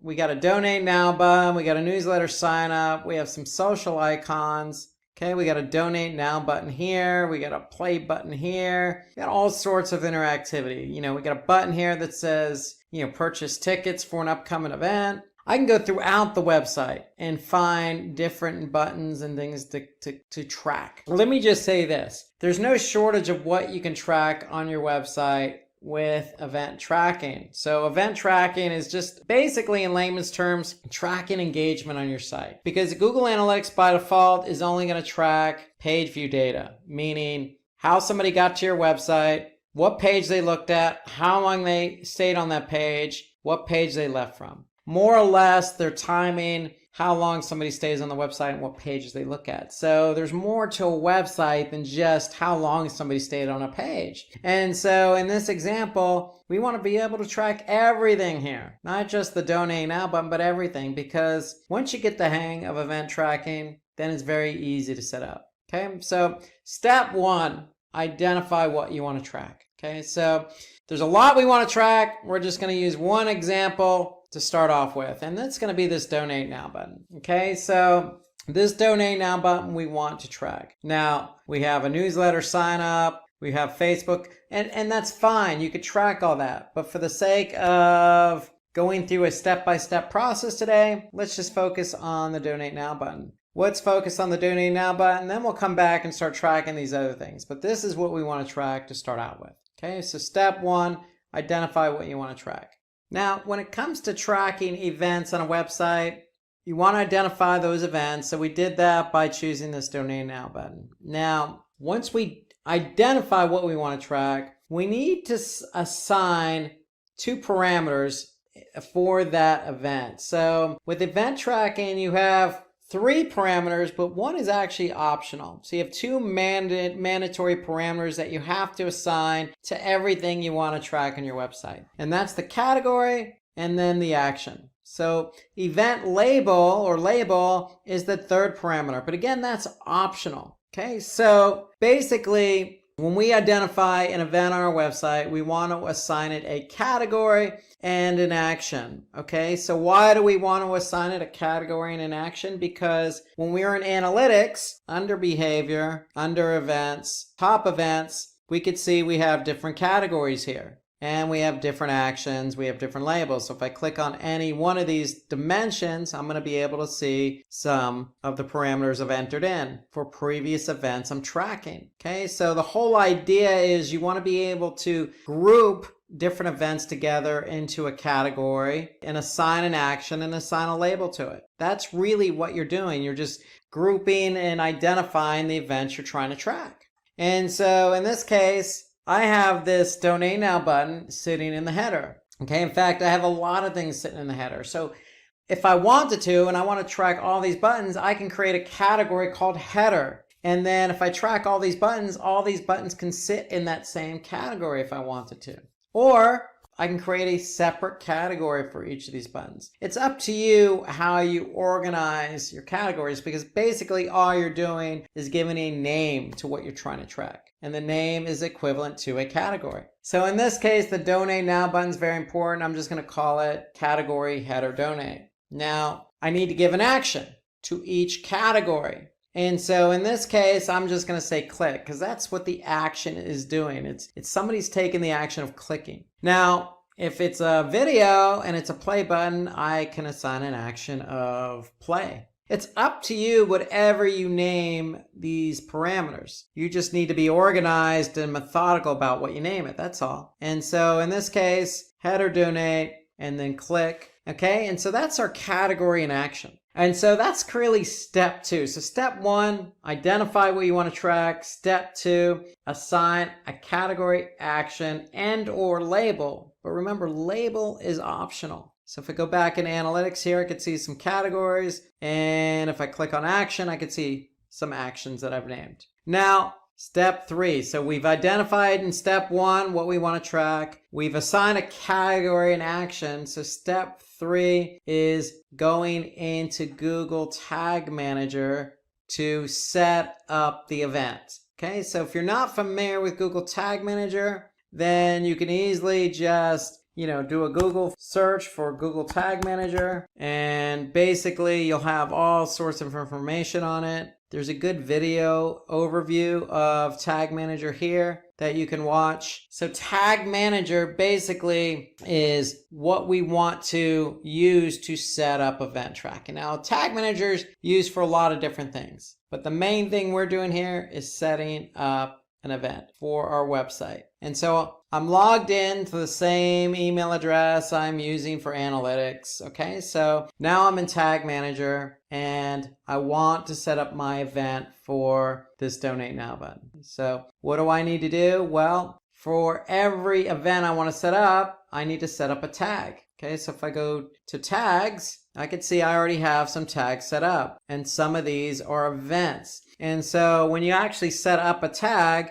I recommend having a naming convention. So here you can see any event we set up, we start out by calling it GA-event- whatever it is we're trying to set up. And so in this case, we want to set up a new tag for the Donate Now button on our website. So we're in Google Tag Manager, because Tag Manager is what's going to fire that event. So if I click on New, okay, and I click on Tag Configuration, I'm going to choose Google Analytics. And then I'm going to choose Event as my track type. So we want the data to show up in Google Analytics, and we're tracking an event. We're not tracking a page view, we're tracking an event. And so now, remember in step 2, you identified what you want to call that category, you identified what you want to call that action, and you have some optional parameters like label. So first things first, header donates the name of our category, and our action is click. And if you want to add in a label and a value, So if you want to assign a value, you can. If you want to add in a label, you can. Okay, those are optional. So you just need to focus on category and action. And then the last setting here that's probably worth mentioning is a non-interaction hit. Okay, so this is automatically set to false. And why is it set to false? Because it's a non-interaction? No, that's false. We want this event, if somebody clicks on the header donate, to be an interaction. So for example, if I land on this page here and I click on that donate now button that I'm tracking as an event, and I actually leave the site, because I have my settings set to false, I want that click to be an interaction, then analytics is not going to count a bounce. If I change it to true, so from false to true, then that means it is going to be a non-interaction if somebody lands on the page and if somebody clicks on the button. So I don't want it to be a bounce. I want it to be an interaction. So my advice is leave it set to false. We're going to choose Google Analytics as our setting here. This is our variable for Google Analytics. So in other words, that variable is set to our analytics property ID. And more or less, that's what you need to do to set up the tag, okay? You need to, in step 2, identify the category and action and or label and or value. Now, value can be anything you want. You're assigning a numerical value. So if you just assign 1, anytime that event fires in analytics, it's going to have a value of 1. Okay, and so we have our non-interaction set to false. So anytime the event fires, it's going to count as an interaction and therefore not count as a bounce if somebody landed on that page. So that's more or less all you need to do to set up the tag in Google Tag Manager. Now, if somebody else is setting up the tag for you, then again, you want to revert to step 2. You want to be able to give that person the appropriate category, action, and or label, and or value. Why? Because you're the one that's going to be going into Google Analytics, and you're the one that's going to have to go to behavior, events, top events, and look for the particular category and action and or label. So you need to be able to communicate that information to whomever is setting up the tag. Now, if it's you, great. You already know what it is because you're entering that information into Tag Manager. So in this case, I'm going to go ahead and choose a variable for my label parameter. And why do I want to do that? Because in Tag Manager, I have something at my disposal called variables. And variables allow you to see specifically things that are being tracked. So in this case, I chose page path. Okay, so page path is a URL. And why did I choose page path as my variable for the parameter label? Because if somebody does click on the header donate button, and the header donate button on our website is on every page. So if I go to the children's page, I'm still going to see that header donate button. And so for me, I want to be able to see what page somebody clicked on that header donate button. And so this allows me to actually see in Google Analytics what page somebody clicked on the header donate now button. And so now if I go back to GTM, Google Tag Manager, I have a category, I have an action, and I have a label, which is a variable. Okay, so note that in Google Tag Manager, you have a lot of different variables at your disposal. And variables are there to help you identify specifically what is being tracked. So take a look at all the variables at your disposal in Tag Manager. In this example, I'm using page path. So now, once you set up your tag, pretty straightforward. Again, tag types, Google Analytics. Track type is event. You are assigning the category, action, and or label, and or value. You're changing or leaving the default in place for non-interaction hit. And then you're choosing the variable for Google Analytics, which is your property ID. So once you've done that, you have a tag. The second part of setting up a tag is to assign a trigger to that tag. So Tag Manager needs to be able to know when to fire that event. And so here I'm going to look at a trigger I've already set up for this particular event. And so if I click on it, I'll be able to see that what it is a click on some links, not all links, but some links. I'm actually saying, hey, Google Tag Manager, fire this event when the click ID equals header donate button. Now, it just so happens that if somebody did click on this donate now button, they're going to go to another website. In this case, networkforgood.com. So in Tag Manager, I could have set the trigger to equal URL equal, instead of click ID, I could have said URL equal networkforgood.com. So that could have been my logic for my trigger. In this case, I decided to go with the click ID. And so in this case, that button has an ID associated with it called header donate button. So if you wanted to use click ID for your event, for your button, you could simply just go to the website. You can right click on that button and click inspect element. And so when I actually inspect the element, I can see now the button here. You can see it's highlighted in the upper pane, and in the lower pane, I can see where it's linking to. It's linking to networkforgood.com. But here you can see if I hone in a little, I could see ID equals header-donate-button. So that's the click ID. Notice there's also a class. I could have set the trigger to equal this class. Or again, I could have set the trigger to equal the URL or the page that this button is pointing to. I could have chosen any one of those, but I decided to go with the ID. So this is the ID I chose, and that's the ID I have in my trigger.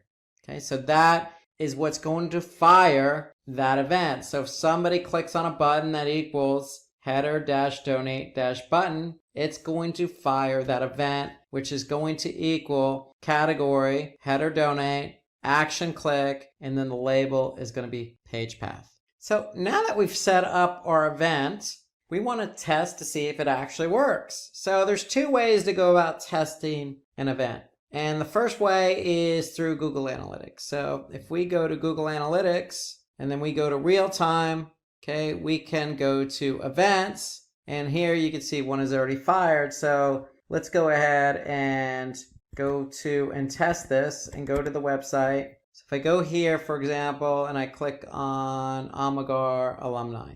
Okay, so if I click on that, you can see I'm under our family.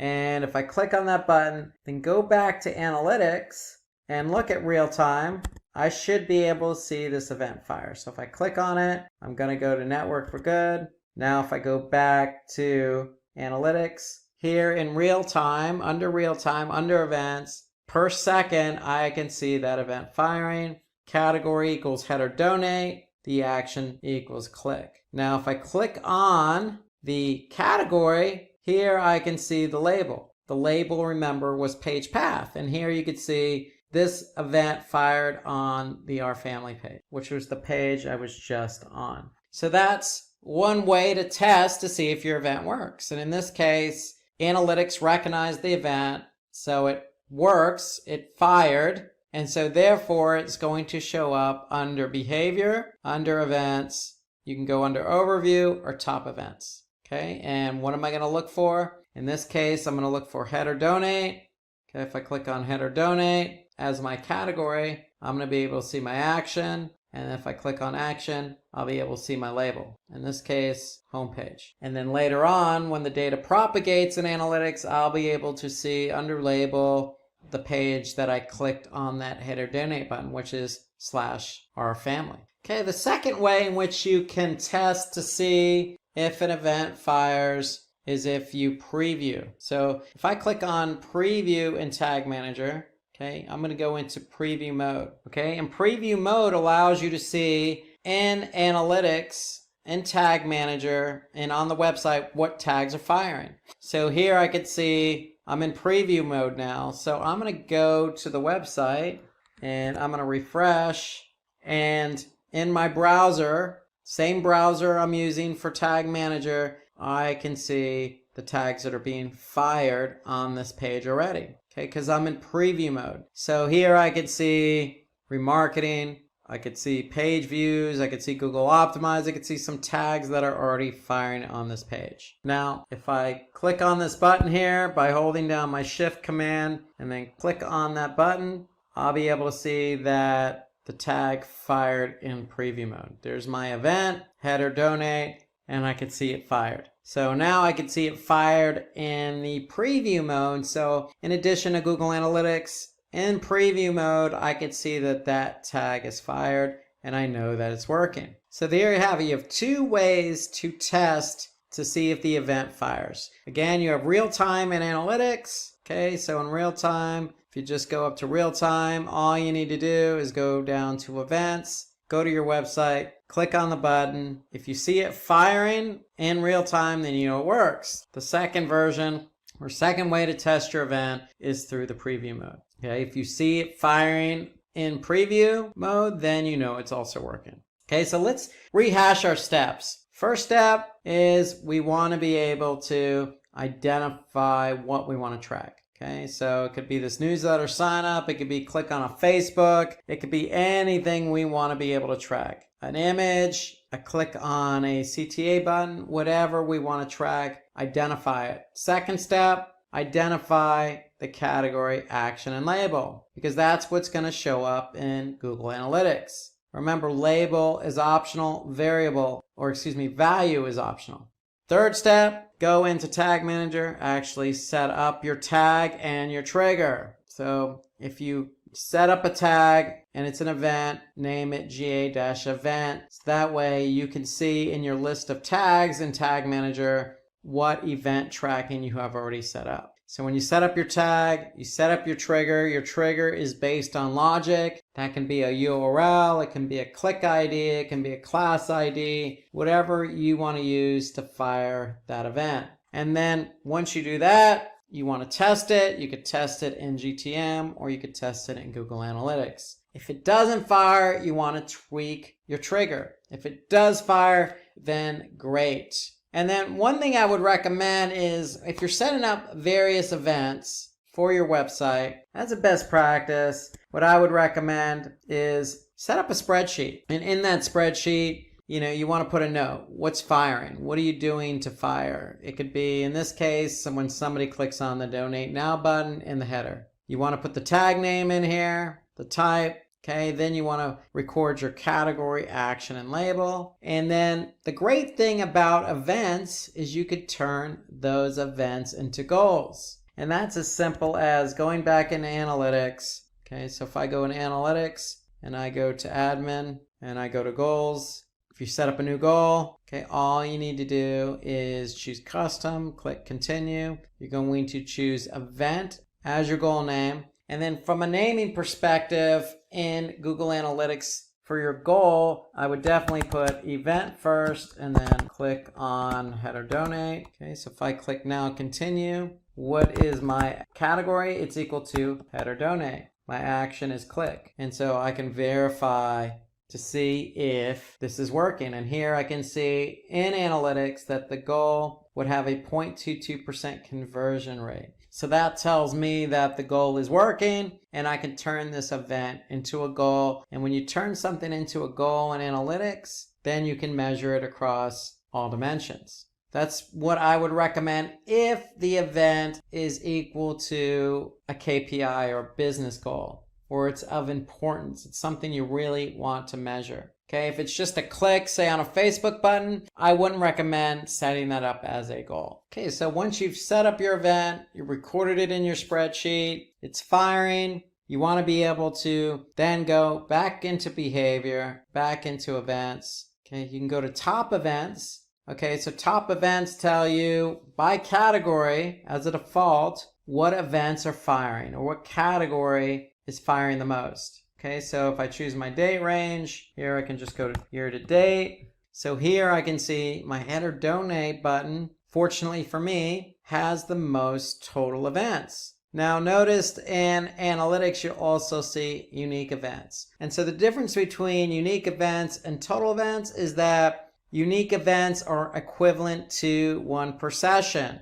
where total events means that somebody can come to your website, initiate a session, and click on that button multiple times in the same session. So if I go to the Alma Foundation website, okay, I can click on that Donate Now button 3 or 4 or 5 different times in the same session.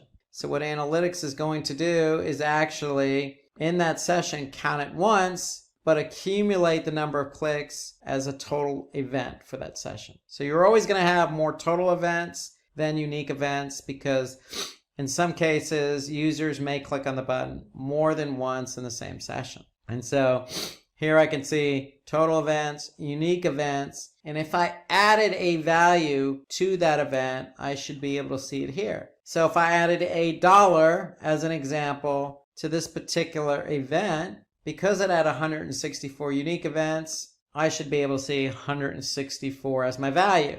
But since I see 0, that means that I did not assign value. And so average value basically is just giving me how much average I have per event. So it's taking into account the number of, or the value, the total value divided by the total number of unique page views or sessions. And so because I don't have value, I'm not going to have average value. But here you can see, because value is optional, here I can at least see how many events or how many clicks I receive for a particular button. Again, it could be a video. If I clicked on this video as an example, I can see how many people actually started it. I can see the unique and the total events. And if I click on label, if I have a label assigned, then I'll be able to see what page triggered that event. So if we go back again to our header donate button, back to category, if we click on label as our primary dimension, here we can see the home page had the most unique events, then followed by the children's page, the contact form, etc. So what you can do in analytics, you can also look at the pages that have driven events. So here I could see the home page has accumulated the most total events, followed by the contact us. So that's how you would look at the data in Google Analytics. Under behavior, under events, and then under top events or overview is where you can start analyzing your event tracking. So first you need to do, identify it, assign a category, action, and or label, set up that tag and trigger. Once you do that, once you test that it's working, this is where you're going to go to analyze the data. Let's start out with why GTM. So let's just say you're Sam and you have your own e-commerce website and you want to understand how people are interacting with your website. Well, Sam, today's world of websites contain a lot of interactivity, everything from videos to PDF downloads to commenting to form submissions to all sorts of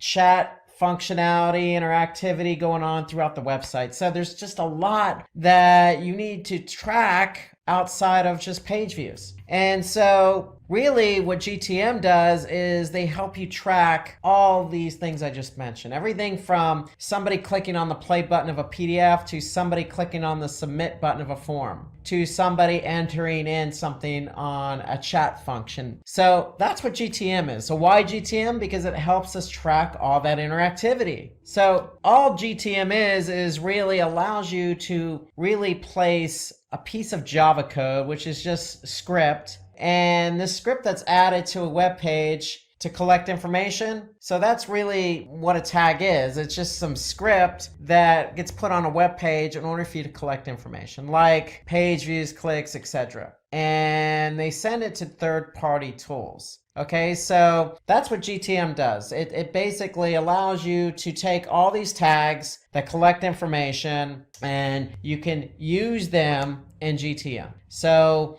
if you want to, for example, collect how many people, enter a chat functionality and start chatting. Well, you're going to take that script and you're going to put it in GTM, and GTM will then allow you to start tracking that information. So that's really what GTM is. It just allows you to put tags into a container, or think of it as a toy box. You have all these toys and you want to track, well, you can put all those toys or tags in a toy box or container. And we're going to talk a little bit more about that. But before we get into GTM, let's just say, you're communicating with your developer and there's a new user request on your webpage and you want to update the tag. Well, your developer, considering it's probably a small update to your website, is probably gonna not hesitate and is gonna go ahead and turn around and do it. Normally, And so normally what happens is the developer is going to go to the website and update the tag.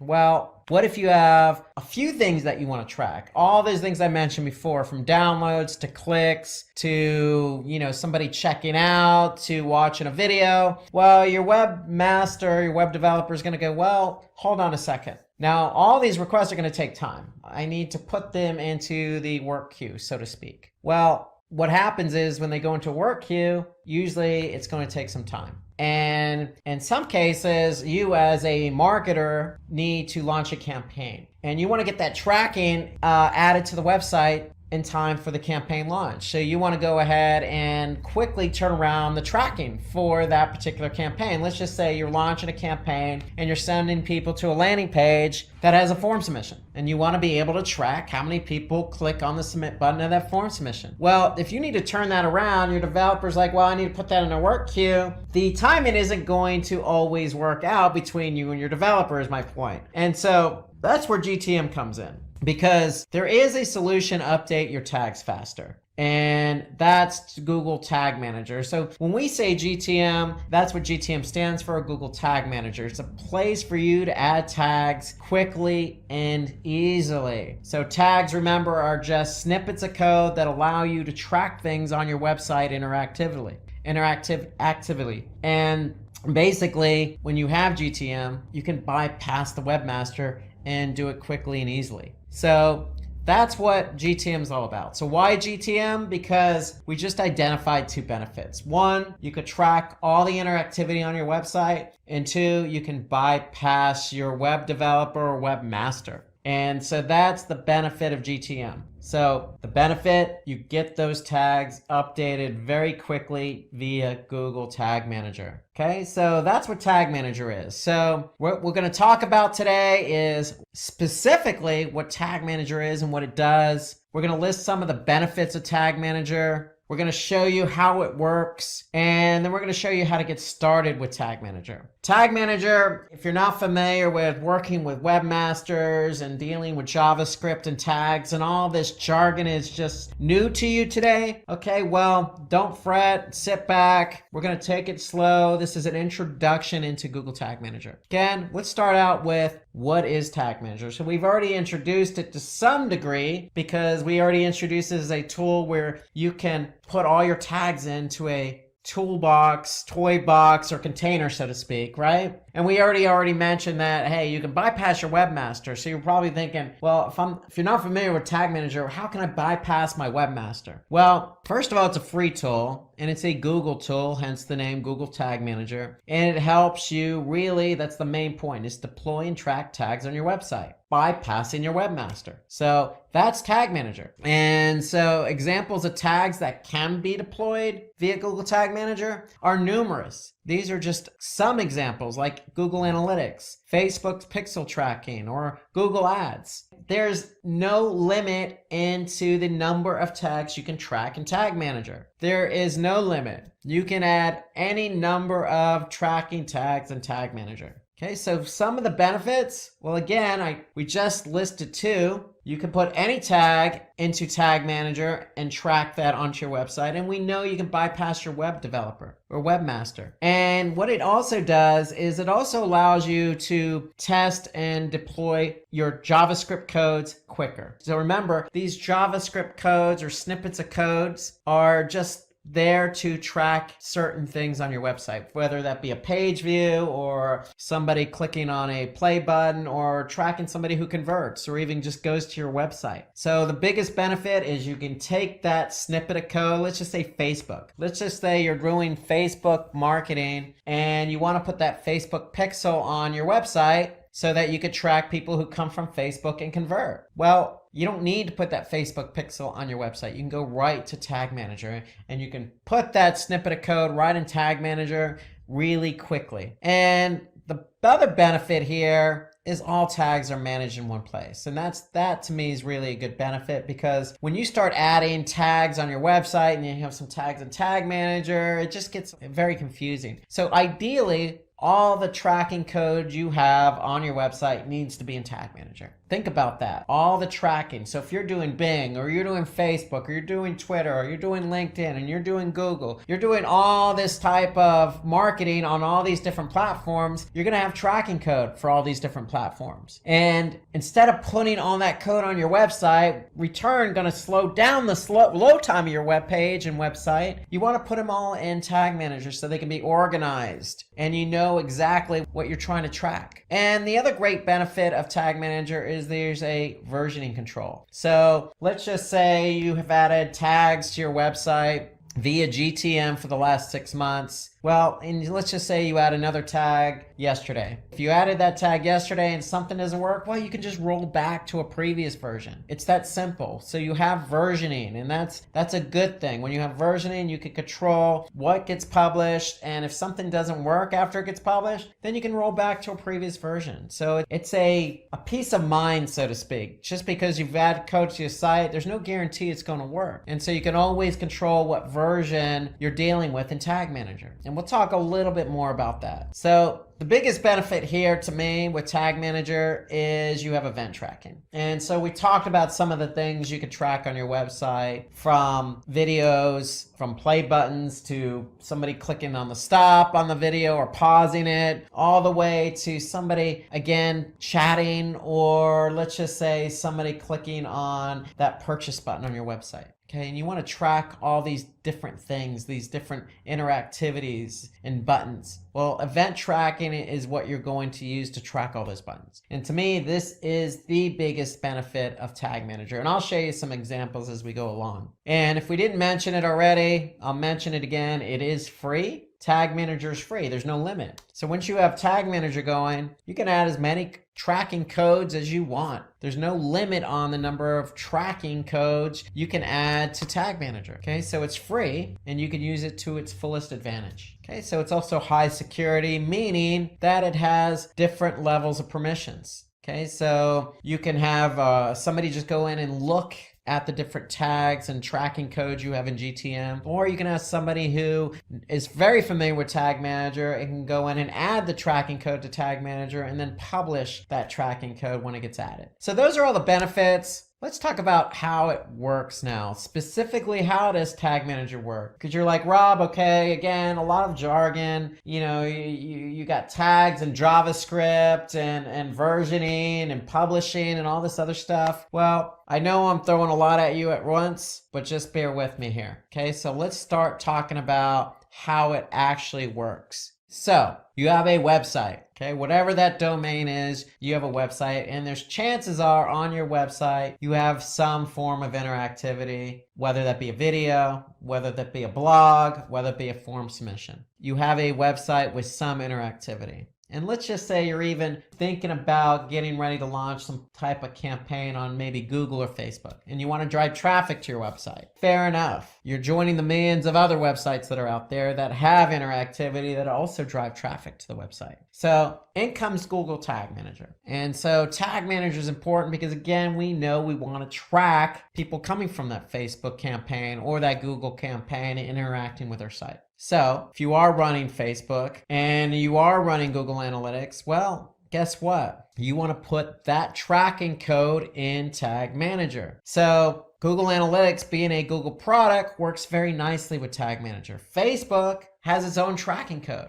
but you still want to be able to track people who come from the Facebook campaign to your website. So you're going to get that tracking code from Facebook and put it in Tag Manager. That's generally how it works. So here, information from your website is shared with another data source through Tag Manager. So think about that. If I add Facebook tracking code to Tag Manager, or let's just say I add Google Analytics tracking code to Tag Manager is the one that's pushing out and doing all the heavy lifting. They're the ones that are controlling what code gets fired and what code doesn't. So if you're putting the code in Tag Manager is controlling the code. Think about it that way. And let's show you an example of what that looks like. So here I am, I'm in Tag Manager. I just went to tagmanager.google.com, and here I could see a list of tags. So In our conversation, we're talking about tracking Facebook and we're talking about tracking Google Analytics. Well, Google Analytics is easy because it's a Google product. So here, if I look at all the different tracking code I have on my website through Tag Manager, let's just take a look at Google Analytics. So if you're going to use Tag Manager, you might as well put the Google Analytics code in here. So here I can see I have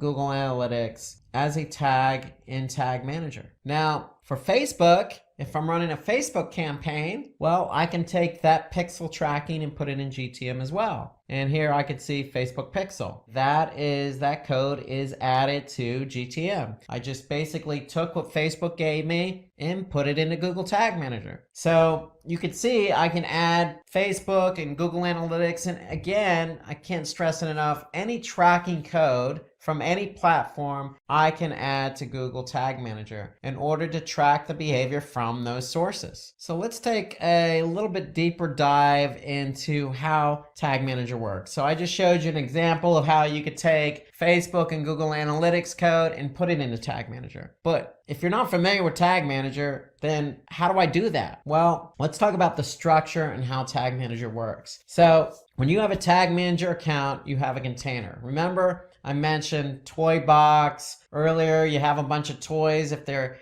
code and you're tracking different bits of code from different platforms like Facebook, think of those as toys, and you have a toy box. Okay, well, that's what this code is, and that's what a container is. The code is the code, and that's going to go into the toy box or container. And so the way Tag Manager works is you have tags, triggers, and variables. So if I take my Facebook tracking code and put it into a container, I need to set up a tag and a trigger. Okay, so let's take a look at what that is. So first, if I go back to Tag Manager, I'm going to have an account, and if I have an account, I'm going to have a container. So here I'm just going to click on an account with a container. And a container is nothing more than what website you're adding the tracking code to. Okay, that's all the container is. We're just letting Tag Manager know this is the website we're adding all this code to. So you have tags, triggers, and variables. That's the structure of Tag Manager. So tags are just what it says, tags. What are we trying to quote unquote tag? Well, if it's Google Analytics, that's easy. Here I could see I have Google Analytics added. So if I click on Google Analytics, here's my tag.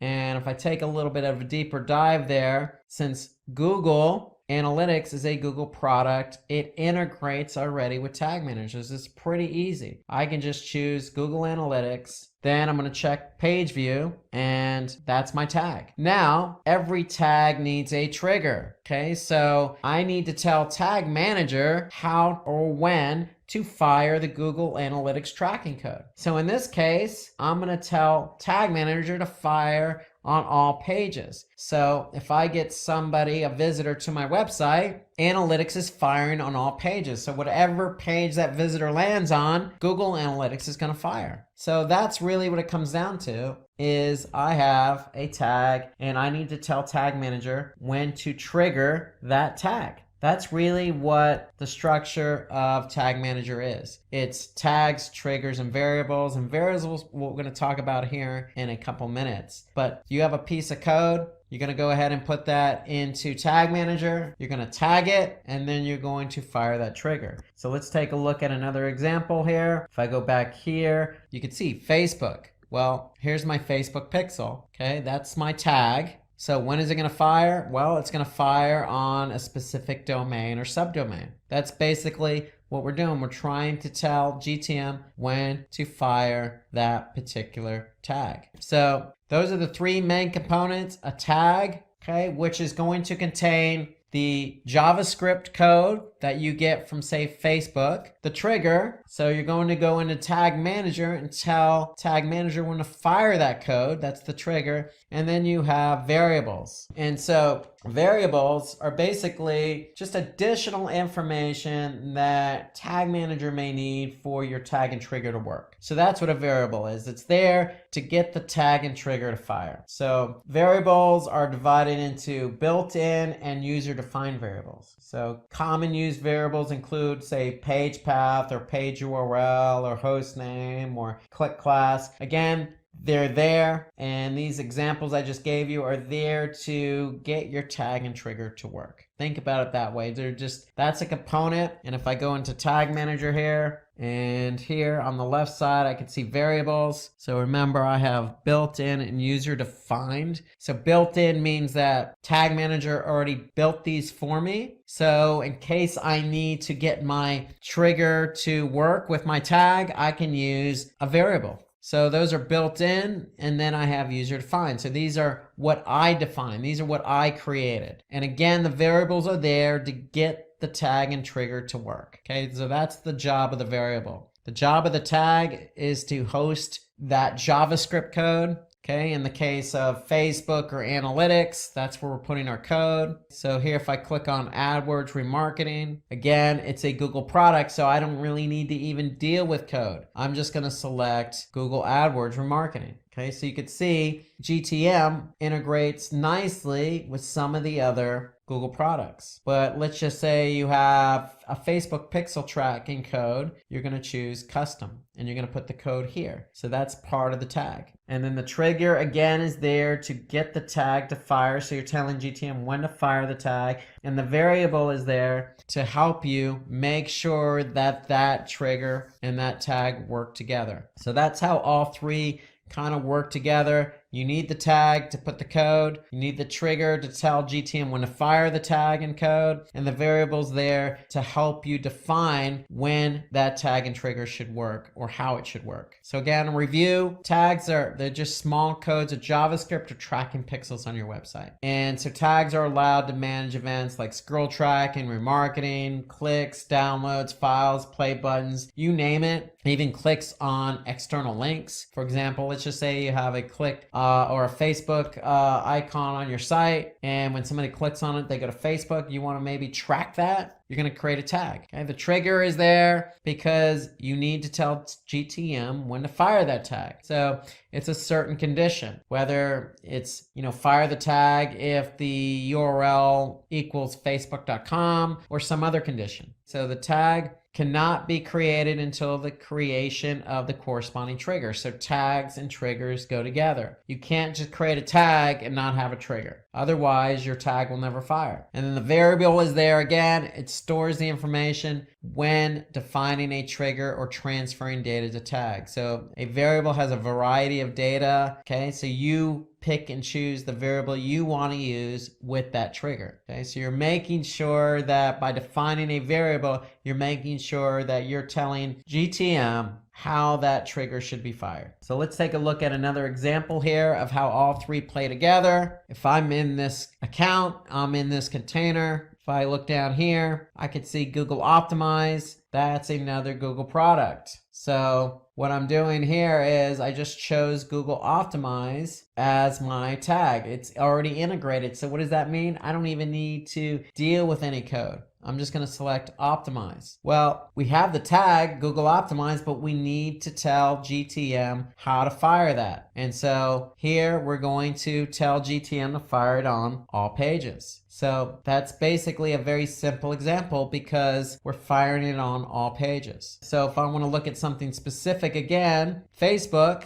here's my tag, here's my code. What's my trigger? Well, my trigger is it's going to fire on specific pages. How do I know that? Well, if I look at the trigger, here I could see the trigger is a page view, but I'm telling it to fire on this particular hostname. So the tag and trigger go hand in hand. So how to get started with Tag Manager. So first things first, you have to create that account. So you're going to go to tagmanager.google.com, or you can do a search for Google Tag Manager, and you're going to create your account. And then when you create your account, what's going to happen is you're going to set up a container. And when you set up a container, you have choices. So you could set it up for your website, for an app on iOS, or maybe Android, or you can even set it up for AMP, an accelerated mobile page. So most people by default are probably going to set up Tag Manager for their website. And so when you do that, when you actually select website, what's going to happen is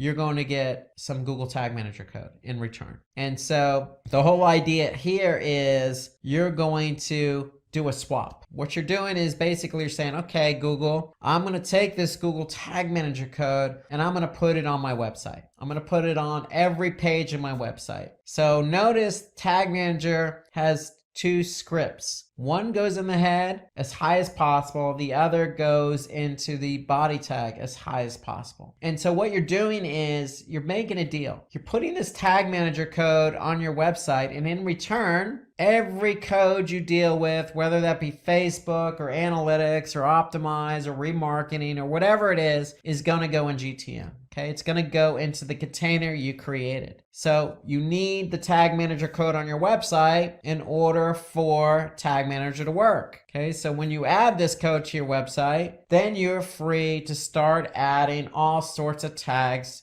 to your container. But if you don't have this tracking code on your website, then none of the tags you add to your container are going to work. So that's the idea behind the container. And then one thing I wanted to mention on the account is it's a Google account. So when you create your account, then make sure it's the same account you use with, say, Google Analytics or some other Google product. That's a good best practice, is always use the same email address when you set up your account so that it integrates nicely across all the different platforms. Meaning you can go from, say, Google Analytics right to Google Tag Manager in one browser without having to log out or log in. Okay, so when you create the account, you're going to create your container. If you choose web, then you're going to be asked to place code on your website. And when you place that code on your website, then you are free to start using Tag Manager. And that means you're free to start adding tags. Okay, so if you want to know more information about installing Google Tag Manager, then what I would recommend is visit the Quick Start Guide website of GTM. So again, if you're curious as to where that code is located in Google Tag Manager, well, when you create an account and you create a container, that container is going to have a specific ID. So if I click on that specific ID, here's where I can get my code. Okay, so again, when I'm logged in to Tag Manager, I'm going to click on Workspace, but in the top navigation, I'm going to see my unique GTM ID. If I click on that, that's where my code is going to be located.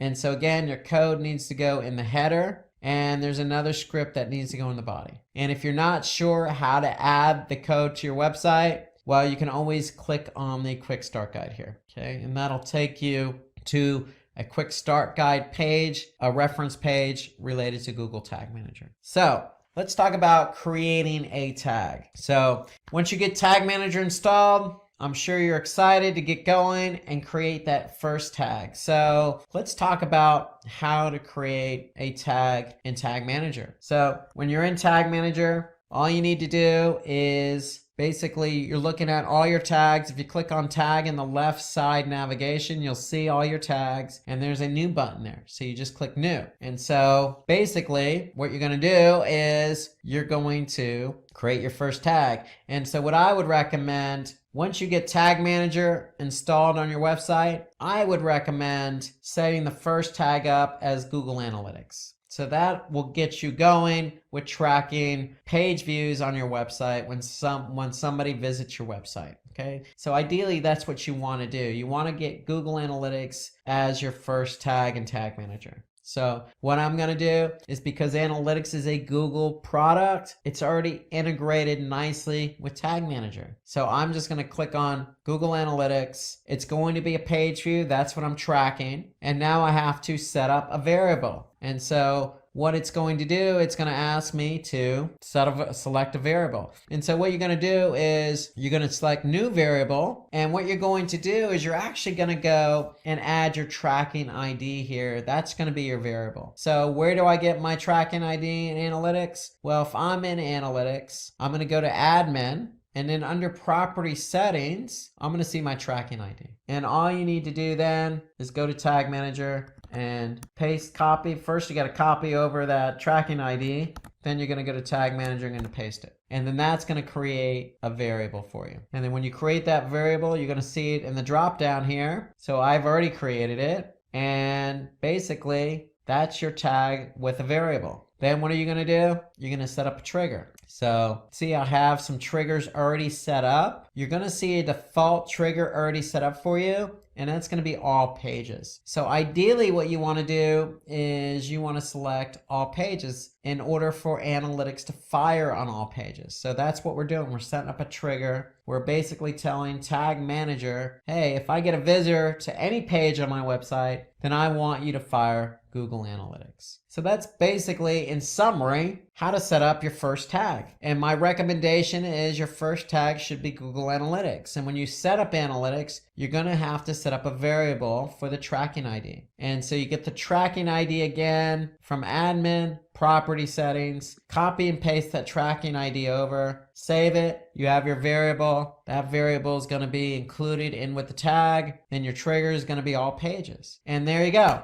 You have your first tag, you have your first variable, you have your first trigger. So that's basically what you want to do. And once you've added that tag, once you've added that trigger, then the only thing you need to do now is basically publish the tag. And so anytime you save a tag, you're going to go ahead and submit it so that way it gets published. So again, what you're going to do is let's take a step back here. You're going to choose new tag. You're going to choose analytics from the drop down menu. You're going to choose page view. Then basically you're going to add your tracking ID so you could set up the variable. And then basically that's what you need to do. Okay, you're going to add that tracking ID and then voila, that's your tag with a variable. And then once you've done that, then you're going to click submit. So when you click submit, you're basically saying, hey, I want this tag to go live now, this tag and trigger. And once you've done that,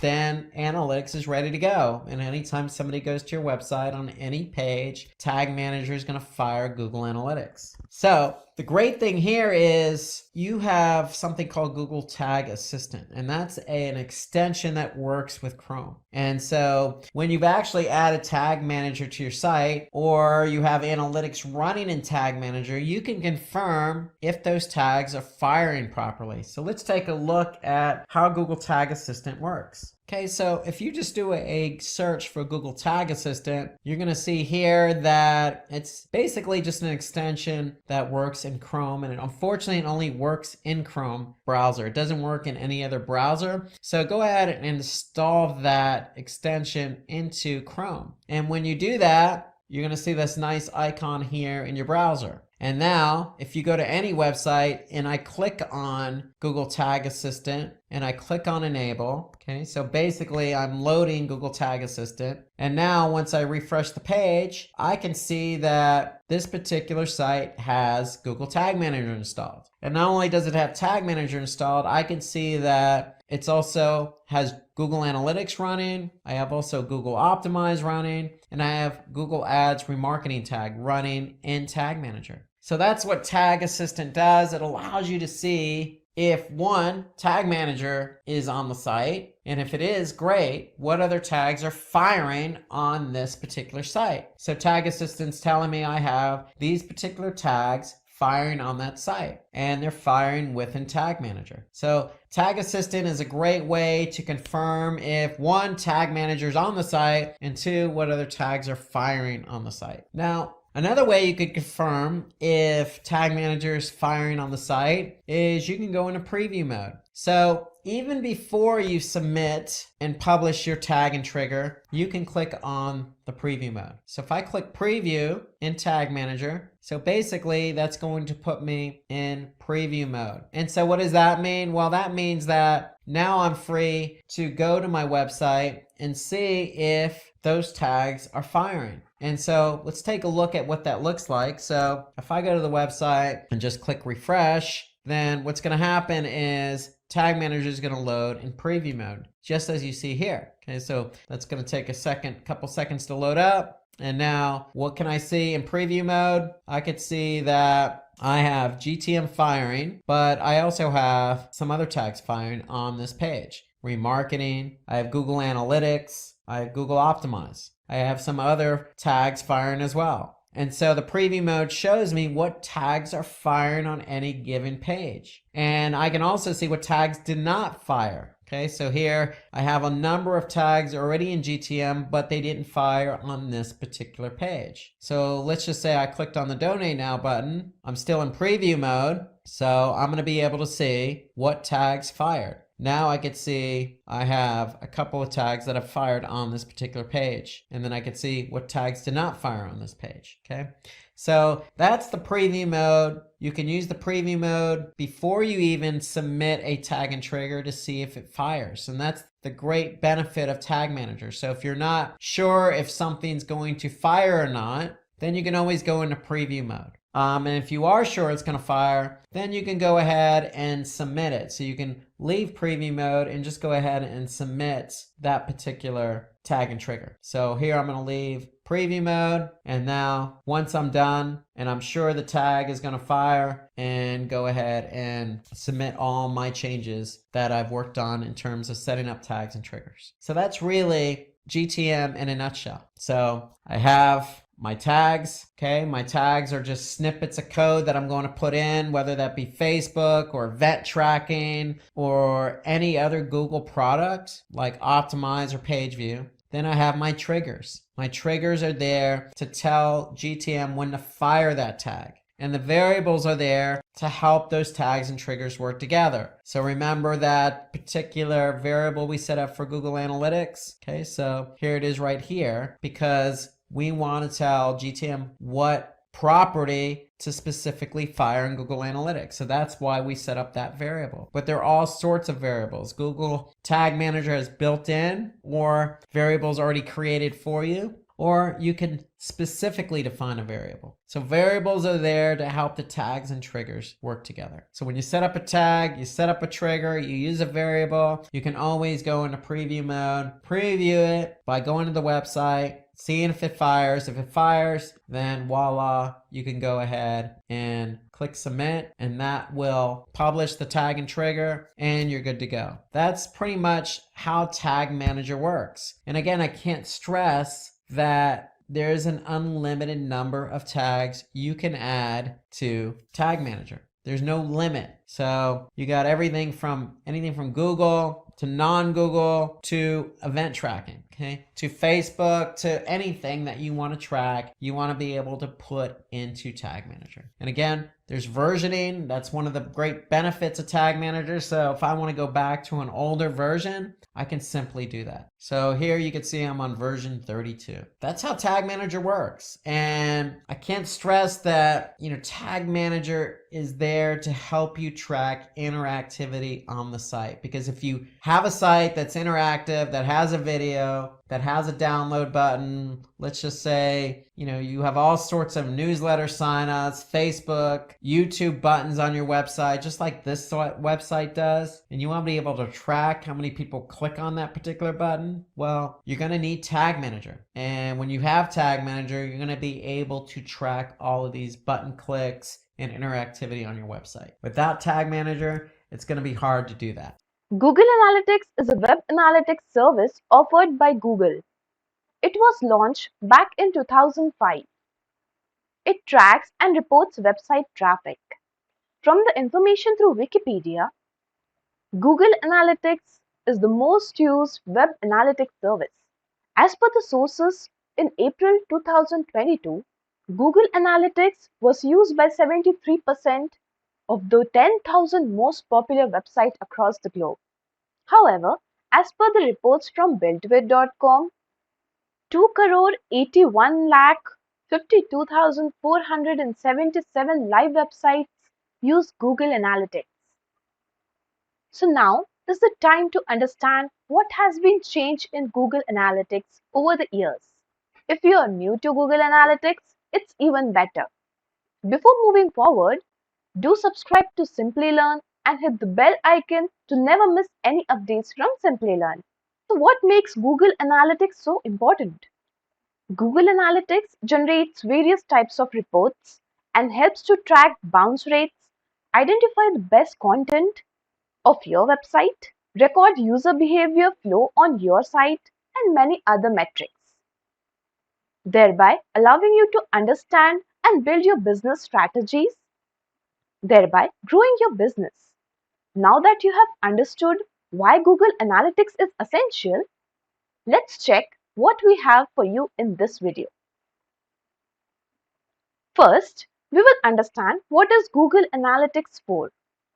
Then, we will move forward with identifying Google Analytics version for your website.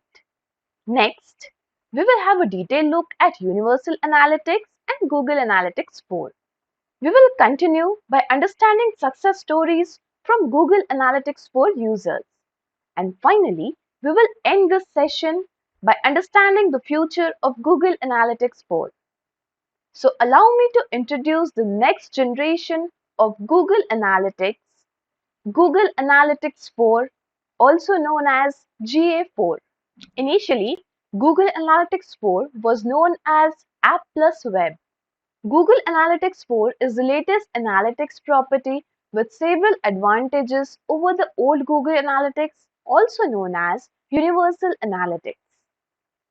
Understanding more clearly, Google Analytics 4 can measure and keep track of website traffic as well as app usage.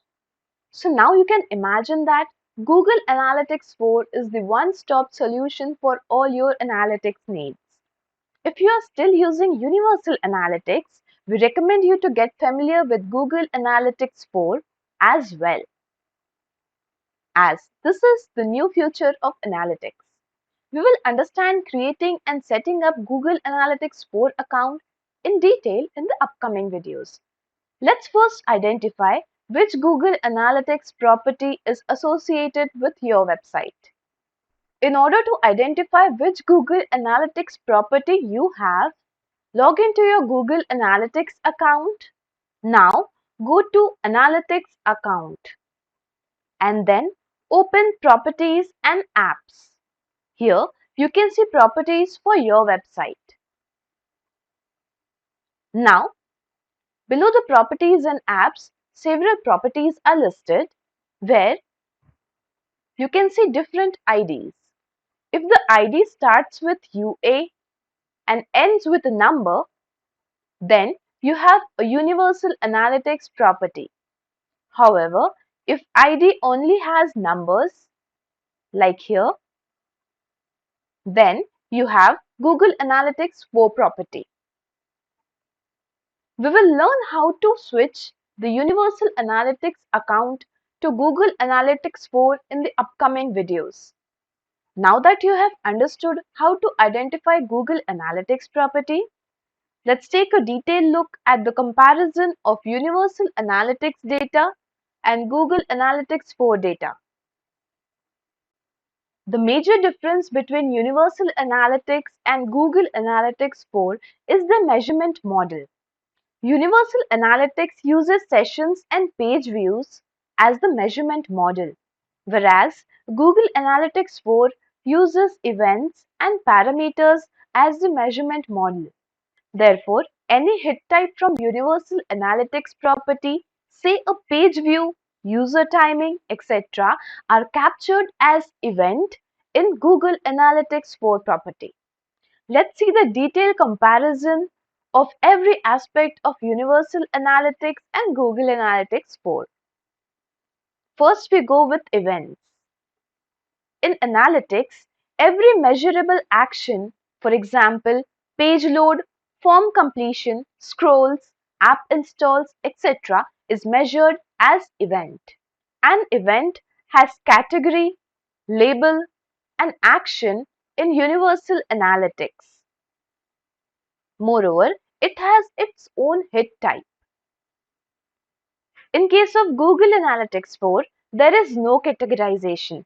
All the hit types from Universal Analytics are considered as events. Now, let's find the comparison of Universal Analytics and Google Analytics 4 in terms of page views. Page views is a metric defined that calculates total number of pages viewed on your website. Now let's get a better understanding of page views. For instance, when user lands on a web page of your site, the page loads. This is considered to be a page view. Now suppose if user reloads the page, Google Analytics tracks it as another page view. If the user navigates to another page of your website and returns to the same page, this adds another page view to your site. Now that you have understood page views, let's see how page views differs in Universal Analytics and Google Analytics 4. From Universal Analytics, page view are translated to Google Analytics 4 property as page view event. This page view event automatically gets triggered in Google Tag Manager. The next metric we have is sessions. Session is the time duration for which user is active on your website. A universal analytics session may consist of multiple page views, events, e-commerce transactions, etc. The session is considered to be ended if the user has 30 minutes of inactivity or any other event for which session end is triggered. In Google Analytics 4, session metrics are tracked from session start event, which automatically gets triggered with the basic interaction on your website. However, the session duration depends on the period between the first and the last event. Now, let's check our next metric, which is custom dimension. In Universal Analytics, custom dimension add the information to the collected data. Whereas in Google Analytics 4, information is added through the event parameters. Moving ahead, the next metric we have is content grouping. Content grouping in Universal Analytics allows to group content into a logical structure, after which one can view and compare metrics by the group name. Now talking about Google Analytics 4, it has predefined event parameter for content group. This parameter fills the data into content group. Moving ahead, the next metric we have is client ID. Client ID is a unique string generated randomly and acts as a pseudonymous identifier. Client ID identifies the browser instance and then it gets stored in the browser cookies. And therefore, subsequent visits to the same site are associated with that user. In both Universal Analytics and Google Analytics 4, client ID serves the same purpose. That is, the client ID is responsible for providing the identifier. Now, let's move ahead with our next metric. Parameters. Parameters are associated with Google Analytics 4 properties. Understanding in detail about parameters, parameters are the chunk of information that specifies the user action. For example, parameters can be passed to describe the value of the purchase. Next we have is user property. User properties provide information like preferred language or geographical location of the users that interact with your website or app. Now that we have seen difference between Universal Analytics and Google Analytics 4 properties, the question definitely arises. Can Google Analytics really bring success to your business? Well, if you have a good understanding of your audience and have extraordinary strategies to work on, the Google Analytics is your best companion. Here are some success stories by Google Analytics 4 users. We all know about McDonald's, the leading fast food corporation with a huge number of outlets across the globe.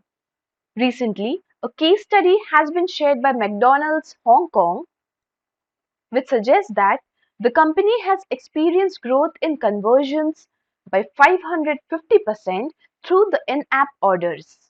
And what made them achieve such a great growth? Yes, you guessed it right. It's Google Analytics 4. Let's have a look on their success story. The major goal for the company was to redesign the strategy to increase in-app food orders, predict the behavior of in-app audiences, and reach the right customers with McDonald's mobile order campaigns. To achieve the goals, McDonald's used a simple yet smart approach and implemented Google Analytics 4 properties. With the help of predictive audiences in Google Analytics 4 properties, they tried converting audiences into customers. Moreover, with the help of Google Ads, they were able to manage the campaigns. As a result of the smart efforts, McDonald's was able to gain increase in conversions by 550% for the users who are likely to purchase in next 7 days. Isn't it amazing? Moreover, for the same audience, McDonald's had noticed a visible decrease in cost per action by 63% and an increase in revenue by 560%. Some other companies that have seen growth in their business through Google Analytics 4 includes PepsiCo, Claro Shop, etc. With the proven success of top brands in the world, let us know what the future of Google Analytics 4 holds.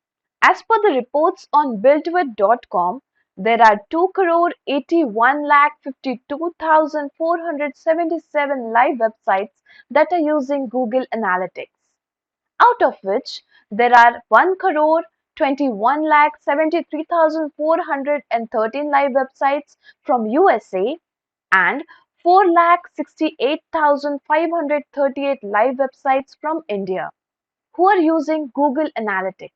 If we look in detail, we have a list of big names like Bank of America, Blogger.com, Cisco, Netflix, Coursera, Flipkart, ICICI Bank, Tesla India, IRCTC, Myntra, etc. that are using Google Analytics for their growth. However, we are all well aware of the success stories of all the biggies on the list. Thus, Google Analytics will continue to be an important part of new business strategies. So, if you are looking to grab a successful career in digital marketing and learn search engine optimization, Simplilearn has got you covered with a wide range of top-notch digital marketing courses. These courses make you skilled in SEO, content marketing, PPC, social media marketing, and much more with hands-on experience in the tools like Google Analytics, Keyword Planner, SEMrush, and there is a huge list on the board. However, 1 year of experience is preferred to enroll in these courses. Find the course link in the description box. During our childhood, we have heard the fictional stories of robots taking over various household courses, making the lives of humans easy peasy. But if you're not aware, then these fictional stories are turning into reality. Though not in the form of physical robots, but yes, in the form of computer programs and apps with the help of artificial intelligence and machine learning technologies. Confused? Let me introduce to you to ChatGPT, a pre-trained model that interacts with user in a conversational way. ChatGPT is founded by OpenAI and the model is based on supervised and reinforcement learning. So are you excited to know more about ChatGPT? ChatGPT has various applications in various domains. In this video, we are going to see the application of ChatGPT in the SEO domain. Also, we are going to discuss how ChatGPT will play an important role in search engine optimization. So here is a question for you. ChatGPT is based on which of the following GPT models created by OpenAI? Option 1, ChatGPT 1, option 2, ChatGPT 2, option 3, ChatGPT 3, and option 4, none of the above. Let us know your answer in the comment section below, and if your answer is correct, you will get a heart from Simplilearn. As we discussed earlier, ChatGPT is the application of artificial intelligence and machine learning. If you are looking to get certified into AI and machine learning, then here at Simplilearn, we have a certification course for you. So before we move ahead, consider subscribing to our channel and hit the bell icon to never miss any updates from Simplilearn. We know that SEO rankings depends on various factors like on-page optimization, off-page optimization and more. While using ChatGPT, we will understand how ChatGPT helps in various SEO ranking parameters and reduces the manual work. So without any further delay, let's begin. So to begin with, let's open ChatGPT.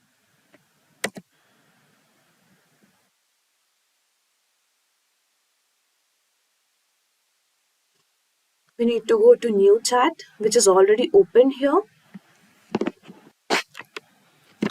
Let's start by, we will try to demonstrate an SEO optimized blog in this demonstration.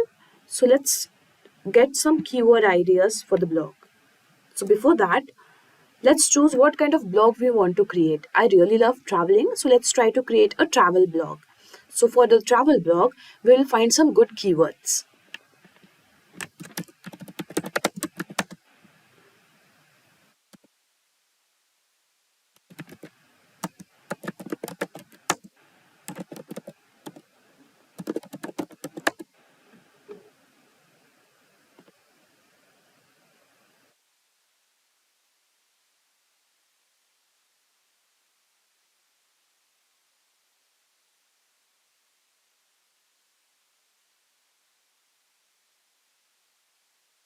So here you can see we are getting some suggestions for the travel destinations. We can choose any of them.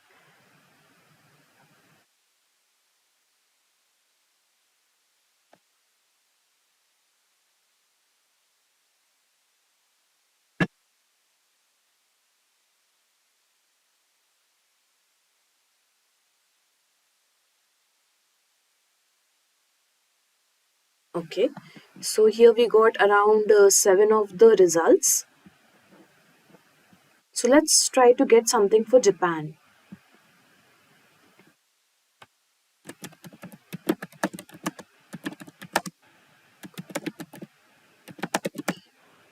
Suggest me good keywords to create a blog on Japan.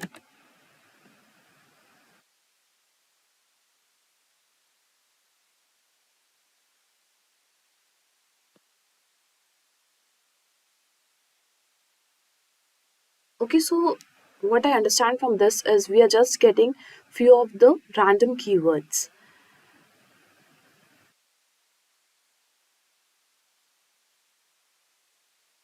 Okay, so it is showing that these keywords cover a range of topics related to Japanese culture, history, food, and more.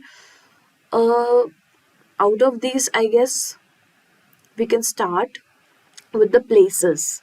Here are few places like Mount Fuji, Tokyo, and everything. So let's try to create a blog on top 10 places to visit in Japan.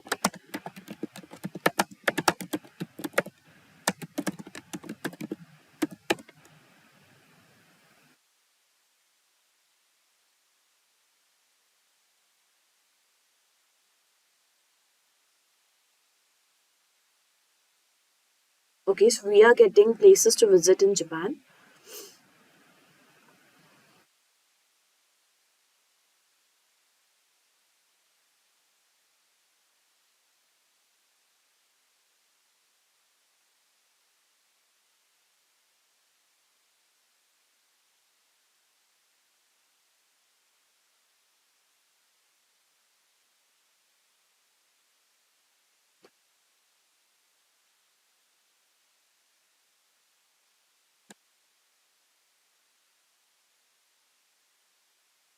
Let's try to get keywords related to top 10 places in Japan.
Okay, so we are getting some of the keyword recommendations, and it is also suggesting that by using these keywords our content will be more discoverable, and it will be easy for rank for search rankings.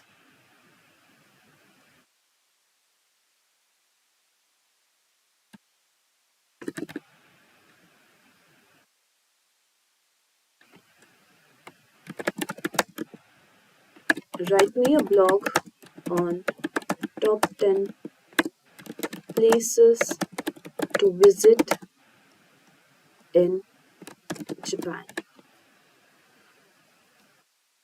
So the idea is we will try to write a blog, and after which we will try to optimize the blog with respect to the keyword top 10 places to visit in Japan. And we will also see whether all the SEO practices can be easily applicable or not using ChatGPT. So here you can see we are getting a blog with the introduction with top 10 places, and probably what I expect is to get a good conclusion out of it. Also, like ChatGPT provides you the facility so that you can reduce the length of your content, the textual content, the blog or article or anything you want, to several number of words. Like if this blog has 2000 or 5000 words, you can just ask ChatGPT to reduce it to 2000 or 1000 words also.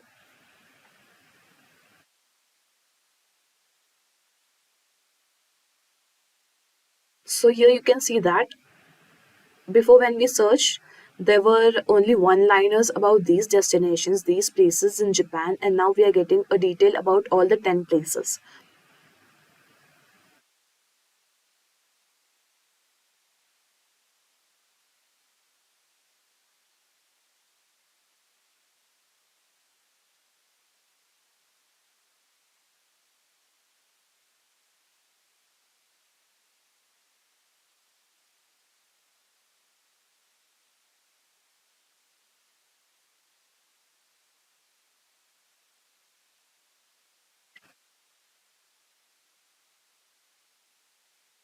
Definitely. We have targeted this blog for the keyword top 10 places to visit in Japan. However, we can ask for some more keywords to increase its reach.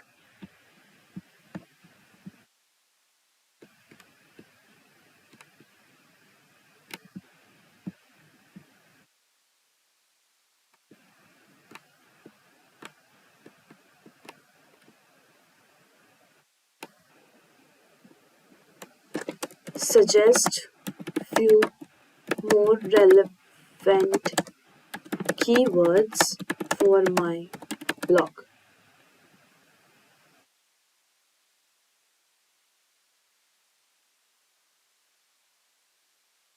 Okay, so we are getting some more keywords here.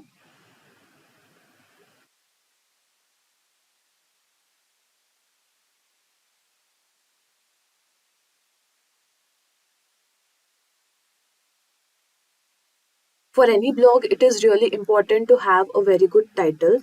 So we will try to implement a catchy title for this blog.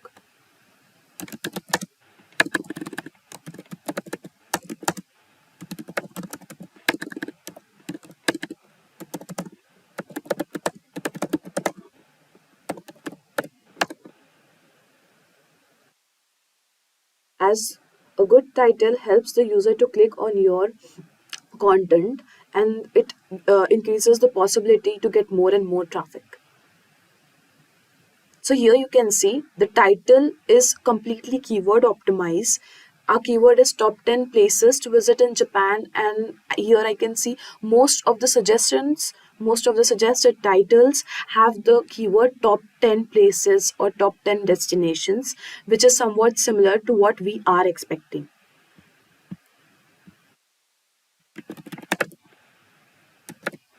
Add the best suitable title in my blog.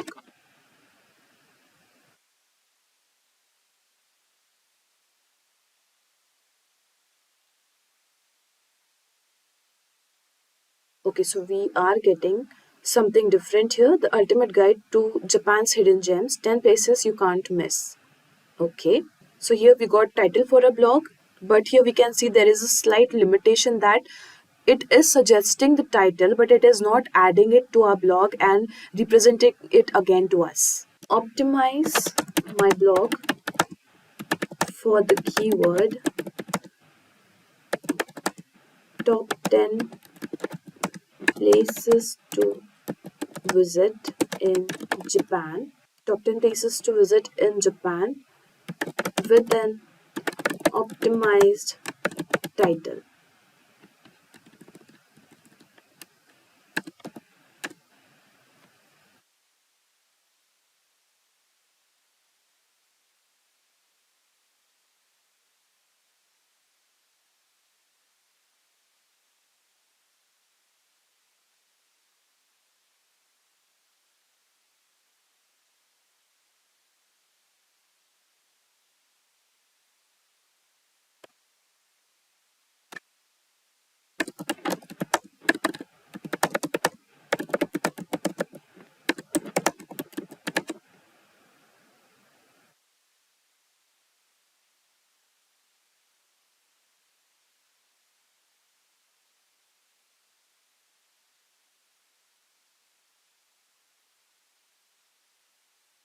Okay, so we have to do it manually. It's not able to add the title in the blog. Optimize blog for the keyword top 10 places to visit in Japan.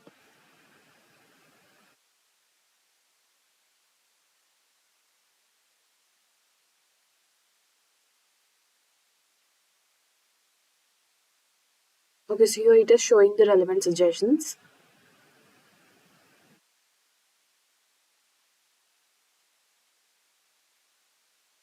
So maybe there is a slight ambiguity in the query, that's why it's not representing us the correct results.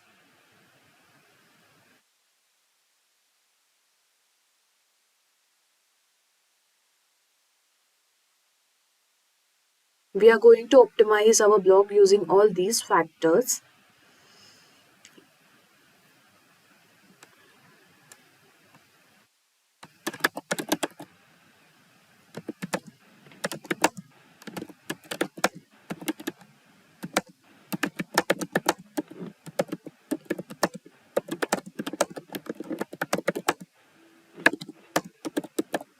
Visit in Japan.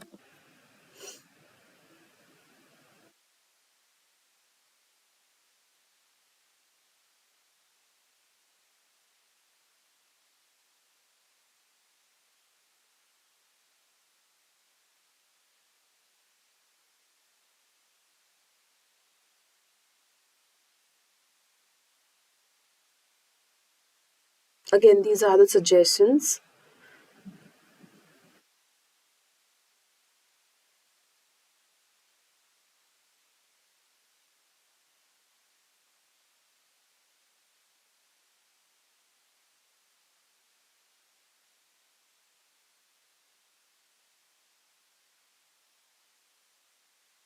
Let's try to implement these one by one.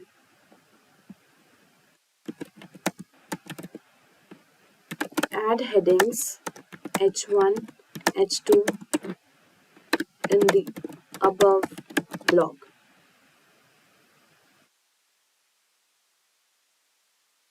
So yes, we are getting the updated versions having H1 and H2. And yes, you can see easily that the title of the blog is in H1 and the rest are maybe in H2.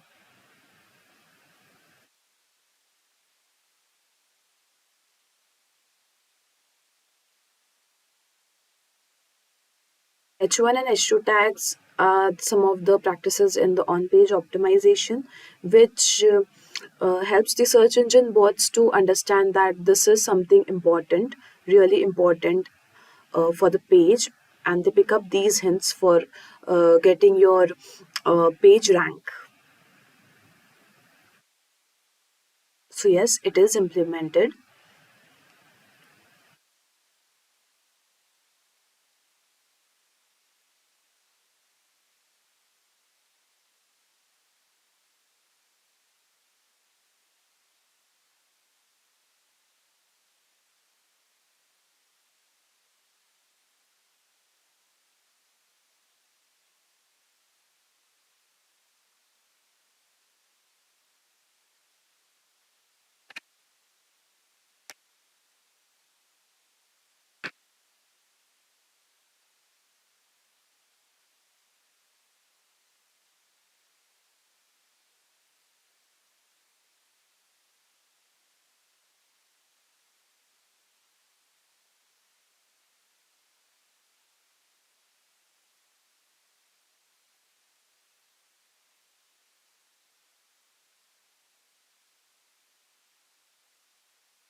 Okay, so our blog is completed with H1 and H2 implementations. Let's try to get some interlinks for this blog.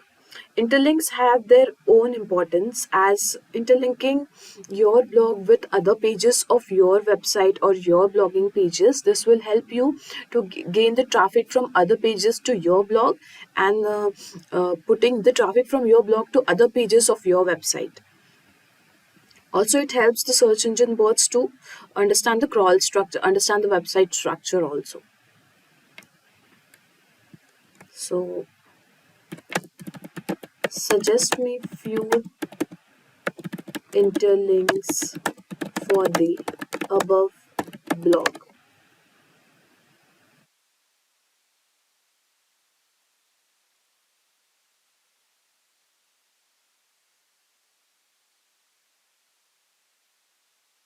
So yes, definitely these are the relevant and expected links we are getting. So if you have any of these blog pages in your website, or if you have created any of these blogs earlier, do interlink it.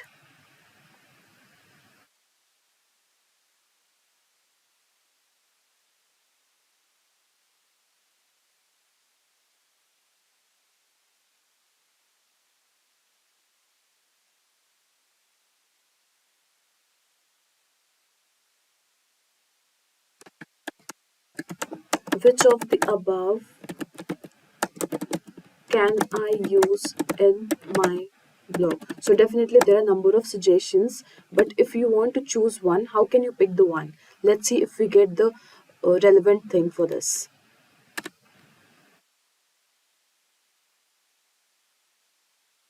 Okay,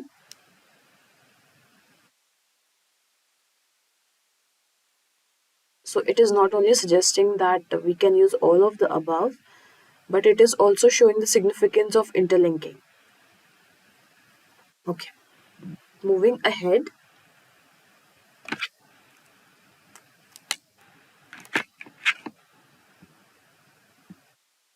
So till now we have optimized our blog for a keyword top 10 places. We have tried to get some of the keywords relevant to the top 10 places to visit in Japan. We have added headings, and we have tried to get some of the good interlink suggestions to add interlinks in our blogs, which are some of the good practices of the on-page optimizations. So next, moving ahead, in another on-page optimization technique is, let's try to get a cover image for this blog. So by getting a cover image suggestions, we will try to implement the image optimization technique for our blog page.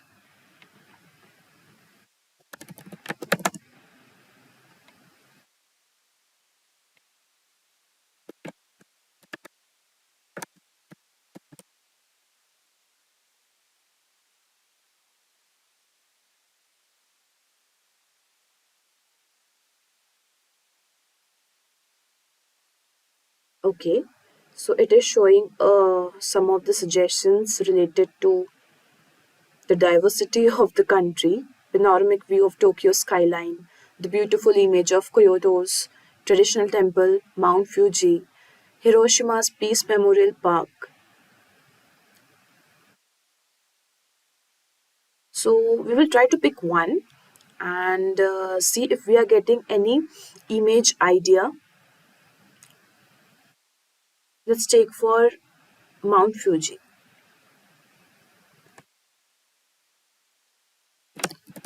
Suggest me the image idea for Mount Fuji. So let's see. We have seen in generic for all. Now let's see for this image suggestion specific to Mount Fuji. Okay, definitely it is showing a number of suggestions for the specific Mount Fuji image. So if you are looking to create another blog for Mount Fuji, then these ideas are easy to take up.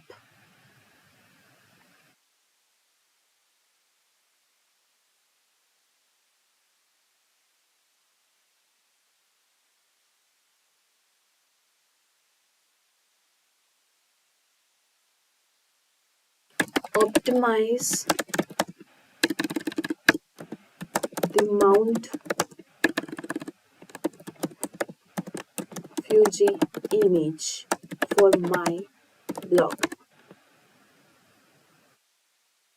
Here are some tips to optimize the image for Mount Fuji for my blog, which are they're showing that the image should be high resolution, then a clear subject.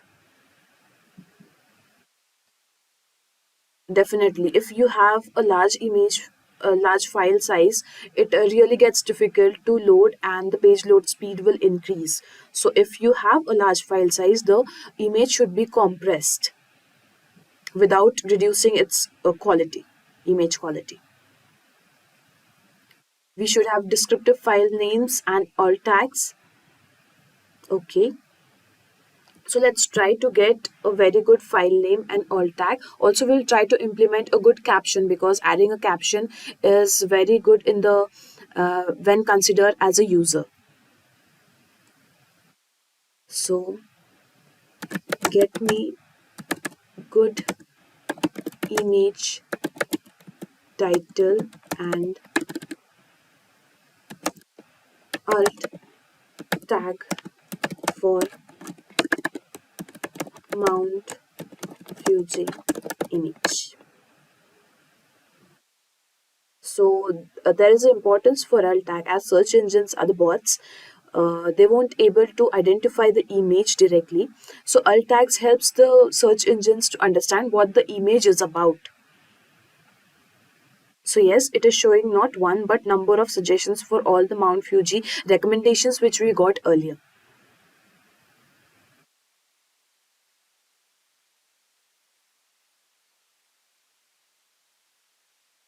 So we will try to choose one and get a caption for it. Write a good caption for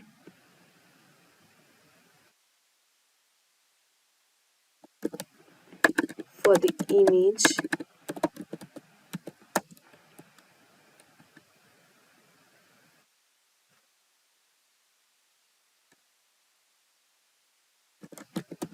scenic Fuji 5 lakes region.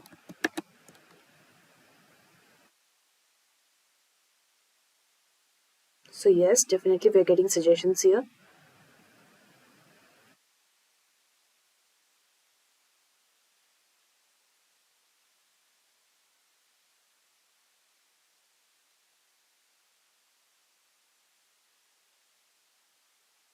I guess this caption is quite long, so let's try to reduce it to 40 words.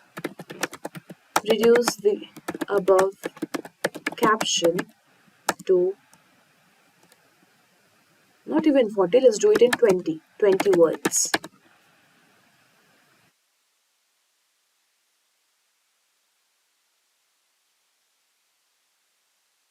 Okay, this one is better.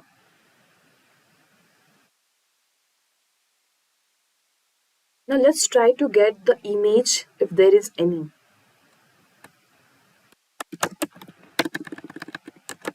Choose the Mount Fuji image for my blog. Choose image. It should not, I repeat. Choose the perfect illustration for Mount Fuji image for my blog.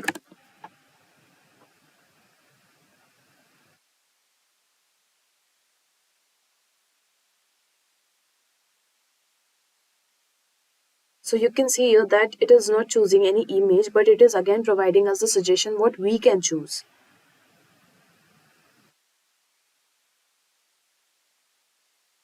Again, this is the limitation that it is not showing us any of the image.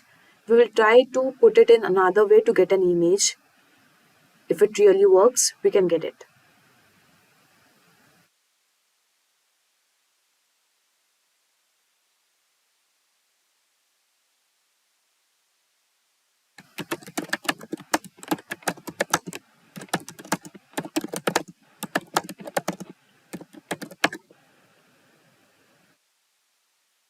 Okay, so it is not possible to download or get an image representation using ChatGPT. We can only get the recommendations to choose the image. And yes, it is showing some suggestions of Unsplash, Pexels, or Shutterstock to download the image. So we can really navigate to these websites and download some of the required image for our blog. So we have completed here with the image optimizations. Let's try to get some video ideas, because again, having a video is a catchy factor for the users visiting your website or your blog page. Suggest video ideas for the above blog.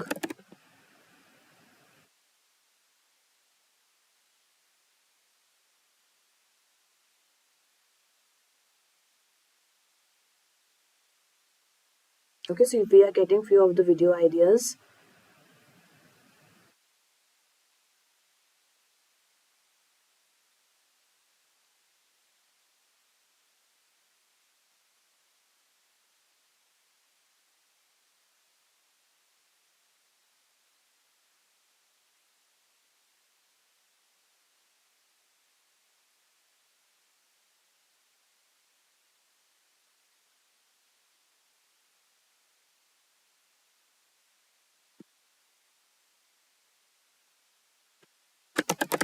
Which of the above idea is best match for my blog?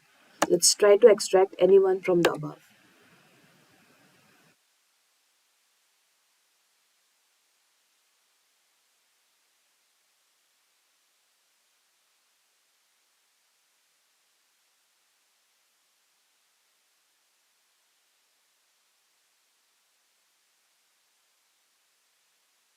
Okay, so it is completely dependent on the user's choice what a user wants.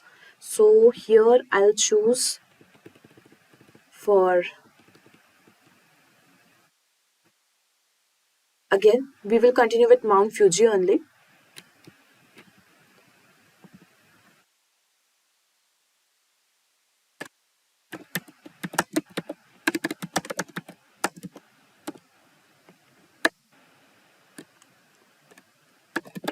Provide video optimization ideas, video optimizations for Mount Fuji video for above blog.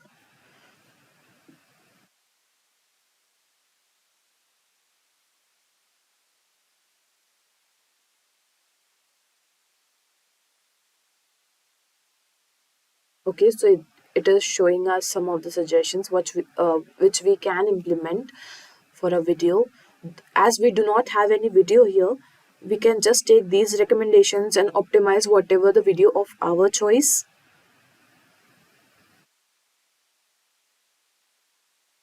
So let's take the thumbnail suggestions in our next query. If it can suggest us a Mount Fuji thumbnail image suggestion and the video tag suggestion, right? Suggest me good thumbnail idea for Mount Fuji video. Thumbnails have the major impact for any videos. It is the only thing, I repeat, thumbnails are one of the important factors which encourages the user to click on your video and watch the complete video. So definitely having a good thumbnail will help your content to rank. So yes, we have got around 10 of the thumbnail ideas from which we can implement any one as of the video we are having for our blog.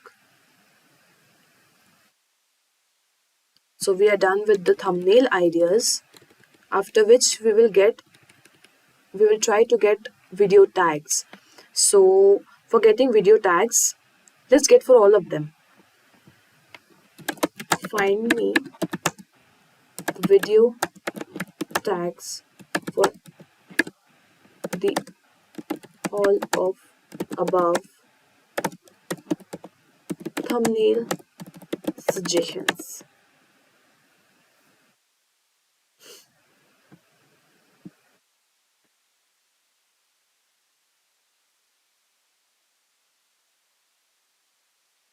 Tags are important to help the user to get your videos in the search list. Like if someone types Mount Fuji in the search box, and if the Mount Fuji keyword is or a tag is added to your video tag, it is more likely to get searched and appear in the search results, and possibly user may click on it.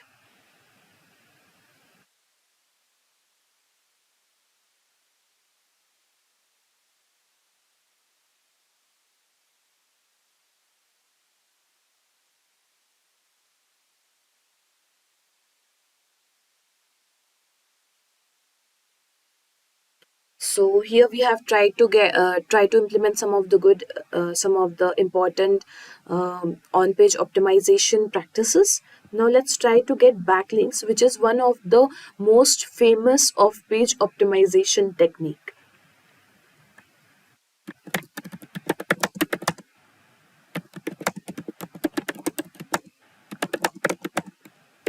Above block.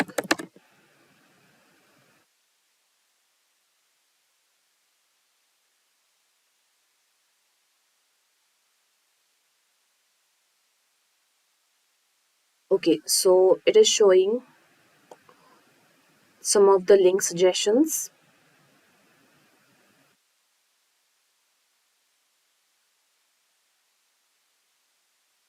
So basically backlinks are the links which points from another website or another web page to your web page or your website.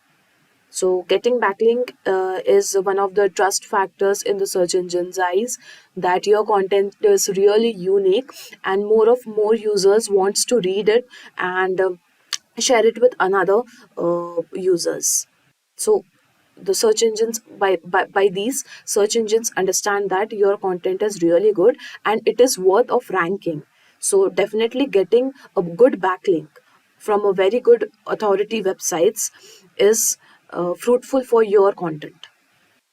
So let's try to get which pages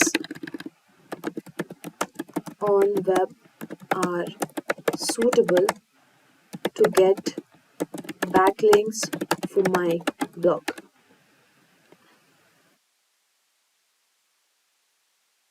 So here we are getting some of the ideas or suggestions that which pages we can choose to get a backlink. So here is industry specific websites. So if you are writing a travel blog, there should be a travel TripAdvisor like websites which are showing more of the trip oriented or bookings related oriented for travel or destinations. There are few of the directories. Okay, government websites, which are the tourism websites in our case right now. Blogging websites and social media platforms, which can be relevant to the current scenario which we are using here. So let's check how can we get backlinks from the above recommendations for my blog.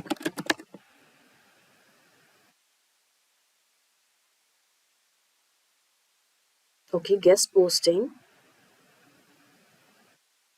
broken link building. Okay, these are some of the backlink building methods which we are getting, so that we can find one and get one of the I repeat. So these are some of the backlink building strategies which we are getting in the recommendation. So we can implement any of these to get a backlink for our blog.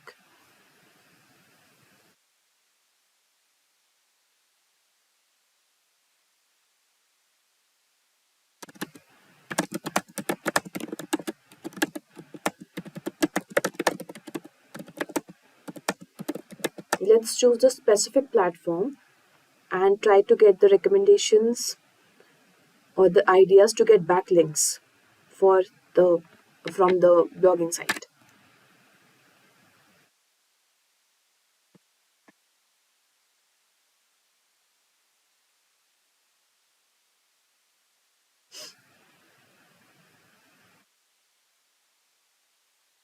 So we can implement these ideas and it may be possible to get backlinks.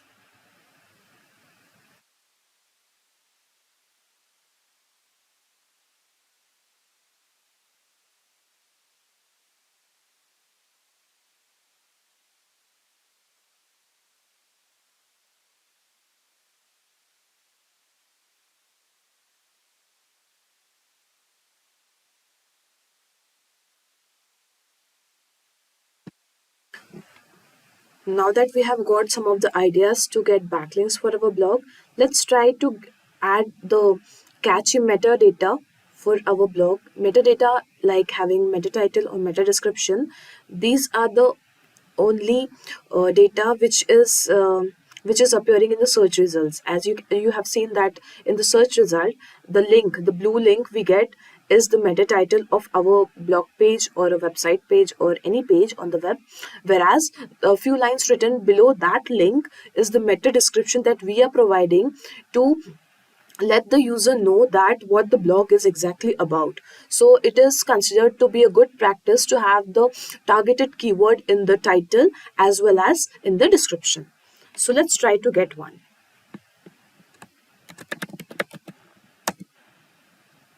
Is the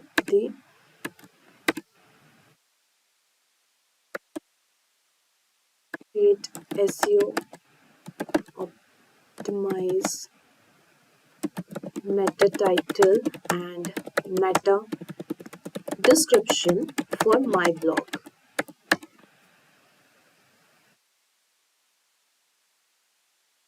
So we are getting some suggestions here. Top 10 places to visit in Japan.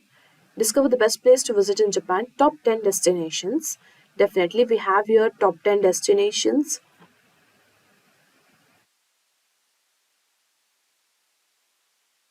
See, also we are getting some of the notes that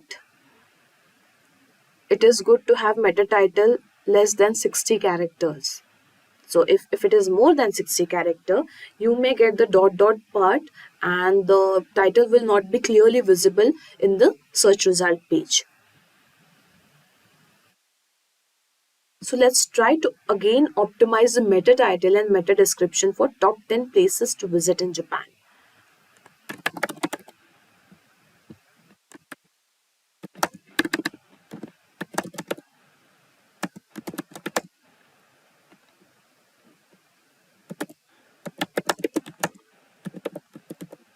Description for the keyword top 10 places to visit in Japan.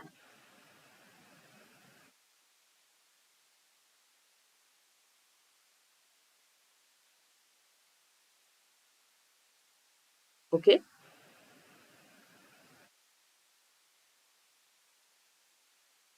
So we can use any of the one we have got the recommendation the previously and this one also. Both are completely relevant to our content.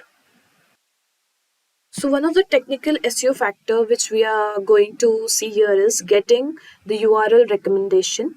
URLs are the important factor. It helps the search engine bots to understand about the page, as the URL is the first thing search engines may be visiting to come to your page. So it is a good practice to have the keyword in your URL rather than having some of the abrupt characters like XAR, at the rate, these kind of stuffs in the link. So let's create the URL suggestions. Suggest me SEO optimized URL for the above blog.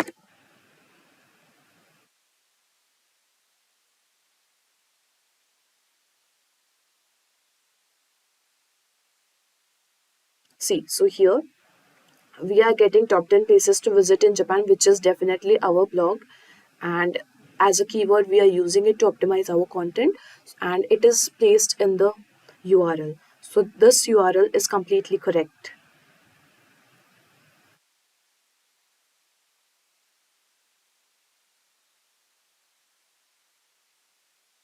Also, these kind of suggestions are very good for the newbies in the search engine domain, as they will definitely understand why and what we are doing to optimize our pages. So next, moving ahead with some of the non-technical aspects which may definitely impact to bring the traffic. So let's try to get some of the sharing suggestions, like which platforms should I repeat, which sharing options should I add in my blog?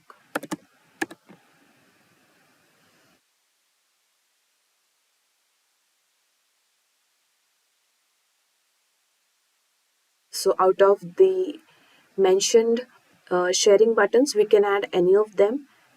Adding at least 3 to 4 sharing buttons is considered to be really good, out of which there are many common, like Facebook is really common, then Reddit is really very common, WhatsApp shares are really common, Twitter shares are really common. So you can choose any of these to add it in your blogs. Does commenting on my blog impact on traffic source? So here we are taking the suggestion that will this help or not.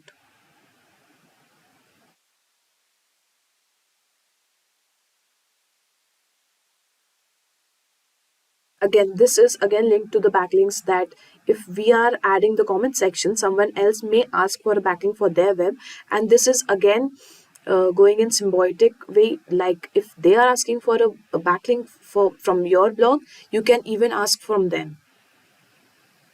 So this is the way of or a part of a communication to get a backlinks as well.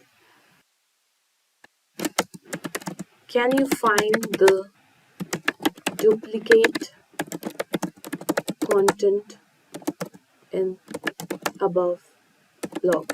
So duplicate content is a concept where search engines, you must be aware that search engines are really in love with the unique content. So having a duplicate content may really affect your web visibility, and it is possible that your page may get dead after a time. So plagiarism is not at all allowed when you're creating a content. It is not suggested in any case. Okay, so it is not able to, ChatGPT is not able to identify the duplicate content. However, it is suggesting us some of the tools like Copyscape or Siteliner to understand if the content we are creating for our blog is duplicate or not. And let's get some suggestions how to make content unique. Just in case if someone is not aware to create a unique content, we can get some of the tips here.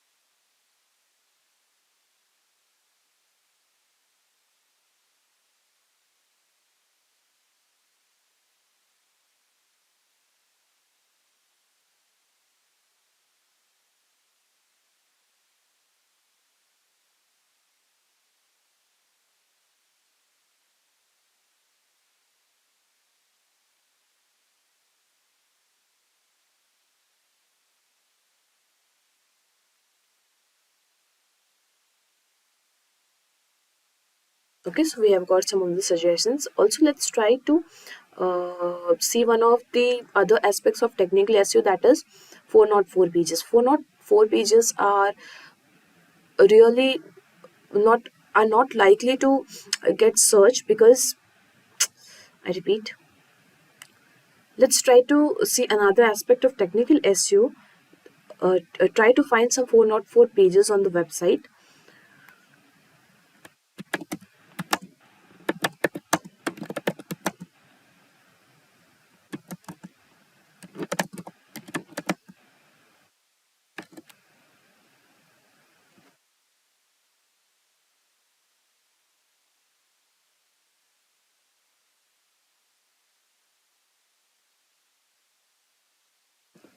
So from this, I can understand that though we have not posted any blog link or any internal links that leads to that blog which we are expecting, this is not the clear idea we are providing. But yes, to find 404 pages, uh, it is not possible for the chat GPT to get one, but we can use some of the tools suggested like Screaming Frog or Google Search Console, where we get the detailed report of the broken links or 404 pages, that is the dead pages of our website. So let's wrap up from the view of the technical SEO perspective.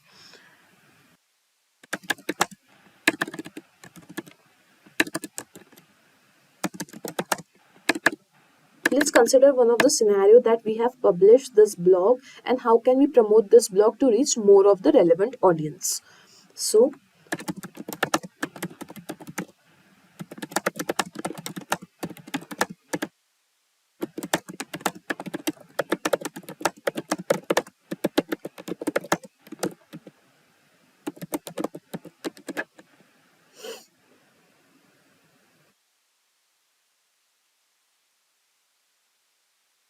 okay, so we are getting some of the recommendations that we can share our blog on social media, reach to the influencer, add it as a guest post, and link back to this blog. Email marketing, yes, it is the most trending technique to reach more of the audiences. Paid advertising, commenting, content syndication. Yes, Medium and LinkedIn are the very famous platforms for this. Online communities, so you can definitely try to be the member of the online communities and forums where you can just put up the link, and the members of your niche may definitely visit your content and share it with others also. So yes, we have seen that search for as a perspective of search engine optimization, ChatGPT is helpful, really helpful to create the in content creation, in optimizations, and many of the other things. Is your website not ranking as you thought it would? Are there too many competitions out there? Is it getting difficult to capture relevant audiences? Are the solutions suggested too expensive? Do not worry. In this video, you will get easy solutions to all your questions, as we have come up with a list of top 10 SEO tools that anyone can use. And the best part is, you need not to spend a single penny on these tools. Yes, you heard it right. They are free of cost and are very useful for anyone who wants to start an online business or struggling to improve reach. So, let's jump right into the list.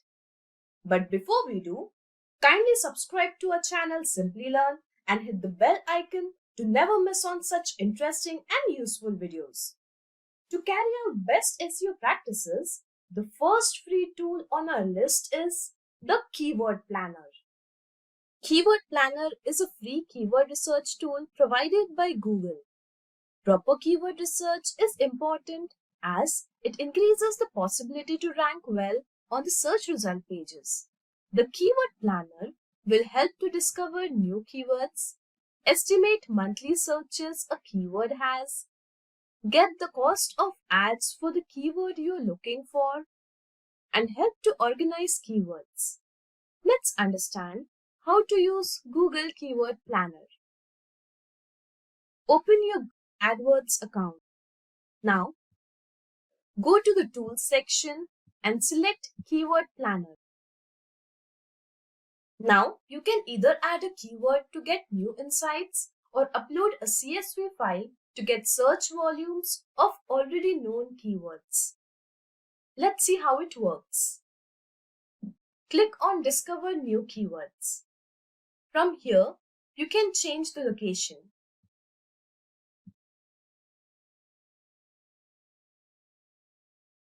Enter the key phrase for which you need keyword insights.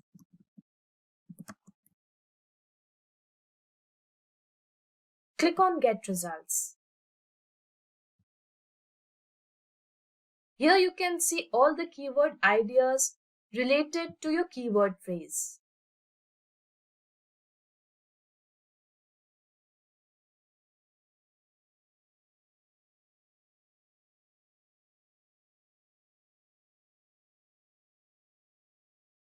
Now, to get the search volumes of already known keywords, go to the Keyword Planner and click on Get Search Volume and Forecast.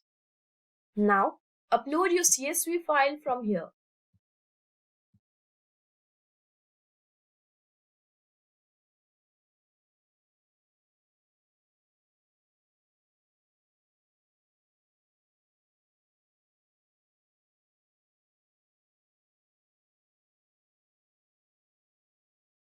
Here, you will get search volumes for all the keywords.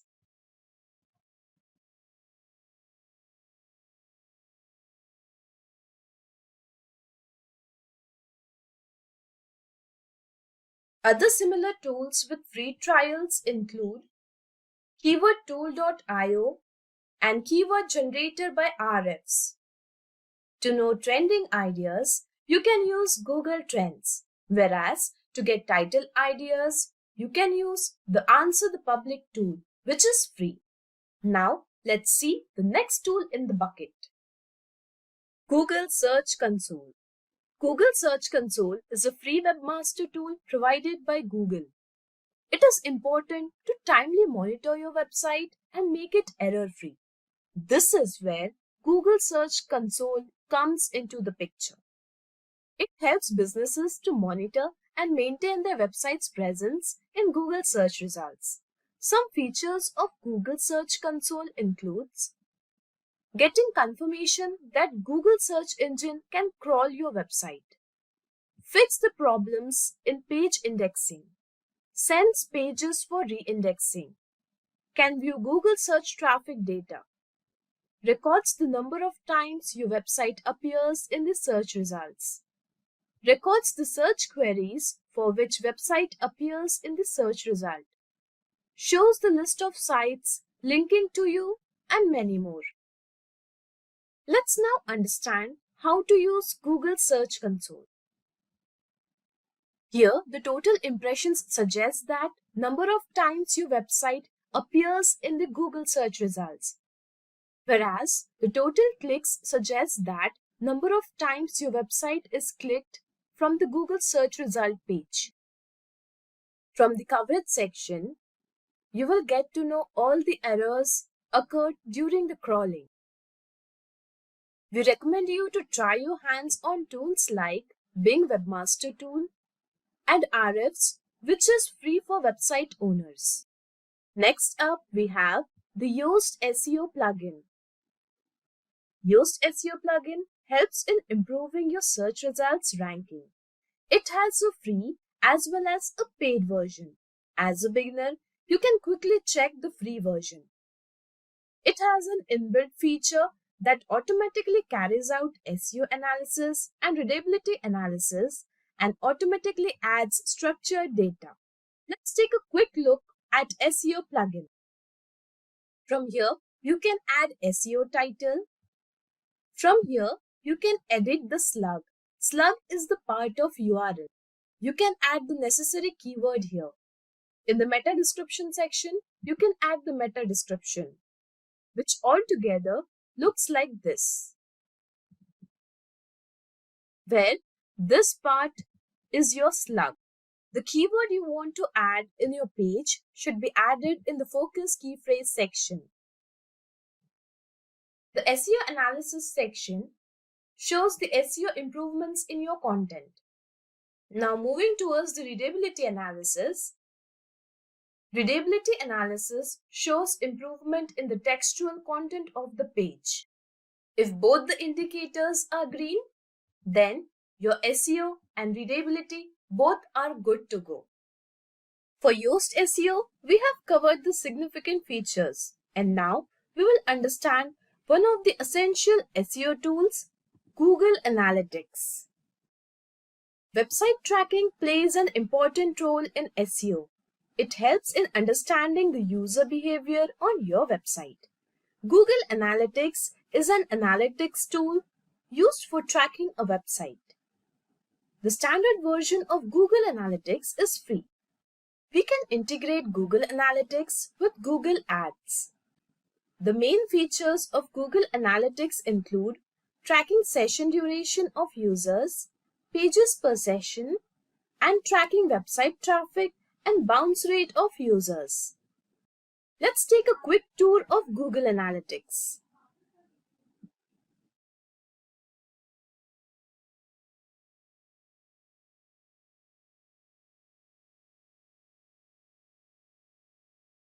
Here you can see reports of users for last 7 days. Now, go to the reports section in the dashboard.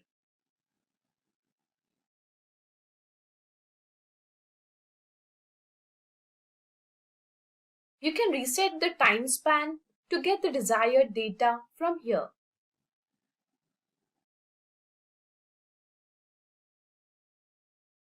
Go to retention, where you can see the number of new users and the number of returning users to your website.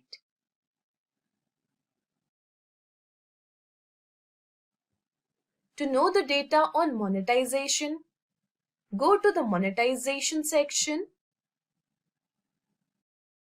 Here you can see the monetization data for the selected time span. We will understand Google Analytics features and how it works in the upcoming videos in detail.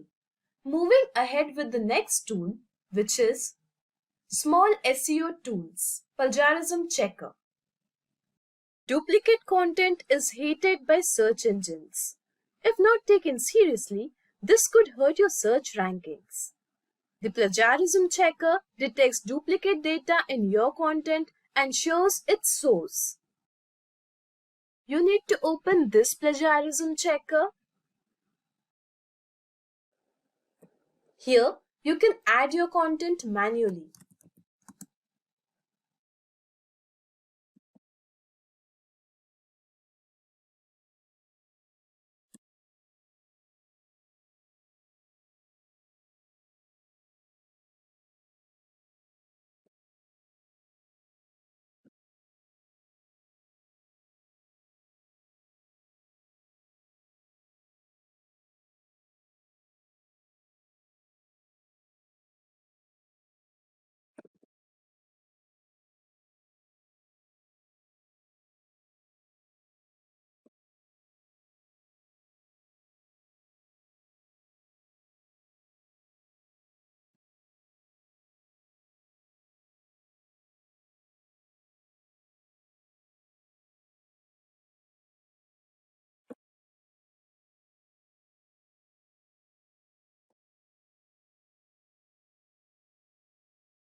After adding your content manually, you just need to undergo a verification and click on Check Plagiarism. And here we get the results. The content is 100% unique. In case if we get any duplicate content, we can check the sources from here. As our content is unique, we are not getting any results here. In case if you don't want to enter your content manually, you can upload the document file from here. Note that this checker checks for the top 1000 words of your content. So in case of lengthy content, You can break the content and then check for its uniqueness in case you don't want to purchase the Pro version. Moreover, you can also add a page URL to check the uniqueness of the content the page has over here, and follow the same process by clicking on the Check Plagiarism button. The Plagiarism Checker by Grammarly is also one of the free tools used for checking uniqueness in the content. The next tool that we have in our bucket is the Page Speed Insights. As per the data provided by Google, the bounce rate increases to 32% as the page load speed increases from 1 to 3 seconds. Page Speed Insights is the page speed check tool. Page Speed Insights is used to test the speed of a web page, and it is a free service offered by Google developers. Results of Page Speed Insights show what real users are experiencing about your page on mobile devices and desktops. To understand how to use it, let's go to Page Speed Insights and select the URL of the website for which you want to undergo the check. Enter the URL and click on Analyze button.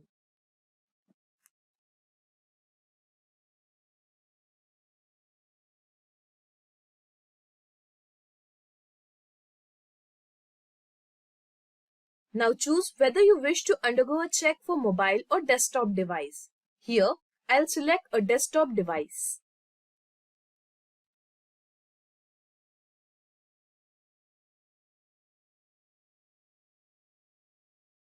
Just in few seconds, you will get the required results.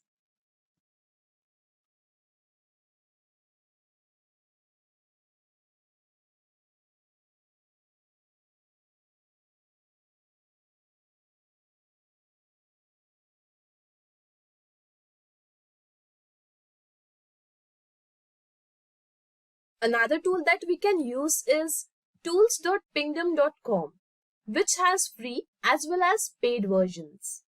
Moving forward to the next magic tool, which is SEMrush. To grow your business, it is essential to keep an eye on what your competitors are doing.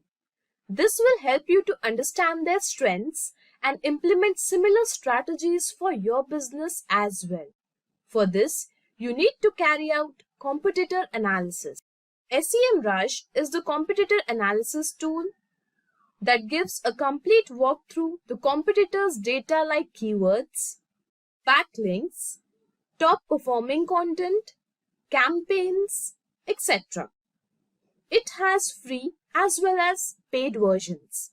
You can access free trials by simply signing up on semrush.com. So, let's take a quick overview of how it works.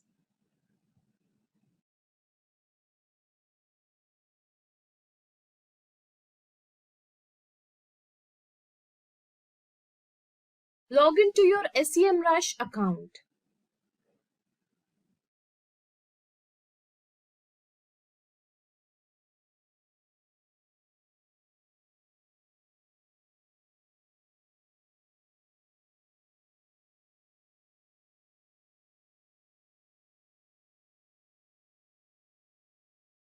Here, enter the URL of your competitor.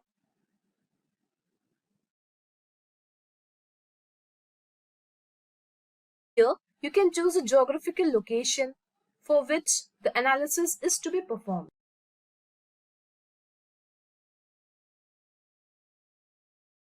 By adding URL, you get all the competitor data. Here I have added SEMrush as a competitor, so we are getting so many details of SEMrush. The organic keywords, the organic traffic, paid keywords, paid traffic, referral domains, and authority score. We can add a competitor as well from here.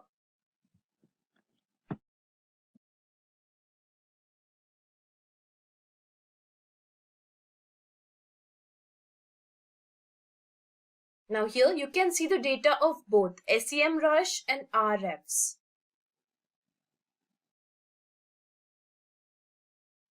Other than SEMrush, you can use SpyFu, which has some free daily trials. Now, let me tell you about an excellent auditing tool, which is Screaming Frog. Dear learners, it is essential to know how your website is performing. And for this, you need to carry out frequent website audits. Screaming Frog is a website auditing tool that works similar to web crawlers. It has free as well as paid versions. Some features of free version include finding broken links, errors and redirects, analyzing page title and metadata, href lang attributes auditing, finding duplicate content, etc. with a crawl limit of 500 URLs. Let's know more about it. Go to Screaming Frog. Now, from here, download the tool on your system. Check various resources provided on how to learn the tool from here.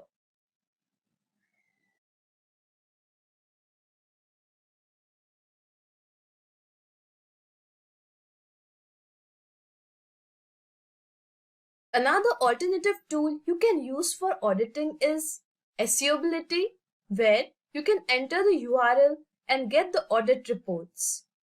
Moving further with another free tool, which is Ahrefs Backlink Checker. Gaining high quality backlinks is an essential factor for SEO ranking, as it shows the trust of other websites in your content. Moreover, it helps in building the authority of your website.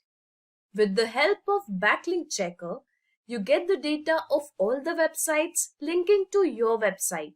Ahrefs Backlink Checker shows the data of top 100 backlinks, top 5 anchors, and top 5 pages, including total number of backlinks and referring domains in its free version. Let's have a quick look at the tool.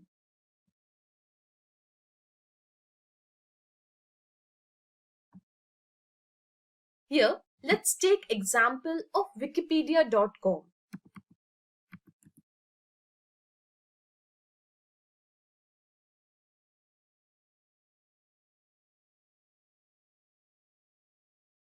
So here we are checking backlinks for wikipedia.com. Now click on check backlink.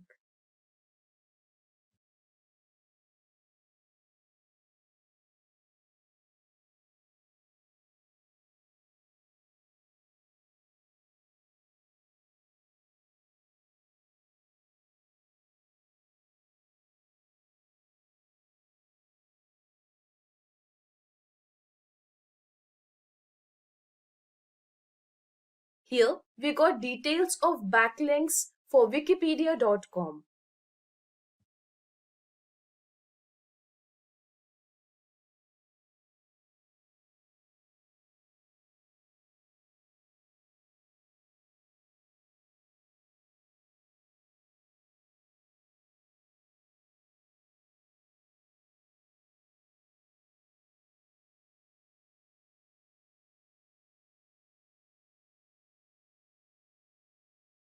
Alternatives to Ahrefs Backlink Checker are SEMrush Backlink Analytics tool and SEObility. By signing up with these tools, you will get some free trials for your site. Last but not the least, let's know about the mobile SEO tool, which is Mobile Friendly Test. Studies show that in year 2020, 60% of traffic was through mobile devices. Thus, it is essential to keep your website mobile friendly as well. Here is when the mobile friendly test comes into action. It helps to check if your website is mobile friendly or not. Go to Mobile Friendly Test and enter the URL of your website. Suppose I enter here www.wikipedia.com. Now click on Test URL.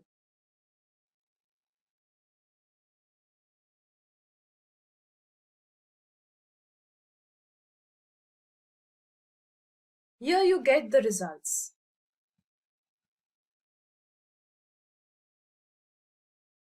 We can see that the page is mobile friendly.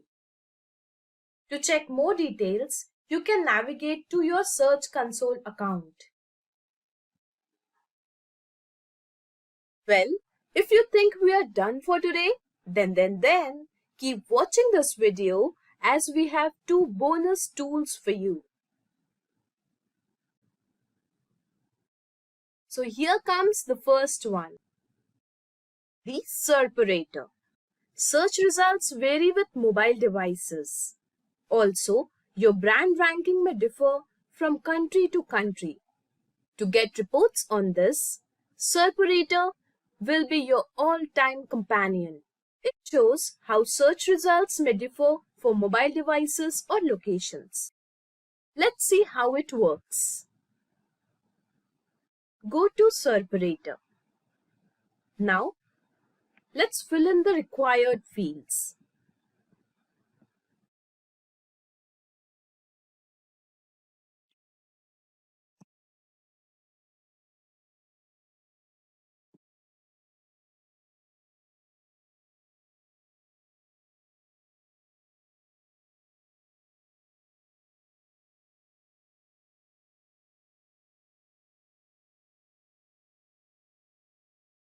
Now, let's select the location.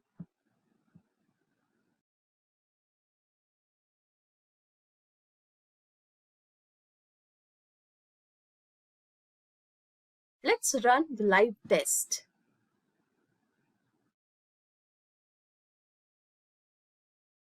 And here we get the results.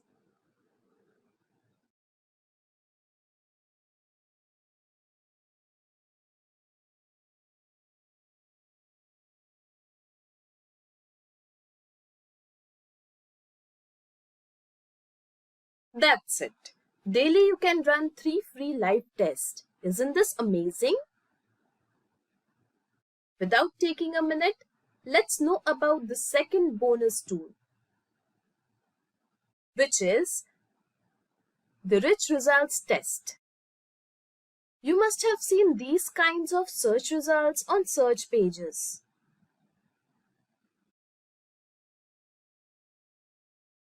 Let's dive deep into it.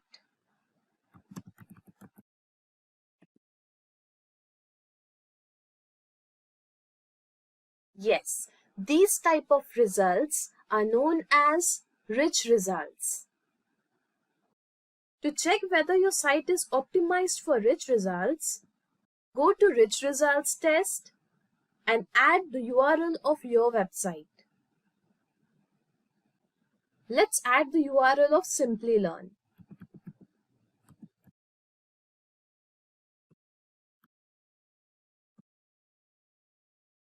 Now click on Test URL.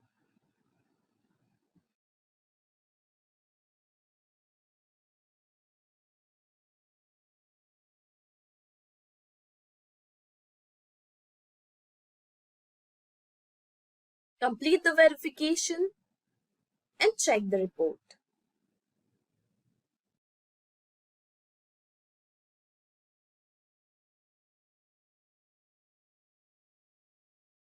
So here we can see that Simplilearn's website is eligible for Google Search's rich results.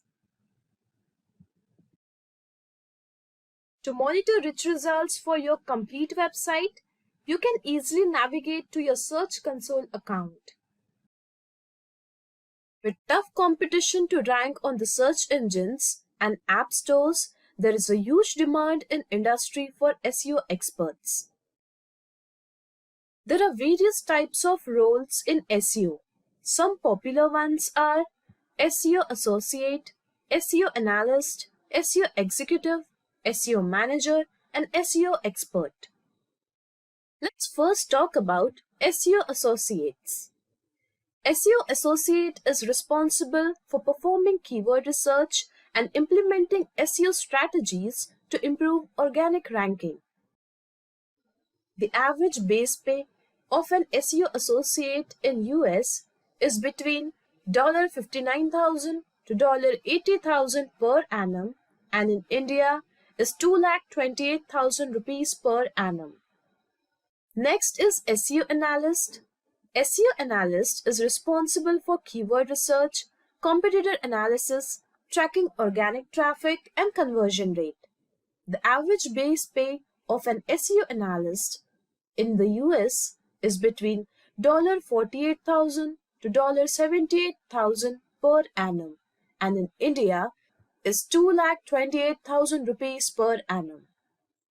Understanding the responsibilities of SEO executives. An SEO executive is responsible for gathering analytics reports, creating SEO-friendly content, and implementing on-page and off-page techniques.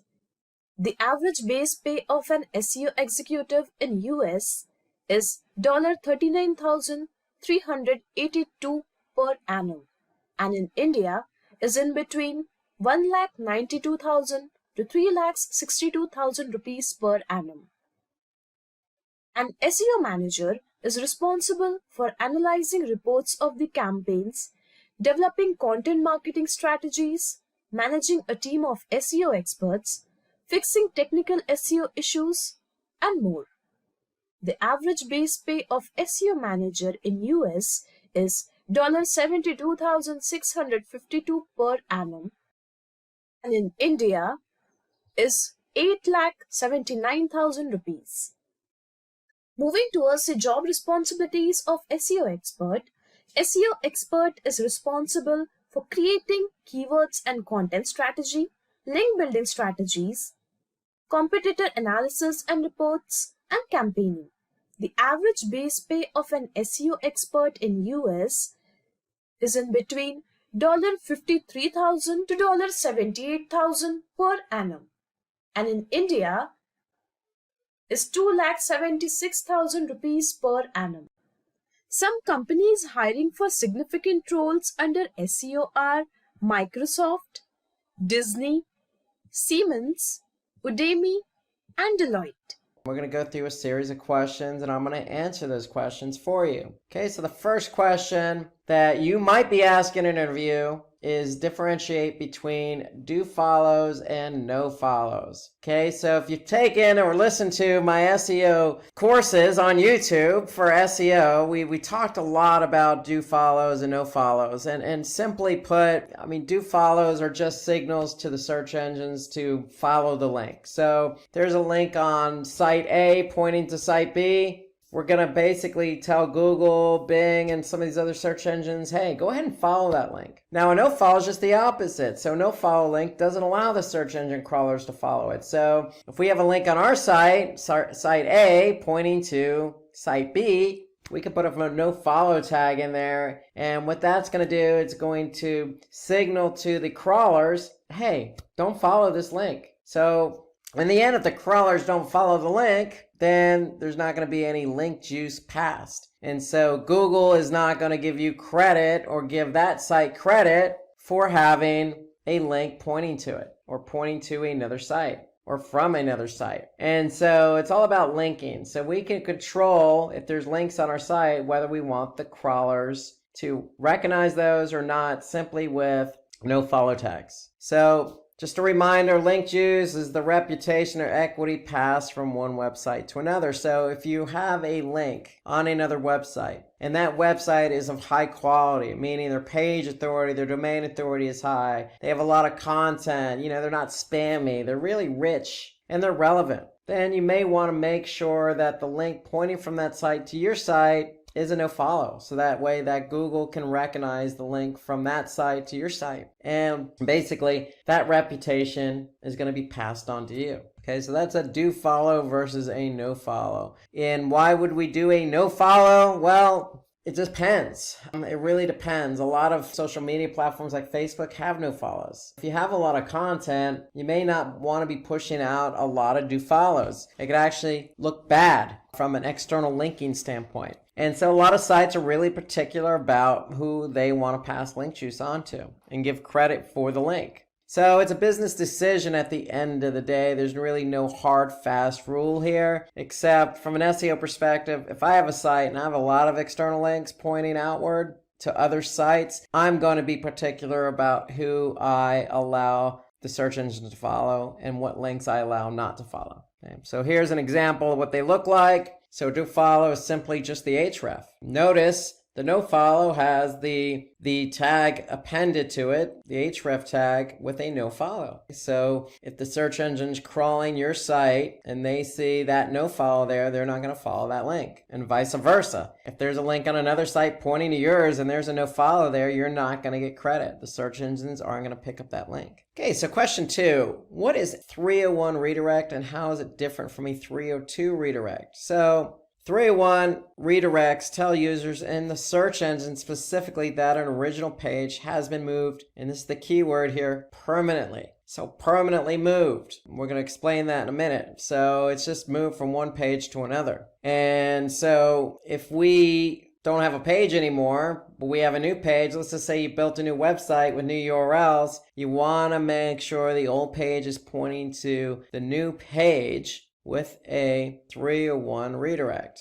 So if a 301 redirect is permanent, then a 302 is temporary. So we want the search engines to recognize that we have 301 permanent redirects in place. Why? Because if we have temporary, then it might alert Google to not keep that page in its search engine rankings because it's temporary. So why would Google want to keep a temporary page or even a page that is pointing to another page on a temporary basis? So they may remove both pages from its index. Okay, but if we have something permanent in place, Google may say, okay, this page is permanently linking to another page or redirecting to another page. Therefore, it's stable, it's permanent. We're going to keep that new page in the index and eventually remove the old page. So really, something permanent is more stable in the eyes of the search engine. Something temporary may not be as stable in the eyes of, say, Google. And if they don't see it as stable, then they may remove both pages from the index. Okay, so the idea is we want to be found in Google Search Index, and we get it.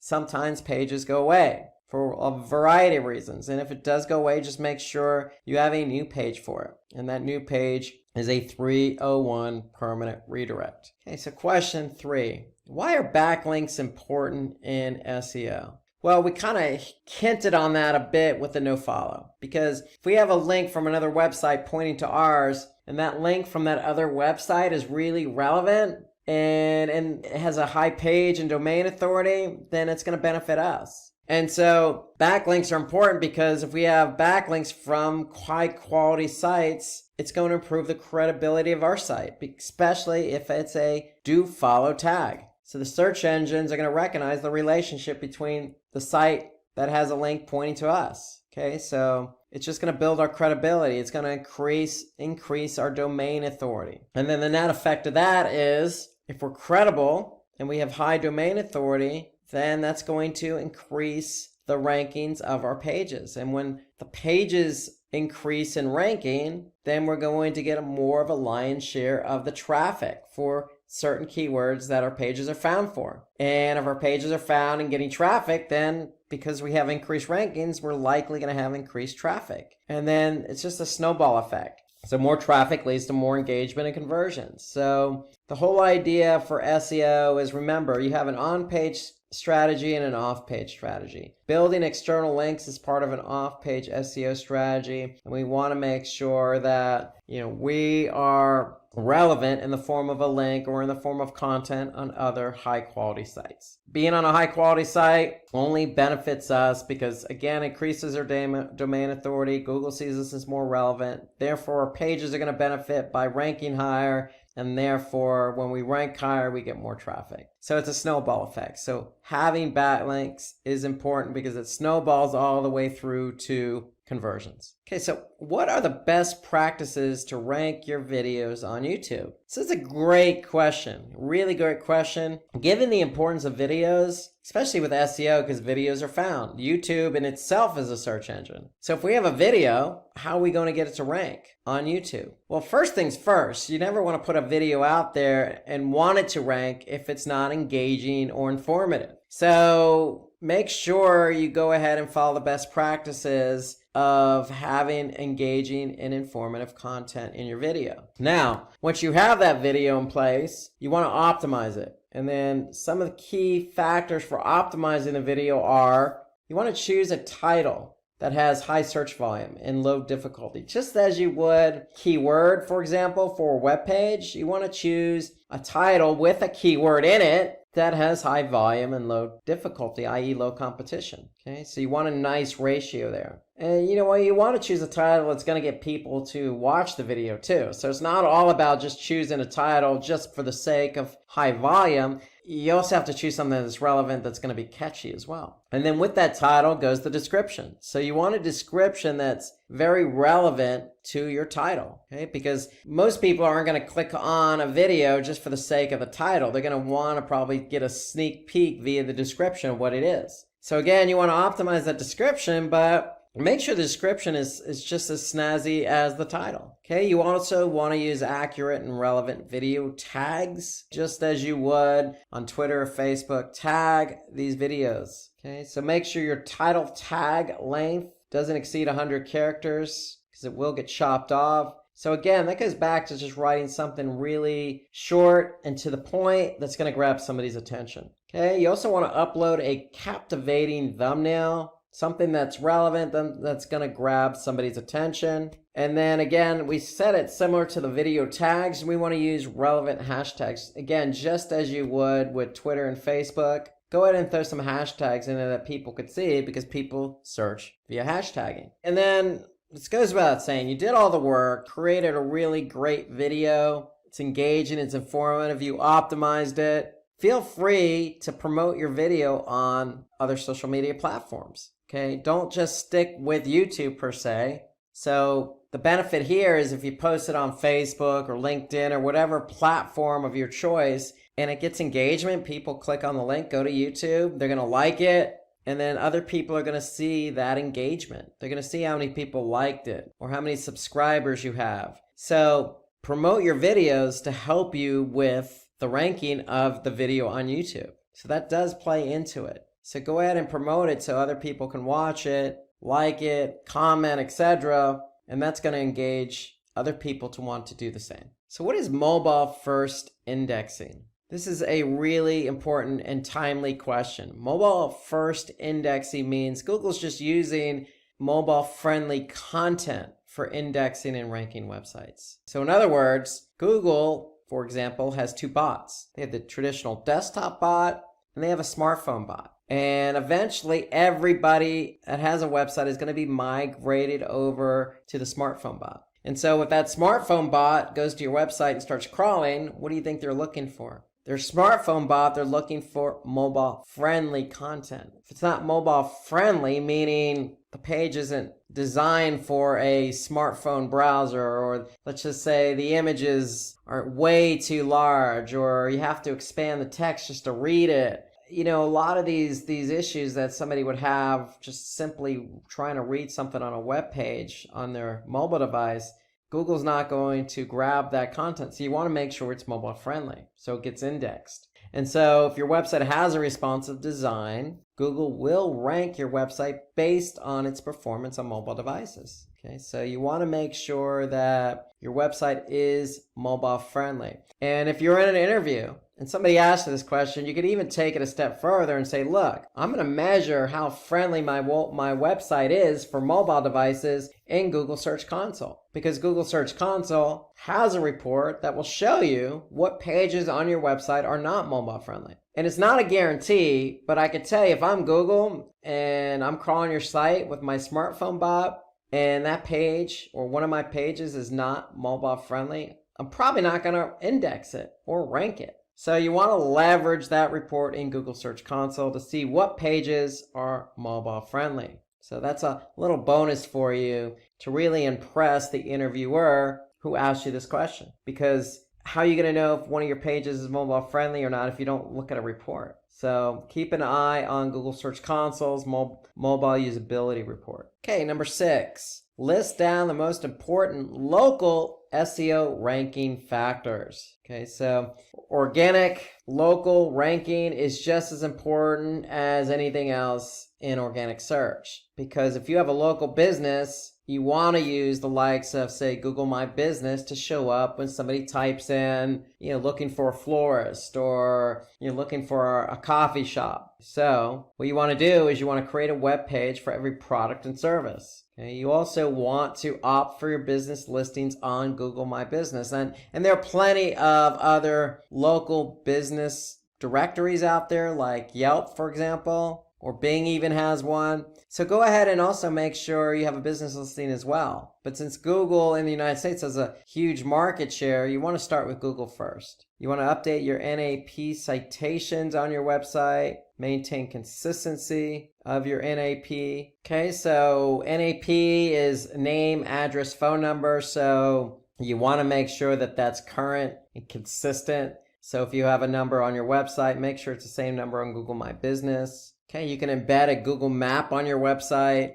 You could certainly optimize the meta tags and content, not only on your web pages, but within your Google My Business directory. So you can add your business to other local directories, like I mentioned, Yelp. And then also, just as important, opt for reviews and ratings. Okay, so the more reviews you have, the better off you are. Okay, so I always say this with local search. 3 of the main factors in showing up for local search on, say, Google is obviously the keyword. The second is the proximity of where that person is. And then third is the reviews. So you can't really control the proximity, but you can control the keyword and you can control the reviews to some degree. So work hard at getting reviews for your business, but at the same time, you can certainly work in some keywords, let's just say for your product and service pages on your website, but also you can translate that over to Google My Business. Okay, so working in those keywords, making sure your number, your address, your name, they're all consistent.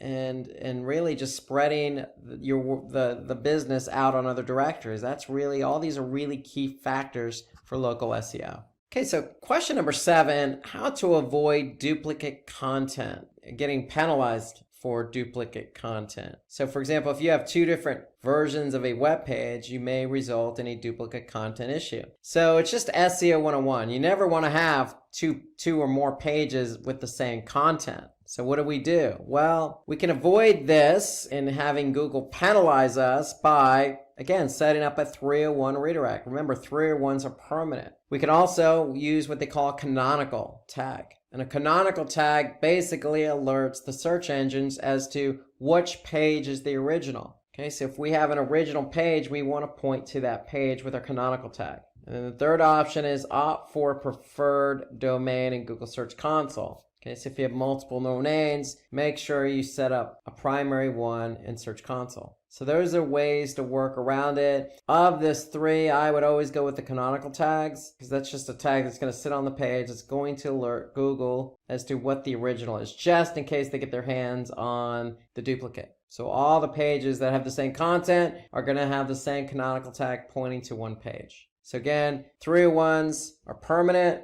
You can simply just redirect one to the other if you end up having duplication, or you could just tell the search engines, hey, this is the original page, or you can go through Search Console. Okay, number 8, what are the tactics to increase a web page speed? Okay, so what are some of the tactics? Well, when you build a site, especially for mobile, you want to keep it as simple as possible. And what I mean by simple as possible, really I mean, hey, use a simple website design. Don't get overly creative, if you will. Most websites, all websites have images. You're not going to be able to get around that, but just make sure you optimize your images. In other words, don't have such a large image size. If you don't need something very large, don't have it. Okay, you want to improve server response time. And what do we mean by that? Well, your site's sitting on a server somewhere. You can own that server, or you can be renting it out from, say, Amazon Web Services, or let's just say GoDaddy as your registrar. They also have web hosting. Well, if you have it on, say, GoDaddy's server, you may be sharing that server with other businesses. And at certain times of the day, other businesses may get a lot of traffic and suck up a lot of bandwidth. What is that going to do? That's going to reduce the server response time for your site. And so you want to make sure you have an idea of, what server your web page or website is on. And you want to be able to have some control over that. Because if your server response is slow, that's going to slow down everything else in terms of loading in the browser, and that's not going to be good for SEO. Okay, optimize your code. What we mean by optimize, minifying. When we say minifying, we mean get rid of some of the redundant code. If you have CSS, get rid of the JavaScript you're not using. So that's what we mean by optimizing code. Reduce redirects. Okay, ideally, you just want to have one redirect in place. You don't want to create a daisy chain, so to speak, of redirecting and redirecting after that. That's never going to bode well, and it's going to slow things down as well. Enable browser caching. So if you enable browser caching, basically, if somebody comes back to the page they've been on, say, 2 days ago, they're probably going to see a cached version of that page. And then opt for the content delivery network as well. So these are some of the ways to reduce page speed. Now, if you're curious about the page speed of your website, you can always go to Google's Page Speed Insights tool. And all you have to do is just Google Page Speed Insights, or even just something generic like Google Page Speed. And you're going to get this tool, Page Speed Insights. And all you need to do is just plug in a URL. When you plug in the URL, Google is going to analyze the URL for both mobile and desktop. And so here we could see Google gives a score. So we could see the score for mobile and we could see the score for desktop just by clicking on desktop. And so here I could see some of the issues that the site may be having in terms of page load time for their desktop. If I flip over to mobile, here I could see some other issues. For example, they have a server static assets with efficient cache policy. Now, if you're not sure what the heck that means, you can always just click on it and you can see some specifics here. Or you can just always Google it as well. Here you got to reduce the impact of third-party code. Okay, so that's another thing. Reduce JavaScript execution time. So again, going back to some of the comments we made about coding. Okay, sometimes too much code or code not functioning as well as it should will tend to slow down the site. Okay, so you can use Page Speed Insights. You can always get a glimpse of how pages are loading simply by also going to, for example, Google Analytics. Under Behavior, okay, you can go to Site Speed. And if you click on Overview, okay, what Google does is they do a sampling of pages over time. And in this case, based on 89 page views, they have an average page load time. And so you can get a sense of how quick specific pages load or your site overall simply by looking at the Site Speed Overview report in Google Analytics to get a sense of how quick your pages are loading. Now, there are certain factors that do affect load time. So obviously the way the page is built with the code, the images, etc., but also the browser. Each browser loads differently.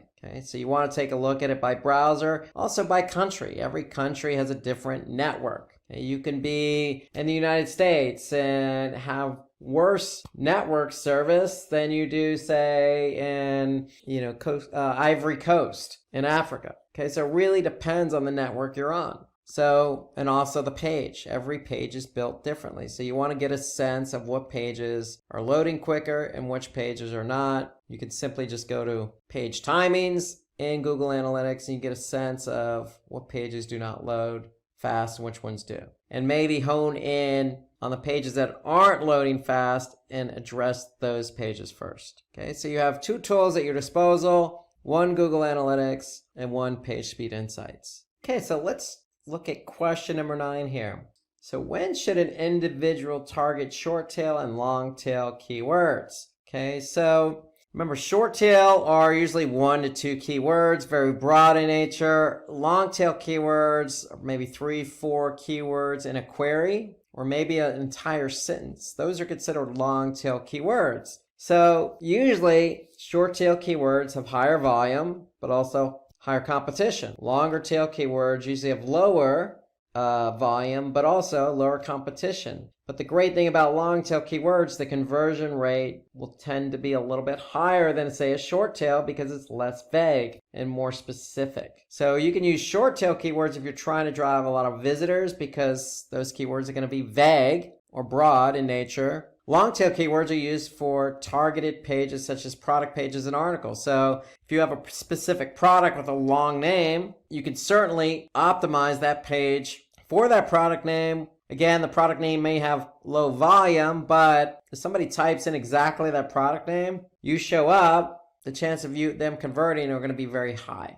So you don't have to always be that specific with the product name, but try and be as specific as you possibly can in order to get somebody to click on your link in the search engine results and get them over to your site to convert. Okay, so those are really the big differences. Short tail, very broad, very vague, a lot of volume, but also a lot of competition. But hey, if you're ranking for a short tail keyword, you're probably going to get a lot of traffic. The conversion rates may not be as high as something, say, long tail, where, hey, maybe you're just honed in on a few set number of products and you don't care a lot about the traffic. You just care about getting the relevant traffic to your site to convert. Okay, number 10, what are the important elements to focus while developing a website? So we're talking in terms of SEO. Okay, so if somebody asks me this question in an interview, what am I going to focus on while developing a website? Well, the answers are right here. Yes, we talked about mobile. Mobile is so important because a lot of websites are going to be indexed with Google Smartphone Bot. So mobile usability is very important. So we need to make sure our website is responsive for mobile. Just some basic practices when it comes to site architecture and navigation. We want to have a simple URL structure. Okay, no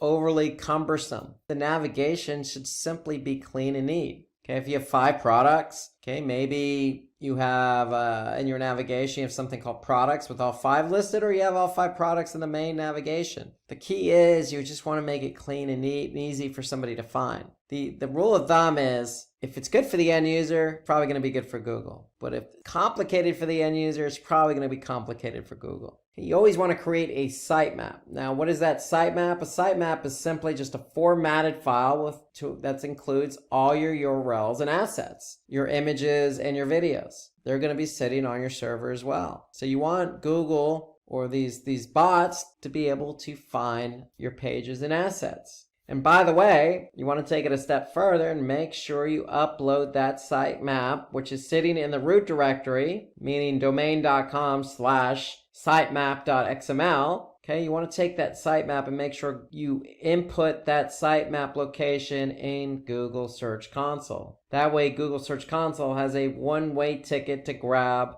the elements in the sitemap. Another important element to focus on while developing a website is having a robots text file. And all a robots text file is, it's like a lock, I always say, to a house. So if you lock a door in your house, nobody's going to be able to get in that door. So that's all a robots text file is. You're telling Google and these other bots that are coming to crawl your site what's locked and what's not locked, meaning what they have access to and what they don't have access to. So you want to be able to make sure you have a robots text file if you're trying to not index specific pages of your website. Because if you tell Google, don't crawl these pages or this directory, they're not going to get crawled. And if they don't get crawled, they're not going to get indexed. So robots text file is an important element to focus on while you're developing your website. And while you're developing your website, it could be on in a directory just called new website. So you probably want to have new website as the directory in the robots text file, and just to let Google know, don't go into this directory because it's my new website. I'm not ready to go live yet. So you don't want it indexed. So there are a lot of reasons to have robots text files. That's the main reason. Sitemap, you want Google to get these pages and assets quickly. Okay, you want to make sure that your site architecture navigation is in order. You want to make sure your site is mobile friendly. And you also want to make sure you have content on your website. That's the key, because that's what's going to keep people on the website and engaged. And when I say content, I don't necessarily just mean words. I also mean videos. I also mean images, something interactive. Okay, you want to keep people engaged. That's the key behind it. Trust me, if an end user finds your site engaging, Google is likely going to find your site engaging. Okay, so those are good brownie points to bring up if somebody asks you this question in an interview. So just to recap here, it's important to have a better site structure so that bots can easily access and index the content.